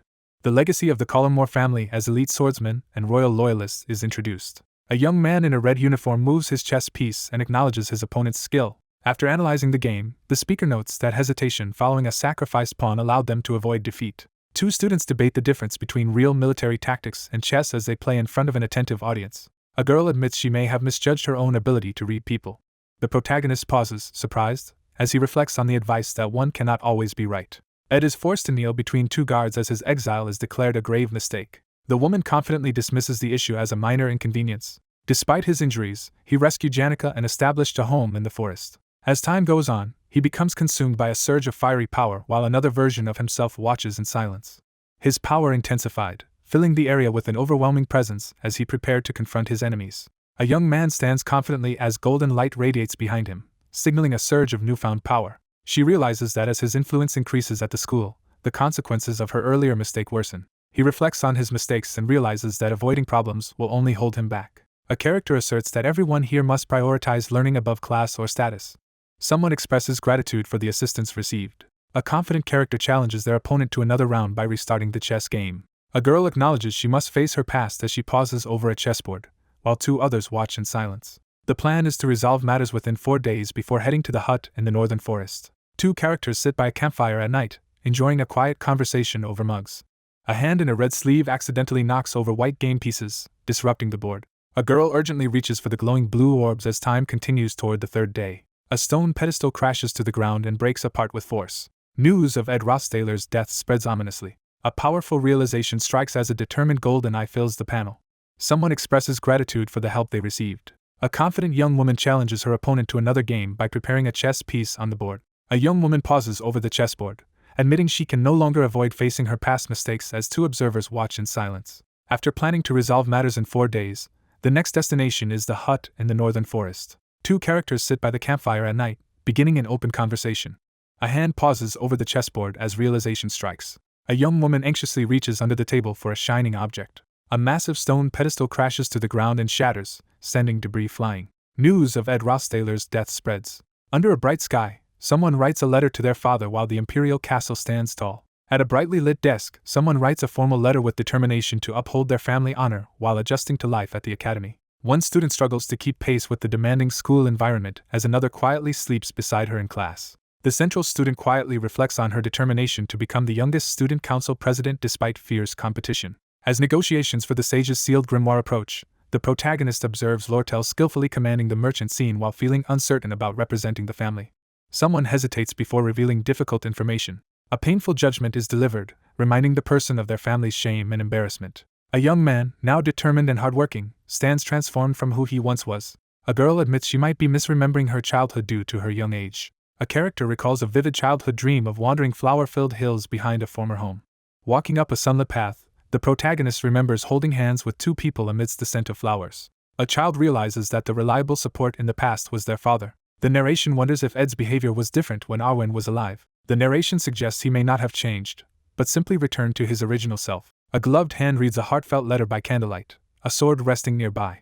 A powerful warning announces that even minor contact with the seal of deadly poison causes excruciating pain and death. A gloved figure carefully examines an inscribed sword and a mysterious letter under dramatic light. The composed leader summarizes recent political actions, confirming responses and ongoing negotiations for the sage's sealed grimoire. A man stands before two kneeling figures in a grand hallway, expressing concern about whether she can manage the burden alone. A figure presents a ceremonial sword to two kneeling individuals, selecting a trusted vassal for an important task. A rule is explained regarding sending a family's vassal to Sylvania. A hooded figure explains that the academy has approved the arrangement and instructs the other to leave. Hooded figures enter the throne room where a shadowy figure waits on the throne. A gloved hand seizes a pulsating, red heart. A shocked young man stares uneasily at his monstrous, glowing red arm covered in eyes. A focused figure channels powerful magic, activating a spell to reveal the effects of their actions. A character unleashes a powerful surge of purple mana despite the high cost. The presence of absolute power is recognized, filling the scene with awe. Two figures grapple fiercely at the edge of a rain-soaked cliff, each struggling for control amid looming danger. In pouring rain, one combatant drives a glowing weapon into the other, delivering a fatal blow. A bloodied young man collapses in agony, coughing up blood in the rain. A girl with pink hair screams and rushes forward as someone is struck by a glowing purple weapon, blood scattering in the rain. A bloodied young man lunges in a frenzied attack, sending blood flying as chaos erupts. A bloodied hand reaches up through the rain as another desperately tries to grasp it. A girl clings to the cliff's edge in pouring rain, desperately reaching out and calling for help. A solitary figure stands in the rain with her back turned, facing the storm in silence. A girl glares with intense fury, her red eyes radiating lethal hostility in the ominous light. A tense figure peers into a cursed orb, unsettled by the ominous vision within. A somber figure stares at the glowing orb, accepting the necessity of a difficult sacrifice. Dawn breaks over the quiet manor as a new day begins. A girl stands defiant as a magical barrier withstands an attack, shocking everyone. An approval rating chart reveals investigation results for the president candidates. The princess stands confidently in the spotlight, drawing admiration from the crowd. Slumping in her chair, the girl realizes she has no chance of winning if Princess Phinia enters the race. The character exhales deeply and decides to give up after acknowledging the gap between reality and hope. A cheerful student greets a surprised classmate outside the school building. A female character expresses concern about someone's class experience and suggests meeting for tea with another person. A group of students gathers in the hallway, reacting excitedly as the academy's strongest student appears. A confident executive arranges a negotiation meeting for the grimoire trade and receives a greeting from someone in the room. A surprised student recognizes the renowned magical genius as she casually greets the group. Three excited students admire Tanya's impressive connections in the grand hallway. A blonde girl blushes and admires another's dignity, wishing she could be as composed. A cheerful mentor encourages students to rest and promises that continued effort will make them outstanding. The group enthusiastically vows to work hard in the coming days to achieve greatness. A sudden noise draws attention to the ornate wooden door. She stands quietly by the doors, reflecting on how her status at the academy has rapidly increased. A distressed young woman protests her innocence, overwhelmed by the situation. Ed stands protectively in front of his younger sister, his fist bleeding as she wonders if her treatment is due to their family connection. A girl crouches against the wall, overwhelmed by guilt as she questions her own actions. A girl reels in shock, clutching her face as she struggles to comprehend the disaster. A startled character is grabbed and silenced by a hand over their mouth. A massive ornate door swings open, filling the room with blinding light. Two older men warmly greet a young girl after a long separation. The two older men enter and offer encouragement to the girl, relieved they can help. An experienced advisor offers to collect market data and investigate the trading company's finances for upcoming negotiations. A silver-haired man offers to handle election strategy while the other focuses on studies, but help is declined. A young woman shares that new information has emerged this morning as she considers its implications. News breaks that Princess Phinia will not participate in the elections, leaving everyone stunned. Two students discuss the recent Imperial Secretary's announcement, uncertain if the decision is final. The protagonist silently observes the arrival of the fourth act's final boss. He is widely recognized as the benevolent patriarch of the family due to his flawless leadership. Only the princess senses darkness surrounding him as she stands her ground against his menacing presence. A new ally emerges as the most reliable leader. The next confrontation will target Sylvania Academy, raising the stakes. A girl suddenly realizes something important as she grows more confident. A worried classmate confronts the seated student, insisting she can't stand seeing him hurt and left in the dark again. A girl with twin braids promises to help, showing determination and support. A character relaxes and suggests that Princess Phinia would make a good student council president. A girl wonders why the princess refuses to support Tanya despite their strained relationship. A girl boldly leans toward a boy in public while another person teases them about their behavior. A confident young man interrupts to reveal why the princess isn't running. The flustered young man recoils as the animated girl blurts a shocking, suggestive comment. A lone figure in a wolf pelt draws a glowing arrow, preparing to strike with unwavering resolve. The alpha wolf remains unmoved as the person who caused its pack's death stands ready with a weapon. She remains steadfast as an arrow is aimed directly at her. An intense eye narrows as power gathers, preparing for decisive action. A character observes the female figure's defeated expression, recognizing her deep loss of confidence. A character in a red cloak prepares to leave, mentioning tomorrow's rain and noting that Zacchaeus has heightened senses. The princess no longer harbors hostility toward the Rothstaler family. He hesitates, overwhelmed by uncertainty about his next move. Someone reacts with surprise upon hearing good news. A cheerful girl excitedly proposes training a mid-rank water spirit at the northern cliffs if it rains tomorrow. After elemental studies class, the character quietly reflects on what to do next. A character smiles silently, exuding quiet confidence. The young man expresses his gratitude with a warm smile. The group decides to focus on the tasks they can handle right now. The protagonist sharply reacts to something off-panel, tension visible in his expression as dynamic sound effects fill the scene. A girl lounges on the rooftop, quietly wondering if rain is coming. A white-haired character recoils in shock as a sudden flash of light erupts. A young girl jumps over a log in front of a cabin.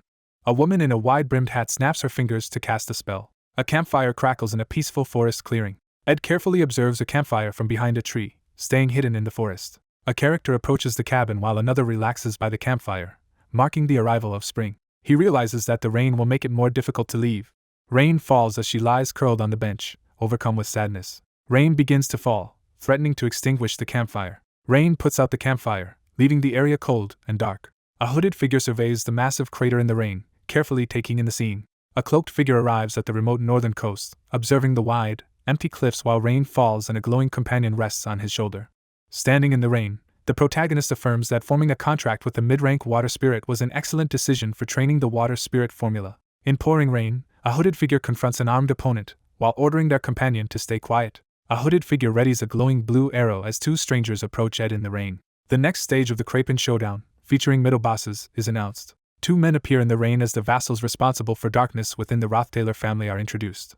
A lone figure trudges through the rain along the isolated northern coast, noting the vast emptiness and remoteness of the cliffs. A hooded young man stands in the rain, reflecting on his decision to contract with a mid-rank water spirit. A tense confrontation unfolds in the rain as one character brandishes a glowing weapon while another urgently calls for silence. A cloaked figure aims a glowing bow at the two approaching strangers, ready to confront them. A new chapter title, K-Deck and NOX, signals the start of the next encounter. A sinister man prepares to strike with a glowing, enchanted dagger as rain and energy swirl around him. The narrative highlights the lifelong dedication of veterans within the Rothstaler family's history. Two cloaked figures radiate blue energy in the rain as one brandishes a cursed dagger. A young man in a hood prepares to fire a glowing arrow in the rain, uneasy about Krapen's men arriving on Arkan Island. Ed stands in the rain-soaked forest, aiming his glowing bow at the two men approaching him. Two intimidating men arrive in the rain to deliver a message under Lord Krapen's orders. A character reveals their intention to assassinate the target. The character steals his resolve in pouring rain, ready to face what comes next. Two figures kneel in the rain, begging Ed for forgiveness as he watches with his sword resting across his shoulders. A mysterious figure reveals an assassination was planned using a poisoned blade against the one who seized the estate. Flashbacks show the subject once stood out at the academy, displaying confidence, determination, and strong abilities in youth. He accepts his role as heir with unwavering determination. Two older men kneel in rain, pleading for the former heir to restore Rothtaler family honor. In pouring rain, a determined figure readies his glowing staff to confront two approaching adversaries. A resolute figure confronts their opponent in pouring rain, gripping a glowing weapon and demanding the truth. Two cloaked men bow in rain, acknowledging the young master's growth. A green-haired knight unleashes a powerful sword strike, sending arcs of wind slicing toward his opponent. A surge of energy bursts through the scene. He draws his bowstring and takes aim, ready to release an arrow through the rain. The protagonist is caught off guard by an unexpected event. A fierce magical attack erupts as one figure cowers defensively below. One character slams the ground with explosive force, sending another crashing backward. A surge of blue energy bursts from the sword as the protagonist strikes forward with a powerful magical attack. A man is struck in the chest by a powerful blue energy attack and drops his weapon as rain pours. The vassals responsible for darkness within the Rothtaler family are revealed. In pouring rain, one man ambushes another with a glowing dagger as his opponent defends with a flaming weapon. A frightened young woman hides under a table as someone recalls the traumatic incident where she lost vision in one eye. A woman collapses face first onto the dining table, overcome by panic. Engulfed in flames, an older man charges forward and throws a powerful punch as he desperately calls out for his daughter. A massive surge of fiery energy erupts as a determined figure launches a powerful attack. He suddenly remembers an important event. The young man rejects the idea of seeking revenge as he confronts swirling energies around him. A determined figure confronts their opponent with a flaming weapon, warning that vengeance only leads to emptiness. A fierce battle erupts as one character unleashes a fiery attack and the other blocks it with magical energy. A stern man taunts his opponent, warning that blocking the enchanted mace is impossible.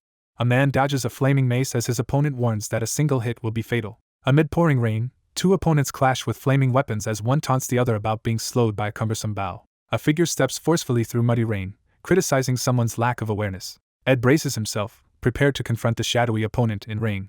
A furious attacker charges through rain with a flaming mace, cornering his opponent with no escape. With flames searing his skin, the character asserts his unwavering awareness. A sword slashes through the air, sending blood spraying across the scene. A man screams in agony as he is stabbed from behind with a glowing dagger in pouring rain. A man shouts in panic through pouring rain, reacting urgently. A bloodied weapon tears free from a wound, wrenched by sudden magical force in pouring rain. He counters the attack with basic shield magic and lures his opponents closer. A gloved hand forcefully plunges a glowing dagger into wet earth as rain pours. A character speaks the word with intensity, raising the tension. A devastating explosion engulfs the enemy as Ed charges forward with his dagger. A man charges through smoke, attacking with glowing dagger as he shouts in fury. Blue energy projectiles surge through smoke, scattering debris in their path. A masked man is struck and wounded by a glowing blue sword in pouring rain. Amid the explosion and pouring rain, a man recoils in shock as his opponent attacks through the blast. In rain and flames, the protagonist activates a powerful recovery blessing granting temporary immunity to fire. A resolute man blocks a fierce attack with magical daggers and taunts his opponent in rain. A determined figure unleashes a final, powerful energy attack. A lone figure unleashes a massive surge of glowing energy. A violent storm rages as darkness engulfs the night. Ed, bloodied and determined, confronts his wounded opponent and acknowledges Nox was used as a shield to protect vital points. A powerful figure launches a final attack on the wounded young man in pouring rain. A spectral beast lunges at the terrified man from behind as heavy rain pours. A masked man collapses in rain as his glowing sword slips from his grasp. A devastating blue energy blast slams into ground with overwhelming force. A majestic water spirit materializes from swirling water. Engulfed in raging blue aura, the man screams in agony as he struggles against overwhelming energy surging through his blades. A bloodied hand reaches desperately for the cursed sword as another figure approaches in rain. A man thrashes underwater, panicking as he fights to breathe. A wounded hand seizes the glowing, rune-covered sword as rain streams down. A bloodied figure drives a glowing sword through monstrous shadow, stopping it. Despite injuries, the bloodied knight struggles to remain conscious while raising a glowing dagger in rain. Ed is caught off guard and badly injured by an unforeseen event. A magical blade suddenly slashes toward a stunned young man in pouring rain. A surge of blue energy erupts, catching Ed off guard and leaving him visibly shocked. A sudden attack is deflected as a powerful wind shield activates, blowing the enemy away. A devastating green energy blast erupts on the battlefield, engulfing two figures at its center. Two figures charge at each other through raging storm, preparing to clash. Blood streams down his face as he struggles to stay conscious after injury. A bloodied man is struck in the forehead by glowing purple sword, receiving fatal blow. A bloody giant staggers forward as a blue aura figure crushes his head from behind. Bloodied and exhausted, the protagonist stands in rain as a spectral beast subdues a defeated enemy.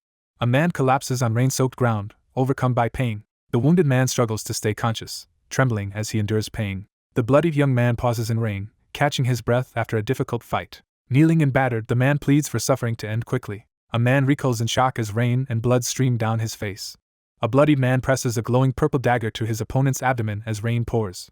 A battered man, drenched in rain, realizes his death is inevitable but contemplates fighting back. Someone refuses to surrender, choosing to face death instead. A wounded man stands in rain, realizing he must let go of revenge to free himself. Ed coldly stabs the wounded man with glowing purple dagger, delivering deadly reward for loyalty.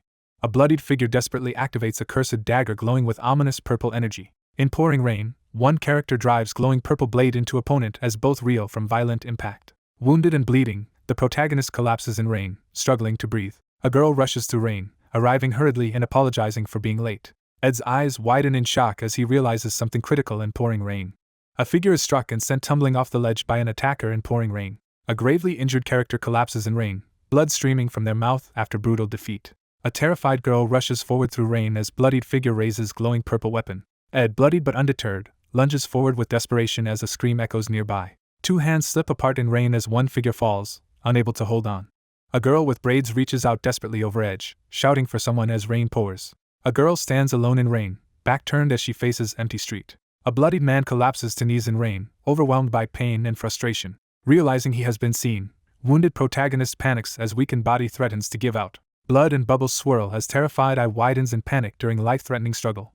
A swirling magical barrier erupts around girl as man watches in shock. A seasoned knight is stunned by sight beyond anything he has experienced. A mysterious, powerful entity materializes inside blazing magical circle. A lone girl begins legendary ceremony to summon highest level spirit. The girl unleashes a surge of dangerous power, shocking others with her unique ability. An experienced knight stands frozen, overwhelmed by event beyond anything witnessed. A radiant entity of immense power is summoned within glowing magic circle. A powerful summoning ceremony of highest level spirit is about to begin. A lone figure approaches center of crackling, lightning-filled magical ritual. A girl unleashes forbidden power, turning to face others with intense, glowing red eyes. A massive magic circle activates, filling area with blinding light and swirling energy. A character examines powerful magic circle, pondering how many could grasp its true meaning. Overwhelmed by emotion, someone unleashes surge of grief and fury. A blinding beam of energy erupts as two figures stand at its center, unleashing cataclysmic attack while another lies incapacitated nearby. A colossal dragon's shadow emerges amid violent, lightning-filled storm. A powerful figure is revealed as responsible for burning down the Alphonse Mountains during the Age of Myth. The highest rank fire spirit, Teorphis, is introduced. A monstrous shadow emerges from a violent surge of light and lightning. A colossal demonic hand emerges, threatening to incinerate entire northern forest with overwhelming power. A massive magic circle appears and glows above the sky. A bloodied man stands frozen in shock as he realizes danger closing in. A lone figure faces immense surge of magical energy as powerful force approaches.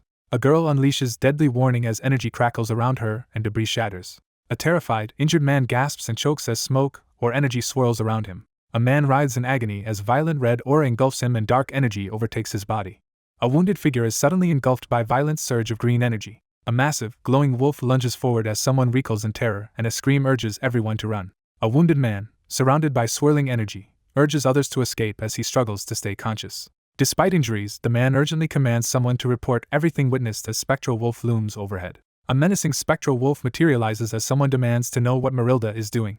A girl with glowing red eyes shouts and blasts dark energy, forcing others to move. A girl confronts massive spectral wolf as magical energy swirls around them. A mystical blue wolf confronts the girl, prompting her to stay calm and analyze the situation. A girl realizes in shock she was not summoned by the person she expected. Rain lashes the empty shoreline as a storm rages through the night. A wounded hand thrust out of water in pouring rain, desperately clawing for survival. Two students walk outside and discuss progress and effort in recent magic engineering training. Ed closely inspects glowing artifact, trying to uncover its secrets. Ed enters room carrying box of books and documents, preparing to present findings. A battered figure claws out of river, rain pouring as they struggle onto bank. A legendary magical hourglass shatters on ground after being used to reverse time and heal all damage. Gravely injured but determined, young man survives fall by reversing injuries and releasing deadly poison seal. Severely wounded man struggles to stay conscious as cold rain and salt water worsen injuries. Struggling to process chaos after summoning help atop cliff, exhausted figure trudges away through rain, uncertain if things improved. A legendary magic engineering tool, Delheim's Hourglass, is revealed despite its forbidden status in third act. A solitary figure trudges through rain, burdened by regret after sacrificing something valuable far sooner than expected. A bloodied young man stands alone in rain, clutching wounded arm and declaring survival. A monstrous, eye-covered hand lunges at recoiling character as they struggle against relentless magic. Despite defeating immediate opponents, protagonist realizes Kraken's relentless magic will render victory meaningless. In pouring rain, one character fatally stabs another, forcing a tragic turning point. A young woman analyzes her situation, realizing temporary safety because enemy believes she is doomed. Two men discuss difficulty of sending vassals to Arkan Island and consider what justification would suffice, while girl with large bow listens anxiously. Urgent tasks remain to assist with elections and negotiate over Sage's sealed grimoire before departure. A wounded man decides to feign defeat and wait out grimoire negotiations and elections to increase survival chances. Injured figure tries to push up but finds body unresponsive. A wounded figure collapses in rain as flaming beast towers over them, signaling overwhelming defeat. Exhausted and bloodied, young man kneels on rainy ground, relieved to have survived and been found. A wounded young man, breathless and shaken, manages to express gratitude. Blood seeps into water as he struggles to breathe, panic flooding wide eyes. Two figures lie motionless on rain-soaked ground, blood pooling as white cloak flutters nearby. Two gravely wounded figures collapse together on rain-soaked ground after violent encounter. A gravely injured figure collapses into another's arms and apologizes through tears as rain pours. A bloodied figure clings desperately to another in pouring rain. A wounded figure collapses on rain-soaked beach, barely conscious as waves crash nearby. Rain drenches shadowy figure obscured by darkness. Two figures slip into cave to avoid being seen while discussing importance of staying hidden until elections. One character offers to bring daily necessities and reassures the other, who responds with gratitude and slight hesitation. One character, injured and weary, sits by fire inside cave while another supports him. A flustered girl quickly apologizes and pulls away after realizing she was hugging surprised boy by campfire. One character, flustered by own words, tries to take back confession while curling up in embarrassment by campfire as other silently watches. Rain pours down as protagonist stands silently, eyes glowing with determination. Two people rest by campfire at cave entrance, acknowledging work ahead despite finding temporary shelter from rain. Rain pours heavily over roof of wooden building, setting somber atmosphere. She sits alone in rain, quietly practicing active waiting. She experiences deep sense of inner peace as she reflects quietly. He quietly inspects extinguished campfire and tests strength of wooden reinforcements. He quickly gathers soaked laundry and tools, moving them under tent as heavy rain pours. Lucy greets him at hut as he arrives, brushing off rain from clothes. He sits at desk to read magic engineering book while she dozes off by fire. A girl rests peacefully by fireplace as rain falls outside. A female character suddenly senses unusual mana presence and scent of blood. A female character is interrupted as she reacts with irritation. One character gently thanks another for protecting house while she rests on his lap. A character silently assesses situation, their gaze sharp and contemplative. A girl in witch hat leaps off ledge into rain, yawning as she descends. A stunned character realizes identity of unexpected opponent. An injured man pleads for help and reveals allegiance while being carried through rain. A wounded man urgently explains how he tripped in forest and comrade was attacked by wild animal. Dominant figure spares terrified opponent's life. A surge of ominous energy erupts through treetops beneath glowing purple sky. A menacing figure demands answers from shadowed captive, promising mercy only for honesty. A cursed sword radiates deadly energy as it is revealed on wet ground. A hooded investigator studies rare, glowing seal in rain, frustrated that such incidents always happen during his shift. Examining drained seal of deadly poison, investigator concludes it has been used and victim, having fallen from cliff, will be difficult to recover. One figure steadies injured companion in rain, quickly assessing precarious situation. Arriving to offer help with spirit sorcery, visitor finds Ed collapsing from stab wound. A hooded figure admits what happened, standing in rain with head bowed. A shaken witness confirms culprits are Roth Taylor's vassals, named Kadek and Knox, as group questions her in rain. A hooded man stands in rain, deciding to consult High Dean about Roth Taylor's at dawn. He scans surroundings with wary, focused eyes as rain falls across face.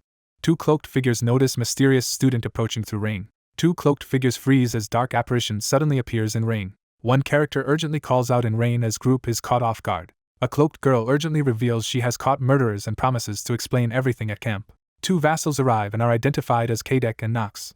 A figure in red sleeves seizes sword on rain-soaked, fractured ground. A fist surges with purple lightning as magical energy is unleashed amid storm. A figure unleashes surge of purple energy as someone frantically calls out to her. Three figures are hurled backward as powerful surge of purple energy erupts. A man urgently commands group to pursue someone escaping. Janica urgently signals for someone to hurry through rain.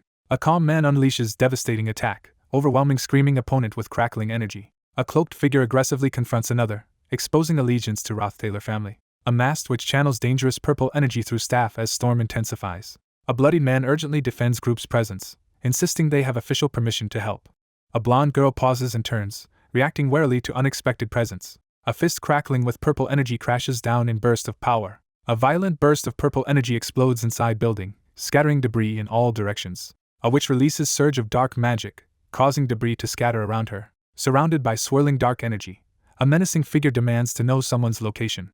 Janica urges everyone to act quickly despite tense situation. As crackling purple energy surges, one man unleashes powerful attack while the other screams in pain. One figure interrogates the other about hidden allegiance while overpowering them amid swirling purple energy and rain.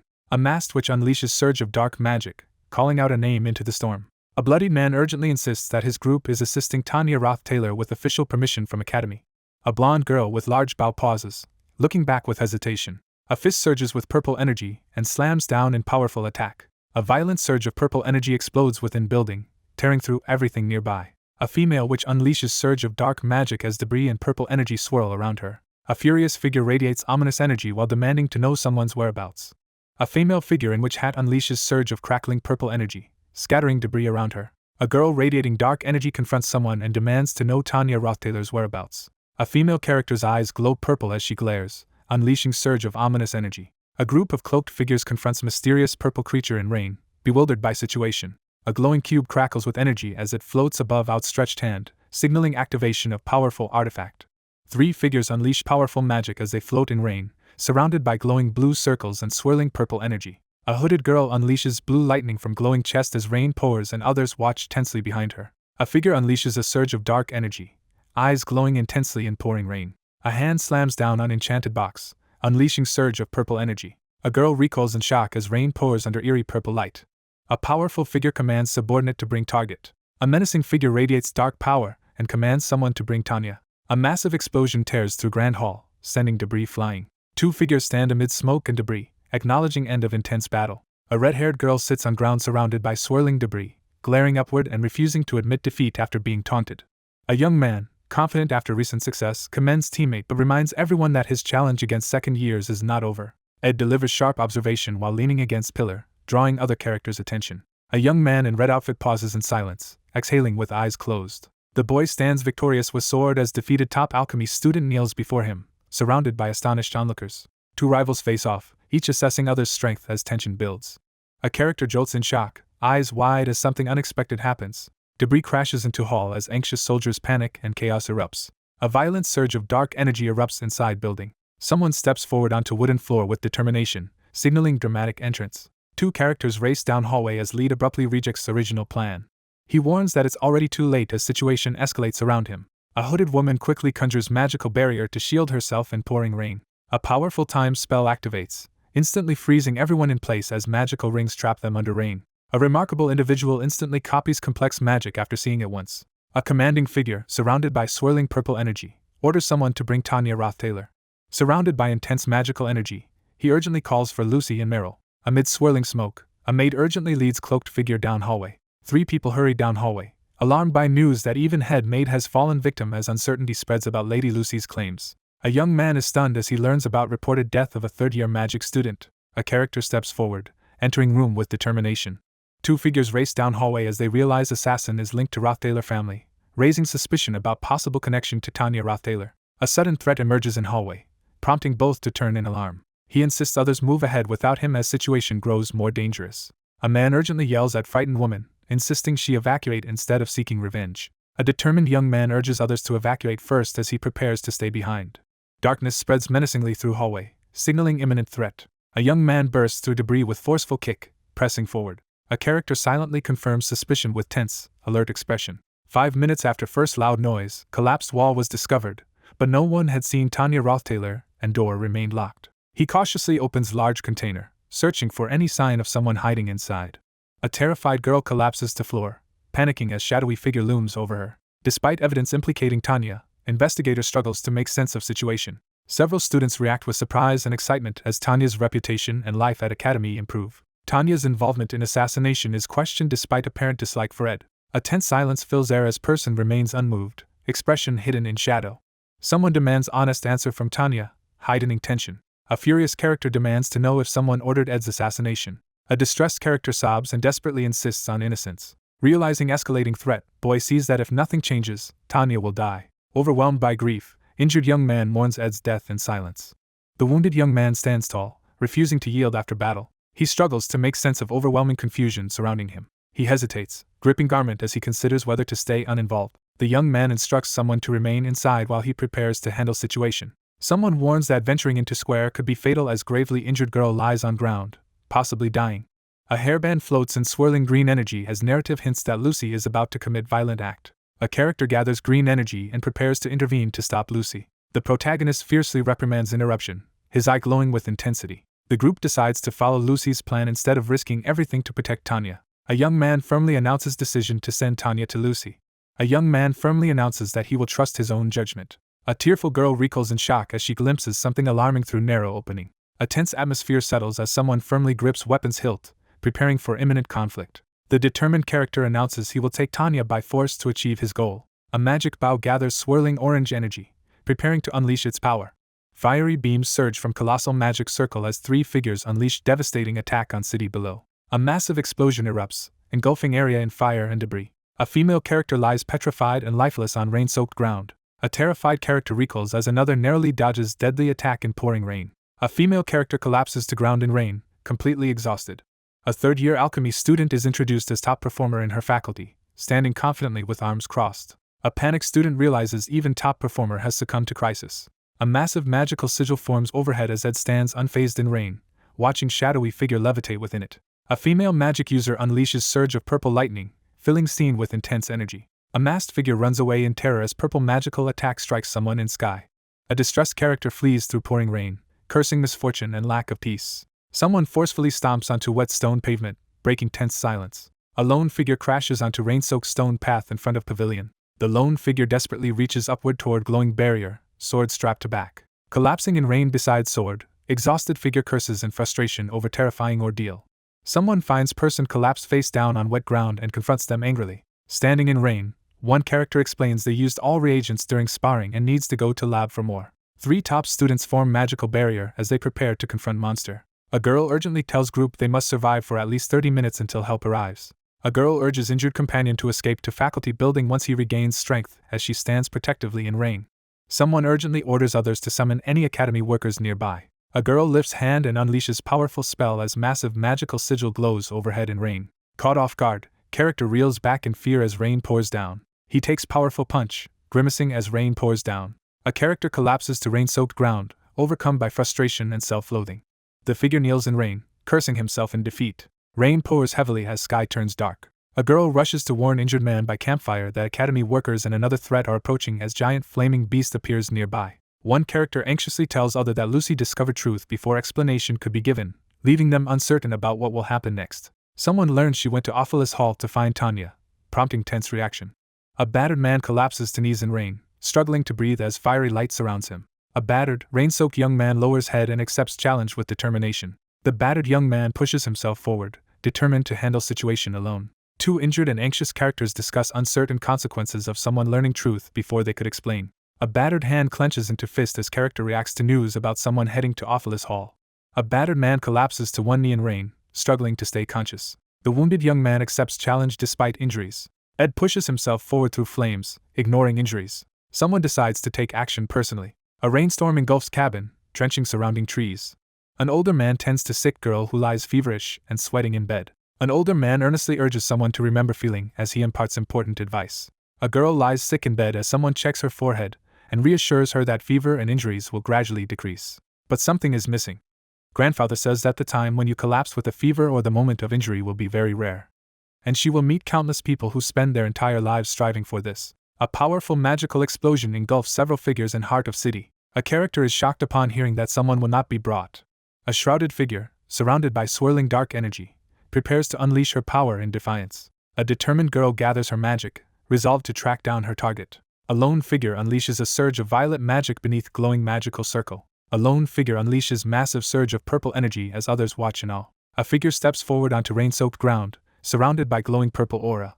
A determined figure bursts through rain, confronting several shadowy opponents as dramatic clash begins. A character internally reflects on inability to feel pain. A solitary figure stands in rain, quietly reflecting as memories begin to fade. The protagonist stands in rain, declaring resentment toward old man who deceived him. A determined figure steps onto glowing rune stone, activating magic trap. A massive explosion tears through rain-soaked city street. Rain pours down as smoke and debris fill air in aftermath of explosion. She stands firm in rain, frustrated that her plan has failed. A girl struggles through rain, noticing rapidly cast unfamiliar magic as she catches breath. A determined woman in wide-brimmed hat unleashes surge of purple magic to force path through rain. A girl with pink hair is knocked back as surge of dark energy slams into her. Bleeding from mouth in rain, character reveals attack was not magic but pure mana. Surrounded by crackling purple energy in rain, one girl calmly unleashes overwhelming mana while the other, tense and watchful, realizes true source of problem. A woman stands in rain, confidently explaining how alchemists differ from mages as purple magic glows in hand. A character is stunned by sudden flash of purple lightning. A figure channels powerful mana in rain, transforming it into energy as another person cowers nearby among scattered magical items. A red-haired woman reveals a red quartz reagent, ready to harness its powerful mana. A hooded figure harnesses another's mana to activate network of magic devices as energy surges through rain-soaked ground. Several magical devices and artifacts are listed. A cloaked figure prepares to unleash spell that will drain all mana in area.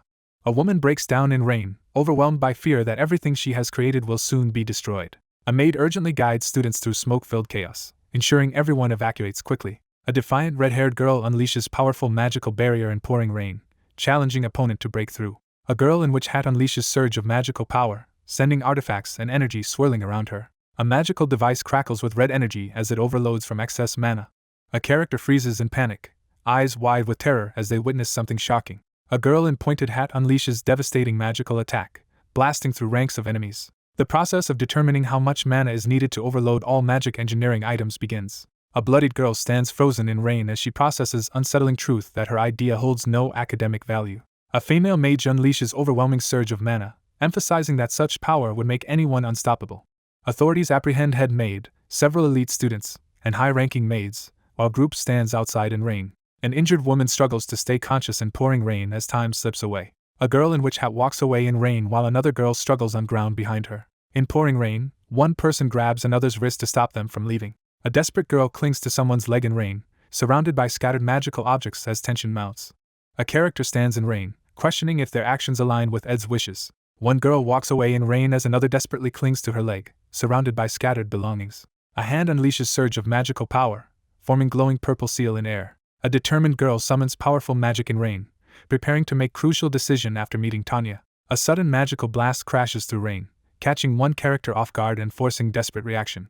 A wild-eyed character stands in rain, grinning as he admits he has lost his mind. A young man stands in rain and blocks intruders' advance with sword. A menacing figure raises large sword over motionless girl, while another cloaked observer watches in rain. A hand releases surge of vibrant purple magical energy. A powerful burst of purple energy erupts from characters' hands.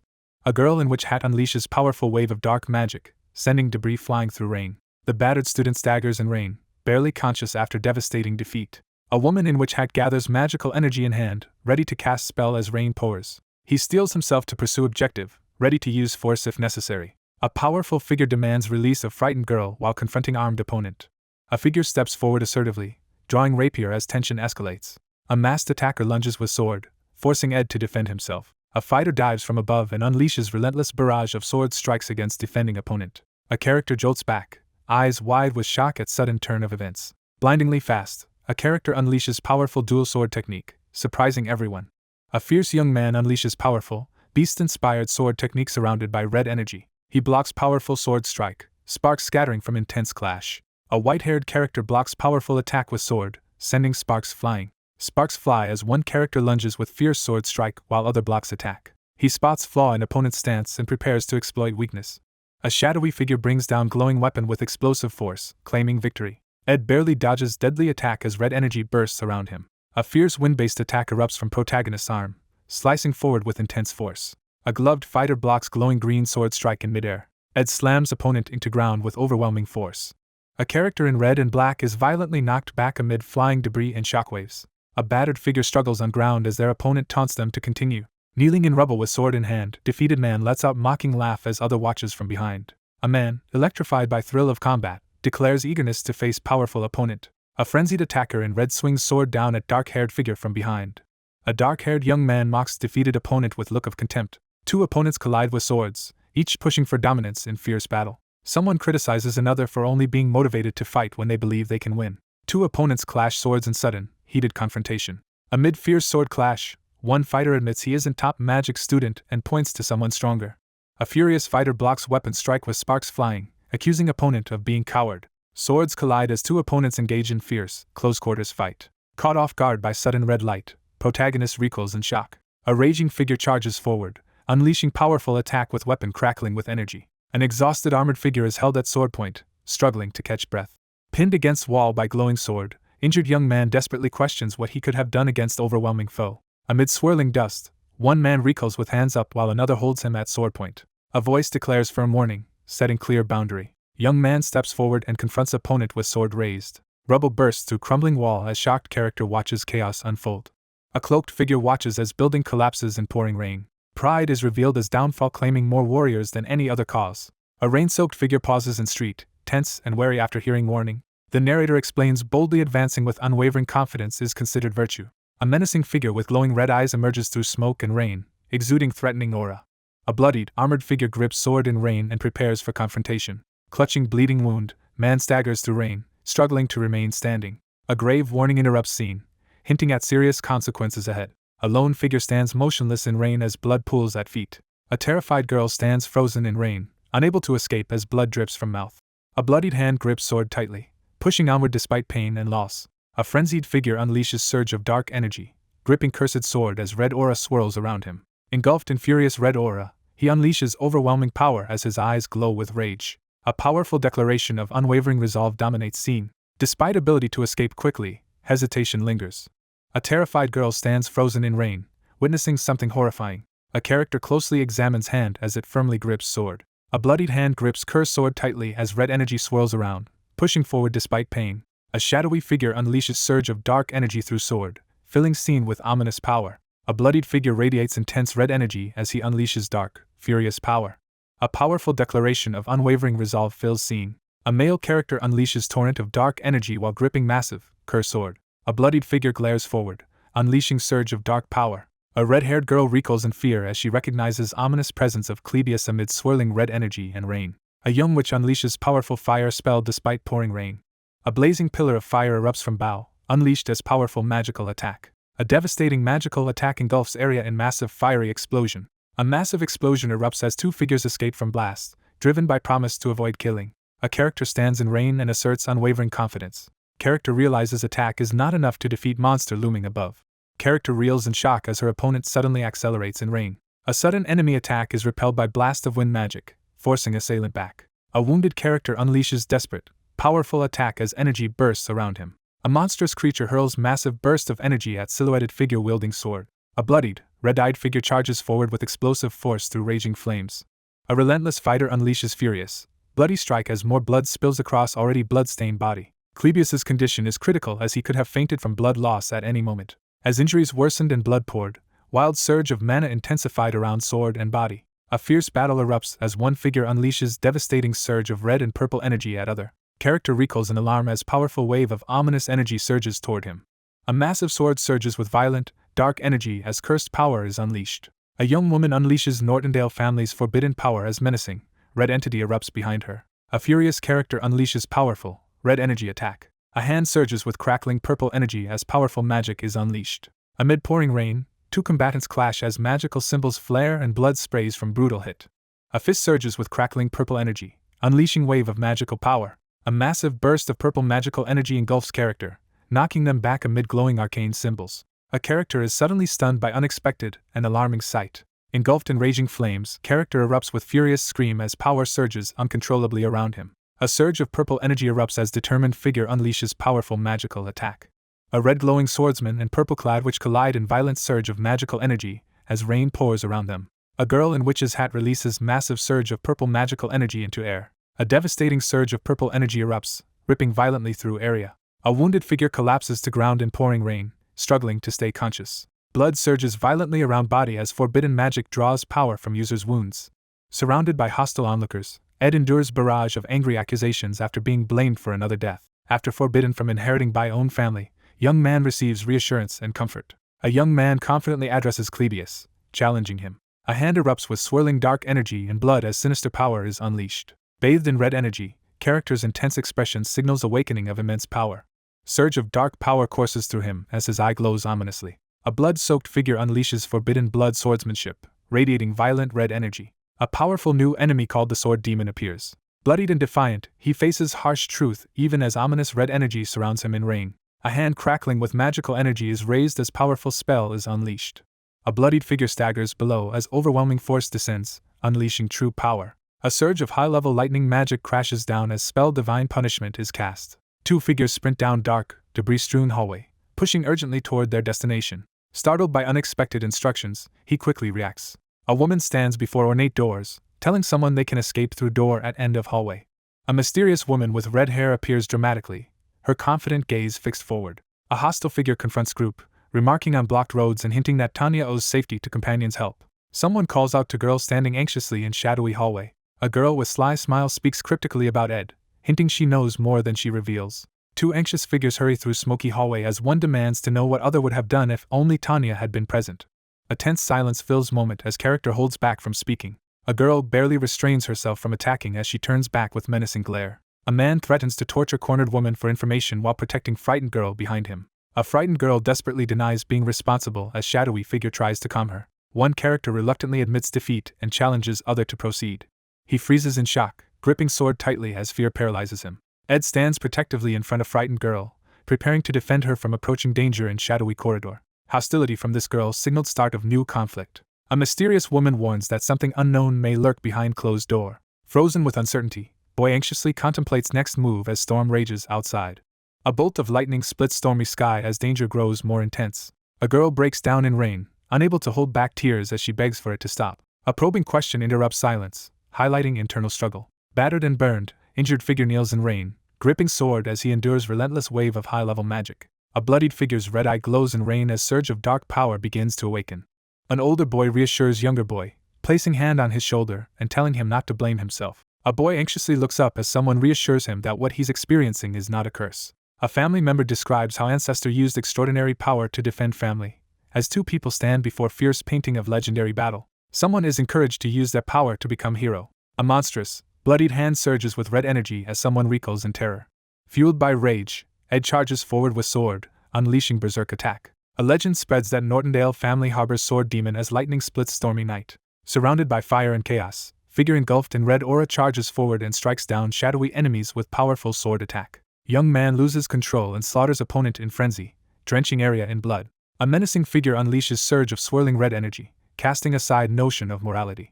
A blood-soaked figure erupts in violent assault, unleashing chaos on everything nearby. A massive bolt of lightning crashes down, violently hurling two bloodied figures through air. Two figures collide in midair, one releasing surge of blue lightning while other counters with swirling red energy and blood.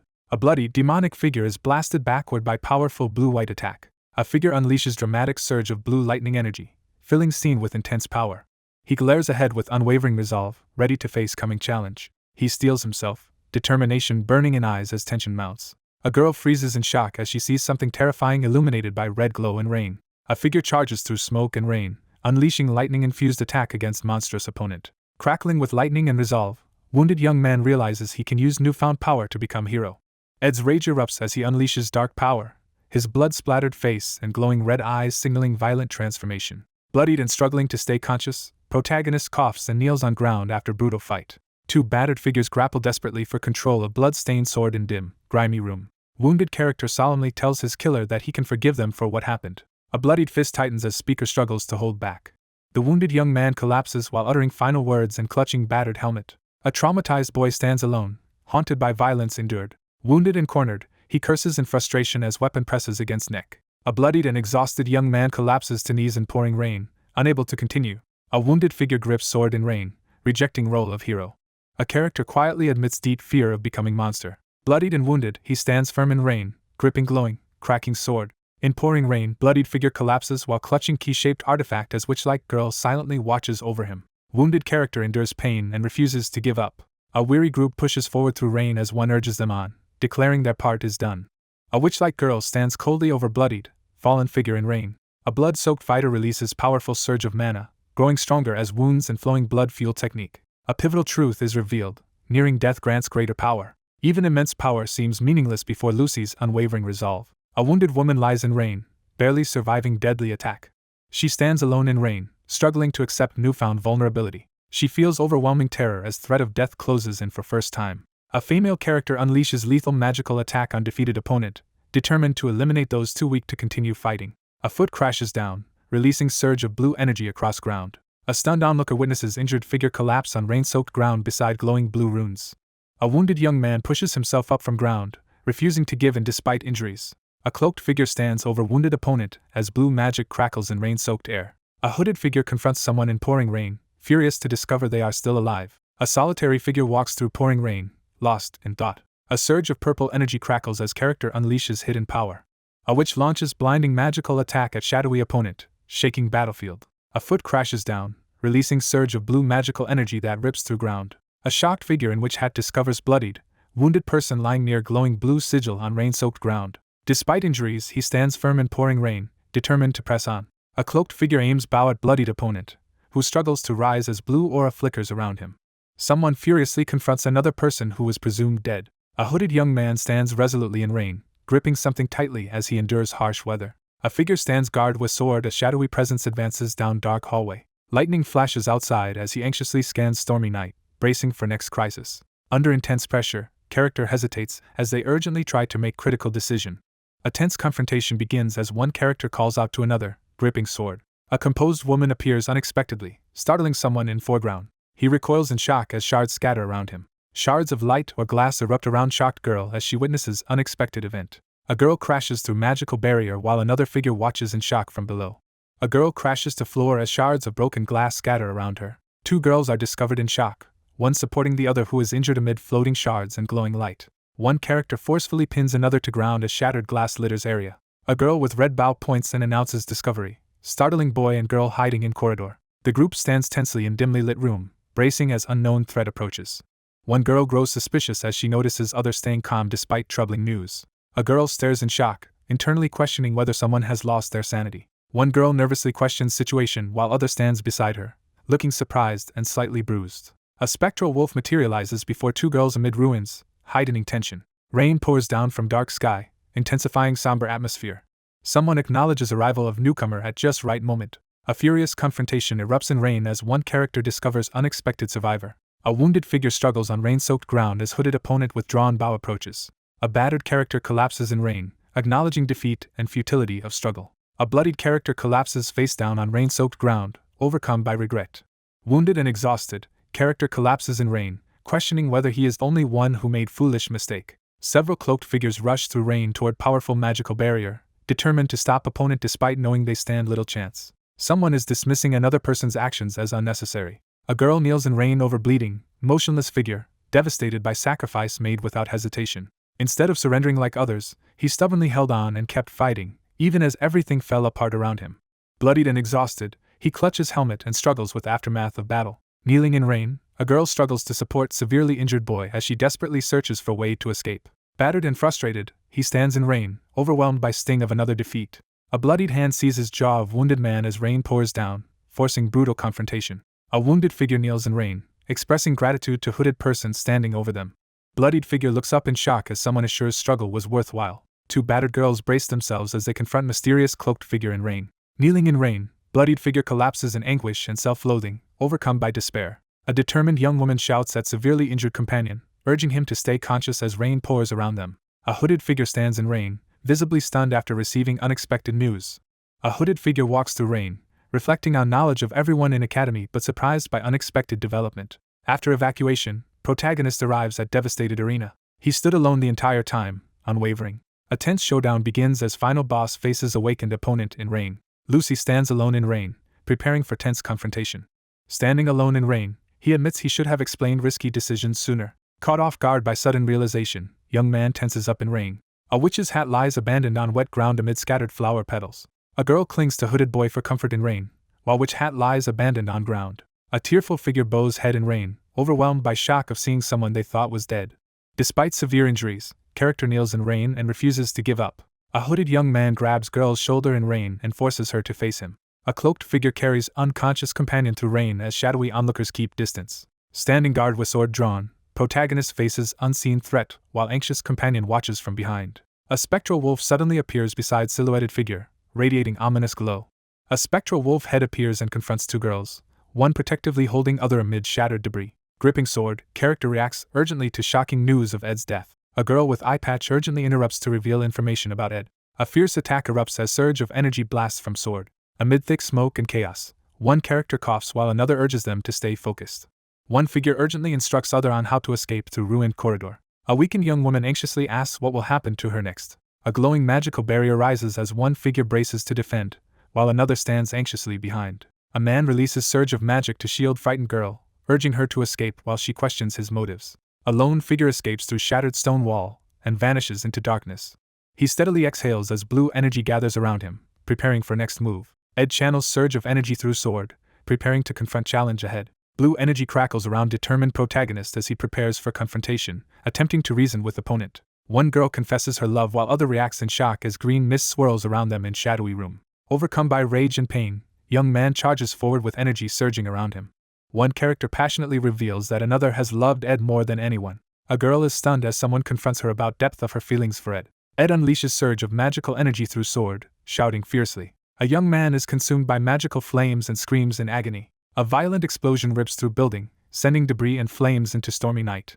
Smoke rises from ruined building as rain pours down at night. The battered protagonist lies unconscious on ground as smoke and debris swirl around him. Bloodied and impaled by spear, he clings to life as ominous smoke surrounds him. A desperate girl pleads for mercy as she clutches her staff and stands protectively over injured person surrounded by swirling dark energy. A crescent moon emerges through dark clouds, illuminating night.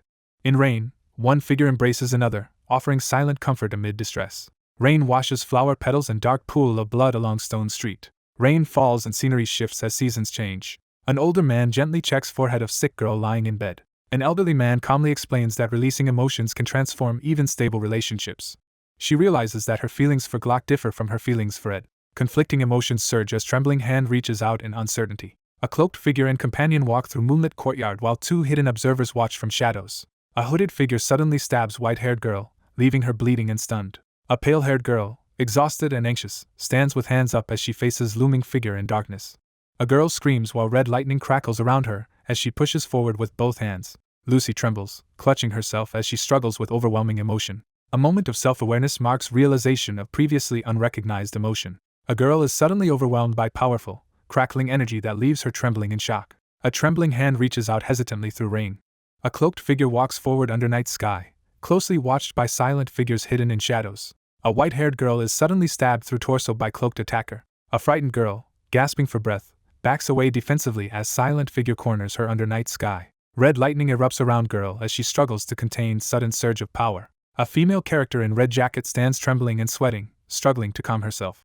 A sudden realization brings clarity to powerful emotion being felt. A girl shivers in panic as sudden surge of magical energy crackles around her. A character breathes in peaceful air, feeling calm and at ease. A narrator reflects on moments when refreshing scent drifts through air. A girl lounges on rooftop, enjoying scent of hay drifting from nearby stack.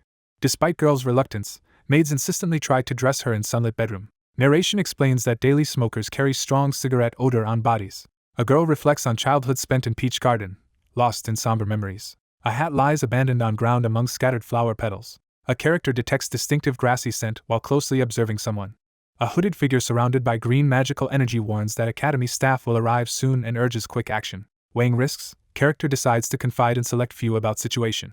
As rain ends, hooded boy lifts startled girl and suggests they find others, leaving her confused. Nervous girl is confronted on street and told she must face disciplinary committee and apologize for actions. Amid fiery explosions, witch-like figure unleashes powerful magical attack.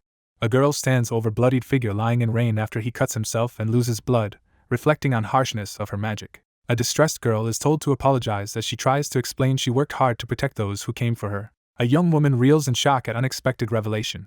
A hooded figure, weary and resigned, accepts responsibility to handle difficult situation alone. A girl, visibly distressed, reacts in fear as someone sighs. A girl stands alone, overwhelmed by self-doubt and fear of being disliked and disappointing someone important. The distressed girl bows her head and reluctantly agrees to apologize under pressure from shadowed figure. He stands in glowing grass, calmly checking himself for injuries and finding none. An anxious girl pushes forward despite feeling overwhelmed by scent of grass. In quiet cabin, one person gently feeds another while she reflects on how their relationship has changed. Time passes peacefully at camp as one person reads by fire while another rests comfortably beside them. Two people sleep closely together in warm, quiet room. A girl channels glowing energy into chest of stunned young man lying in bed. A cloaked figure advances as girl shields herself from swirling green energy with jagged object. Grabbing other shirt, protagonist resolves to finish quickly and help Janica. A hooded girl tugs on protagonist's cloak, prompting him to turn around in confusion. A teary-eyed girl pleads for someone not to leave. Startled by unexpected revelation, cloaked figure looks up in shock. Scene shifts to central entrance of Ophelis Hall at night, establishing next location. A blushing girl stands with hands on hips, glaring at slumped figure on ground. Two battered figures slump against blood-stained wall, struggling to recover after fierce battle. Group gathers in alleyway as protagonist glances back at them, ready to proceed. A young man abruptly turns around, startled by something unexpected in dimly lit room. He confronts her with sharp question, causing her to turn away in embarrassment. A female character loudly clears throat to interrupt and draw attention. A relieved woman greets someone outside grand building at night, expressing relief they are safe. He calmly assures red-haired woman he never worried about her survival, mentioning protective magic items she had requested. Composed woman insists she remained rational while explaining actions to confused and battered man. Despite battered state, Ed quietly confronts unshaken Lortel. A girl defensively explains she said harsh things out of suspicion but caused no physical harm. A scarred man adjusts collar and casually dismisses idea of Ed dying. A pink-haired woman embraces man and admits she feels relieved to see him safe. A pink-haired woman admits anxiety and reality that nothing comes free as she clings to serious man in intimate moment. Someone forcefully grabs another by collar and demands compensation for causing anxiety. Two figures stand in tense silence, facing each other in dim light. Someone recoils in shock, eyes wide with disbelief. A red-haired woman launches powerful punch that sends opponent flying while cloaked man watches. A surge of dark energy bursts from her hands as stunned onlooker calls out in shock. A character suddenly moves, heightening tension. A startled girl falls backward while calm young man stands beside her, unfazed. Five figures stand in tense silence around wizard hat lying on ruined courtyard ground. A girl recoils in shock as she realizes horrifying truth about Lucy. A concerned figure gently places hand on other's head, offering comfort as tension rises. One character reassures another, gently placing hand on her head, causing blush and fluster. Lucy suddenly reacts with uncharacteristic shock and intensity. One girl panics as another suddenly hugs her tightly from behind, both blushing and flustered. A startled girl is shoved backward by another who looks angry and forceful. Four figures face off in charged standoff as crackling energy fills air. One character reacts with shock while another stands nervously as they face unexpected situation. Bruised and sweating, girl braces herself to confront looming threat. A female character braces herself as she reacts to intense threat. A girl freezes in shock as she reacts to something unexpected. A dirt-streaked young man clenches fist in triumph while tense bystander watches. Ed, battered but determined, steps forward on dark street and confronts taller figure. Bruised and out of time, he tends to wounded allies in ruined room. He stands outside, preparing himself as academy group is about to arrive. He stands before wounded group, explaining why he hid truth about survival. After apologizing to others, she resolves to help search for girl who had run away. Two young men move cautiously through dimly lit street, seeking shelter from harsh environment. The group agreed on cover story before unfreezing everyone, while subdued captives remained under guard. He clenches eyes shut, battling intense inner turmoil. Battered and bloodied, protagonist narrows eyes and prepares to push forward. To avoid being discovered alive, he escaped from academy. The night sky stretches wide as full moon glows above. Startled, he gasps in sudden shock. He sits up in shock, realizing injuries have been mysteriously healed by magic as another figure stands behind him. A young man suddenly reacts to something unexpected happening nearby. A female character, hanging upside down, reacts in annoyance to someone's over-the-top behavior. Two distressed figures sit against stone wall at night as one panics over possibility of being dead after relentless fight. Someone grabs him by collar and insists he testify that he stopped Lucy, leaving him anxious and overwhelmed. A character reveals unsettling excitement about making new discoveries as an alchemist. Lucy bows her head and heals injured person while serious man stands nearby. Lortel secures secret financial deal by guaranteeing maintenance funds for Ed Rothstaler. After enduring hardship and pouring rain, injured student receives unexpected support from two concerned companions. A female character forcefully restrains another on floor as he cries out in protest. A wounded figure lies on ground while another kneels beside him, visibly concerned. Lying down and visibly upset, character reflects on another defeat, realizing she couldn't surpass rival who blocked Lucy. A character reveals crucial name Clebius. Character collapses on ground and laments miserable situation. One character, injured and on ground, is grabbed by collar and forced to respond in shock. She silently agrees with harsh reality, choosing not to speak further. They sit together in silence, gazing up at night sky as hidden star glimmers above them. Someone races through dark forest, footsteps pounding urgently against ground. A girl with long white hair crashes violently to forest floor at night. A bloodied character forces injured leg to move, struggling to stand despite pain. Crouched in dark forest, girl struggles to hide as she fears being caught by relentless pursuer. Determined to clear her name, She rushes through muddy night to uncover truth behind Ed's murder. A panicked girl lies bruised on ground in rain, desperately hoping not to get caught. A girl sprints through shadowy forests, pushing herself hard despite overwhelming pressure. A girl in red jacket slides uncontrollably across muddy forest ground, desperately trying to regain balance. Bloodied and desperate, character forces himself to move despite injured leg. A terrified girl hides in forest, struggling to catch breath as she fears being found. No one was actually pursuing Tanya. Striding quickly through muddy darkness, determined figure resolves to uncover truth behind murder accusations. Desperate to avoid capture, girl clenches fist and struggles to come up with way to stop pursuer. A girl sprints through dark forest, desperately trying to escape. A powerful command urges unwavering determination. A significant name is revealed, heightening tension. The investigation into Ed's death nears completion as authorities use thoughtography magic to verify scene. Despite being unable to fully recreate incident, witnesses' account is confirmed as accurate. The vassal stabbed victim and pushed him off cliff, confirming betrayal. The vassals suspected as culprits are imprisoned in academy basement, awaiting transfer and formal report. Ed's death is declared as characters prepare to report situation to royal palace. A determined leader announces that academy must resolve situation by any means necessary. A group of adults discusses unexpected turmoil caused by student's death, including shocked reaction and sudden student evacuation. Someone points to document and acknowledges significant influence student had on many people. After being stopped by top combat student, Lucy was found in Rose Garden and situation was resolved. A man acknowledges Clebius's impressive achievement and suggests academy should honor him. A disciplinary committee hearing is announced to address situation involving Lucy. The vice principal stands behind podium, assessing situation with serious expression. A red-haired girl gives tense testimony at podium while serious boy stands beside her. A powerful explosion rips through third-floor dormitory wall where Tanya's room is located. A cloaked figure surveys rain-soaked ruins, taking in damage to hallway wall, hall entrance, marble floor, and collapsed gazebo. A massive explosion destroys building during nighttime rainstorm. A tense man reflects that situation could have ended with only minor punishment if one more thing had happened. A girl in witch hat stands silently before mirror, confronting own reflection. Sylvania Academy is praised as top educational institution because it produced extraordinary mage. A determined mage strides forward, channeling powerful magic as she refuses to consider expulsion. A frustrated teacher tries to discipline top student who yawns dismissively during hearing. A hand hovers over disciplinary document as severe penalties are listed and acceptance requested through signature. Supposed punishment has no impact on her, as scholarship holds no value for her. She firmly accepts scholarship, confident that top rank remains secure despite any drop in grades. A character reacts in shock and urgently calls for pause. Belle stands before assembly and firmly asks them to reconsider disciplinary action against Lucy. A panicked girl abruptly interrupts disciplinary hearing, pleading to accept original punishment before harsher one is decided.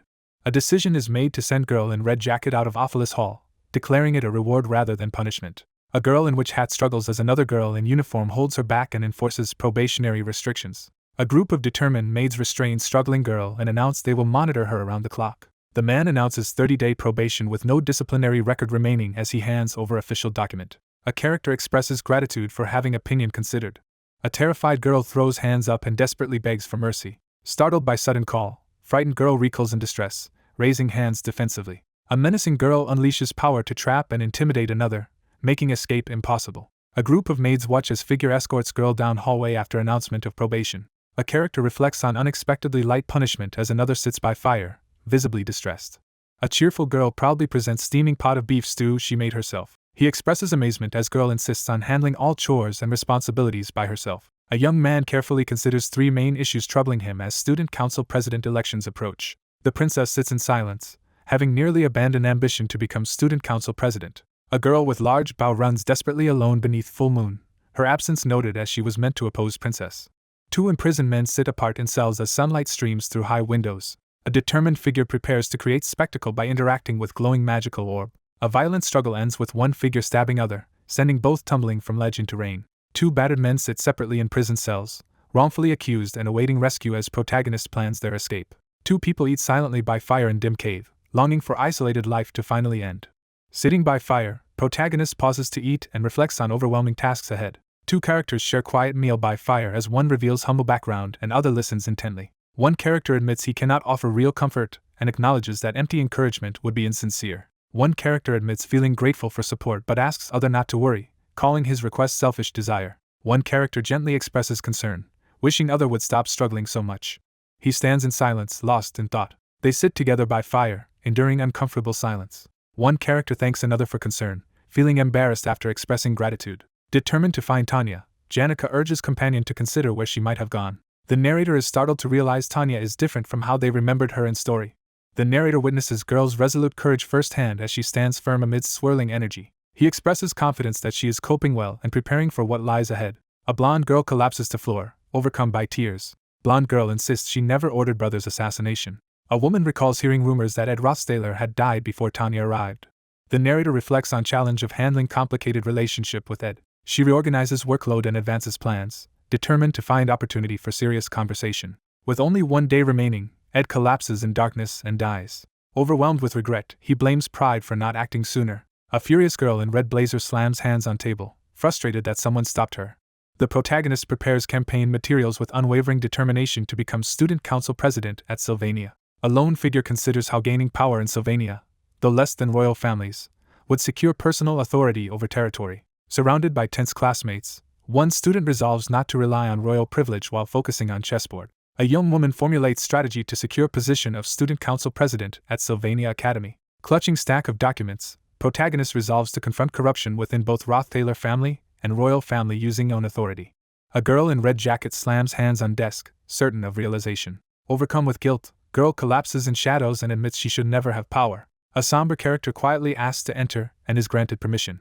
A heavily armored man confronts wounded, hooded woman gasping for breath in dim hallway. Someone expresses uncertainty about situation. She learns that Ed may have been assassinated by vassals from Rothstaler family. With Ed excommunicated, only one member of Rothstaler family remains on Arkan Island. A hooded girl desperately insists she did not kill her brother. A character recoils in fear, eye-wide with shock. One girl gently comforts her injured friend under the soft glow of the light.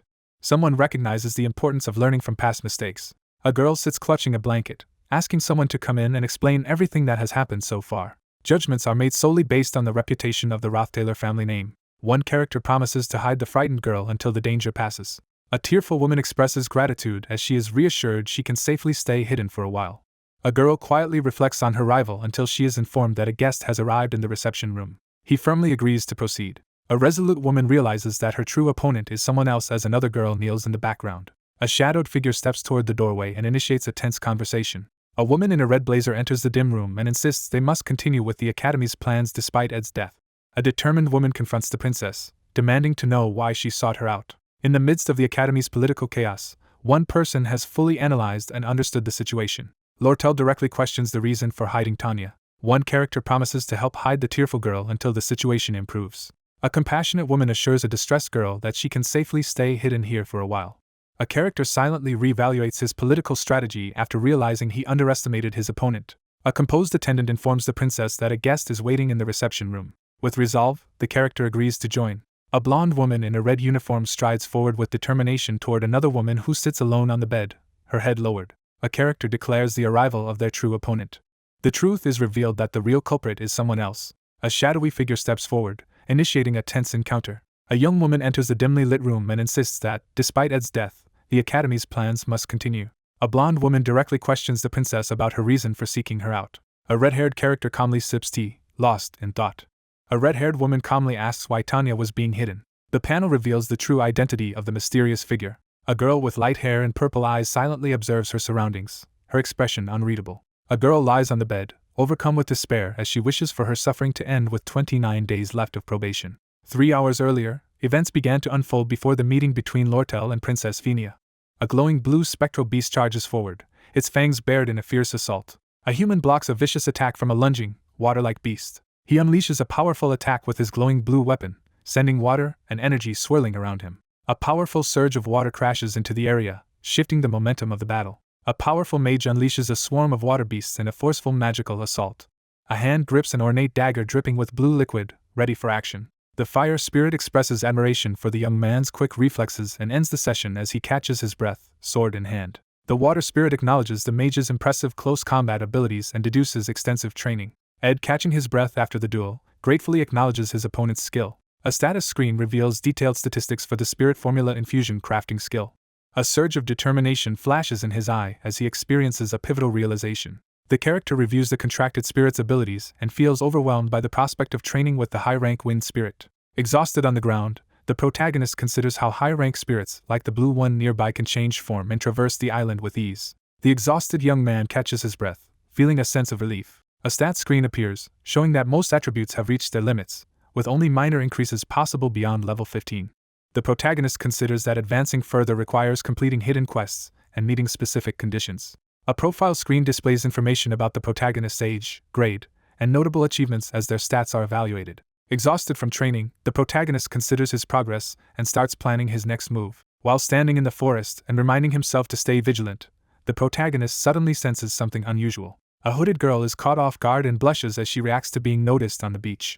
Two people discuss how living in seclusion feels easier and more comfortable now that their basic needs are provided by others. In a cave-like area, two people discuss training with spirits while a large, glowing spirit creature observes them. A red-haired girl in a hood smiles mischievously, clearly amused. One character forcefully grabs the other's arm and warns that the spirits are watching. Magical bat creatures suddenly ambush a dazed, glowing blue bear as two onlookers react in panic and amusement.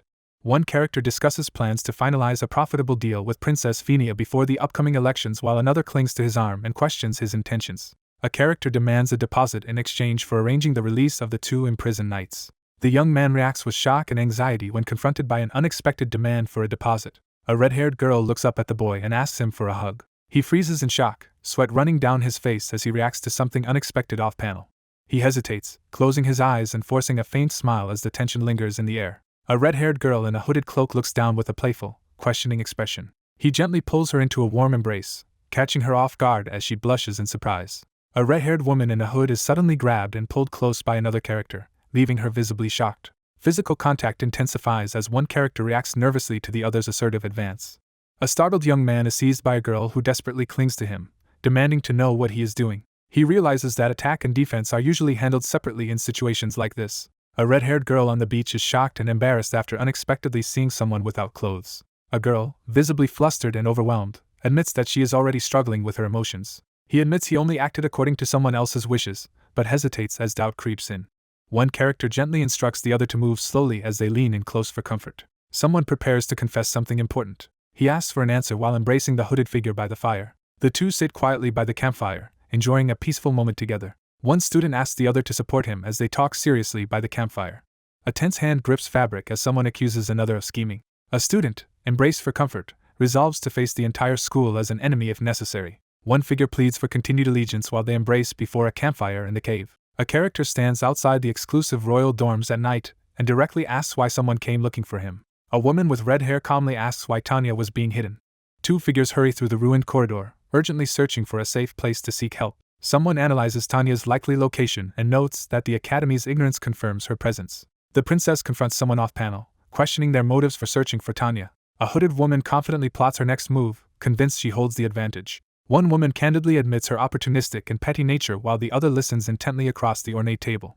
A character calmly admits their cruelty toward those weaker while sipping tea. A woman points out that the Rothstaler family is so powerful that even the royal family avoids provoking them, and raises doubts about whether their heir is truly weaker than the person being addressed. Someone expresses frustration about being unable to take action against the Rothtaler family. A cloaked woman asserts her control over the life building's economy, and warns that protecting her rival will make things difficult. A wary woman in a red jacket asserts that she anticipated this confrontation and has made preparations.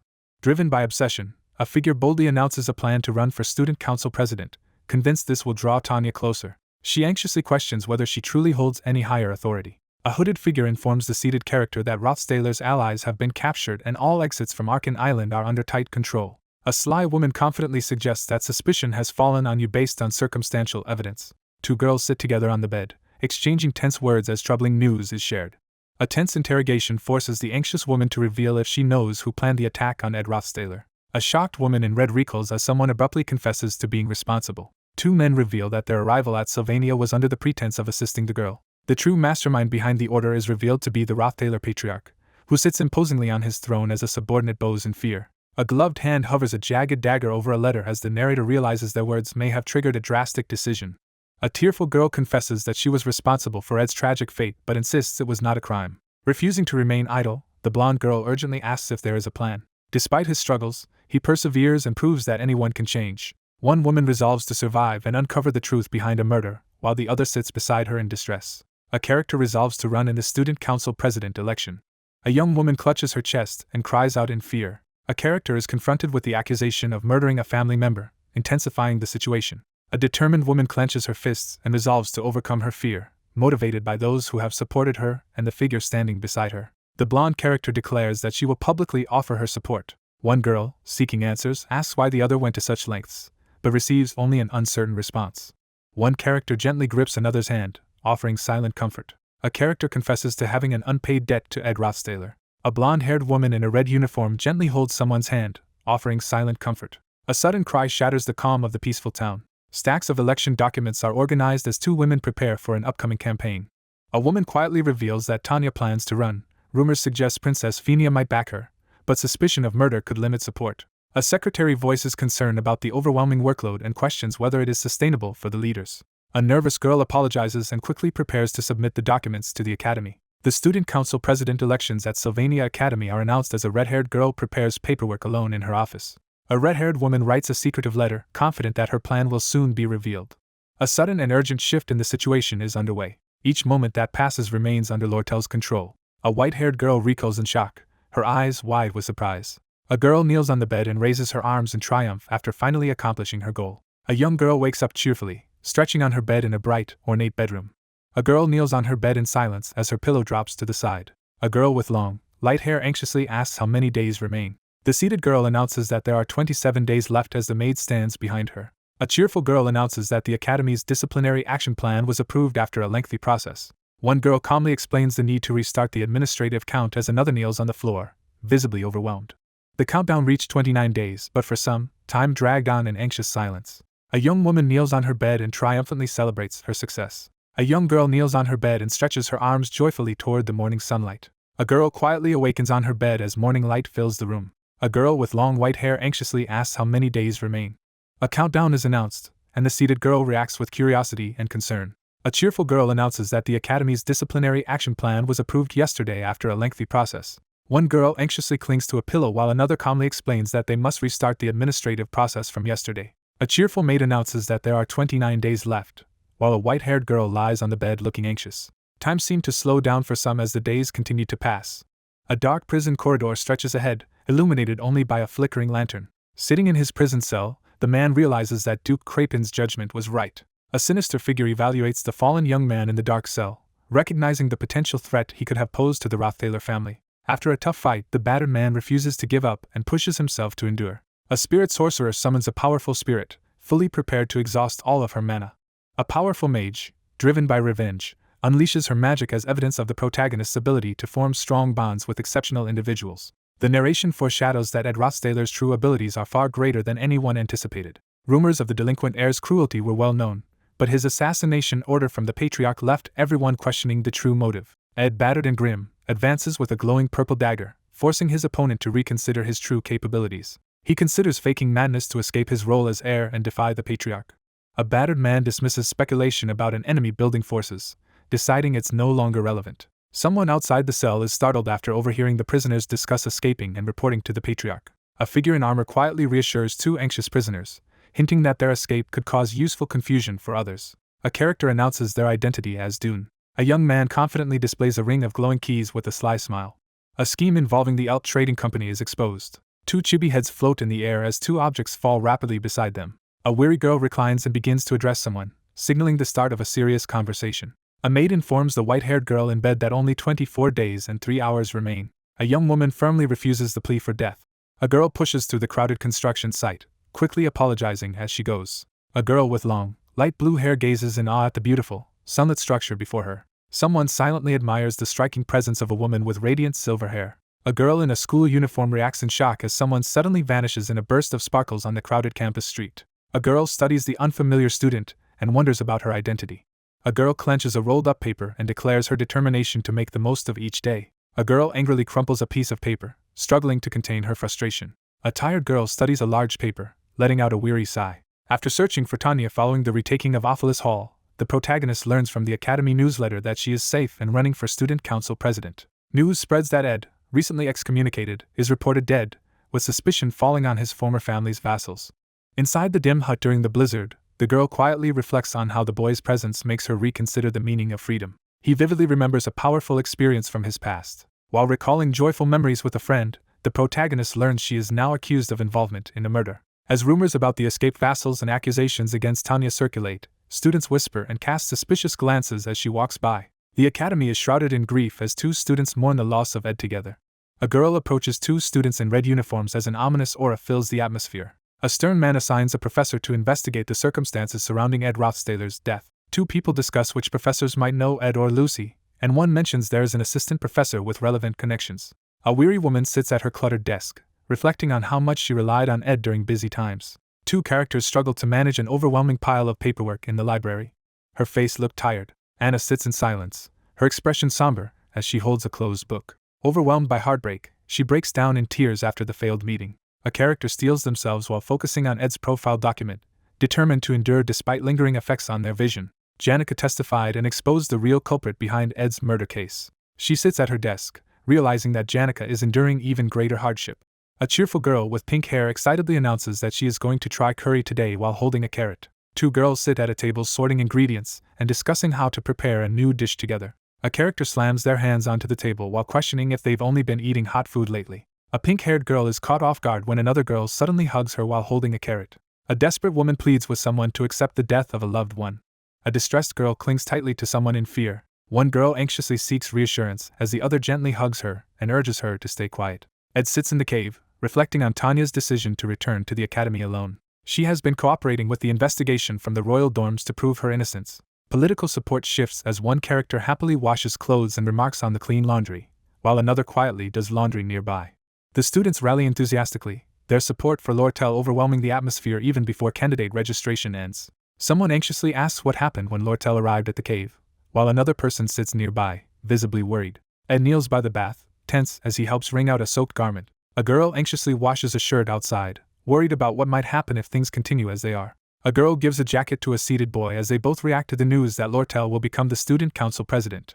A young man in a red coat enters the cave, announcing his arrival and acknowledging the presence of others. He warns that with two people having escaped, rumors of murder are intensifying. Three people sit tensely around the lavish table as one explains he cannot testify for Tanya due to conflicting loyalties. A young woman quietly delivers the troubling news that Tanya is in very bad condition. Tanya's close connections with the top students make her a center of attention, regardless of her candidacy for student council president.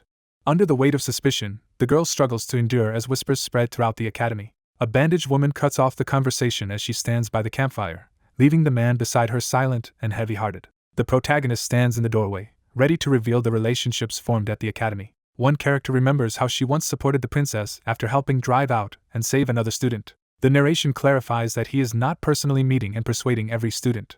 He plans to persuade the top students, leveraging his connections to influence the student body. 4 individuals are singled out as the main holdouts in the ongoing voting dispute. 8 top students from each year and faculty are identified as potential allies. 5 candidates are announced from the lineup as their names and faculties appear below their highlighted figures. The conditions for victory are clearly defined, emphasizing the need to secure the support of 5 out of 8 individuals. Princess Pina is elected president, solidifying an alliance that grants Taylor powerful royal support. A powerful figure confronts a determined girl as the looming threat intensifies. A fierce battle erupts as fighters struggle to survive, using every advantage they can find. A fiery beast emerges from the flames, signaling the dangerous trials that lie ahead. Despite recent changes, ensuring the student council presidency goes to Princess Phinia remains crucial for the future plan. As students rally with determination, it becomes clear that hiding will only worsen Tanya's reputation and could push the princess to enter the presidential race to block Lortel. A plan is formed to alert Princess Phinia and rally top student allies to create chaos. He stands at the cave entrance, determined to find new ways to make Princess Phinia a candidate before registration ends. The young man sits alone, troubled by uncertainty about Tanya's fate. A young woman sits alone, consumed by anguish after being forced into a dire situation she was never meant to face. Inside the cave, he anxiously weighs his options, torn between saving Tanya and following the scenario. Despite the setback, the group decides to continue with their plans on the beach. The protagonist signals the start of the challenge, gripping his sword with determination. He grips his sword, preparing to test the results of his training. Ed stretches to clear his mind and get ready for what lies ahead. Gripping his massive sword, he prepares eagerly for a challenging fight. Both prepare themselves for the confrontation. A determined gaze signals readiness for the imminent confrontation. A sparring match is about to begin. A surge of hidden power awakens as the protagonist's eye glows with intensity. A sparring match is about to begin. Old memories resurface as the girl recalls a faded moment from her past. She struggled to remember every detail of what had happened. 3 siblings walk hand in hand toward a hill blanketed with blooming flowers. A young man steels himself for a decisive action as light illuminates his determined expression. After that moment, Her days became consumed by overwhelming responsibility and pressure. Someone recalls a time of happiness while being confronted by urgent demands to step down. A furious crowd in red uniforms gathers outside a large building, shouting for someone to step down. Overwhelmed by confusion, someone questions how the situation spiraled out of control. The protagonist hesitates, aware that intervening to help could significantly alter the course of events. Two men stand on the beach, swords drawn, each bracing for a tense confrontation with unresolved mysteries hanging in the air. A young man in a red jacket lifts his glowing sword, ready to strike. Two exhausted fighters clash swords in a fierce duel, each pushing their limits. A fierce sword attack erupts, sending a massive shockwave forward. He narrows his eyes and leans in to examine the suspicious detail more closely. A red-cloaked figure unleashes a powerful attack against the blonde young man who braces himself with his sword. With a determined breath, the protagonist braces himself to prove how much he has changed from the original scenario. A magical barrier deflects a powerful attack, showing clear improvement in defensive skills. Debris and smoke fill the air as Ed is caught off guard by a sudden event. A character in a red jacket is sent flying through debris after being struck, while another observes from behind. A young man reels back in shock as someone blazes past him with unbelievable speed. A blonde-haired young man charges rapidly at a woman in red, kicking up dust and debris. A character is caught off guard, suddenly realizing a threat. Ed slams his flaming sword down in a powerful attack, aiming to make it impossible to dodge. A hand raises a flaming sword as energy surges around it. A massive explosion erupts in front of the character, catching him off guard. Startled by an unexpected event, the protagonist reacts with shock. Ed unleashes a flurry of rapid sword swings, stunning onlookers with unnatural speed. A character unleashes a powerful downward slash with a flaming sword, sending sparks and fire erupting through the air. The protagonist charges forward with his glowing sword, forcing his stunned opponent to recoil in shock. A combatant channels telekinesis magic to strike an opponent, overwhelming them with a surge of mana-fueled force. Ed charges forward, unleashing a powerful magical attack that cannot be easily mimicked. A young man channels powerful blue magic as runes swirl around him, demonstrating advanced combat skill. A character casts a mid-rank ice spear, launching a formidable magical attack. Ed barely avoids the massive ice projectile as it shatters the cavern around him. He quickly realizes the enemy's attack is a diversion meant to buy time for a more powerful spell. The spar escalates as one character unleashes ice spikes and the other quickly raises a magical barrier to defend. A figure smashes a glowing blade into the ground, unleashing unexpected power. A surge of advanced mana energy erupts as the figure activates a powerful magical armament. Crackling with blue energy, the protagonist prepares to make his practice as intense as a real battle. A figure is caught in a massive fiery explosion. A startled girl suddenly spots someone and calls out to him. A pink-haired girl anxiously prepares curry over a campfire, hoping the recipient will like it before their duel ends. A powerful blast of green energy hurls a figure backward, shattering the ground with its force. Ed braces himself and blocks a powerful, electrified strike from his opponent. A blue-haired attacker smashes through a shattered barrier, forcing their airborne opponent to defend desperately against the onslaught. Ed summons a powerful, glowing water spear with determination. A surge of blue energy erupts as the protagonist releases a devastating magical attack. Ed braces himself as he withstands a barrage of powerful blue energy blasts, surrounded by a swirling green aura. A character uses their mana to forge glowing magical weapons in midair. A young man unleashes powerful high-rank magic through his weapon, defying the conventions of most mages. A mage channels immense magical power, preparing to demonstrate unmatched combat skills. A devastating surge of unique magic hurtles toward the defender as the attack is unleashed. Ed braces himself as a telekinetic assault from his glowing opponent forces him to fight back with blue energy. A sudden, unpredictable attack is unleashed, overwhelming the opponent. Bathed in intense blue light, he recoils in shock as a sudden revelation hits. A powerful wind blessing activates, repelling the opponent's sudden attack with a raging wolf-shaped aura. A colossal, dragon-shaped energy blast hurtles toward the battered fighter, who braces for impact. A wounded young man staggers as he endures a devastating, glowing attack. A lone figure releases a surge of energy, triggering a massive explosion and shockwave. A surge of blue magical energy erupts as a foot slams into the ground, unleashing a powerful attack. A sudden surge of magic catches the protagonist off guard, forcing him to brace himself defensively. A surge of magical water erupts as a powerful spell is unleashed under the bright sky. A surge of magical energy erupts as he launches a powerful attack with water projectiles swirling around him. A massive, glowing spectral beast materializes as Ed braces himself, unleashing a surge of magical energy. A young man, straining with effort, unleashes a powerful sword attack that sends energy and water surging forward. Ed recoils as dark energy suddenly surges around him. Crackling with green energy, one fighter collides midair with a blonde opponent whose fist blazes with fire. A powerful burst of explosive magic erupts upward, targeting the silhouetted opponent. Ed struggles to recover after realizing his opponent has become even stronger by mastering mana armament. Ed suddenly realizes something unexpected and is visibly shocked. One of the battered figures coughs and admits the other's power is incredible after surviving a devastating attack. An armored boot crackles with energy as it slams into the ground, sending out a powerful shockwave. A powerful figure radiates intense energy and prepares to attack without hesitation. The bloodied young man unleashes his true power as he prepares to escalate the fight. A surge of advanced mana energy gathers and intensifies, signaling the activation of a powerful technique. Ed summons a powerful, glowing blue lion-shaped energy beast and prepares to attack. A gigantic glowing water beast lunges forward to attack, threatening the character in its path. A figure erupts with a surge of green energy, as lightning and water spiral violently around them. The narration emphasizes that the duel is far from over and hints at Jix's abilities being revealed in the third act. A surge of blue magical energy overwhelms the character, catching him completely off guard. A powerful green energy attack erupts in the center as the final battle pattern begins.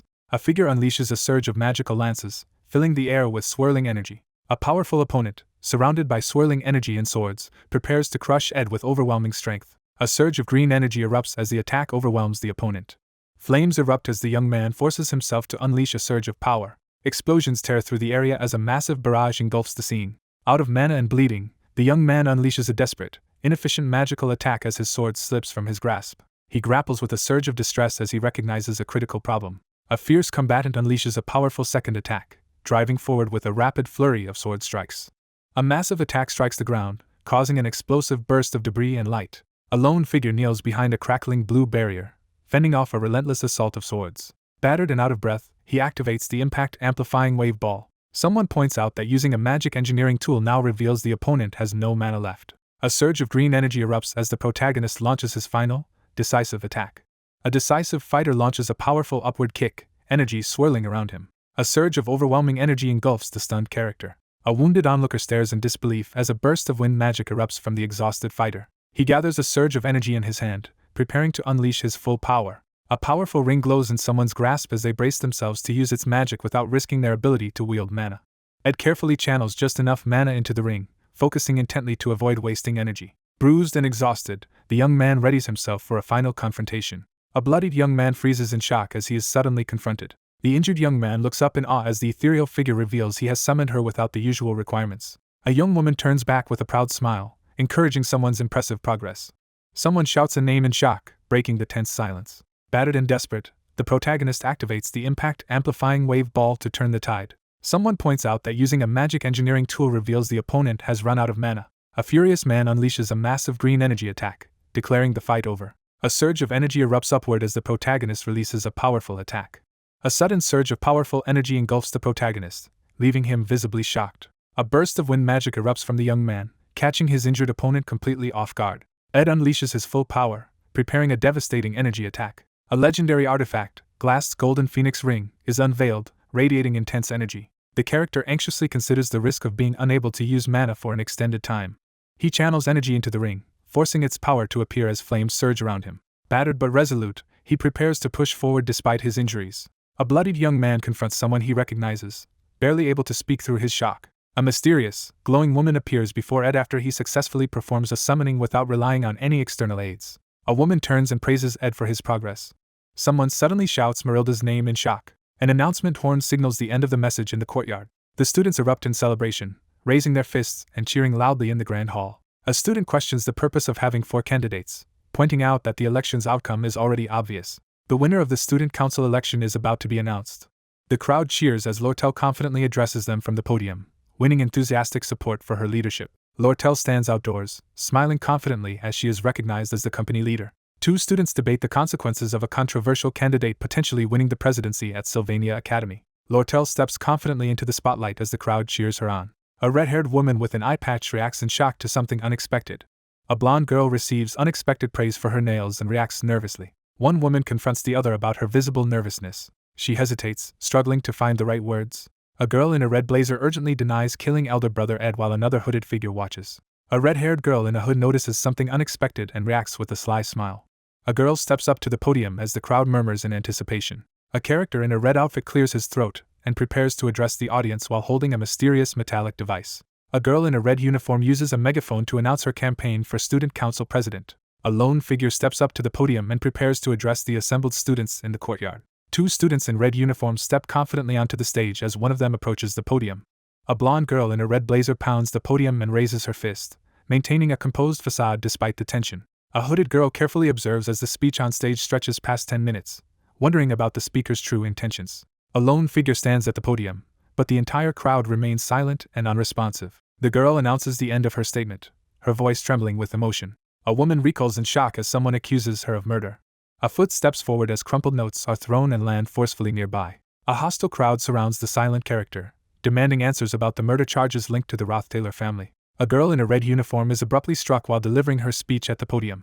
A foot stomps down, crushing the mysterious bottle in the tense, red-lit room. A girl in red is violently slammed to the ground, blood and debris scattering around her.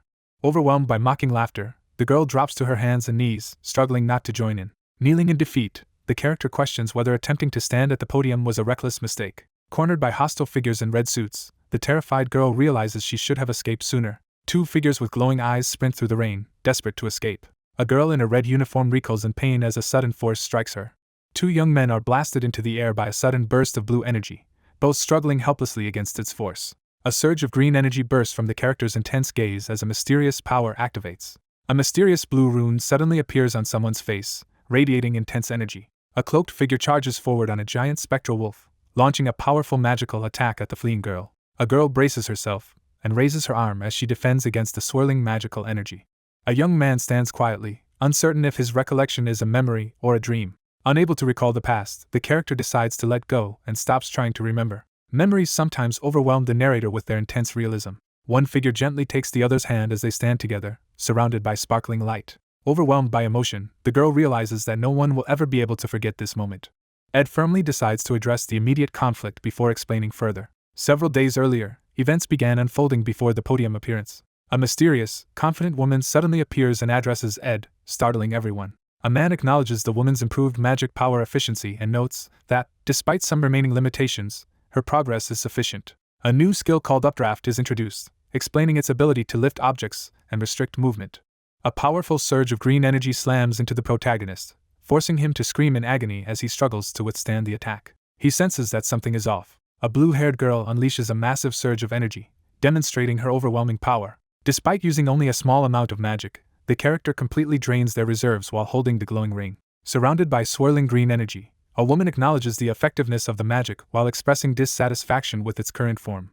Struggling with her transformed body, the girl vents her frustration about its limitations while magical energy flares around her. Someone urgently tries to stop an action, their wide yellow eye filled with alarm. A confident woman declares her victory as magical energy overwhelms her opponent. A girl struggles to break free as she realizes she has been unexpectedly restrained. A surge of green energy bursts outward as a character channels immense magical power. Ominous energy begins to swirl as someone prepares to unleash their mysterious power. A female character blasts a green energy attack at a male character lying helpless on the ground. Ed, battered and surrounded by swirling green energy, raises his hands in surrender after losing the fight. A determined figure grips a swirling energy orb, preparing to unleash newfound power. A battered figure kneels in a crater, surrounded by energy, while an ethereal observer remarks on the rapid growth and surprising strength displayed after a brutal battle. Two exhausted young men rest on the rocky shore, reflecting on how each other's determination has fueled their growth. A battered young man struggles to catch his breath, sweat dripping down his face. Bloodied and battered, Ed stands up with renewed determination after the ordeal. Two bloodied young men sit in exhaustion after a brutal fight, as one reflects on his efforts to keep the plot unchanged. After the fierce battle, the group takes a moment to reflect on the crucial requirement needed for victory in the final act. Bloodied and lost in thought, the protagonist dwells on his conviction that following the plot was his only path forward. Ed charges forward as cloaked enemies gather beneath a magical barrier. Amid roaring flames, a young man braces himself for the battle ahead. A captive hangs upside down, immobilized by tight ropes in the shadowy room. A cloaked figure leaves the chaotic aftermath, moving forward with determination as others remain behind. The narrator admits developing a fear of unpredictable factors beyond their control. After learning that two others had escaped, the protagonist hesitated about whether to intervene in the rescue. Control over the original plot has slipped away completely. Battered and determined, Ed accepts food from an outstretched hand and prepares to focus on his next step. A battered young man eats with determination, resolved to become stronger for the challenges ahead. She acknowledges her growth and the increased strength of her reliable companions, praising their efforts. He quietly reflects on his optimistic mindset, believing it's sometimes okay to be naive. The story abruptly shifts course, breaking away from its predetermined path. A cloaked figure charges forward on a mystical wolf, unleashing a surge of energy at the girl standing in their path. Two students in red uniforms sprint away in terror as a massive figure appears before them. A character with purple hair steps forward and commands the group to settle down. One student confidently identifies a high-rank spirit, while another reacts in surprise. The character realizes that very few people can handle such a rare power and begins to connect the dots about someone's unique abilities. A shocked announcement reveals that he is alive as he stands beside a tense companion in front of a broadcasting microphone. Ed steps forward and introduces himself to the audience through the microphone. A hooded figure steps forward beside a spectral wolf and publicly declares support for Tanya Roth-Taylor, denying any accusation of murder. The top students and the Imperial Princess are introduced as key supporters, while one of them watches nervously from behind a glowing beast. The top students from the combat and alchemy faculties are introduced. Several top students are identified as key votes, and the speaker believes winning their support will be easy. A character urgently pleads into a communication device, pushing aside any consideration of pros and cons. A young man stands at the podium and firmly declares his support for the distraught girl beside him. On a grand stage, the blonde girl delivers an important speech to the audience while the white-haired boy and the blue mystical beast stand beside her. After being stabbed with a poison knife, the character survived by using Delheim's hourglass. One man recounts the sequence of surviving alone in a cave, being rescued, and then defending someone during a public speech. The exhausted protagonist endures yet another interrogation as the investigation finally comes to a close. The protagonist slumps in relief, exhausted after enduring a long struggle. Someone reacts with shock as the name of the third-year student from the magic faculty is announced. Two figures step into the lavish office as the man behind the desk prepares for a tense confrontation.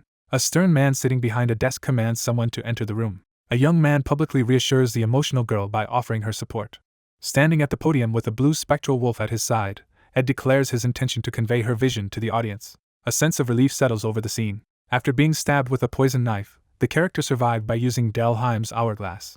An older man recaps the recent ordeals involving survival in a cave, rescue, and a public defense, as a younger man quietly listens while following him down the hallway. The investigation concludes as the serious young man in the red suit addresses the shadowy figure in the grand room. Fed up and exhausted, the protagonist finally voices his frustration. A stunned reaction follows the announcement of the student's identity as a third year in the magic faculty. Ed and another man step into the grand office, bracing themselves as a figure waits behind the desk. The principal orders someone to enter his office. After reviewing the investigation data, one person acknowledges the hardships endured. Two men sit across from each other, discussing the recent hardships and the academy's responsibility for the security failure. A man in uniform drinks tea and expresses gratitude in the calm, sunlit room. A character grips a teacup tightly, uncertain if the information they've heard is true. Ed examines the teacup and voices his suspicion about the situation. The interrogator accuses the captive of helping others escape. The hooded figure instructs the captive to fake their death, deliver the message to the mastermind, and then reveal the truth. A poised figure firmly states that, regardless of noble family disputes, their responsibility lies in managing the academy. A man debates whether to report someone's survival to the royal family, knowing it would alert powerful allies. He calmly reviews the document while making a pointed remark. He questions the suggestion to delay the report, demanding a compelling reason for the risk. The young man reveals that the mastermind behind his planned death is his own father, the influential patriarch of the Roth-Taylor family. Ed explains that the influential family wants to keep the situation quiet and advises reporting any problems only if they arise. A blonde girl fixes her gaze forward and calls out Ed Roth-Taylor's name. A stern-looking man reviews documents and acknowledges the significant improvement in academic performance and reputation. Standing in the rain, the protagonist listens as someone questions if he has become a different person. A person forcefully presents a crucial document with a photo, emphasizing their point. A confident man assures the student of Sylvania's support and promises to remember his name. The principal is aware of the entire situation but has chosen not to expose the secret, ensuring that the character's survival remains hidden outside the academy. A girl in a red uniform steps in front of the boy and blocks his attempt to deliver the box, firmly telling him to leave. As the sun sets, a cautious observer waits and watches the saintess interact with someone bowing before her. One student congratulates another on being chosen by the principal, hinting that his election is almost certain. Despite feeling a small sense of relief, she reminds herself to stay cautious. Tanya's innocence is confirmed as the majority of top students from all faculties publicly support her. The crowd erupts in celebration as the decisive reason for the overwhelming vote is revealed. The hooded girl slumps on the steps as her collapse becomes clear, watched by two distant figures. She reframed the competition as a direct rivalry, causing the other minor candidates to be overlooked. The confrontation escalates into a direct duel as both sides gain equal support. Suddenly, news of the article spreads through the academy as students react in shock. Lortel was exposed for embezzling funds and threatening clients, forcing her to withdraw from the competition in disgrace. Only Tanya's supporters are left as the two sit together, reflecting on how the election and investigation have kept them apart. A girl with blonde hair and a purple bow expresses sincere gratitude as the sun sets. A teary girl grabs the boy's arms and loudly thanks him, while he reminds her that it all happened in the past. A blonde girl sighs and begins to voice her concerns to Ed. A blonde girl hesitantly admits she can't hold back her question any longer and asks for permission to speak. At the election event, Ed publicly supports the emotional girl beside him by speaking into the microphone. As they walk together in the sunlight, one character questions why the other revealed himself instead of staying hidden. He begins to doubt his earlier assumptions as the sun sets behind him. He calmly confirms his actions while she clutches her chest in shock on the bench. A young man in a red suit reassures his companion by expressing unwavering support for his family. The character stands confidently, smirking in the sunlight with a triumphant air. The student council president admits to Janica that he sometimes lets personal feelings influence his decisions. A girl warmly promises to help if any danger arises. Ed sits calmly on a bench in the garden, waiting as someone approaches. He smiles calmly, radiating quiet confidence. He calmly assures his loyalty to his family. A hooded girl catches a boy off guard by teasing him about his conversation in the park. Someone confronts the red-haired character about unsettling rumors, but he pulls up his hood and avoids responding. She smiles with satisfaction, knowing the plan succeeded. A pivotal incident is announced, confirming the results of the election. A major scandal involving embezzlement and client abuse at the trading company is exposed. She deliberately made these scandals known to the public. She orchestrated a direct confrontation with Tanya to eliminate the other candidates from consideration. She met with the princess to provoke hostility against Tanya and push her to run for president. The two, feeling responsible for the previous death, embrace each other as they resolve to support the one who returned. One character embraces another in a sunlit cave, declaring readiness to face the entire school as an enemy if necessary. The taller figure reassures the hooded girl of their alliance, revealing the decision to save Tanya was made after hearing the plan. After defeating his opponent, he stands firm, his doubts finally erased. She admits that while saving her was partly out of family loyalty, she also considered how useful she could be. A decisive confrontation with the Rothstahler family looms as a lone figure stands before their ominous mansion. With the family turned against them, the protagonist decides to rely on an insider to gather information and create distractions. The scene reveals a foreboding building as the story hints at hidden conflicts within human relationships. A girl who has always calculated her gains and losses stands confidently beside a silver-haired boy in the woods. A red-haired woman, avoiding direct involvement due to her growing infamy at the academy and strained relations with Tanya, delegates control to someone else by manipulating puppet-like dolls of students. As they walk together at night, one character playfully teases the other by showing off a doll that looks just like him. One character quietly checks if the other is truly alright during their tense conversation. The red-haired woman confidently clings to the man's arm and declares that she embraces her role as the villain. A girl smiles warmly as she acknowledges the complexities of human relationships and subtly warns against becoming her enemy. The balance of power at the academy shifts as the former student council president stands on the balcony, contemplating her uncertain future. She stands by the column, uncertain about the outcome of the conflict between the royal forces and the Rothstahler family. Moving cautiously through the misty forest at night, the protagonist silently observes the unfolding events of the third act. The protagonist returns to the cabin after nearly a month, preparing to face new tasks. Determined to restore order, someone begins clearing rocks from the campfire area. He cautiously enters the room, scanning the uncleaned interior. A character jolts awake, startled from sleep. Someone sleeps soundly under a wizard hat in the quiet, dim room. A girl lies curled up in bed, breathing heavily, while a man silently watches over her. A girl sleeps quietly under the gentle glow of moonlight. He smiles cryptically, his face half hidden in shadow. A gloved hand closes the metal-bound book as mist escapes from its pages. Ed sits alone in a dim room, silently contemplating the mysterious book in his hands. The protagonist lies down, shielding his face with a large book as he decides to rest. Someone enters the camp cabin and settles in for the night. 3 days later, the announcement of Tanya's appointment as student council president was made. A girl is unexpectedly assigned the task of grading in the busy library. A woman offers bonus marks while lounging confidently at her desk.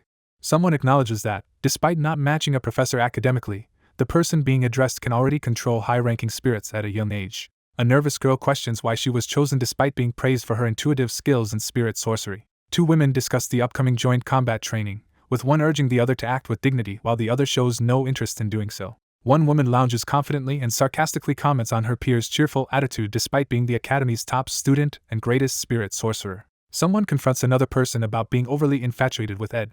A girl with braided hair erupts in panic, startling the woman with a cane and causing a chaotic scene. A pink-haired girl reacts with shock and embarrassment, loudly denying an unexpected claim about her and another person. A cheerful student points out how 2 classmates are always seen together during classes and around campus. One character expresses confusion about recent events while another listens with concern. A boy quietly observes as a cheerful girl washes clothes, reflecting on her constant smiles.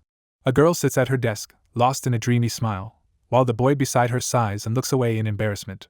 A nervous girl asks the professor to keep her secret, but the professor responds with boredom and assures her she doesn't care about student rumors. A young woman reacts in shock, her eyes wide and sweat forming as she nervously prepares to respond. A confident girl calls out the group in the library, confronting their assumptions. A girl is stunned and blushes after hearing a rumor that she and Ed are dating.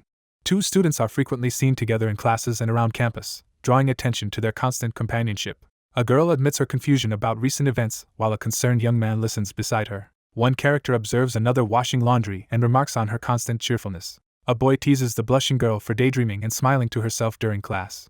A nervous student quietly asks the professor not to share the dating rumor with others, while the professor dismisses the topic with a yawn. A girl with pink hair reacts in shock, her eyes wide and sweat forming as she faces an unexpected situation. A flustered girl confronts her peers in the library, loudly challenging their assumptions about her. A girl panics upon hearing a shocking rumor that she and Ed are dating. The scene introduces the eastern Sparut region, highlighting its remote location and the fertile southern mountain range known as the land of farming, Pulin. A tranquil mountain village called Torin, home to fewer than 300 people, lies deep in the ridge past Pulin's streams. Janica Failover laughs as she engages with the floating spirit, her rare gift marking her as a prodigy destined to transform the village. An outsider greets the village, catching a resident by surprise. Janica recalls how the male boy was the only person who addressed her formally. All the other young people had left the village for the city, so she grew up as the cherished youngest and never became used to formal speech. Someone explains that, outside of Pulin, there are many large cities as a peaceful village scene unfolds. The male boy, now at ease, walks with the admired village girl through the imperial holy city as their bond grows stronger. A pink-haired girl laughs joyfully as everyone around her celebrates her popularity. A nervous male boy presents a bouquet of flowers and confesses his feelings. A nervous girl stands hesitantly with a large bouquet of flowers, struggling to respond. A naive girl apologetically rejects someone's feelings as a pouch is left behind on the ground. The boy left the village in a hurry and did not return for a long time. He returned and presented a letter of admission from Sylvania. A pink-haired girl solemnly bids farewell. A man walks away while a girl with pink hair stands holding an envelope. 3 years after arriving at Sylvania, she realizes she can barely remember his face. Janica hesitates as she anxiously studies the letter in her hands, uncertain how to respond. Startled, she reacts with wide eyes as she reads an unexpected letter offering assistance. A staff member assures the girl that any administrative task can be handled quickly after verification. A blushing girl hesitantly starts to confess something important. Someone examines a formal leave request letter, uncertain about what to do next. A girl encourages the seated woman to ask for help, assuring her that others would support her. Surrounded by classmates in the library, she struggles with the burden of unwanted attention. A young woman confronts someone at the table, revealing she realized the truth about a hidden survivor after noticing suspicious behavior. One character reluctantly admits to having hidden motives while another reacts with visible surprise. A girl with pink braids anxiously asks what the current worry is. One girl confronts the other about always accepting requests and acting like someone's maid, while her friend admits she struggles to say no. One person questions why her friend continues to cook and do housework for someone who could live alone, while the friend washes clothes and the man reads a letter in the background. A girl angrily stirs a cauldron over a blazing fire, frustrated by an overwhelming request. A flustered girl defensively insists that her actions were her own choice and reveals she now has a request. One character hesitantly explains that their close relationship makes it harder to ask for favors, while the other listens with curiosity. A red-eyed girl suggests creating some distance between the two individuals. The pink-haired girl confronts the nervous girl, insisting they should be less close to avoid emotional confusion. A troubled woman anxiously considers the consequences if Janica distances herself from the man. One girl abruptly interrupts the conversation by slamming her hands on the table and shouting, startling the other. An excited girl suddenly announces her plan and rushes off in a burst of energy. One girl enthusiastically calls out a farewell while the other hesitates at the doorway. A hand tightens into a fist, signaling a firm decision to act. Overwhelmed by regret, the character panics after realizing the impact of his words. A character reviews a magical interface listing advanced crafting skills and several newly unlocked crafting formulas. The character examines several rare crafting formulas and chooses the thunderstruck 1,000-year-old wooden cane as the most desirable. A legendary cane made from rare materials is revealed, renowned for amplifying spirit sensitivity and mana efficiency. A character explains that the required branch must come from a 1,000-year-old tree struck by lightning. While tending the campfire beside the cabin, he reflects on how the rare quest item is nearly impossible to obtain in reality. A massive, ancient tree towers in a sunlit clearing of the northern forest. He warns that thunder is the main problem. A boy notices signs of an approaching storm while a girl naps peacefully beside the campfire. Someone calls out to wake the girl resting in the hammock. The character steals their resolve, focusing intensely on the challenge ahead. He freezes in stunned silence, overwhelmed by the unexpected revelation. A girl perches playfully in a tree while a blonde-haired boy spots her from below. Ed questions the other's continued surprise at being woken up again. A blushing girl nervously apologizes and reassures the other person that it's okay to speak. The conversation is postponed as the speaker notes that time is up. A bush rustles quietly in the sunlit forest. A cheerful girl with pink hair playfully calls out from behind a bush. Ed stands outside the wooden building and calmly remarks that someone is about 10 minutes late. A confident girl questions a nervous boy about his lateness in the sunlit forest, creating awkward tension between them. One character offers tea during a sensitivity training session, prompting a surprised reaction from the other. A blushing girl in the sunlit forest reacts awkwardly after being thanked. An uncertain thought arises, questioning whether to create distance between them. One character expresses surprise and admiration at another's rapid improvement in handling spirits. As they walk through the forest, one character explains that using Mug now requires little mana due to their increased compatibility. A surprised boy encounters a lively bat-like creature as the sun sets. Two visitors arrive in the forest clearing and announce that the vice principal has summoned the top student. Ed bows and apologizes for the worry caused by the rumors of his death, while two women embrace in the background.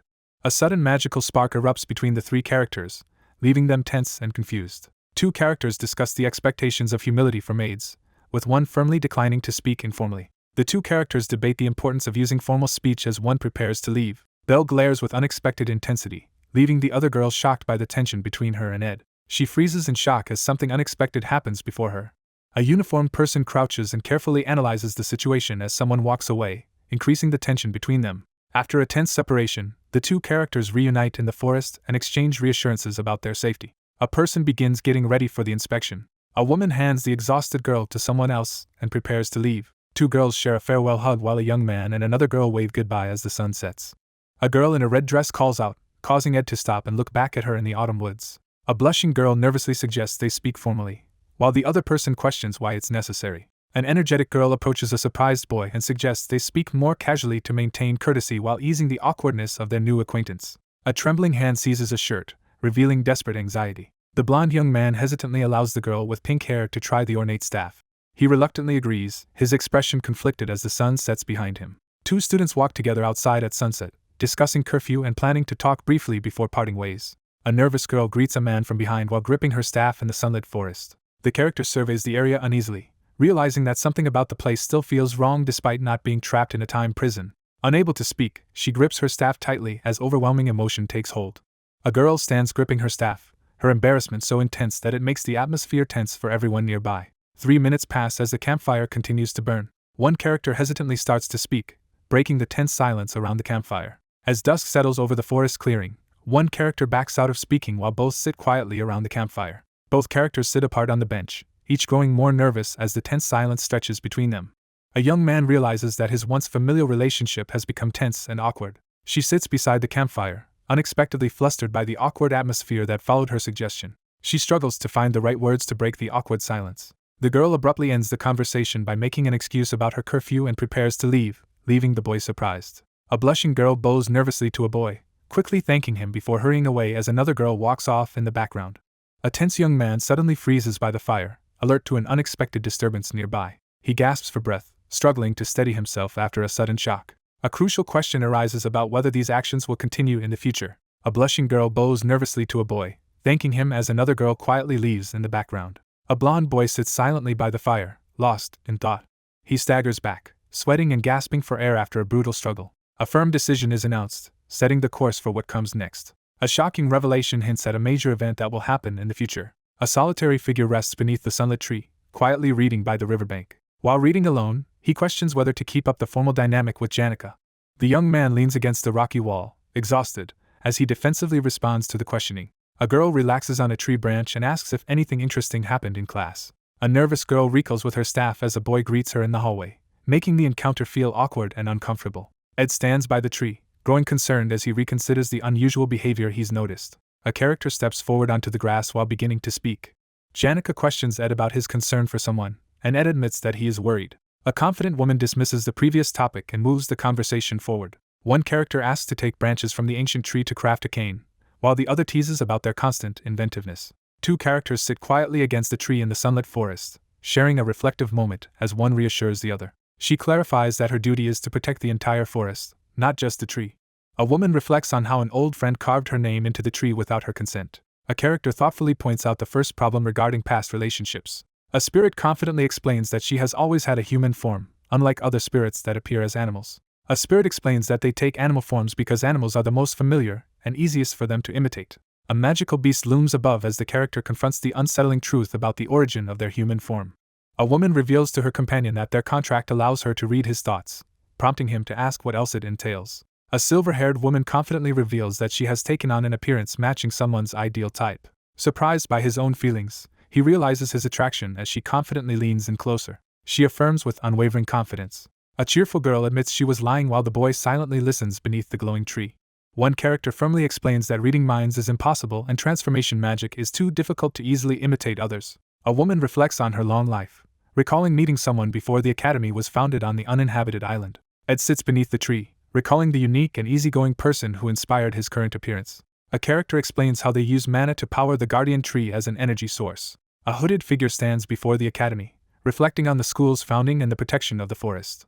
A character realizes there is a deeper connection between two people that goes beyond what can be learned from a game. A legendary mage and scholar makes a dramatic entrance against a cosmic backdrop. A serene young woman with silver hair appears in a dreamlike, starlit space, smiling gently. The title, Great Sage Sylvania, appears boldly across the panel. Someone runs quickly through the dark forest, footsteps echoing in the night. A young man is startled and pauses mid-peel with an apple in his hand.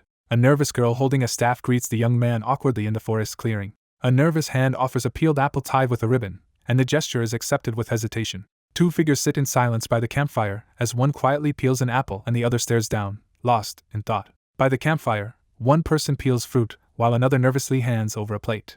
Anxious and uncertain, one person worries about what to do while another nervously eats by the campfire. Tension rises as one character silently observes another turning away in discomfort by the firelight. By the campfire, one character nervously prepares to ask a difficult question while the other looks on with concern. A character anxiously asks to be heard out before receiving a response. He closes his eyes in relief, holding a red apple and reaffirming his adulthood. A girl nervously admits she wants to leave Dex Hall and move into the camp. The character pierces an apple with a sharp object, causing blood to drip from the wound as he examines it intently. An arrow strikes the apple Ed is holding, prompting a shocked and worried reaction from the person who fired it. A campfire crackles and burns brightly, sending sparks into the air. After surviving for a year, the narrator reflects on adapting to life outside and constant fighting. A character silently examines a bloody bandage on their finger, realizing their confidence has been shaken. After cutting their finger, the character takes a moment to gather their thoughts. Ed stands by the firelight, gathering his thoughts before addressing the concerns on his mind. A blushing girl, wrapped in a blanket, shyly confesses her admiration and sincerity towards someone. A girl is stunned by an unexpected confession of affection. One character confesses his admiration to the other beside the campfire, expressing honest feelings. A distressed girl breaks down outside at night, voicing her fears about living together. Someone hesitantly expresses gratitude while reflecting on similarities among men. He stands unwavering, determined to hold his ground. A teary-eyed girl confesses her acceptance to the person before her. Caught off guard, he stands silently, blushing in surprise. A girl is caught off guard, blushing and teary-eyed as she reacts in shock. Two people sit in silence across a campfire, both sensing the tension between them. Janica anxiously calls out to Ed as he leans closer by the fire. A girl approaches with a shovel, creating tense uncertainty as an uneasy boy faces her in the woods. After the exhausting student council president election, someone returns to camp, finally feeling a sense of relief and freedom. A sudden proposal to live together catches everyone off guard. Overwhelmed by emotion, she struggles to keep her composure as the situation tempts her to lose control. Someone forcefully grabs another person's wrist, heightening the tension in the scene. One character gently asks the other if they are struggling, breaking the silence by the campfire. He grows suspicious of the sudden statement, and considers that there may be a hidden motive behind it. A female character expresses admiration for Ed's breadth of knowledge. One character quietly admits feeling overwhelmed and longing for the comfort of simpler times as they sit together under the night sky. Janica stands alone in the somber room, weighed down by the overwhelming pressure that once drove her to lose control. Life in the normal dorms of Dex Hall comes with its own set of challenges as the group listens intently. She walked through the classroom, enduring a year of relentless stares from everyone around her. He reflects silently, noticing how she forces herself to respond with a kind smile. One character quietly confides their feelings about the camp being a refuge while the other listens by the fire. Two characters sit close together as one admits their worries and tries to ease the tension with a small laugh. A girl quietly admits the situation feels burdensome, her face showing clear worry. One character questions another about whether their concerns are truly relevant to him. Sitting by the fire, Ed shares his practical view on burdens and how he intends to handle them in the future. Two people sit by the fire as one earnestly shares hopes for a lasting relationship. A flustered girl is taken aback as someone suggests they live in separate huts instead of sharing a roof. While reflecting on someone's reaction, a character is suddenly struck in the face, leaving him startled. Two characters share an emotional hug in a warm, glowing light. He gently embraces the overwhelmed girl as she hiccups and reacts to his change in tone. Janica tries to pull away but is stopped by a firm grip on her shoulder. A comforting hand gently reassures the crying girl as she tries to smile through her tears. Beside the campfire, two people share a quiet, intimate embrace despite the tension between them. A startled cry disrupts the peaceful morning as sunlight streams over the treetops. Ed sits on his bed, determinedly putting on his jacket as he prepares to tackle the day's tasks. Exhausted and anxious, he sits up suddenly, overwhelmed by thoughts of changing his schedule. A young man opens the door and is startled by an unexpected greeting as he wakes up. A dragon asks for advice on building huts while the young man oversees a team of creatures working with supplies. A massive dragon spirit discusses exhaustion and a recent celebration while the weary young man prepares to start building a hut. Workers quickly select a building site on the opposite end and begin moving materials through the forest. Outside the wooden cabin, the character considers different locations for new construction while surrounded by mystical animals and a dragon. A glowing orange creature suddenly lands on the character's shoulder. A determined fire spirit announces an ambitious 10-day plan to complete the work, while Ed listens in surprise. A massive fire dragon warns that the task will take 10 days, considering the spirit's shifts and breaks, but hints the time frame could be shortened.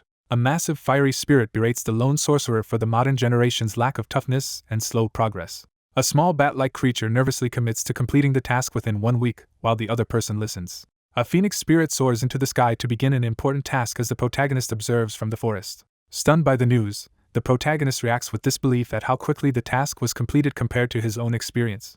The fire spirit nervously tries to gather courage as the reluctant figure apologizes, preparing for a difficult task on the wooden platform. A figure grips a tool bag and exhales in relief after finishing the task. With his schedule finally clear, the protagonist prepares to craft the thunderstruck 1,000-year-old wooden cane. One person washes clothes by the stream while another sits nearby, reflecting on the many reasons he wants to repay her kindness. A girl stirs the pot over the campfire, realizing that simply giving her a place in the camp is not enough.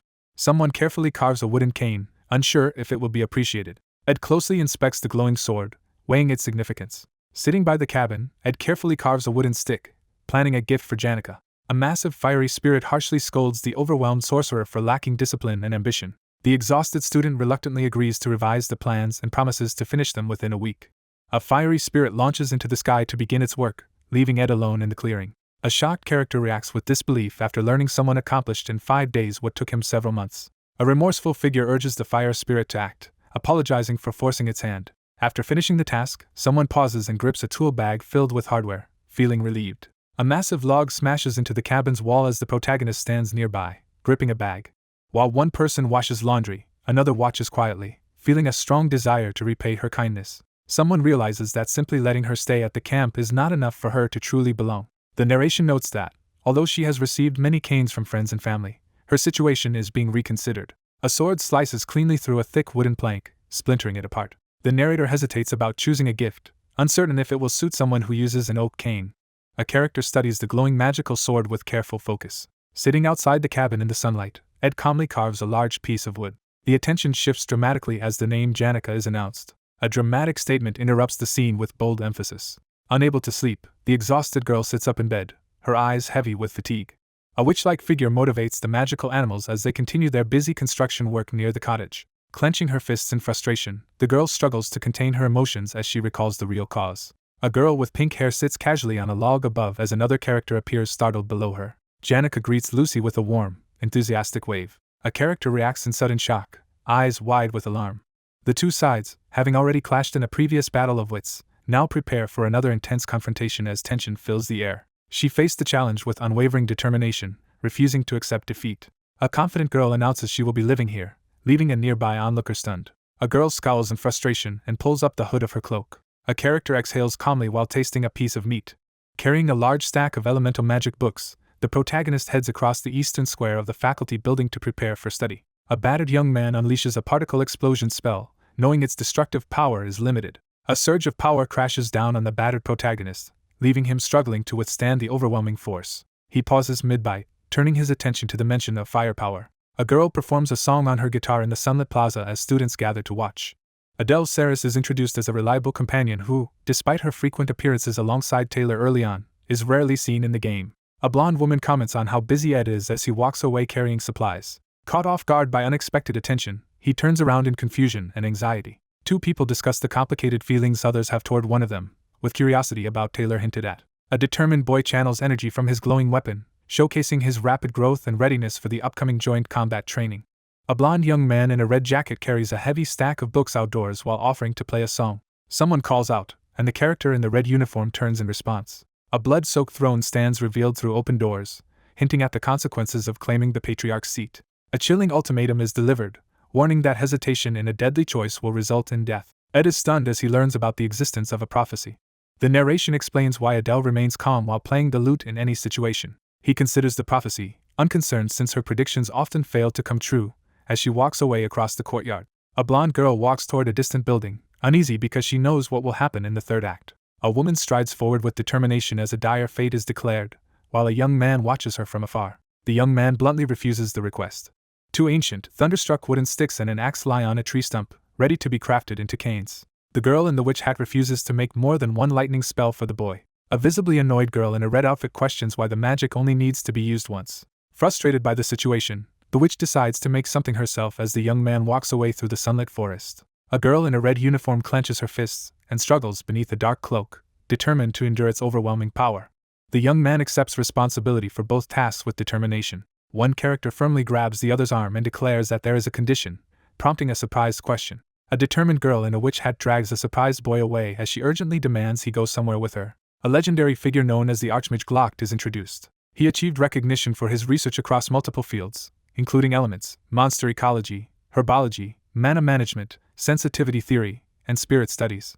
A lone figure summons both the highest rank fire spirit Teorphis and the highest rank water spirit Pride at once. After retiring, he dedicated himself to training the younger generations.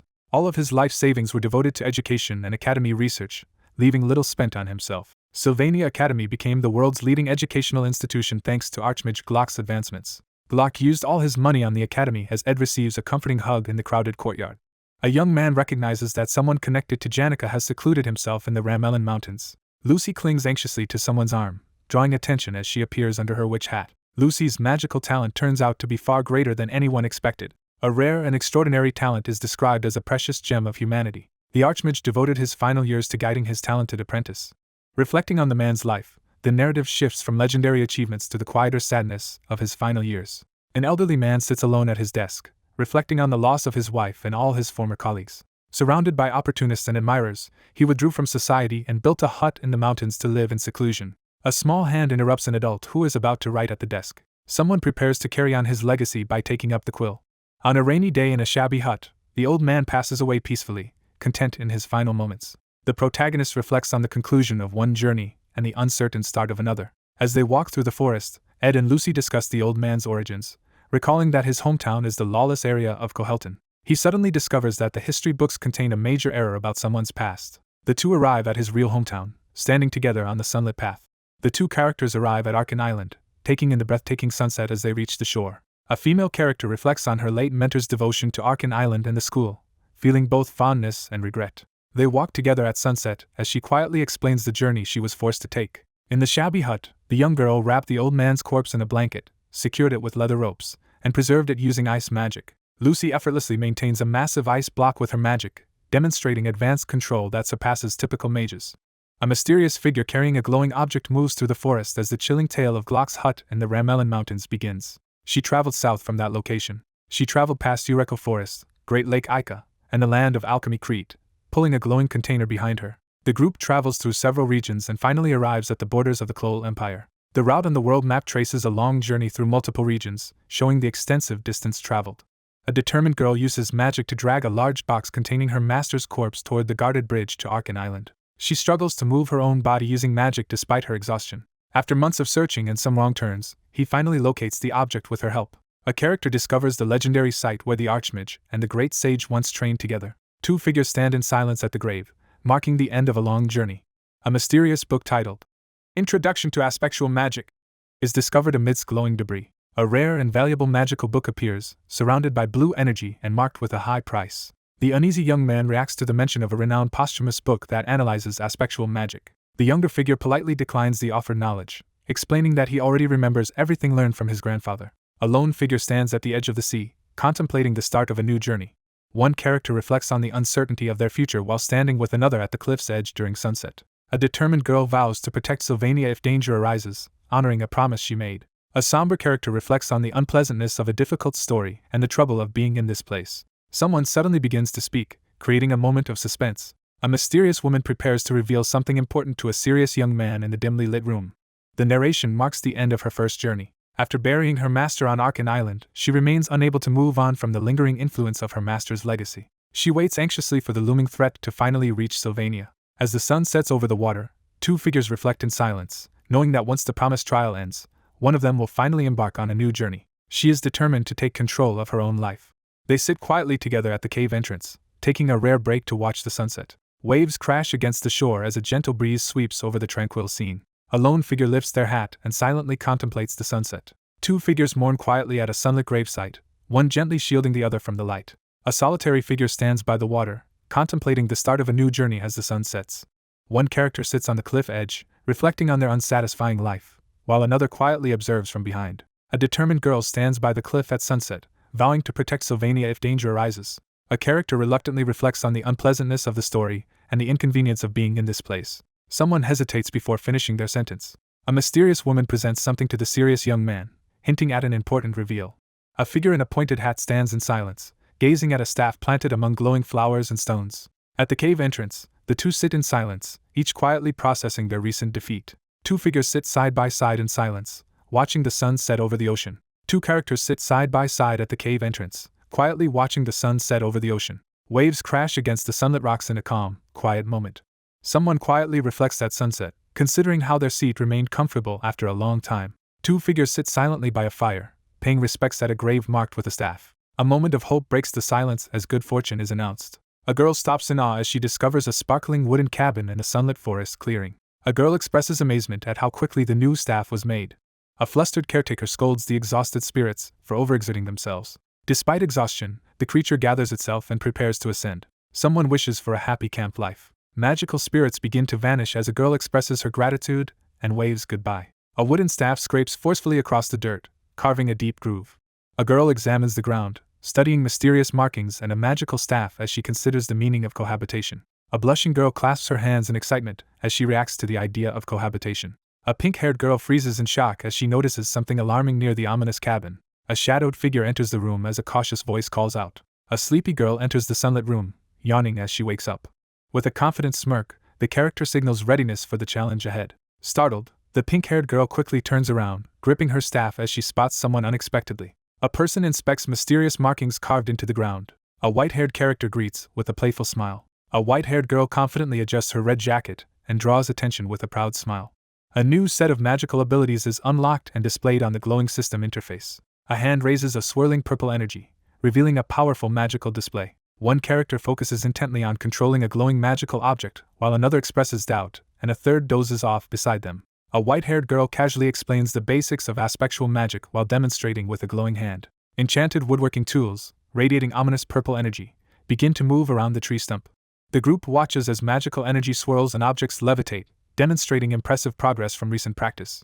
A flustered girl is pinned down and reacts in shock as someone presses her head. A calm young man discovers a rare magical book while quietly reading with someone resting beside him. The protagonist intensely studies a mysterious book, uncovering the overwhelming power and complexity of aspectual magic. Forbidden magic is described as the most difficult and least understood because it defies the natural order and carries significant danger.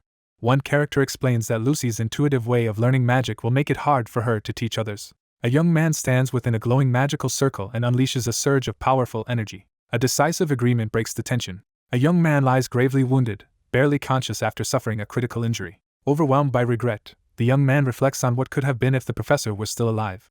Startled by the revelation, a woman reacts in shock to the news of another woman. A figure in red slams a suitcase down outside the cabin, startling the others. The young man in the red cloak urgently warns of the unknown dangers ahead. A blue-haired girl is abruptly stopped from reading her magical book by a stern blonde-haired boy, leaving her frustrated. One character apologizes for misunderstanding the situation and asks what the other wants. A determined figure receives a stack of old magic books to begin studying from the basics. Ed thanks the other character for carrying something heavy and offers to return the favor, but she reassures him that it's not necessary. A confident student invites someone to join him in student council work. A young man opens the coffin, revealing a frightened girl as a mysterious energy figure appears behind them. A confident mage demonstrates his magical power while another student watches in awe. A student is offered a position on the student council, prompting debate about the seriousness of its formation. A student explains that for the first time, a first year has become student council president and is assembling a strong cabinet with upperclassmen. A plan is revealed to recruit only the most talented and trustworthy students, including top performers from different faculties.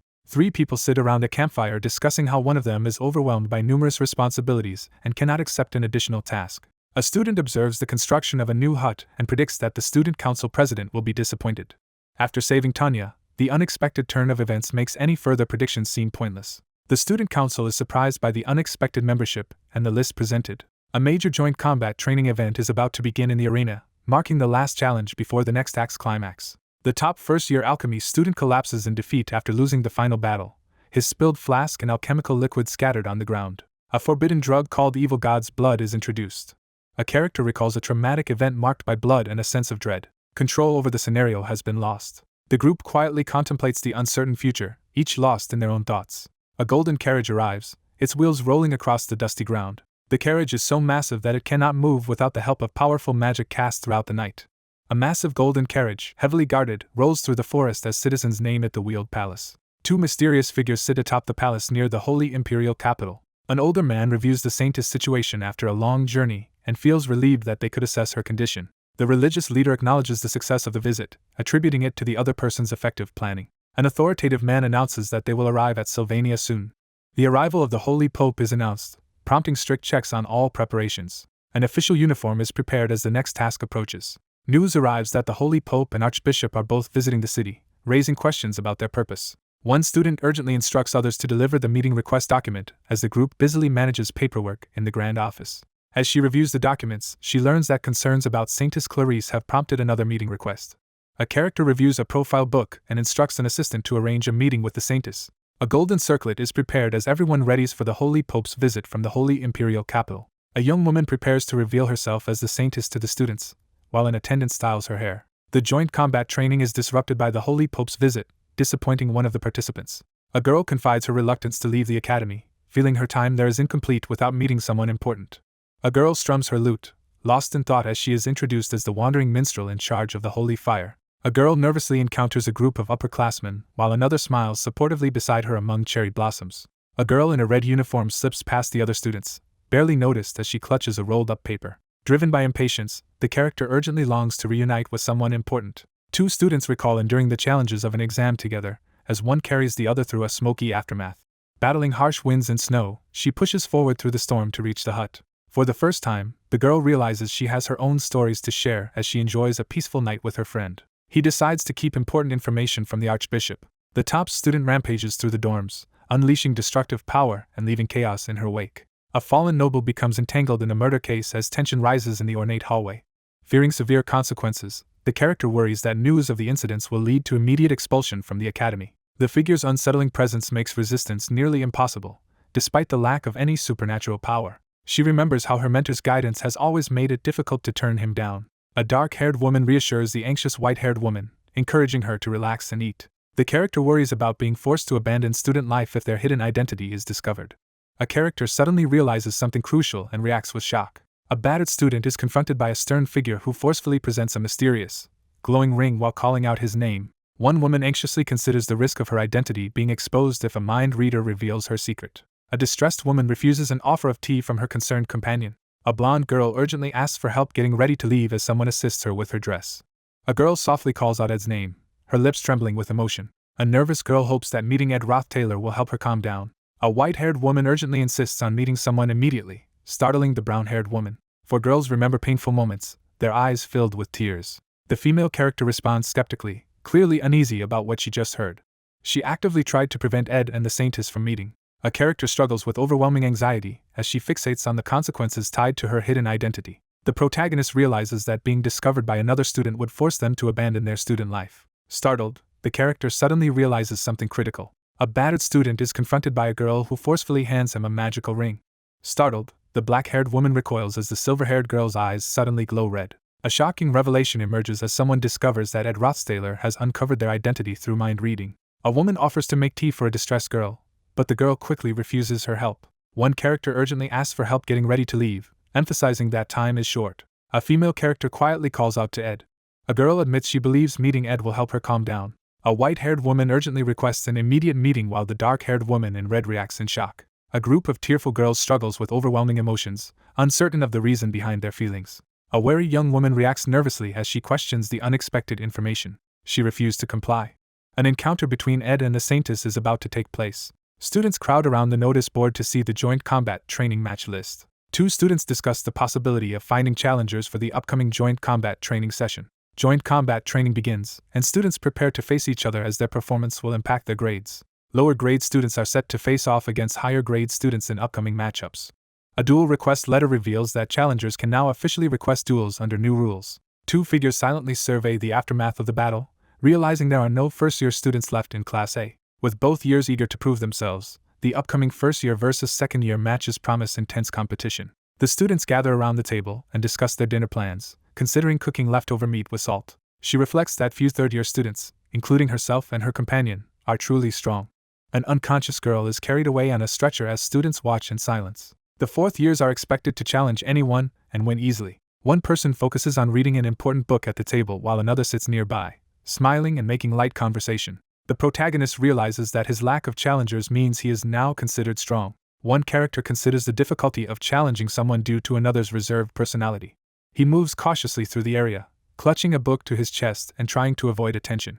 An armored figure pushes through the crowd, forcing people to move aside. Guards escort an ornate carriage as the crowd learns that the Saintess is arriving. Ed stands outside in a red uniform, holding an open book and looking confused. Clarice arrives unexpectedly in the courtyard, drawing the students' attention.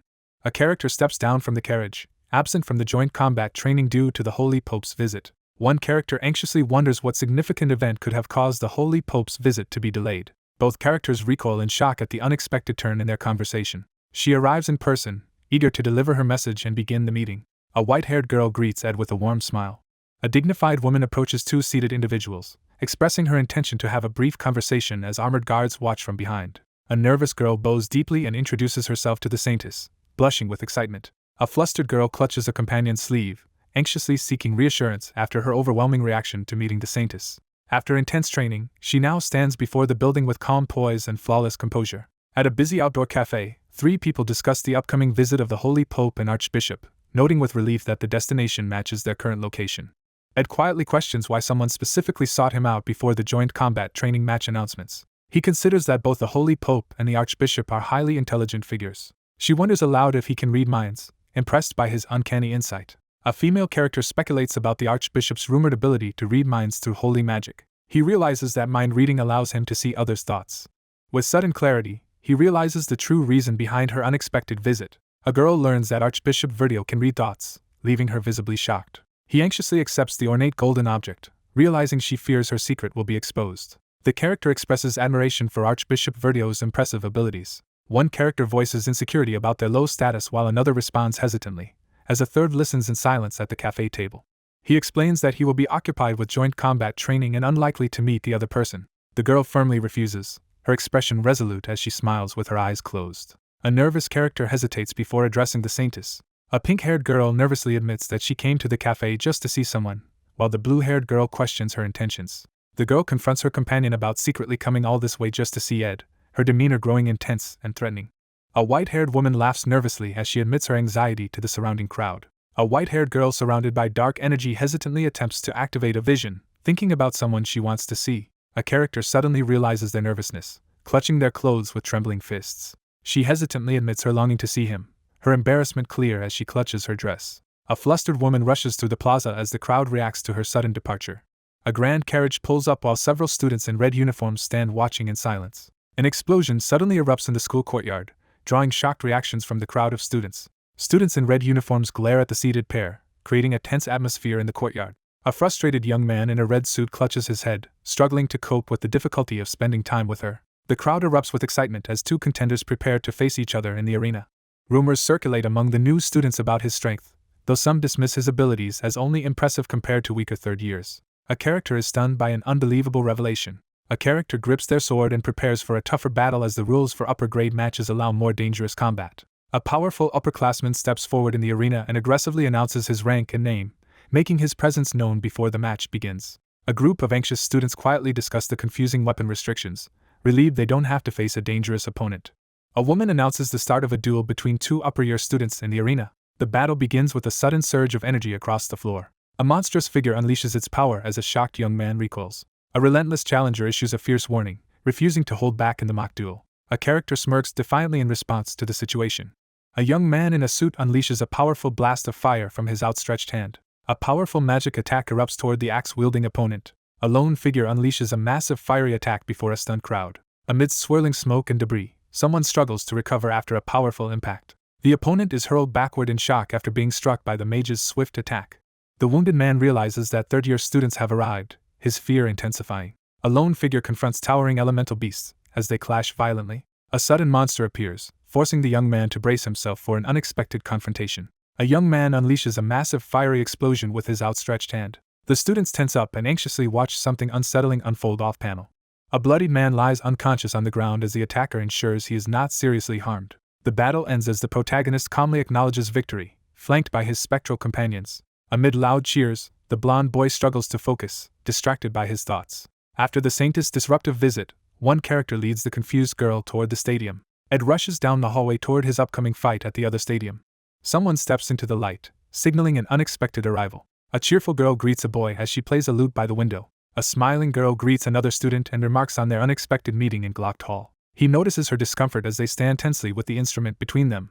After the joint combat training ends, one character prepares to leave, burdened by the knowledge that another will die. The scenario changed significantly after the decision to make the student council president. Slumped against a tree in the quiet forest, he reflects on the pain of letting go and his helplessness to change the past. He clenches his trembling fist and calls out, unable to hold back his frustration any longer. A blonde woman pauses with her lute and turns to address the blonde man standing near the ornate door. One character delivers a grim warning about an imminent death in the sunlit hallway. He weighs the difficulty of persuading her, feeling anxious about what to do next. He affirms his awareness with a determined gaze. A young woman strides in with a confident smile, carrying a lute as golden sunlight fills the room. A foot slams the door open as urgency fills the air. Ed bolts forward, alarmed by the possibility that someone has been possessed just like him. The protagonist rushes down the hallway, determined to find Taylor and assess how the situation has changed. Ed suddenly dashes forward, leaving the stunned crowd behind. A violent earthquake shakes the area, forcing the boy in the red blazer to brace himself as debris crashes down. Despite preparing for every possibility, the situation outside the window is spiraling out of control. A character stands frozen as a massive surge of blue energy destroys the surrounding buildings. A character jolts in alarm upon noticing an unexpected and disturbing presence. A legendary dragon, believed extinct, emerges as an unstoppable calamity amid a violent storm. A massive tail slams into the ground, sending lightning and debris flying. A colossal lightning dragon descends over the city, signaling the arrival of the final boss. The sacred lance dragon awakens, signaling a dramatic shift in the conflict. Ed suddenly sprints forward, catching everyone off guard. The ground shakes violently, causing the blonde boy in the red uniform to stumble forward in alarm. The narrator resolves to adapt by relying on predictions and careful preparation despite major changes in the scenario. A young man braces himself at the window and releases a powerful force into the raging winds outside. A figure watches as an immense surge of blue energy engulfs the city. A character recoils in shock upon seeing an unexpected threat appear. A colossal dragon, once thought extinct, bursts from the storm clouds crackling with lightning. A massive spiked tail crashes down, sending lightning and destruction across the landscape. A massive dragon, revealed as the final boss, emerges above the city in a storm. The sacred lance dragon awakens, signaling a dramatic shift in the situation. The protagonist crushes all the strongest freshmen in a fierce battle. A character is struck in the neck by a powerful, glowing force, collapsing as blood sprays from the wound. He defeats the corrupted opponent and leaves the exam room. News spreads of Adele's death, while the circumstances remain unclear. Clarice loses all trust in the order and undergoes a dramatic change. The players viewed Clarice's abrupt transformation as a complete destruction of her character and gave her a new name. The Order sends troops to Arkan Island to confront the faithless Saintess, who now stands against them. The final boss unleashed overwhelming power, single-handedly obliterating the Order's forces. The narration recounts the intended events of Act 3. A massive blue wing bursts through the stormy sky as a powerful creature emerges. The colossal dragon Wellbrock crashes down through the chaos, electrifying the battlefield with its arrival. The boss of Act 5 emerges, awakened as the final antagonist at the end of the main story. A character is stunned as they realize the situation has suddenly changed. A single motion sends a devastating shockwave that shatters the ground and scatters debris. Ed is violently knocked back by a sudden, non-magical force as blue shards explode around him. A young man charges forward through a surge of blue energy, leaving another figure behind. A violent force blasts several students across the crumbling room as chaos erupts. Ed is knocked back by a violent attack that destroys half of the dormitory. The area lies in ruins, completely obliterated by the attack. Bloodied and desperate, he charges through the chaotic battlefield, barely surviving by luck. A figure crashes through the window and leaps into the smoky evening air. Clutching his glowing, wounded chest, The injured character realizes he may never be able to use magic again. The young man unleashes a maximum power attack, risking everything in a desperate move. Riding a massive spectral wolf, the character charges fiercely into the fray. Amid a surge of blue energy, Ed urgently warns Marilda to run. The narrator firmly asserts a decision to remain passive. Amid chaos in Trix Hall, someone urgently warns the Saintess to escape. A frightened girl orders her group to quickly gather and escape as danger approaches. 2 armored knights urgently move to escort the Saintess through the ominous, red-lit hallway with their swords drawn. A knight is violently impaled by a barrage of glowing swords in an explosive attack. A blonde female character shields herself as a violent magical explosion erupts around her. A massive explosion rips through the area, sending dust and debris flying in all directions. Amidst the smoke and debris, a panicked girl struggles to comprehend the chaos unfolding around her. Impaled by monstrous blue scales, the wounded protagonist stares in shock at the source of his injury. A red explosion erupts as 2 characters urgently flee from the monstrous threat. A bloodied armored man urgently orders someone to prepare the carriage as chaos erupts and a distressed woman stands behind him. Amidst the destruction, a wounded man urgently offers a horse to the armored group as their carriage lies in ruins. One character urgently instructs the other on how to escape by crossing the Mex's bridge and leaving Arkan Island. The distressed girl breaks down and admits she can't ride a horse. Racked by agony, someone squeezes their eyes shut as pain overwhelms them. A bloodied armored man urgently instructs someone to grab the reins and hold tightly to the horse's neck despite his own injuries. A bloodied armored figure urgently pushes someone forward, commanding them to take the Saintess outside the castle. A terrified woman escapes on horseback through a blood-soaked battlefield, dodging fallen bodies. A tearful girl breaks down and clings to someone as chaos surrounds them. Amidst the aftermath of a brutal battle, a pink-haired character is haunted by memories of the Archbishop reading to her. A massive, radiant dragon emerges before a solitary rider in a devastated, stormlit landscape.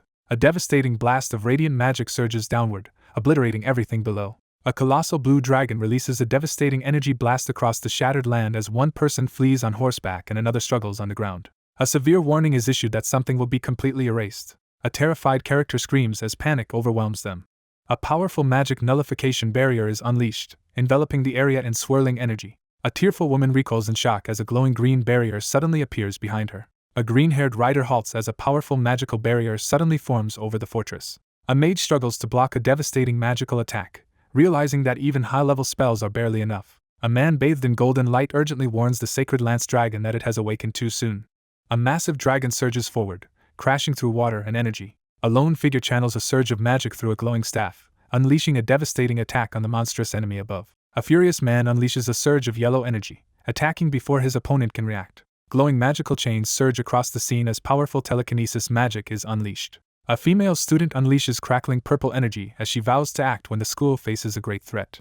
A girl in a witch's hat unleashes a surge of purple energy, summoning magical chains and spell circles as she calls for powerful assistance. A massive armored dragon erupts in a furious roar, unleashing a violent surge of energy. Magical chains shatter in a burst of energy. A powerful figure breaks free in midair, unleashing overwhelming energy as magical chains shatter across the devastated landscape. A character reels in shock as something unexpected happens. A colossal energy beam crashes down from the sky, obliterating the ground in a violent eruption. A colossal energy blast rips through the building, causing widespread destruction. A young woman is thrown from her horse, screaming in terror as dark energy swirls around her. A shadowy figure unleashes a powerful magical barrier amid the chaos and destruction. A witch materializes through swirling smoke, her arrival radiating magical power.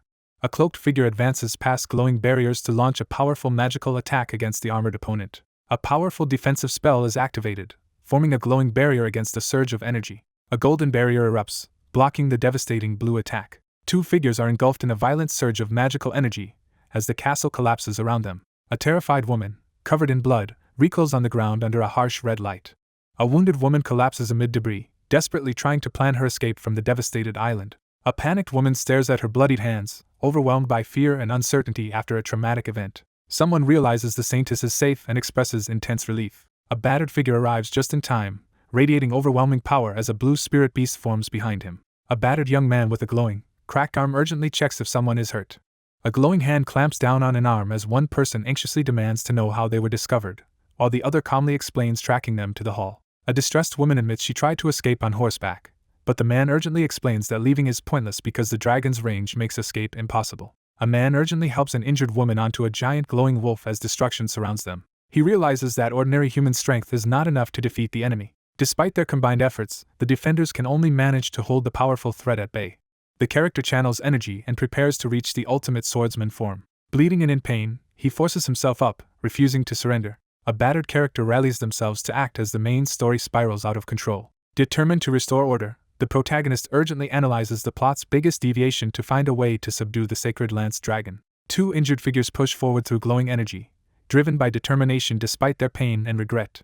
Realizing the world faces sudden catastrophe far earlier than expected, the protagonist silently questions the unnatural acceleration of events. The protagonist resolves to find out who summoned the sacred lance dragon. The protagonist decides to gather information on the key figures of Act 3 while facing a display of overwhelming magical power. Lucy unleashes a surge of purple magic as she battles the sacred lance dragon. Clarice panics beside the injured person, unable to help as the situation grows more desperate. A bloodied young man urgently leads a group through the chaos as they attempt to escape. The protagonist realizes someone else is also altering the course of the story. A character reels in disbelief after realizing an unexpected truth. A massive burst of blue energy erupts, ripping through Nail Hall as the sky burns red. Amid the chaos, people scramble to escape the devastation tearing through the area. A character strides into the chaotic, debris-strewn area, unfazed by the destruction. A character reads a letter announcing the sudden cancellation of the combat training. A solitary figure carrying a lute walks away through the ruins, expressing regret over a missed encounter. The character declares their certainty with unwavering confidence. A determined woman stands amid ruins, declaring that a destined meeting is inevitable. Someone admits to initially blaming themselves for what happened. A figure charges forward, shielding their companion with a crackling, corrupted arm as blue light flares around them. The narrator reflects on feeling responsible whenever events strayed from the original plot. The narration questions whether small actions should truly lead to catastrophic consequences. Ed endures the pain, forcing himself to keep going despite his injuries. The investigation begins to determine who summoned the sacred lance dragon. The protagonist prepares to gather crucial information on the major figures of Act 3 while readying for confrontation amid intense magical tension. Lucy launches an all-out attack against the sacred lance dragon. A young woman in a witch's hat unleashes a surge of powerful purple magic. A woman clings desperately to a wounded man as he cries out in pain beneath a threatening sky. A bloodied figure urgently leads a frightened group through chaos beneath a red sky. The narration explains that the protagonist is pushing himself to exhaustion in an effort to save others. A bloodied eye glares defiantly through the harsh blue light, refusing to yield despite the injury. A sudden realization stuns everyone. The character narrows his gaze, gathering determination for what comes next. A massive magical explosion destroys Nail Hall under a blood-red sky. Amid a chaotic battlefield strewn with debris, someone screams in terror and flees from the destruction. A character steps forward through shattered debris, approaching the dangerous scene. A character receives a letter announcing the sudden cancellation of the combat training session. A solitary girl carrying a lute walks through the red-lit ruins toward a grand door, filled with regret. A character speaks with a menacing tone, heightening the tension. A mysterious woman foreshadows a destined encounter in an ominous atmosphere. A massive blue dragon breaks through a glowing barrier and breathes blue fire as the final boss awakens. A male character escapes on a glowing blue wolf while considering sealing his powerful enemy instead of fighting. A mysterious woman surrounded by swirling purple energy is introduced as one of the prominent figures in Act 3. Reeling from his injuries, the protagonist realizes that neither Lucy nor Taylor could be responsible. A girl, visibly upset, insists that she is not Clarice while grieving over an injured person. She faces her impending death with a calm smile, surprising those who witness her composure. Amid a chaotic, illuminated city under attack, the young man urgently decides to secure his companion and begins searching for the missing person. A fist surges with fiery energy and lightning, signaling the release of overwhelming magical power. He sprints forward with his arm blazing, racing desperately against time. A figure arrives forcefully, energy radiating from their glowing blue foot. A wounded young man stands guard in front of a frightened girl, instructing her to stay inside while the barrier magic remains active. Stunned by a sudden revelation, the character freezes in shock. Surveying the battlefield, the character supports the wounded beast and notes that the barrier magic remains intact. A devastating barrage of glowing projectiles shatters the barrier, leaving the defenders exposed. She realizes that everyone inside the Ophelis Hall has been massacred. A white-haired girl struggles to withstand a surge of fiery magic erupting from her arm as she protests. Two figures race down the ruined hallway toward the glowing barrier, realizing the magic is still being sustained from the top-floor maintenance room. Two figures rush up the blood-stained stairs toward the top floor, hoping to find a survivor. Wounded and surrounded by smoke, the protagonist shields the terrified girl behind him as fiery energy crackles from his arm. A bloodied young man freezes in fear as he witnesses something horrifying in the red glow. A bloodied woman lies motionless within glowing magical circles as two onlookers react in shock to her apparent fatal injury. A bloodied man desperately channels holy magic in an attempt to save the dying woman in his arms, while another woman watches anxiously. Battered and bloodied, the protagonist lowers his head as despair overtakes him. An injured figure in a red cloak drags herself up the bloodied stairs, searching for other survivors after the initial attack. A mortally wounded woman coughs blood as she is forcefully grabbed by a male figure. A bloody hand collides with a dark, glowing fist as crackling energy and fire erupt between them. One character collapses from a fatal wound while another desperately cradles them, and a third calls out in shock amidst blood and glowing magic. A character recalls what someone else would likely say, deep in thought. A wounded soldier stands defiantly on the smoky battlefield, accompanied by another figure as the fighting rages on. A bloodied woman collapses after being fatally impaled by a large shard, while another character kneels beside her in shock. A woman stands frozen in shock, clutching her chest as she witnesses a devastating event. A hand engulfed in fiery magic seizes the girl's face as glowing symbols flare ominously behind them. A girl struggles in agony as a hand with a fiery magical ring tightens around her throat, unleashing a surge of ominous power. A gravely wounded woman lies motionless with a massive blade in her chest as another woman desperately cradles her, while a visibly injured young man kneels beside them in shock. The character clenches their teeth, struggling to suppress a surge of intense emotion. Two figures rush into the magic circle to aid the gravely wounded girl. A gloved hand unlocks the red-stained door while explaining that the room's high-level magic will keep it safe unless it is directly attacked. One character steadies themselves and heads outside to assess the crisis while another collapses in pain. A terrified girl warns that going outside is dangerous. A tense figure urgently warns the others to look out the window, his arm glowing with dangerous red energy. A character staggers back in shock, blood streaming down their face from a sudden attack. A lone figure watches as a massive surge of energy tears through the city. A complex magic circle flares with blue light as someone recognizes the use of unusual aspectual magic. Someone examines the scattered books on the dusty floor, realizing they are unrelated to the current situation. A figure unleashes a mysterious power, startling another who recoils in fear amid falling books. Amidst the rubble, a determined character uncovers the crucial book on holy magic techniques. A mysterious, lava-veined arm presents an ancient magical book to the wary protagonist. The sacred lance dragon is suddenly resurrected. Adele has vanished, and the blonde girl remains unaware of what happened. A wounded figure studies the unfamiliar magic circle forming in the sky, realizing it is a technique they've never encountered before. A massive dragon unleashes a surge of blue energy from its mouth. A massive dragon attacks the glowing barrier with a surge of energy. A desperate man strains to block a barrage of powerful magic but begins to falter under the assault. A massive surge of magical energy explodes, devastating the area. He realizes that everything was twisted from the start. One character kneels on the ground clutching a glowing, cracked arm while another urgently calls out in concern. Wounded and illuminated by blue light, the protagonist pushes forward while a companion watches anxiously from behind. Blinding blue energy erupts in midair as one character unleashes power and another recoils in terror.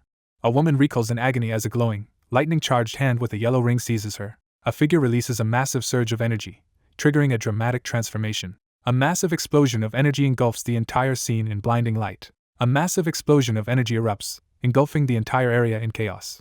A devastating explosion tears through the area, scattering debris and smoke everywhere. The ground explodes as rocks and debris fly through the blood-red sky. Ed endures a critical injury as blood and ominous light surround him. A wounded character struggles to stay conscious, grimacing in pain. A wounded girl with blue hair lies on the ground, stunned as blood drips from her face. A bloodied man struggles to remain standing as magical runes swirl behind him and a wounded woman lies motionless at his feet. A bloodied young man urges someone to ask for his help if things become too difficult. A battered girl breaks down in despair as she witnesses someone fall. A wounded man activates powerful magic as a terrified woman recoils in fear. The injured male character slowly reveals the crucial number, 160. A wounded man collapses as a frantic woman channels magical energy in a desperate attempt to save him. A woman drives a glowing, jagged black blade into a man's chest, causing blood to spurt out. A bloodied young woman clings desperately to a wounded figure, overcome by shock and grief as chaos rages around them. A gravely injured young woman, barely conscious, struggles to call out for help amid the chaos. A shattered magical artifact erupts with violent energy, obliterating everything nearby. A massive explosion of blue energy rips through the landscape, scattering debris everywhere. A bloodied girl collapses to her knees, overcome by anguish as she witnesses an unbearable tragedy. A knight in dark armor is brutally struck down by a powerful attack as another armored figure looks on. Amidst the aftermath of the massacre, a devastated figure stares at the bloodied bodies and wounded survivors, struggling to comprehend the tragedy. A wounded man is embraced by a desperate woman who pleads with him not to sacrifice himself. A bloodied girl begs desperately as she clings to her gravely injured companion amid the flames. Overwhelmed by guilt, the person breaks down in tears and apologizes repeatedly. Overwhelmed by a sudden revelation, she stares ahead in stunned silence, her wide red eye brimming with tears. A white-haired woman stares ahead in shock as she processes alarming news. A group of soldiers approaches and is shocked to find 3 people calmly drinking tea at an outdoor table. 3 students gossip in a sunlit hall, speculating about the Saintess's unexpected visit and her connection to someone named Ed. The room erupts in shock as the arrival of the Saintess catches everyone off guard, leaving one girl blushing nervously beside a seated boy. He hesitantly responds to the Saintess's request for a meeting, visibly caught off guard by her sudden approach. A character crashes to the floor, their knee hitting the wood with a scattering of dark specks. A girl forcefully grabs a young man's collar, startling him as another girl watches in shock. A white-haired girl grabs a blonde boy by the collar, catching him off guard.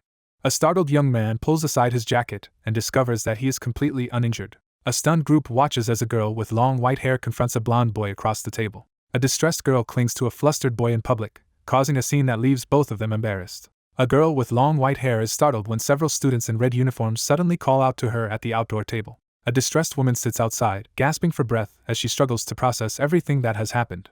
A wounded figure witnesses a catastrophic vision of a rampaging dragon and widespread destruction. Reeling from his injuries, the stunned figure realizes his perception has been manipulated by a hallucination. A pale-haired woman recoils in shock, unable to accept what she sees before her. A girl reaches desperately toward a wounded figure behind a magical barrier as a young man shields her from danger. A character clenches a wounded fist on the table, overwhelmed by the shocking truth.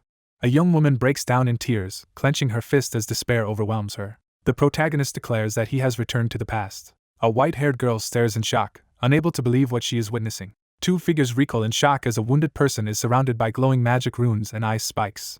A character clenches their bruised fist on the table as the shocking truth sinks in. A white-haired girl clenches her fist and cries under the blue light, struggling to hold back her overwhelming emotions. A character announces that he has returned to the past, marking a major plot development. A maid brushes a girl's hair as they quietly prepare for the morning. One character engages another in conversation at an outdoor table to prevent a meeting with the mind reader. A silver-haired woman waits calmly in Trix Hall for her meeting with the Holy Pope. A girl waits alone in the dim light, quietly lost in thought. A massive dragon surges forward, engulfed in blue energy, and attacks the blinding red explosion. Paralyzed by terror, the girl realizes she is about to die. Armored fighters fall in a savage clash as a wounded girl collapses in despair amid the chaos. Bloodied and desperate, he foresees that everyone will die. An injured hand rests heavily on the table as the situation grows more dire. A dire warning declares that everyone will die. A white-haired girl collapses in panic, gasping for breath as tears stream down her face. He nervously loosens his tie as he reacts to the sudden mention of the saintess while she watches him closely. A wounded person frantically presses a blood-soaked bandage against their arm, struggling to stop the bleeding. Amid chaos and panic, one student urgently grabs another's arm and tries to escape as the crowd erupts in confusion. Amid chaos, the saintess is hurriedly escorted through a grand doorway toward Trix Hall as urgent voices call out. A distressed girl urgently insists they must hurry to the Mex's bridge, declaring she will take responsibility for everything. A carriage charges down the street, forcing startled students to jump aside. Two people stand frozen in shock after witnessing the saintess kidnap Ed. A pink-haired girl jumps to the conclusion that someone is eloping, her face full of shock. A frustrated coachman urges the crying saintess to stop, warning that her distress could cause problems as their ornate carriage races through the forest. A terrified girl predicts a deadly dragon attack on Arkan Island as the young man listens in shock. A silver-haired woman reveals she has already died once and returned to the past. A wounded young man listens as a distressed girl tearfully recalls how he once sacrificed himself to save her from falling rubble. One character recalls a significant statement made by the other before their death as they hold hands. One character hesitantly acknowledges a promise to seek help from the other, struggling with their emotions as they sit together in the sunlight. He clenches his teeth, struggling to decide how to respond. The carriage stops as inspection personnel approach from the bridge, forcing everyone inside to wait. Seated and conflicted, he urges the woman with the butterfly hair ornament to turn back and meet the Holy Pope instead. The white-haired woman with a butterfly hairpin sits beside the man, counting nervously as tension rises between them. A character confidently announces the number 500. A bloodied character desperately shouts out the number 160. He reels back in shock as a surge of red energy bursts from his eye. A man sitting on an ornate chair laughs as he notes how crowded the area has become. A worried man urgently reports that the passage is blocked due to a backup of merchandise from the Elt Trading Company. Ed urgently orders the carriage to push through despite the older man's objections about the academic society's complaints as chaos erupts around them. Amid a crisis, the young man urgently commands everyone to break through and prioritize survival. The horse rears up as the situation escalates, and the rider prepares to move forward. A determined coachman races a carriage at high speed through a perilous, narrow street. He catches the fallen girl and resolves to trust her dire warning about the sacred lance dragon's revival. Clarice recites a string of numbers that no one else can understand. A mysterious sequence of numbers appears, hinting at an impending event. A large, cryptic number appears on the screen, signaling something significant. A memory surfaces of life before arriving in this world, symbolized by a lone dog tag. The young man reveals his military service number, as the woman clings to him in tears. A carriage races through the forest as the situation on Arkan Island forces a desperate escape. The character deduces that aspectual magic must have caused the rewinding of time, as it is the only known theory capable of interfering with temporal flow. A flustered man tries to stay composed as a distressed woman clings to him, seeking comfort and answers about aspectual magic. Ed realizes that reversing time on such a large scale should be impossible for a human, but considers the possibility given new information. A massive armored dragon dives from a surge of red and blue energy, aiming straight for the carriage racing through the forest. A terrified woman screams as she is violently grabbed by the head during a sudden attack. After a tense struggle, the character realizes they have finally escaped danger. Tears fall as the group leaves Arkin Island, uncertainty and sadness lingering in the air. A wounded survivor maintains a magical barrier amid a blood-soaked ruin while another lies motionless nearby. A teary-eyed girl with pink hair turns in surprise as someone rushes to check if she is alright. A female character recoils in shock as a sudden red aura flares up near her face. A gravely wounded young man slumps to the ground, a glowing blue blade impaled through his chest as he coughs and calls out desperately. Amidst chaos and falling embers, a desperate plea for survival erupts as one girl clutches her injured companion, vowing not to give up. A tearful character apologizes, overwhelmed by guilt for being unable to help. A battered figure stands in defeat as a spectral wolf glows behind him, while another person shields someone wounded on the ground. A bloodied man collapses among glowing magic circles after sacrificing himself. A tearful girl desperately tries to heal the unconscious boy as she apologizes. A girl tries to reassure someone as she wipes away her tears with a blood-stained hand. A bloodied man promises to help the crying woman again as chaos rages around them. A bloodied girl desperately begs a wounded boy not to lose hope as he lies impaled by a glowing blue shard. A woman urgently checks on a gravely wounded man slumped against a shattered, bloodied carriage. A female character staggers back in shock, clutching her arms as panic overtakes her. Clutching her bleeding arm marked with a cursed symbol, the character grimaces in pain. A wounded young man, overcome with guilt, laments that someone else was more deserving. Overwhelmed by emotion, the girl collapses to her knees and breaks down in tears as chaotic energy swirls around her. A dragon attacks as a carriage lies shattered beneath a storm of magic, and someone desperately wishes for a chance to change the past. A massive explosion erupts, sending debris and energy surging through the area. A single, wide eye fills with tears as its owner is stunned by a shocking revelation. A white-haired girl freezes in shock as someone addresses her as Saintess. Ed hesitantly asks the Saintess why she wanted to speak with him. Overcome by emotion, a character's eye fills with tears. A girl suddenly crashes into the protagonist, startling everyone nearby. A white-haired girl, overcome with emotion, desperately clings to someone as she vows to save them. A shocked young man is quickly pulled away by a determined girl, while a hooded figure watches in disbelief. A silver-haired girl urgently orders everyone to head east. While the carriage races through the forest, the group quickly agrees on a hiding spot after discussing their escape plan. A carriage is hit by a wave of magical attacks and explodes. A mortally wounded man bleeds in a woman's arms, impaled by a glowing blue shard, as she desperately tries to comfort him. A devastating magical sphere crashes down as two figures desperately take cover among the shattered remains. A white-haired woman urgently drags a bewildered blonde man away as another figure looks on in shock. The seaside cavern suddenly collapsed, trapping the group under rubble as one injured member reached out desperately. A white-haired woman urgently pulls a surprised young man away from the doorway as a shocked guard watches. Two figures are caught in a surge of powerful magical energy as the sacred lance dragon's attack devastates the laboratory. A startled young man is yanked away by a determined woman as a guard reacts in alarm. A white-haired woman strikes the startled man inside the carriage, prompting a shocked reaction from the nearby guard. A silver-haired figure forcefully opens the door of the ornate golden carriage as a guard stands watch nearby. The relentless cycle continues. A bloodied figure collapses to the ground and desperately reaches out with a wounded, glowing hand. Ed lies gravely wounded and unconscious as a cursed sword hovers threateningly above him. A male figure unleashes a surge of blue energy, breaking through the surrounding darkness. A bloodied figure is hurled backward by a violent explosion, while another stands nearby in shock. One figure lies unconscious and bloodied on the ground as another stands over him with a piercing, unyielding gaze. A young woman kneels in a pool of blood, surrounded by countless corpses after a massacre. A pale-haired woman with a large gem on her chest is revealed, leaving someone breathless and shocked. A glowing sphere pulses with energy as time begins to rewind in the cosmic void. An older man smiles warmly as he receives a box outside. No matter where they searched in the academy, neither the Holy Pope nor the Archbishop could be found. No matter where they tried to escape, the situation remained unchanged. The young man realizes with shock that he is facing imminent death. Time after time, the wounded young man sacrifices himself to shield the girl, always dying in her place.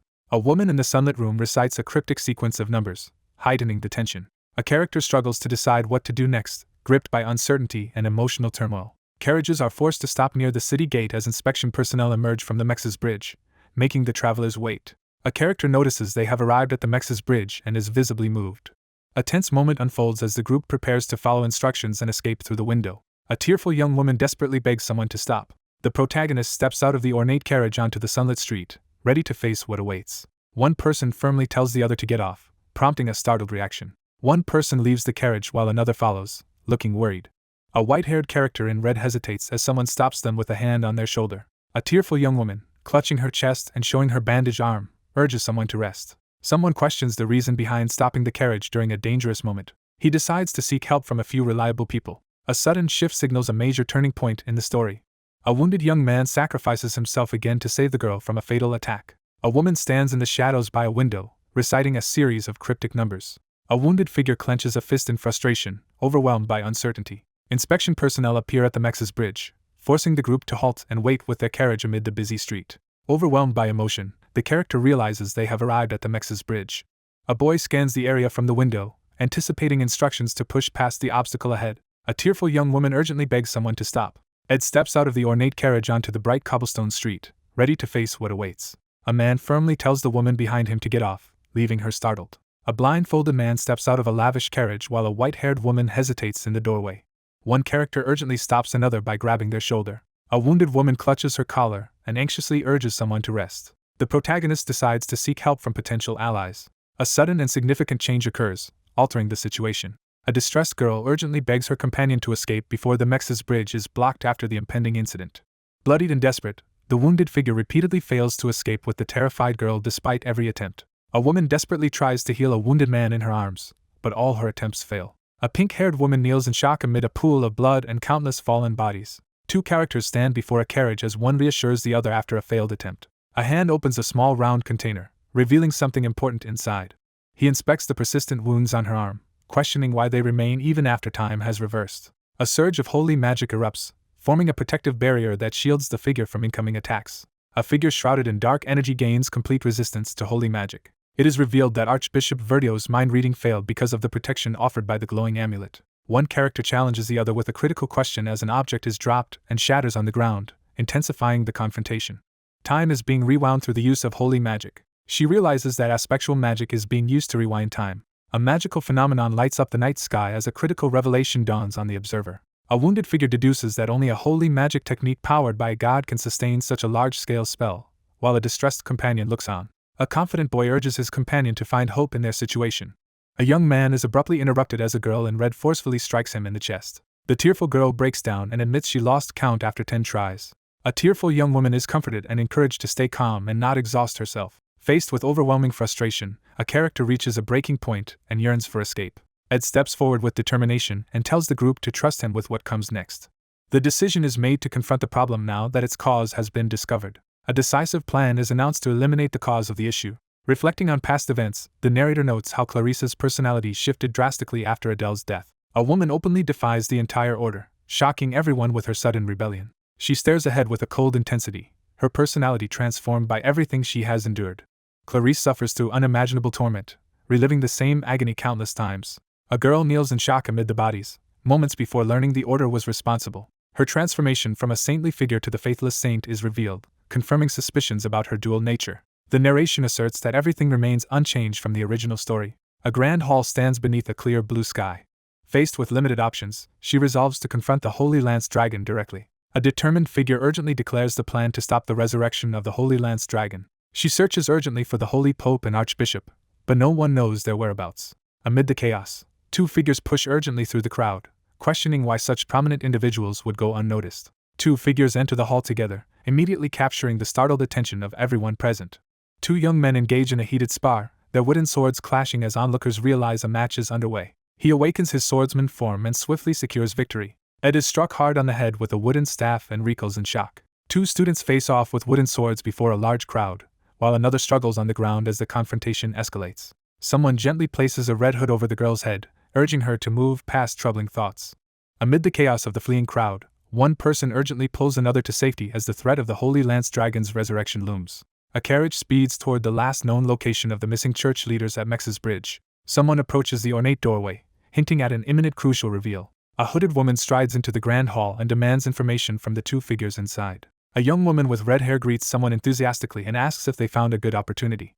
Lortel cautiously agrees to hear the proposal, making it clear that all information on Arkan Island goes through her. A tense moment builds as the name Lortel Ketchum is declared. A sudden shock startles the group, prompting one person to stand protectively in front, while the others cling to him for reassurance. One character accuses the other of possibly learning hypnosis after intense spell study, expressing concern about targeting the saintess. The protagonist urgently tells the others that he must find someone before the joint combat training begins.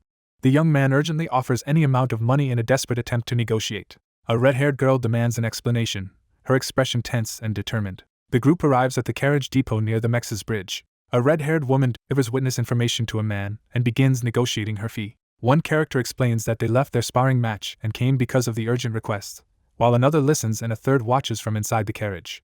A worried girl inside the carriage tries to make sense of the saintess's sudden change while another stands outside, equally confused. Two students discuss the approaching end of the joint combat training as they stand together in a large, bright room. A surprised girl questions why she is suddenly being praised for her calm and rational behavior. One character reassures another to stay calm and trust what he is about to reveal. Anxiously confronting the man outside the carriage, the girl reminds him they are running out of time, and he calmly agrees. He speaks with determination, making his serious point clear despite his anxious expression. A pink-haired girl stares ahead in stunned silence, processing a sudden revelation. A character recoils in alarm, suddenly confronted by unexpected danger. A massive wheel crashes down, smashing into the ground and scattering debris everywhere. A sudden explosion hurls Ed and a rearing horse through the chaotic city street. A massive blue energy blast tears through a building as the sky burns red. Two characters are violently struck by a surge of blue energy, sending debris flying as they scream in agony. One character throws themselves around another, shielding them from the chaos as energy crackles dangerously close. A terrified character recoils as blood suddenly splatters in front of them. A colossal blue dragon tears through the stormy sky, unleashing a surge of electricity and scattering debris. A colossal, lightning-charged object slams into the ground, sending debris flying in all directions. A massive dragon looms over the bridge as lightning flashes across the stormy sky. A wounded figure lies among the rubble as rain falls over the ruins of a destroyed building. A young woman recoils in alarm as strange symbols begin to glow on the wall behind her. Under the pouring rain, a female character struggles to hold back her tears. A wounded young man coughs and struggles to stay upright as someone urgently calls out to him. A girl stares ahead in shock as she comes to terms with a devastating realization. Bloodied and desperate, the young man demands to know the price under the stormy sky. A wounded man collapses over an injured woman in the rain, shielding her as blood spreads across the ground. A character struggles to breathe while lying on the rain-soaked ground. A character collapses to the ground in the pouring rain, unmoving and possibly unconscious. A woman weeps over an injured man's body in the rain, vowing to repay him for saving her life. Two wounded figures exchange a dagger in the rain as one firmly rejects an offered reward. The Holy Pope and Archbishop, using a concealment rune and guarded by troops, traveled down isolated roads toward an unknown destination. Bloodied and rain-soaked, Ed discovers a vital clue in the letter about the academic cathedral within the faculty building. A bloodied young man struggles through the wreckage, carrying an injured figure in his arms as rain pours down. Amidst the rain and chaos, an injured young man supports his wounded companion as a lightning-charged explosion erupts from a shattered relic. Two women struggle to hold back the injured man as he tries to move forward through the rain. A hooded girl panics in the rain as she sees someone bleeding. A red-haired girl in a hood pauses in the rain, catching her breath. Bloodied and determined, Ed urges the frightened girl to stop hesitating and move forward through the rain. A badly injured horse is found still able to move, offering a chance for the group to reach the faculty building. A rider urges their horse to move faster through the pouring rain. A bloodied young man steps forward in the rain and demands control of the reins from the cloaked figure. In the pouring rain, one figure tells the other that only two can ride, forcing a decision about who must stay behind. One figure declares that they must leave together with the saintess. The battered figure hesitates in the rain, preparing to reveal a long and difficult story. Under the pouring rain, the protagonist focuses and prepares for a decisive action. A wounded man urgently pushes a white-haired woman onto a horse as chaos erupts in the pouring rain. A rain-soaked girl looks ahead with determination, expressing trust in her senior's motives despite her confusion.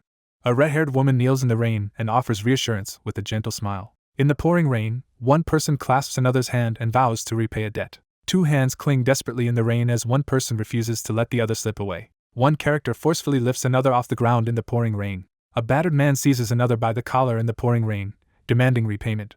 A white-haired girl clenches her fists and reacts with shock and embarrassment in front of someone. He clenches his teeth and endures a sudden wave of agonizing pain. A bloodied man clutches the woman's face as they lock eyes in a moment charged with tension. A figure steps onto the rain-soaked street and hints at her involvement while confronting Ed. One character calls out to another while they both stand injured in the rain. A bloodied man supports an unconscious girl in the rain, jolting in alarm as she cries out. A taunting figure threatens the saintess as a bloody battle rages in the rain. A hooded figure lifts a glowing hand toward the stormy sky, beginning a mysterious ritual. A hooded figure stands in the rain and silently raises a hand toward the sky. A character stands in the rain, staring in shock at a severed, bloodied hand on the shattered ground. A hooded woman surveys the carnage in the ruins, struggling to understand how the devastation linked to the Holy Lance Dragon has resurfaced centuries after its supposed end. One character grips another by the throat in the rain, demanding compliance. A girl stands in the rain, facing danger with a defiant smile and clenched fists. A lone figure stands defiantly as an armored giant and a dragon loom over the ruined, rain-soaked battlefield. A troubled figure surveys the rain-soaked battlefield, recalling that the Holy Lance Dragon's reign should have ended 300 years ago. A hand seizes Lortel by the throat in the rain, forcing her to comply. A battered girl stands in the rain, clenching her fists and smiling defiantly. Against overwhelming odds, one person stands determined as powerful enemies close in. A massive magical explosion erupts as two figures on horseback race desperately away from the devastation. A wounded man urgently tells the distressed woman to remember his advice, and she agrees. She stares in disbelief, struggling to understand how her opponent can remain so fearless. A terrified horse rears up as blood and chaos erupt around it. The wounded character is mauled by the beast, blood spraying as the attack intensifies. A bloodied man collapses to the ground while shielding a woman from the swirling debris. A female character with long light hair lies motionless and bleeding, her eyes closed as blood splatters around her. Startled by the sudden threat, the female character tenses as darkness and red lights swirl around her. Kneeling amid the rubble, she urgently checks the bleeding figure's condition. Bloodied but standing, Ed endures his injuries and wonders at his opponent's strength. The injured character snaps into focus, urgently shifting attention to a more critical concern. Two figures arrive at the cathedral entrance beneath a red, stormy sky. The story shifts to the vast and storied Holy Imperial capital. A legendary sorcerer stands at the center of awe and admiration, recognized as the greatest among holy sorcerers. A powerful individual descends the staircase, while narration emphasizes the formidable strength and unwavering loyalty of those prepared to defend Telos. A powerful angelic figure descends into the cathedral, unleashing a surge of radiant energy. A shadowy figure appears, revealing the emergence of the Apostles of Telos. A bloodied woman urgently blocks the entrance, warning about the Apostles' weakness as a menacing figure looms behind her. A hooded man with angelic wings blocks the path with his glowing staff, refusing to let anyone through. A desperate attacker lunges at a stunned target with a glowing enchanted dagger. A hooded figure with wings slams a glowing fighter to the ground as a shocked girl watches. An injured fighter unleashes a powerful magical attack and urgently urges the Saintess to break through. A winged, hooded figure blocks the Saintess's path with an electrified staff, refusing to let her pass. A hooded figure activates the impact-amplifying wave ball, causing a sudden surge of energy. Two opponents unleash powerful magical attacks that collide in a dramatic explosion. A winged figure crashes down with a powerful burst of energy, unleashing a fierce attack. He narrows his eyes in resolve, steeling himself for action. A surge of wind magic slices forward, cutting through the air with forceful energy. A winged figure raises a glowing weapon and unleashes a powerful attack. A winged character scowls in frustration as another figure escapes through a large doorway. The protagonist senses an ominous presence and reacts with intense suspicion. A bloody man brandishes his dagger and confronts a shadowy enemy as energy swirls around them. A hooded figure with wings urges their weakened opponent to surrender under the red sky. The hooded character suddenly senses an unexpected threat. A bloodied fighter grips a dagger and braces as a winged opponent charges with a spear through a burst of blue energy. A figure gathers intense blue lightning energy in a clenched fist, preparing to unleash powerful magic. Ed, battered but determined, channels blue magical energy into his crossbow and prepares to unleash the magic arrow spell. A male character unleashes Holy Body Awakening, transforming his magic power into physical energy. A hooded figure with glowing wings charges forward, preparing to unleash a deadly attack with a radiant sword. Blue energy surges as the battered young man draws his glowing crossbow, preparing to unleash a powerful shot. A character with golden wings charges forward, launching a powerful attack amidst a group of winged opponents. A combatant surges forward, unleashing a blindingly fast attack powered by golden energy. A winged assailant strikes down with a glowing weapon, forcing the blue aura defender to block desperately. A young man is struck through the chest by a powerful blow, his blood splattering as yellow light erupts around him. Two figures escape on horseback as a surge of magical energy erupts behind them, tearing through the devastated landscape. A battered young man urges someone to keep fighting despite the hardships. She forces herself to run forward through the red-lit hallway, determined to push past her limits. A wounded girl struggles to remain conscious and understand the situation as she kneels in a blood-stained, glowing red scene. A bloodied figure urgently grabs another's wrist to keep them steady under the red light. A wounded young man remains standing and determined despite a sword impaled through his torso. A winged foe is impaled by a bloodied sword and collapses in agony, stunned by the sudden attack. Wounded and determined, the protagonist channels energy into the glowing symbol on his chest, preparing to unleash a powerful ability. A furious, bloodied woman explodes with rage as she confronts her adversary. Fiery energy erupts as the character braces for a fierce battle. A winged warrior launches a powerful blue energy attack at a wounded man, forcing him to defend himself in desperation. A young woman struggles desperately as she becomes trapped beneath falling ice shards. A silhouetted figure unleashes a savage blow, sending blood spraying as their opponent screams in agony. A character crashes to their knees, smashing the ground with explosive power. A bloodied man kneels on the ruined battlefield as a furious figure confronts him for not calling for help sooner. A bloodied man collapses as a panicked woman desperately tries to keep him conscious. Bloodied and barely conscious, the character struggles to breathe under the harsh red light. A girl desperately begs for someone to stay alive as a golden beam shoots from the cathedral behind her. A sword pierces through the character's abdomen, leaving them gravely wounded as blood spills out. An injured figure collapses to the ground as a white-haired girl rushes toward him through the wreckage. Someone desperately demands the heavy, ornate door to open as red light fills the scene. A weary girl kneels before the locked sacred door, preparing to enter the corridor beyond. A beam of pink light illuminates the ornate door, emphasizing its sacred presence. She forces herself to unleash a surge of blazing magical energy despite the pain. A powerful explosion shatters the stone and sends debris flying in all directions. A battered woman with long white hair struggles to stay upright in the smoky aftermath of a fierce battle. A pale-haired woman freezes in shock, struggling to comprehend the sudden turn of events. Blood splatters across the floor as shadows close in. A blood-soaked woman freezes in shock as she witnesses something horrifying. A bloody, panicked girl rushes down a debris-filled hallway, urgently searching for a survivor. A desperate girl cradles her bleeding companion in the ruins, frantically trying to keep her conscious.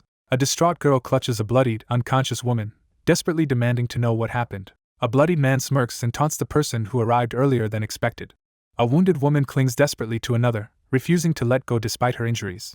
A character recoils in terror, their eye wide and glowing as they witness something shocking. A bloodied girl turns her back and walks away, making it clear that she does not want the other person to return. A figure becomes engulfed in radiant light as a holy blessing manifests. The panel lists the combined holy powers of the Archbishop, 6 bishops, and 8 apostles as significant for a single mark.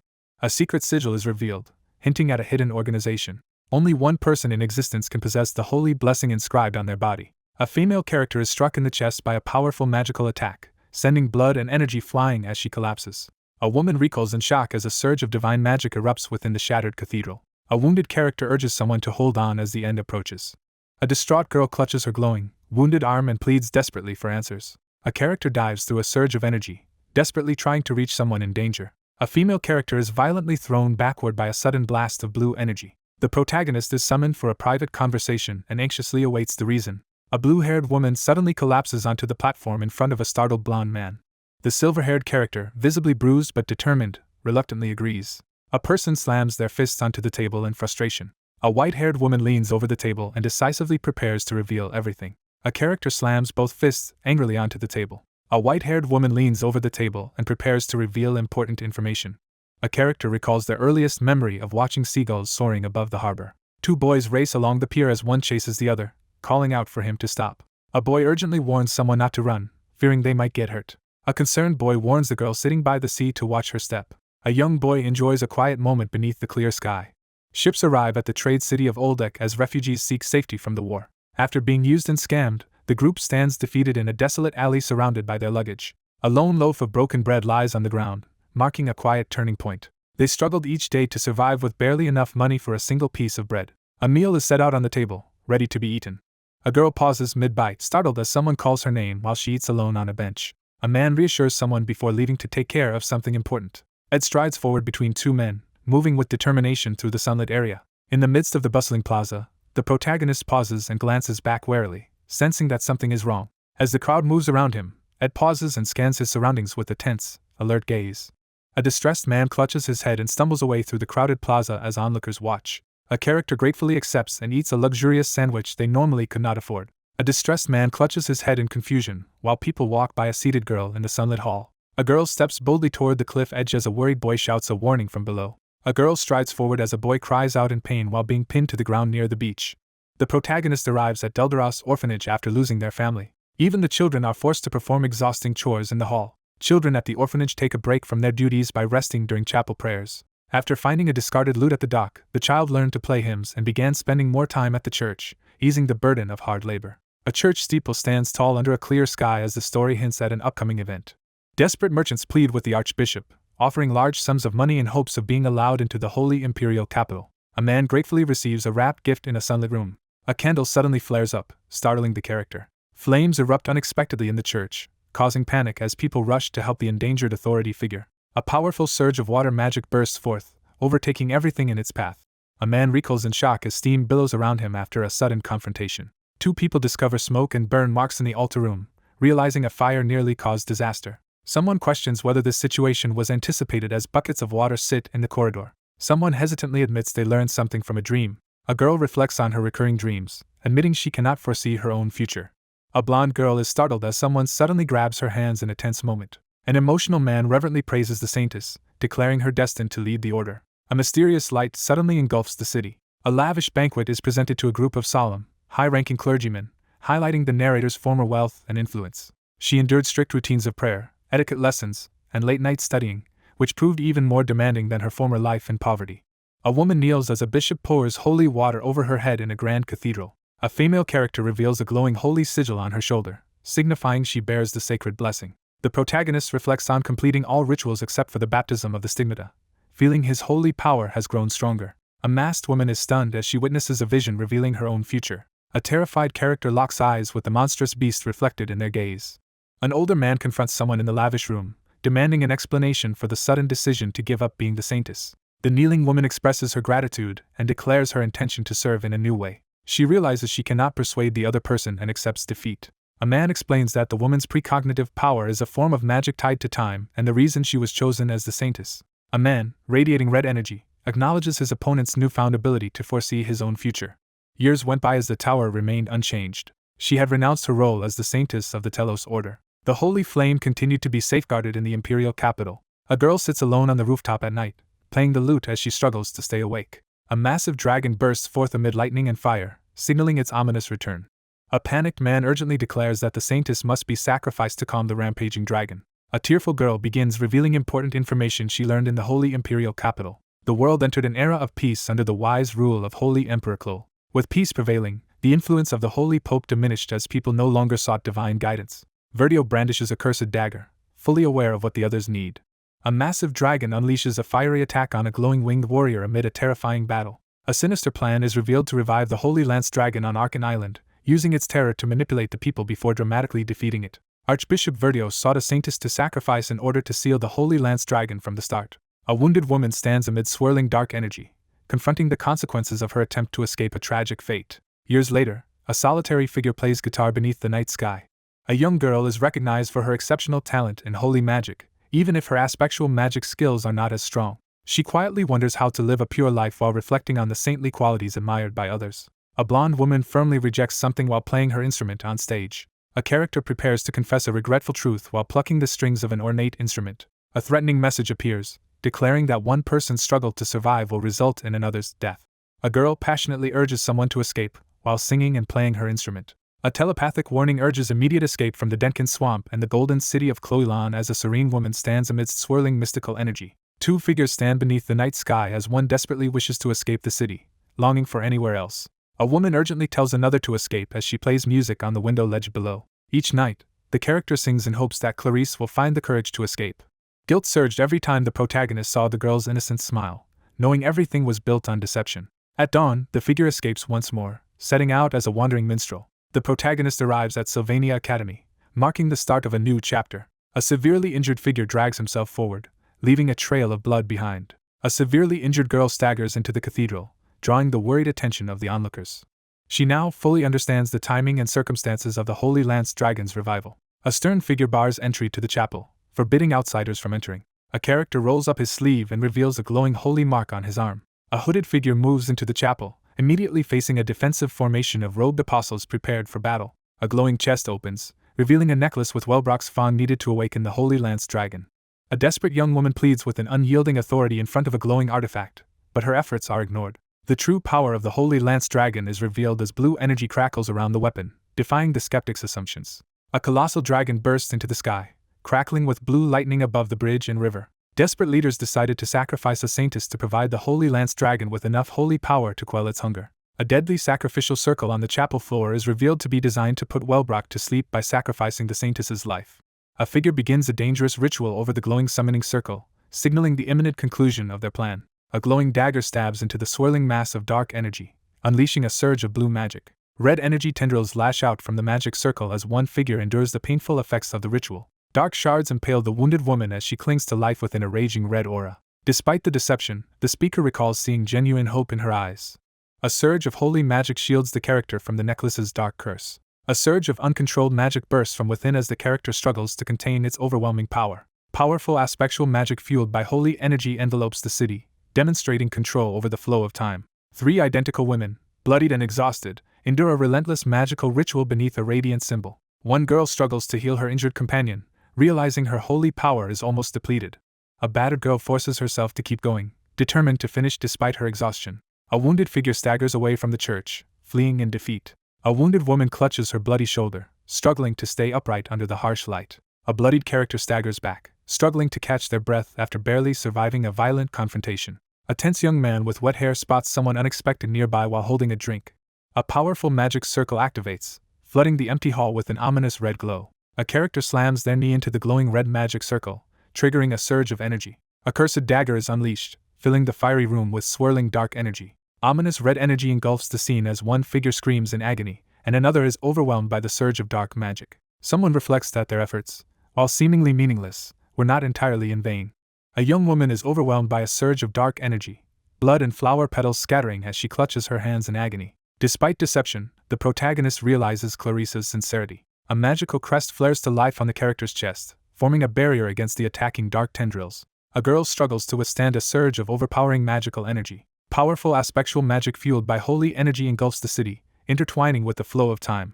Magical energy repeatedly strikes 3 women, forcing them to endure relentless torment beneath a glowing sigil. One girl struggles to support her injured companion in the ruined hall, worried that she is running out of strength. A battered girl struggles to continue her magical loops, knowing they will end when her holy power is depleted. A wounded figure staggers away from the courtyard, leaving a trail of blood as they retreat toward the cathedral in defeat. A woman staggers forward, clutching her bleeding shoulder as pain overwhelms her. A bloodied young man gasps for air as he confronts someone, struggling to speak. Ed, sweating and on edge, spots someone unexpected and tenses up. A man rejects the warning about the Holy Lance Dragon, refusing to trust what he's being told. A commanding voice declares that the Order will achieve a miracle today as light pours through stained glass. A priest raises his arms at the altar, proclaiming that all humanity will bow before Telos as armored angels stand guard.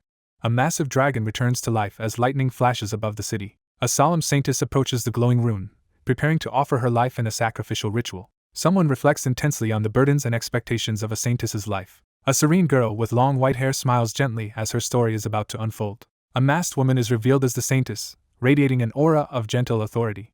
Wounded and surrounded by ominous energy, the young woman accepts her painful sacrifice without hesitation. A surge of holy magic shields the wounded figure, repelling the shadowy assault. Time is forcefully reversed across the world as the glowing clock sigil activates. A lute crashes to the floor with force, breaking the tense silence. Barely conscious and battered, the girl forces herself upright in the sunlit hall outside the combat training room. The holy magic's blessing fades as the user's power runs out, sealing the Holy Lance Dragon. A wounded figure carrying a lute walks alone down the blood-stained hallway. An armored dragon bursts forth, unleashing its fury amid destruction and lightning. A magical ritual succeeds as the Holy Lance Dragon is revived before a gathered group. After everyone left the worship hall to search for Clarice, a lone figure remained behind as a glowing magic circle activated. A figure kneels inside the glowing rune, accepting the ritual of sacrifice. A wounded girl kneels in the center of a glowing ritual circle, forcing herself to continue the forbidden ceremony as dark energy crackles around her. The figure collapses onto the glowing magic circle, enduring another wave of punishing red energy. Racked with guilt, the bloodied figure blames himself for abandoning his responsibilities. The internal monologue shifts to a moment of reflection. At the heart of the ritual, a girl accepts the surging energy with a calm smile as she makes her sacrifice. A burned lute lies abandoned, hinting that the situation is nearing its end. A hand lifts a blood-stained lute, signaling that even holy power has its limits. Unable to persuade Verdio, the protagonist leaves the hallway in defeat. A wounded figure slams their fist against the wall in frustration, realizing they cannot stop him. A tense hand pauses midair before knocking on the closed door. A wounded woman rushes through the cathedral, determined to sacrifice herself to prevent the Holy Lance Dragon's revival. Someone delivers a grave warning, insisting that none of this must happen. Clutching a blood-stained shoulder, the wounded character pushes onward through the pain. A gravely injured girl, held in someone's arms, struggles to understand what has just happened. Ed, sweating slightly, offers the orange juice to someone else, explaining he prefers cold water. A young man urgently checks on an injured girl slumped weakly on the bench. A weary girl steadies herself with determination, preparing to take action. A grim young man warns that someone is going to die soon. A dirt-covered girl stands frozen, silently processing the shock of recent events. A character is struck by the sudden memory of Ed Rothstaler. A young woman plays the lute by a sunlit window, evoking memories of the past. A fleeting encounter is recalled as the two stand back to back in the sunlight. A woman turns to the man by the grand door and warns him that he will die soon. The narration emphasizes that something important happened only during the very first time. Two people stand silently in a sunlit hallway, tension hanging between them. A mysterious figure is revealed to have never appeared before the narrator. He stands quietly, about to give his answer. Despite her injuries, the young woman calmly affirms her understanding while sipping from her mug. As sunlight filters through, the two characters sit quietly on the bench, each lost in thoughts of the past. Ed decides to end the conversation and head to the cathedral. Exhausted and stained, the woman sits beside the ornate artifact, reacting in disbelief as the confrontation ends unexpectedly. He admits he doesn't know everything but remains determined to move forward. They sit tensely on the bench as one presses the other about the seriousness of the looming threat. A nervous young woman hesitates beside a man as she suddenly notices something unusual. A battered girl tries to hide her pain with a weak smile. Kneeling amid swirling red and black magic, the figure realizes that death is unavoidable after countless loops. Two women share a quiet night as one plays the lute near the window. The boy pauses beside the fallen figure, uncertain if the confrontation is truly over. Instead of following the expected path, a decisive choice to sing is made. Clarice stands by the window, smiling softly as she blushes. Ed stands unfazed in the moonlight, challenging the outcome with a cold stare. A girl with flowers in her hair cries out desperately for someone to leave her alone. Sitting alone on the bench, the character clutches an envelope and pushes others away, lost in hopeless thoughts. A girl is startled while eating alone on a bench. Ed strides determinedly down the street, accompanied by two figures. A blonde girl smiles warmly as she expresses her gratitude. Amid the crowded street, Ed suddenly notices something unusual and reacts with surprise. A character is struck by a sudden and shocking realization. He scans the crowded courtyard, tense and alert for any sign of danger. She struggles to hold back her tears. A sense of doubt hangs in the air as someone questions whether past events truly happened as believed. He watches his father walk away, struggling with the words he couldn't say. Tears stream down his face as he silently mourns the words left unspoken. A blonde girl breaks down, screaming in anguish as tears stream down her face.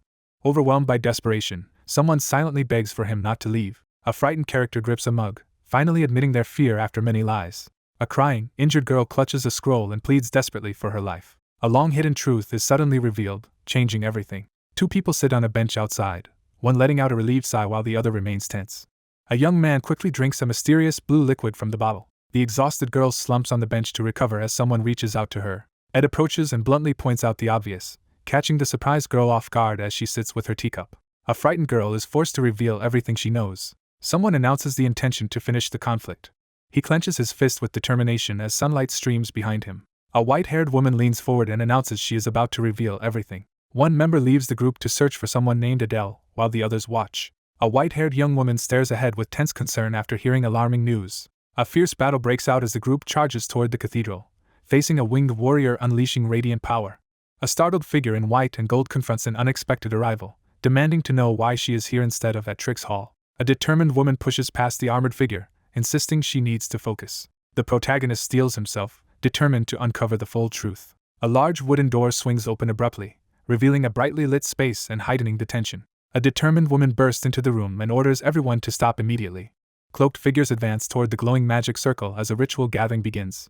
An older man in a sunlit chamber recognizes the saintess with surprise. A white-haired woman confronts the archbishop, questioning his loyalty as he calmly reaffirms his devotion to the holy imperial capital. An older man delivers a manipulative speech in a sunlit hall, urging others to sway public belief. She realizes the plan involves killing the Holy Lance Dragon to spread its grace.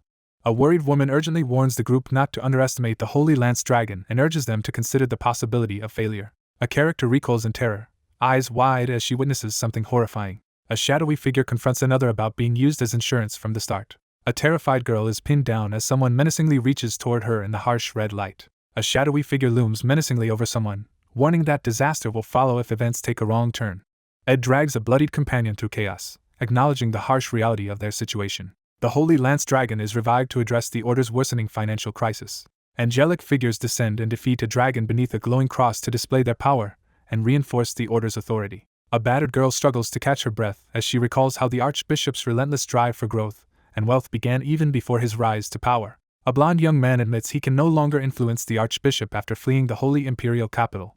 She explains that he relied on overwhelming strength to force others into submission. Winged, masked apostles descend in radiant light, stunning everyone in the Grand Hall. The most elite forces in the Holy Imperial capital are introduced as powerful enough to repel an entire army. A stern man subdues the saintess in a Grand Hall, ensuring she remains unconscious.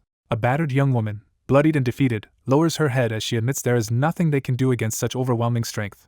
A bloodied character recoils in terror, reacting to a sudden shock. One character urgently carries an injured companion on his back while questioning the significance of force. A colossal surge of divine lightning magic strikes the cathedral, unleashing devastating energy. A furious figure surges with purple lightning and smashes through the magical barrier. A man grins as a massive wave of purple energy erupts behind him, shattering the structure.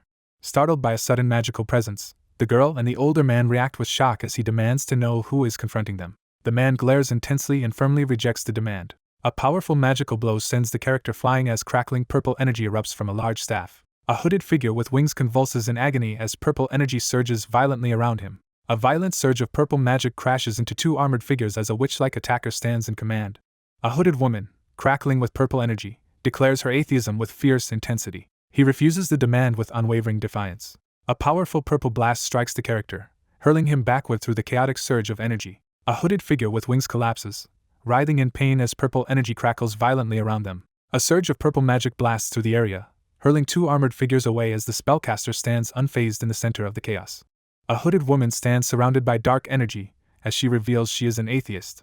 A girl in a witch hat blasts two winged opponents with a surge of purple lightning, overpowering them. A female character, radiating ominous purple energy, declares that those who have sinned deserve punishment. A man is caught off guard as a sinister purple energy engulfs him, leaving him panicked and demanding answers. A hooded figure releases a burst of purple energy, forcing the other character to stagger back in shock. A female mage unleashes a surge of crackling purple energy, intensifying the confrontation. A man, overwhelmed by the sudden surge of dark energy, confronts the source with alarm and fury. Two armored enforcers descend through golden light and attack with glowing weapons, declaring their target has forsaken their deity. A determined character channels intense energy, preparing to unleash a powerful ability. A sword-wielding man, radiating golden energy, clashes with a witch who hurls a surge of purple magic. A hand unleashes a surge of crackling purple energy, filling the air with destructive power. A surge of intense purple energy engulfs one figure as another stands in front, casting a powerful spell. A furious woman confronts an intruder in the chapel, unleashing a surge of magical energy. A winged figure descends from above and announces their arrival as the third seat, the Lightspeed Apostle, Taldarak. A girl unleashes a surge of dark magic, forcing a wounded man to his knees as he grips his sword amid swirling shadows.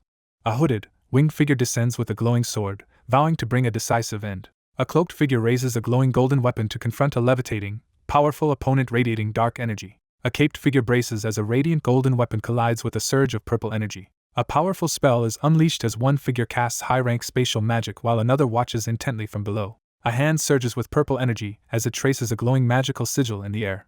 A cloaked girl unleashes a surge of purple energy at a shadowy, winged figure. The target collapses to the ground, writhing as the dark magic energy overwhelms them. Despite their reputation as the nation's strongest, the apostles of Telos are being overpowered by a surge of ominous purple energy. A female mage overwhelms 6 opponents with a devastating surge of purple magic. He panics as he realizes the enemy somehow knew exactly where to strike.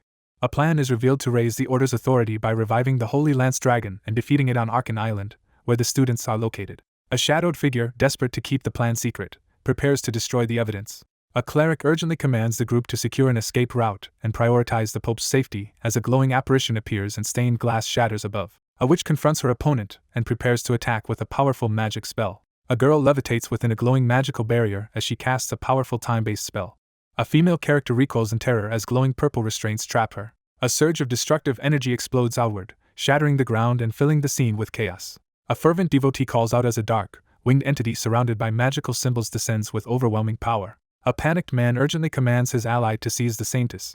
A hooded man seizes the glowing woman as she struggles and cries out for help.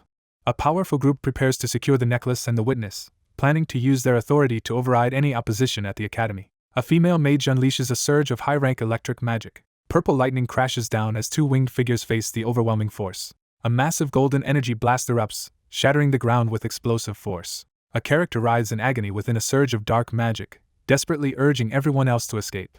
A winged figure urgently orders everyone to evacuate and carries an older man through shattered magical barriers. A determined figure charges forward through danger, carrying another on their back and shielded by radiant golden wings. A fierce battle erupts as the group charges forward beneath a surge of magical energy in the ruined cathedral. Irritated, the witch prepares to unleash her magic. 2 figures burst through the door, fleeing as they plan to destroy evidence, retrieve the saintess, and retaliate by alerting the academy. A man unleashes a powerful ability as flames ignite around him. A powerful wave of fire magic explodes toward the 2 figures standing by the doorway. A hooded figure unleashes a surge of fire magic that overwhelms the armored opponent. A shocked character is ambushed by a sudden, fiery sword attack. A winged fighter blocks a blazing magical attack with her spear as flames erupt around her. A weapon unleashes a massive magical explosion, filling the area with flames. A massive explosion erupts at the Academy Chapel as everyone stares in shock. A figure steps in forcefully, sending dust and debris flying. Amid swirling smoke and debris, one figure lies motionless on the ground while another stands frozen in shock. A determined figure rushes ahead through the debris, urgently calling for a small fiery companion to follow close behind. Realizing their retreat was anticipated, the cautious man braces for an ambush while gripping his crackling staff. A determined man unleashes a powerful golden spell with his staff, filling the area with intense light. A surge of yellow energy blasts an opponent, forcing them to recoil in pain. A determined figure advances through the swirling dust toward a waiting opponent, setting the stage for an imminent confrontation. The story shifts to a peaceful forest stretching toward distant mountains under a bright blue sky. A man sprints through the forest, clutching a necklace and hoping to stay hidden now that his pursuers are gone.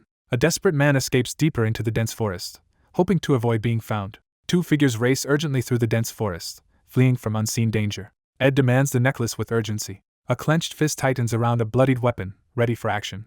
With a swift, forceful strike, the younger fighter sends the older man hurtling backward. Two figures tumble violently down the cliff, grappling each other in midair before crashing to the ground below. A long-haired attacker pins their opponent to the ground with a glowing weapon, declaring that the struggle is over. A character is struck hard in the side and reels from the sudden impact. A battered character recoils in shock as an unexpected attack sends debris and energy swirling around.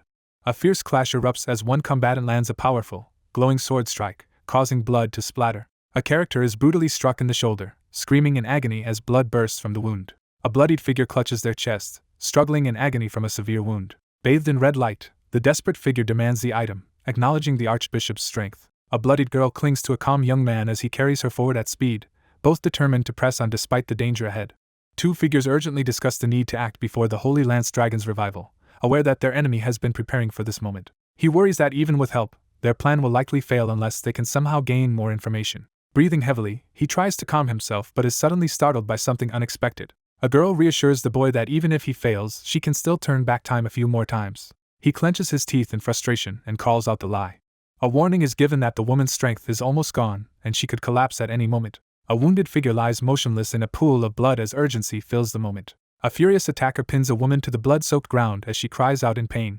A bloodied character struggles to breathe as a mysterious box is offered to them. Barely standing after a fierce fight, the exhausted young man grips his blood-stained sword and struggles to catch his breath. A battered young man braces himself as he senses an overwhelming surge of magic power.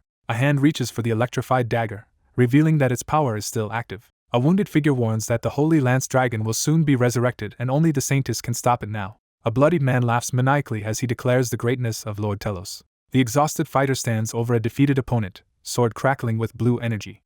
A colossal pillar of blue energy crashes down onto the forest, unleashing overwhelming destruction. A character experiences a sudden moment of complete understanding. A determined man rushes through the forest to stop the Holy Lance Dragon's seal from being undone. A bloodied figure prepares to confront the Archbishop and sees the glowing necklace from the island. A wounded young man forces himself up, determined to pass on crucial information before it is lost. A wounded figure struggles to warn that unless vital information is delivered, their desperate attempt to turn back time will end in the same failure. Bloodied and gasping for air, the protagonist struggles to stay conscious on the ground. Overcome by desperation, she finally admits she wants to live. He realizes with anguish that he was too late to prevent the tragedy. Ignoring the injuries, one figure reassures the other that their delay does not matter. A bloodied witch stands over an injured person in the tense forest, asserting control after a fierce struggle. Kneeling on the cracked ground and coughing up blood, the wounded figure urges Lucy to quickly relay his urgent message. A bloodied girl steadies her wounded companion as she calmly offers her name. A wounded man urges his weakened companion to act quickly as they stand beneath the glowing tree. Bloodied but unyielding, she refuses to back down. A bloodied young man collapses to the ground, struggling to remain conscious as he gasps for air. Overwhelmed by despair, she admits her fear of dying. Bruised and exhausted, he realizes he has failed to arrive in time. A bloodied figure reassures their wounded companion in the aftermath of a tense forest battle. A bloodied witch confronts a severely injured opponent in a tense forest clearing. Gravely injured, the character urgently instructs someone to relay his message. A battered woman quickly chooses between two aliases as she supports her wounded companion. Bloodied and exhausted, one figure urges the other to quickly relay a message as they cling together in the ominously glowing forest. A bloodied young woman in a witch hat refuses with unwavering resolve. A bloodied figure urgently begs the injured girl he supports to hurry and make a choice beneath a glowing crimson tree. A bloodied girl defiantly refuses the demand. A bloodied young man stands his ground and refuses the ultimatum as purple energy crackles around him. A bloodied young man listens as the witch confirms she must deliver a crucial message to either the Saintess or Adele. A magical note urgently instructs someone to steal Welbrock's fawn necklace and escape the cathedral before a cover-up can occur. A magician demonstrates impressive magic beside an awestruck companion in the forest, encouraging them to keep practicing. The battered young man catches his breath and expresses gratitude after the struggle. Bloodied and overwhelmed, the protagonist struggles to stay conscious against a powerful force. The Holy Lance Dragon bursts back to life, unleashing a surge of power. A massive blue dragon is resurrected beneath a swirling sky as two battered figures watch in shock from the forest. A concealed message reveals that Verdio revived the Holy Lance Dragon for the Order, omitting key details about the operation. A battered girl struggles to activate the magic circle with a glowing scroll, desperately trying to rewind time. A wounded figure hesitates beside a blood-stained blade, urgently weighing whether losing memories will help him act faster before time runs out. A wounded young man anxiously questions whether he can evade the apostles, steal the necklace, and escape Arkan Island. Startled by an unexpected threat, the wounded character looks up with confusion. Two battered survivors rest beneath a looming tree as one solemnly reaffirms his vow to protect the academy in its darkest hour. A blue energy blast collides with a glowing yellow barrier, triggering a dramatic explosion. The armored figure stands firm against the chaos, ready to confront the dragon no matter how many times it appears. A determined girl, battered from recent struggles, declares that she is done waiting and ready to act. A bloodied figure kneels under a purple light, questioning the point of stopping events if time can simply be reversed again. A wounded pair embrace beneath the ominous purple light, choosing to face death together. A wounded young man slumps against a tree, contemplating how their memories of this moment will soon disappear. A bloodied figure gathers the courage to finally confess something she has kept hidden. Magical barriers break apart in a surge of energy. A wounded girl clings to a seated boy in a glowing purple light, silently revealing her true feelings as both struggle with exhaustion. A distraught girl clings to a wounded young man, begging him not to leave her. A severely injured figure clutches their bleeding abdomen in the eerie red light, struggling to stay conscious. Leaning against a tree and clutching his wounded side, the protagonist recovers after the fight, noting the request was not difficult. A massive blue dragon unleashes a powerful roar amid swirling chaos. Rain suddenly pours down, intensifying the tension in the night. Despite being struck by powerful, glowing attacks, either character showed any resistance or made a sound. Two wounded figures embraced tightly, surrounded by swirling energy and blood. The rain finally stopped, leaving the blood-stained forest in silence. Two wounded figures collapsed together at the base of the blood-stained monolith, locked in a final embrace. A bloodied figure lies motionless on the ground as smoke and harsh lights fill the ominous aftermath of violence. A figure is hurled backward by a powerful explosion of energy. A lute falls to the ground as someone coughs violently nearby. The weakened figure realizes their holy power is depleted, leaving them unable to manipulate time or foresee the future. Unable to prevent the Holy Lance Dragon's revival, a bloodied figure kneels in defeat. A girl cradles her dying companion in the blood-stained hall, cherishing their final, bittersweet meeting. Regret fills the air as the narrator laments not being able to sing for her, even if it had been a lie. After a miserable encounter, the girl sits in silence, struggling with the loss of her resolve. Wounded and coughing up blood, the protagonist pushes through the pain, reminded of what he must do to survive. A bloodied figure staggers down the hallway, determined to stop the Holy Lance Dragon's revival at the cost of his own life. She realizes the plan has no chance of succeeding. She pulls him aside to discuss a new plan, knowing the morning will pass as she tries to convince him. The next objective is to gather enough allies to confront the apostles of Telos. Crackling magical energy surges as one figure unleashes a powerful attack and another braces to defend. A wounded figure walks toward the cathedral, leaving a trail of blood behind. A sinister figure channels magic into the necklace, setting Archbishop Verdio's plan for the Holy Lance Dragon's revival into motion. A wounded figure pushes forward through the sunlit hallway, determined to reach the chapel before night falls. She stands before the cross, bracing herself to enter the chapel and begin the sacrificial ritual. A character reacts in shock, eyes wide with sudden alarm. A mysterious bird flies through a glowing magical portal in the sky. A loud noise startles everyone as someone urgently calls out, concerned that something is wrong. One character collapses in pain beside an open book as another rushes to help. The ancient book reveals that those with resistance to aspectual magic are not fully affected. A character explains that time-rewinding magic is achieved by combining aspectual magic and holy magic, and that holy magic grants resistance to itself. Clarice realizes that her memories have remained intact, leaving her visibly shocked as a magical glow surrounds her. As magical energy surges within him, his body instinctively resists the invading aspectual magic, causing intense pain. A surge of supernatural power awakens within the character as their eye glows intensely. Reality fractures as multiple characters flicker through chaos and glitching light. A character clutches his face in a frenzy as he realizes his memories and experiences remain intact. Overwhelmed by vivid visions of violent death, the young man struggles to maintain his sanity. Two distressed girls urgently channel magic as they try to save someone lying below. A sudden attack strikes a hand, causing blood to splatter. A young man urgently grabs his wounded arm, racing against time to save himself. An older man urgently announces that the Holy Lance Dragon will soon revive and urges everyone to move quickly. A robed figure exults as swirling dark energy and a spectral bird manifest above, signaling the resurgence of the order. A glowing mystical bird dives toward the silhouetted figure, unleashing a surge of magical energy. Amid shattering green energy, two figures urgently rush toward the Academy Cathedral. A hand drives a glowing sword into the chest, shattering its lid. He grips the glowing dagger and moves to claim the Fang necklace. A furious man tries to stop the hooded figure, shouting in desperation. A winged fighter unleashes a barrage of glowing arrows to stop the advancing enemy. Once again, the cycle begins with a powerful magical assault, and the protagonist braces himself to endure it. Clarice prepares to forcefully take him into her carriage. A white-haired woman suddenly attacks a wounded man inside the carriage as a guard looks on in shock. Two people sit in a sunlit carriage, each quietly reflecting on recent events and planning their next steps.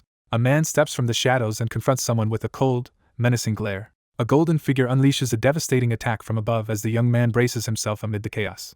A hand seizes the glowing magical staff as green energy surges around it. A colossal magical owl bursts forth as a girl unleashes her spell and a white-haired man braces himself below. Gripping the reins tightly, the protagonist urges the magical beast to surge ahead of the carriage. He realizes his opponent possesses far greater power.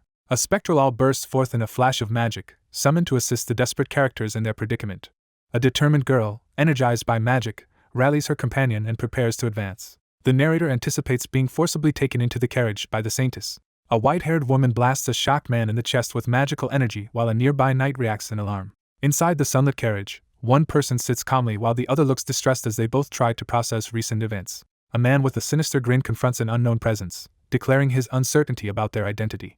A radiant, angelic attacker unleashes divine beams at a determined young man who kneels amid the shattered ground. A hand grips the magical staff as green energy bursts forth, activating its power. A colossal magical owl erupts as one figure channels power from above while another struggles to withstand the unleashed force below. Ed grips the glowing reins and braces himself to move faster than the carriage. He freezes, stunned by the overwhelming power radiating before him.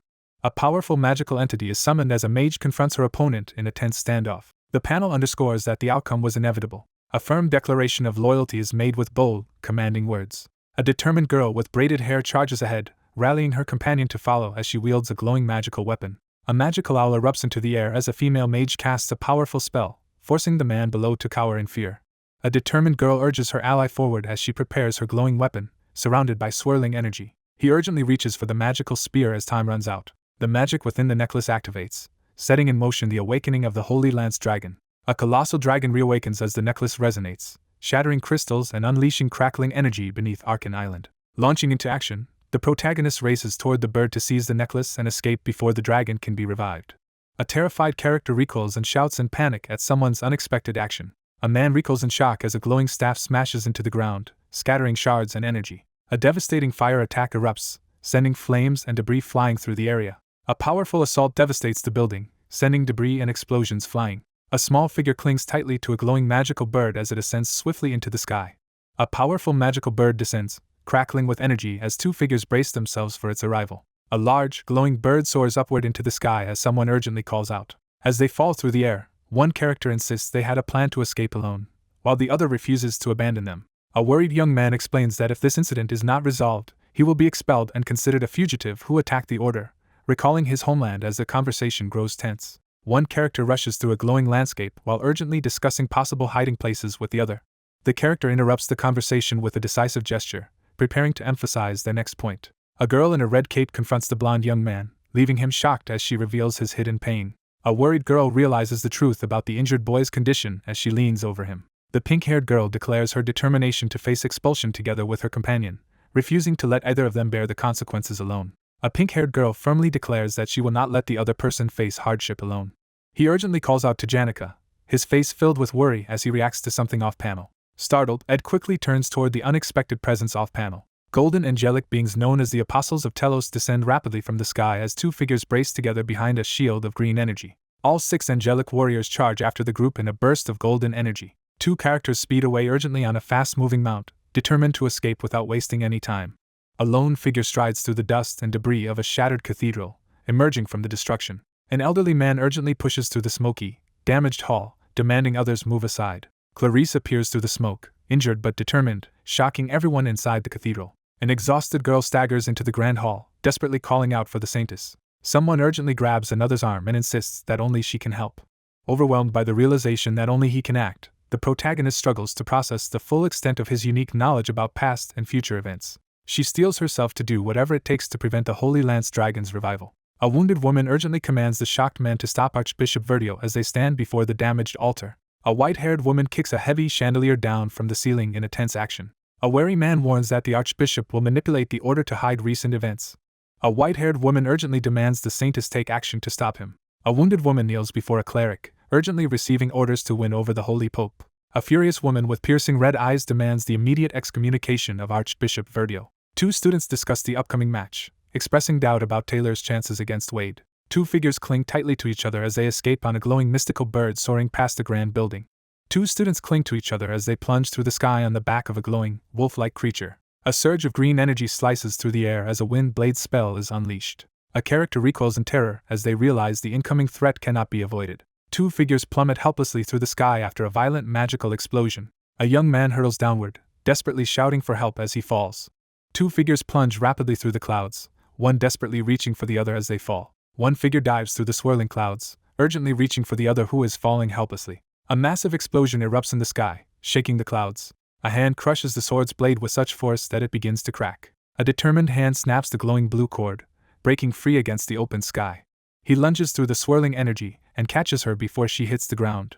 Armored pursuers race through the sky, urgently chasing after the group to retrieve the necklace. A boy swiftly shields a startled pink-haired girl as they hurtle through the air at high speed. A pink-haired woman leans in to make a sudden request, leaving the man visibly shocked. A hand drives forcefully into someone's torso, delivering a critical and bloody blow. A pink-haired girl unleashes a surge of energy toward a brown-haired boy, catching him off guard. The pink-haired girl clutches a glowing pendant to her chest and offers heartfelt encouragement. A hand seizes the magical gem, unleashing a surge of energy. Two students stare upward as a blinding light erupts from a swirling portal in the sky above the academy. A swirling vortex of energy distorts the sky as the atmosphere undergoes an unnatural change. A surge of blue energy erupts in a powerful magical explosion. Winged spirits filled the sky above the academy. Amidst the swirling spirits, one extraordinary presence draws everyone's attention. Suddenly, the people below spot something alarming in the clear sky, causing panic and confusion. A powerful surge of magical water crashes forward, overwhelming everything in its path. A colossal water spirit emerges from the water as onlookers stare in astonishment. A massive aquatic spirit, known as the strongest of its kind, emerges in a surge of swirling blue water. A horde of golden, winged spirits armed with glowing weapons descends from the sky, overwhelming the protagonist. A lone figure unleashes a powerful barrage of magical energy across the surging waves. Two figures emerge through the dissipating water barrier, one helping the other to stand after the ordeal. He senses the pendant's magic fading and believes they can prevent the Holy Lance Dragon's revival. A determined gaze signals a moment of renewed resolve. A girl struggles to endure the overwhelming surge of magical power, visibly exhausted and barely able to stay upright. One character urgently grabs and supports another who is unconscious and surrounded by a strange pink aura on the water's surface. One character checks the other's forehead to assess a fever, causing an embarrassed reaction. A feverish girl pulls back anxiously as someone tries to check her temperature. A determined warrior with golden wings commands the group to attack the main body, signaling the start of a crucial assault. Two winged warriors unleash a barrage of magical energy to clear a way forward. A fierce airborne clash erupts as a figure with glowing yellow wings launches a magical assault against summoned birds. Two winged figures collide midair as bursts of energy explode around them in a fierce battle. A golden winged figure hurtles from the sky, unleashing a devastating divine attack with a sacred spear. A dramatic announcement introduces Lightspeed Taldarak as the third seat. A colossal whale erupts from the water, unleashing a surge of golden energy and scattering green feathers through the air. A warrior in golden armor confronts a distressed girl as uncontrolled spirits surge dangerously around them. A pink-haired girl unleashes a powerful surge of magic at her yellow-haired opponent, forcing a direct confrontation. Cornered and resolute, the character prepares to act with no other options left. A massive flaming dragon erupts behind the wing protector, who stands ready with a spear to shield the kneeling girl from the surrounding blaze. A young man commands an attack as fiery energy surrounds him. A winged, red-haired character is overwhelmed by a sudden surge of golden energy. A massive fiery beast clamps its jaws around a weapon, sending flames bursting outward.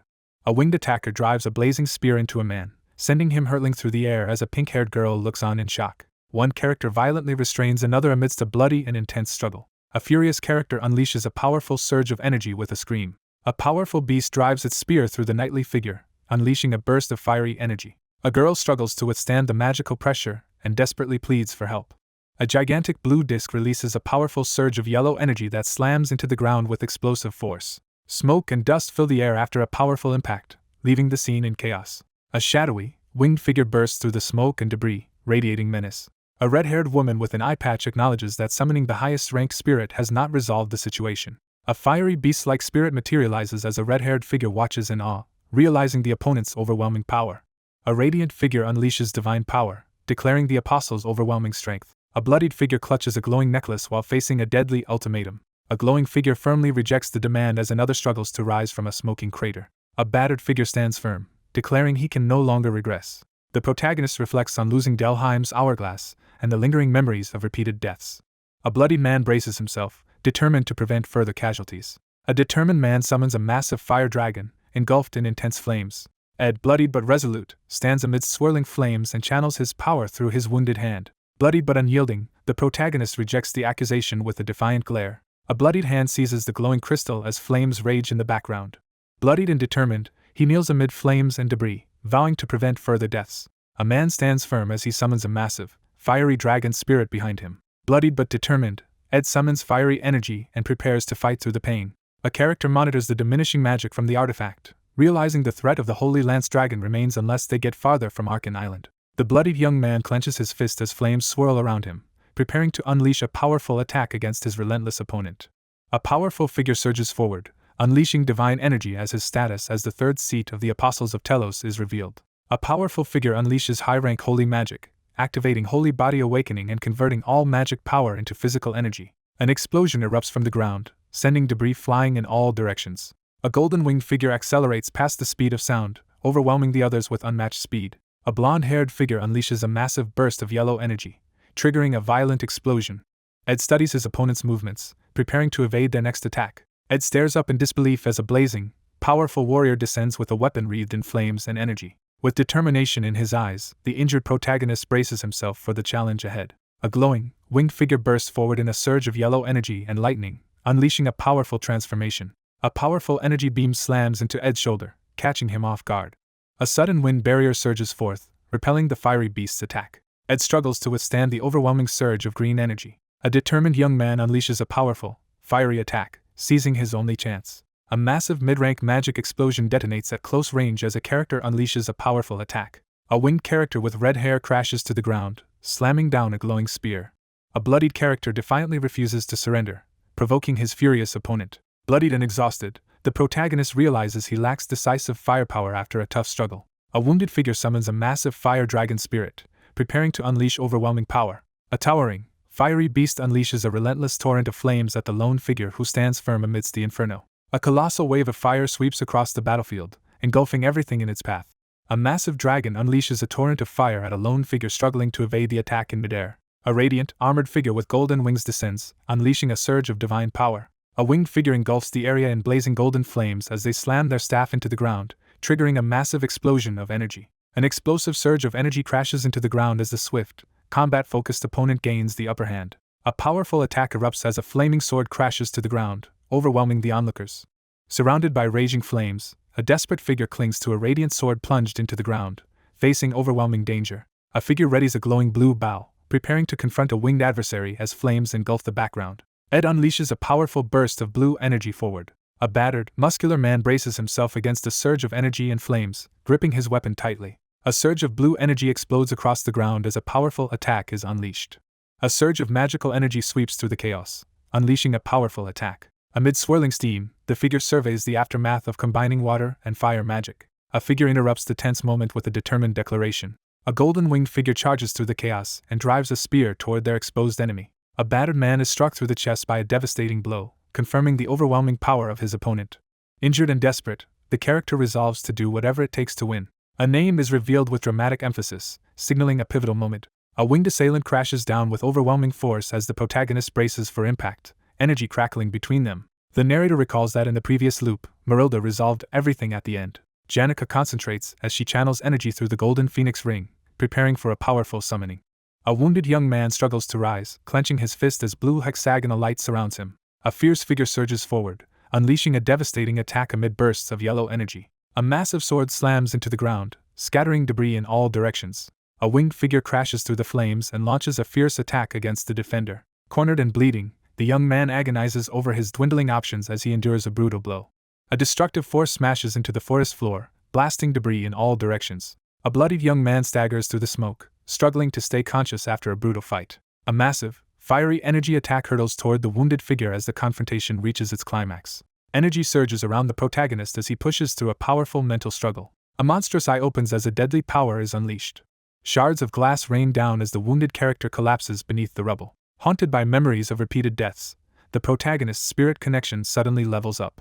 Multiple abilities and spirit powers level up rapidly as new upgrades and features become available. Despite severe injuries, the character questions their situation with determination. A bloodied young man is knocked back as a blazing magical projectile slams into his face. A winged attacker strikes the protagonist with a glowing spear, sending him crashing backward in shock. Amid surging magical energy, a battered figure endures the trial, refusing to give up. Riding a massive glowing wolf, the protagonist charges forward with unyielding determination through the chaos. Ed struggles desperately in a fierce magical battle, refusing to give up as power crackles between him and his winged opponent. A towering wind spirit looms over the battered swordsman as he braces himself with a golden spear. He recoils in shock, caught off guard by the sudden development. A muscular fighter slams his opponent with a decisive headbutt. A bloodied character with red hair screams in pain amid the chaos. A muscular figure takes a brutal punch to the face, blood flying from the impact. A furious figure rushes through the flames and launches a powerful attack with a blazing weapon. A determined figure surges forward, unleashing a powerful charge surrounded by intense energy. An injured fighter is forcefully struck down by a winged opponent in the midst of an intense battle. A surge of blue energy erupts as a figure slams their arm into the ground, fighting desperately to survive. A bloodied protagonist braces himself as a spectral blue beast lunges at him with explosive force. Ed, bloodied and furious, raises his glowing blue spear over a defeated opponent, preparing to strike. A glowing weapon pierces the character's chest, leaving him screaming in agony. Wounded but determined, he stabs his injured opponent with a glowing blue weapon as a phantom creature emerges. Ignoring his injuries, he clenches his bloodied fist with renewed determination. Blood splatters violently through the sunlit forest. A bloodied hand clenches into a fist as tension rises. Blood splatters violently through the forest, marking the aftermath of a sudden attack. A bloodied man drives a glowing dagger into the chest of a red-haired figure lying on the forest floor. A bloodied figure struggles to catch their breath while recovering in the forest. A bloodied young man struggles to stay standing, forcing himself to keep going despite his injuries. A weary figure stands on the cracked ground, catching his breath after a tough struggle. A mortally wounded figure collapses as two others escape toward the burning forest. Despite a severe injury, the protagonist pushes forward through the fiery chaos. Bloodied and resolute, the young man clutches his glowing pendant, determined to press on. A sudden scream echoes from the large building, drawing immediate attention. A furious woman demands action as chaos erupts around her. A bloodied woman urgently demands the high priest excommunicate the archbishop. An apprehensive religious leader urgently addresses a higher authority. An older man questions the group's willingness to follow the saintess's lead, challenging her authority in front of the assembled order. A man narrows his eyes skeptically as he challenges the claim that someone knows absolutely nothing. A resurrection scheme is revealed involving Wellbrock's necklace and the Holy Lance Dragon, with plans for the apostles to slay the revived creature. A bloody, determined young woman confronts the shocked priest and bishop in the sunlit cathedral. The speaker recalls that despite many attempts, the order has never succeeded in subjugating the Holy Lance Dragon. A shocked man confronts the threat that the plan is doomed to fail. After enduring countless failed attempts, she now stands before them, resolute and unwavering. A new challenge is set, signaling that there is still work ahead. A scream rings out from the cathedral. Amidst the chaos, the furious woman demands action from those hesitating to intervene. A wounded woman urgently demands that the church leader excommunicate the archbishop. An anxious cleric urgently addresses his superior in the sunlit hall. A stern elder challenges the group's loyalty to the saintess and questions whether they truly support the order's future. A man glares suspiciously, questioning whether someone truly knows nothing. A character exposes a scheme to revive the Holy Lance Dragon using Wellbrock's necklace, only to have the apostles kill it. An injured woman confronts the shocked priest and bishop inside the cathedral. The speaker reflects on how every attempt to subjugate the Holy Lance Dragon has ended in failure. A shocked man learns that his plan is doomed to fail. A white-haired woman declares that she has relived this day many times, endured repeated failures, and now confronts her audience with renewed determination. A tense pause fills the scene as certainty is implied about what will happen next. A priest challenges the saintess's authority, insisting their actions are for the future of the order. A wary man questions the claim with suspicion. A massive dragon is revived by a surge of golden light as part of a plan involving Wellbrock's necklace and the apostles. A battered woman suddenly appears before stunned church leaders in the cathedral. The order has repeatedly failed to subdue the Holy Lance Dragon. A shocked man confronts Verdio, declaring that the plan will fail. A white-haired woman angrily confronts someone about their repeated failures. The group decides that sacrificing the saintess to the rune is their last resort. A determined young woman offers to sacrifice herself if it is truly the will of the god Telos. A brutal battle leaves innocent people dead as a mortally wounded woman collapses beside a fallen knight. A bloodied young man questions whether anyone will trust the order after witnessing its destructive consequences. A white-haired woman stands her ground in the hallway, boldly exposing her knowledge of the Holy Pope's secret plans. Bloodied and exhausted, the survivor staggers deeper into the sunlit forest as a spectral woman reaches out in desperation. A weakened figure coughs at the windowsill, determined to see their mission inspire the continent. A wounded figure warns that the world's trust in the order is about to collapse. 3 figures urgently discuss the possibility that their rivals might seize the Holy Pope's authority while still hidden on Arkan Island. An older man confesses his regret over years of indecision and weakness as the Holy Pope. The elder priest formally entrusts leadership of the order to the saintess, signaling a new chapter for their faith. A white-haired woman pledges her unwavering loyalty to the 2 figures before her in the Grand Hall. A character's eyes blaze with red energy as he unleashes his hidden power. A stern man dismisses his opponent's failed plans, insisting this attempt will fail as well. A religious leader stands before the altar and begins a formal proclamation. She excommunicates the archbishop with resolute authority. A menacing laugh fills the air as the protagonist reels in shock and tension. A menacing figure towers over the girl, mocking her attempt to resist. A determined hand forcefully slams another hand to the ground, restraining its movement. A white-haired girl resists as a man drags her toward the glowing ritual rune, while another figure watches nearby. A furious man urgently announces that the apostles are already chasing the boy who escaped with the necklace. 2 figures hurry through the burning forest while a gravely wounded body lies motionless in the foreground. Despite his injuries, the protagonist clenches his bloodied arm and refuses to give up as smoke and embers swirl around him.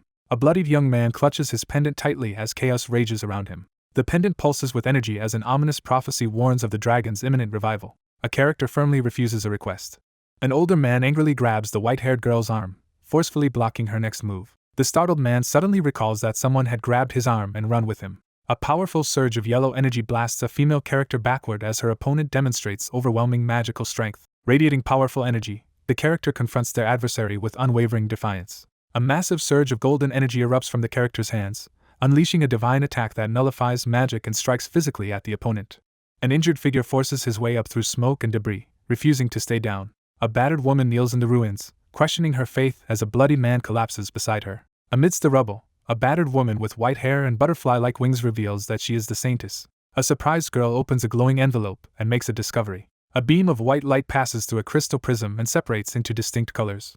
A stern red-haired girl stands with crossed arms as a man bows respectfully before her in a sunlit, cathedral-like room. A determined girl channels golden energy into her staff, unleashing a surge of magic. A winged figure unleashes a massive, swirling water spell. Injured but resolute, the protagonist kneels and begins to unleash a powerful energy. A girl hovers in the air, conjuring violet lights, while a bloodied young man watches warily from the forest floor.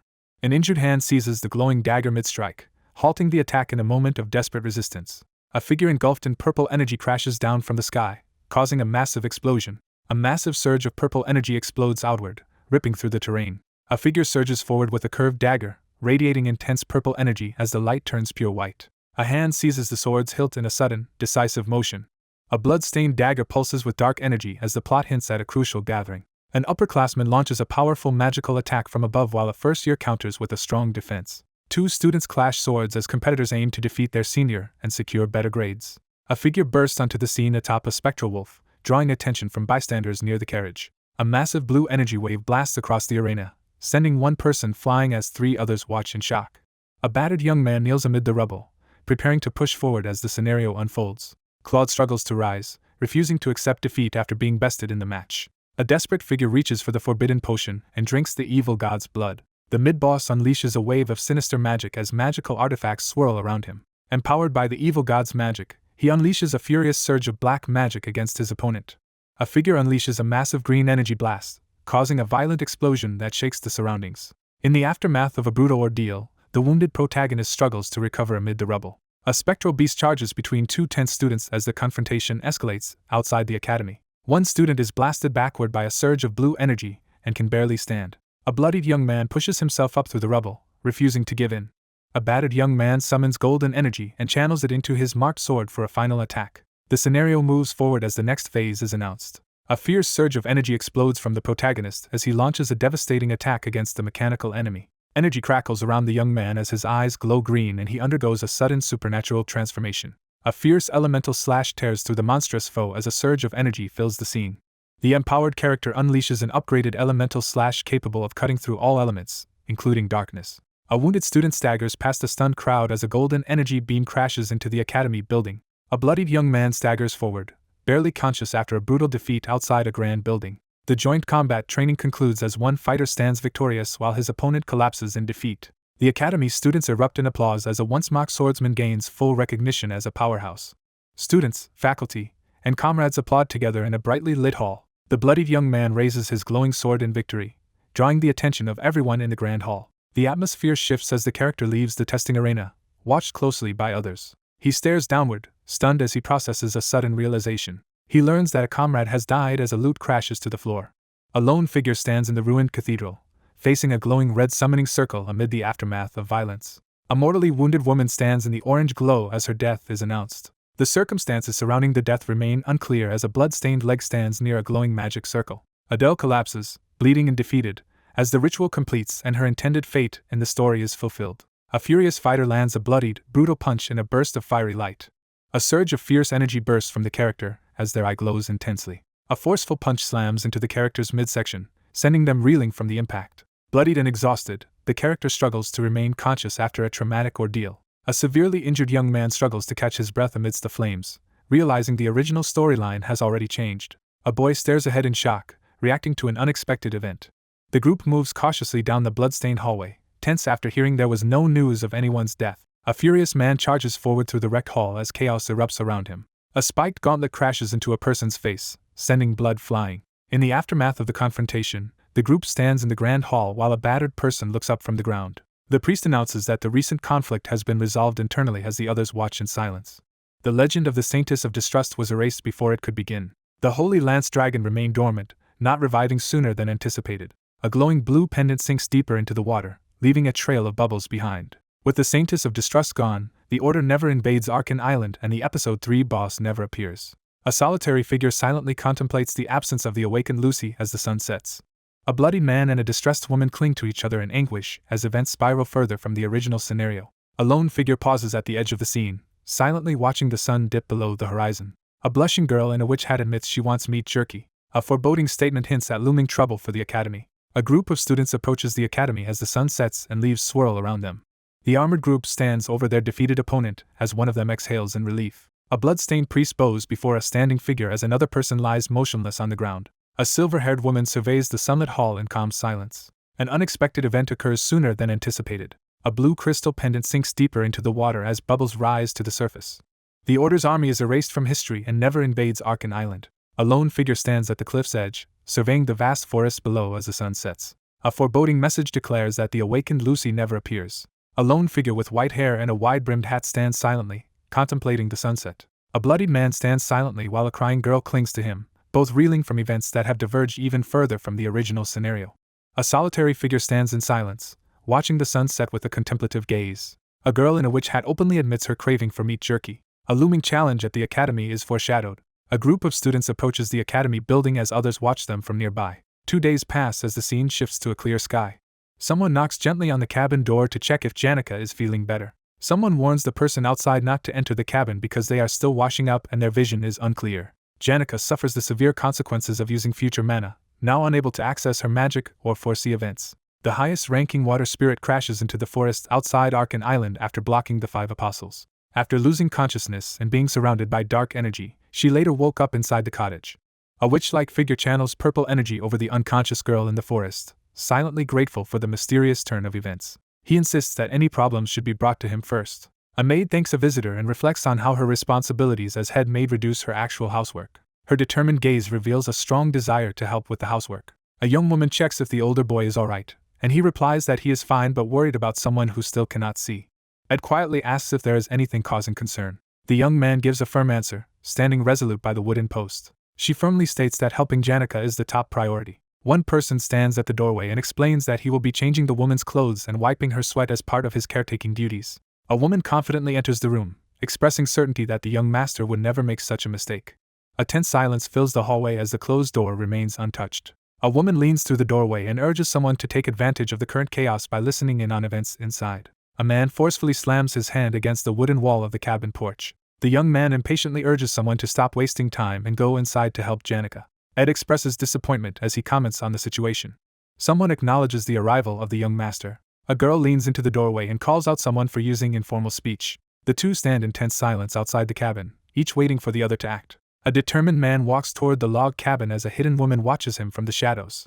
A frustrated young man complains about the poor care and suggests moving the patient to the academy infirmary.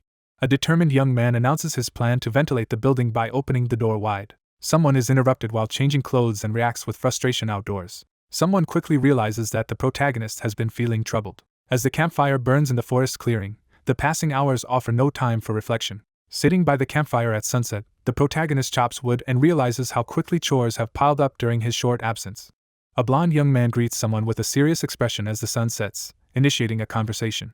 A hooded girl carrying a guitar approaches as the blonde character readies a knife and rope in the tense forest. He shuts his eyes and grips his cloak, refusing the demand with unwavering resolve. Clarice steps forward at sunset, commanding attention as she holds her guitar. A character calmly pours a drink while receiving news that Archbishop Verdio has been excommunicated.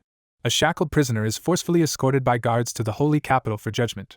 A stern figure in church regalia questions the trustworthiness of the church, admitting that passive actions were a mistake. By the campfire at sunset, one character reflects on how the downfall of an archbishop could shift the church's future direction. He hesitates, then quietly admits he wants to try believing. He lowers his gaze in somber reflection, thinking about Adele.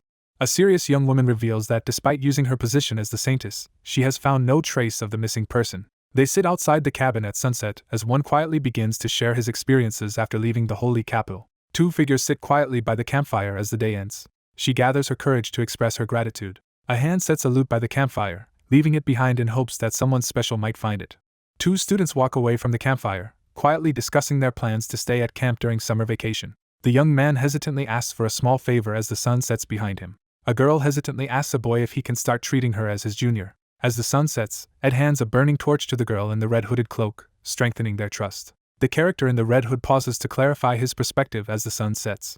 A girl in a red hood earnestly promises to help in any way she can as thanks for the support she received. A man stands in silence as another figure walks away down the forest path at sunset. The man pauses on the forest path, silently reflecting as the sun sets ahead. He announces that he needs to leave soon to avoid encountering Clarice and asks if the other person will be alright. Despite her lingering injuries and lost powers, the girl steps out of her room to test her regained mobility.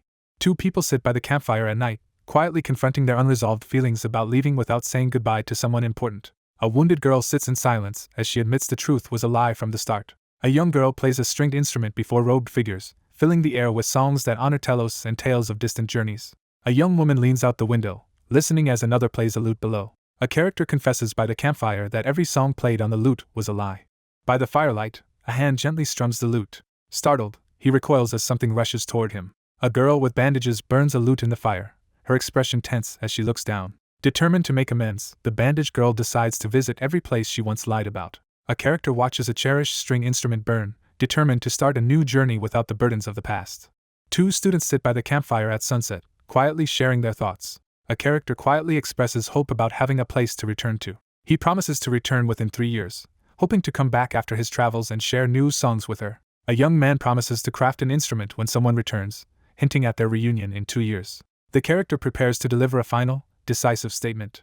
She stares ahead, uncertain if everything is truly over. Inside the wooden cabin, one character confronts another, declaring that her ability to see the future has ended with the loss of her magic. A girl with glowing red eyes and a chain neck stands in a spotlight, delivering a cryptic warning about unfamiliar places ahead. An ominous warning signals the beginning of a new and uncertain journey. A resolute man warns that leaving the set scenario may render them powerless, while a distressed woman breaks down in tears amid the chaos.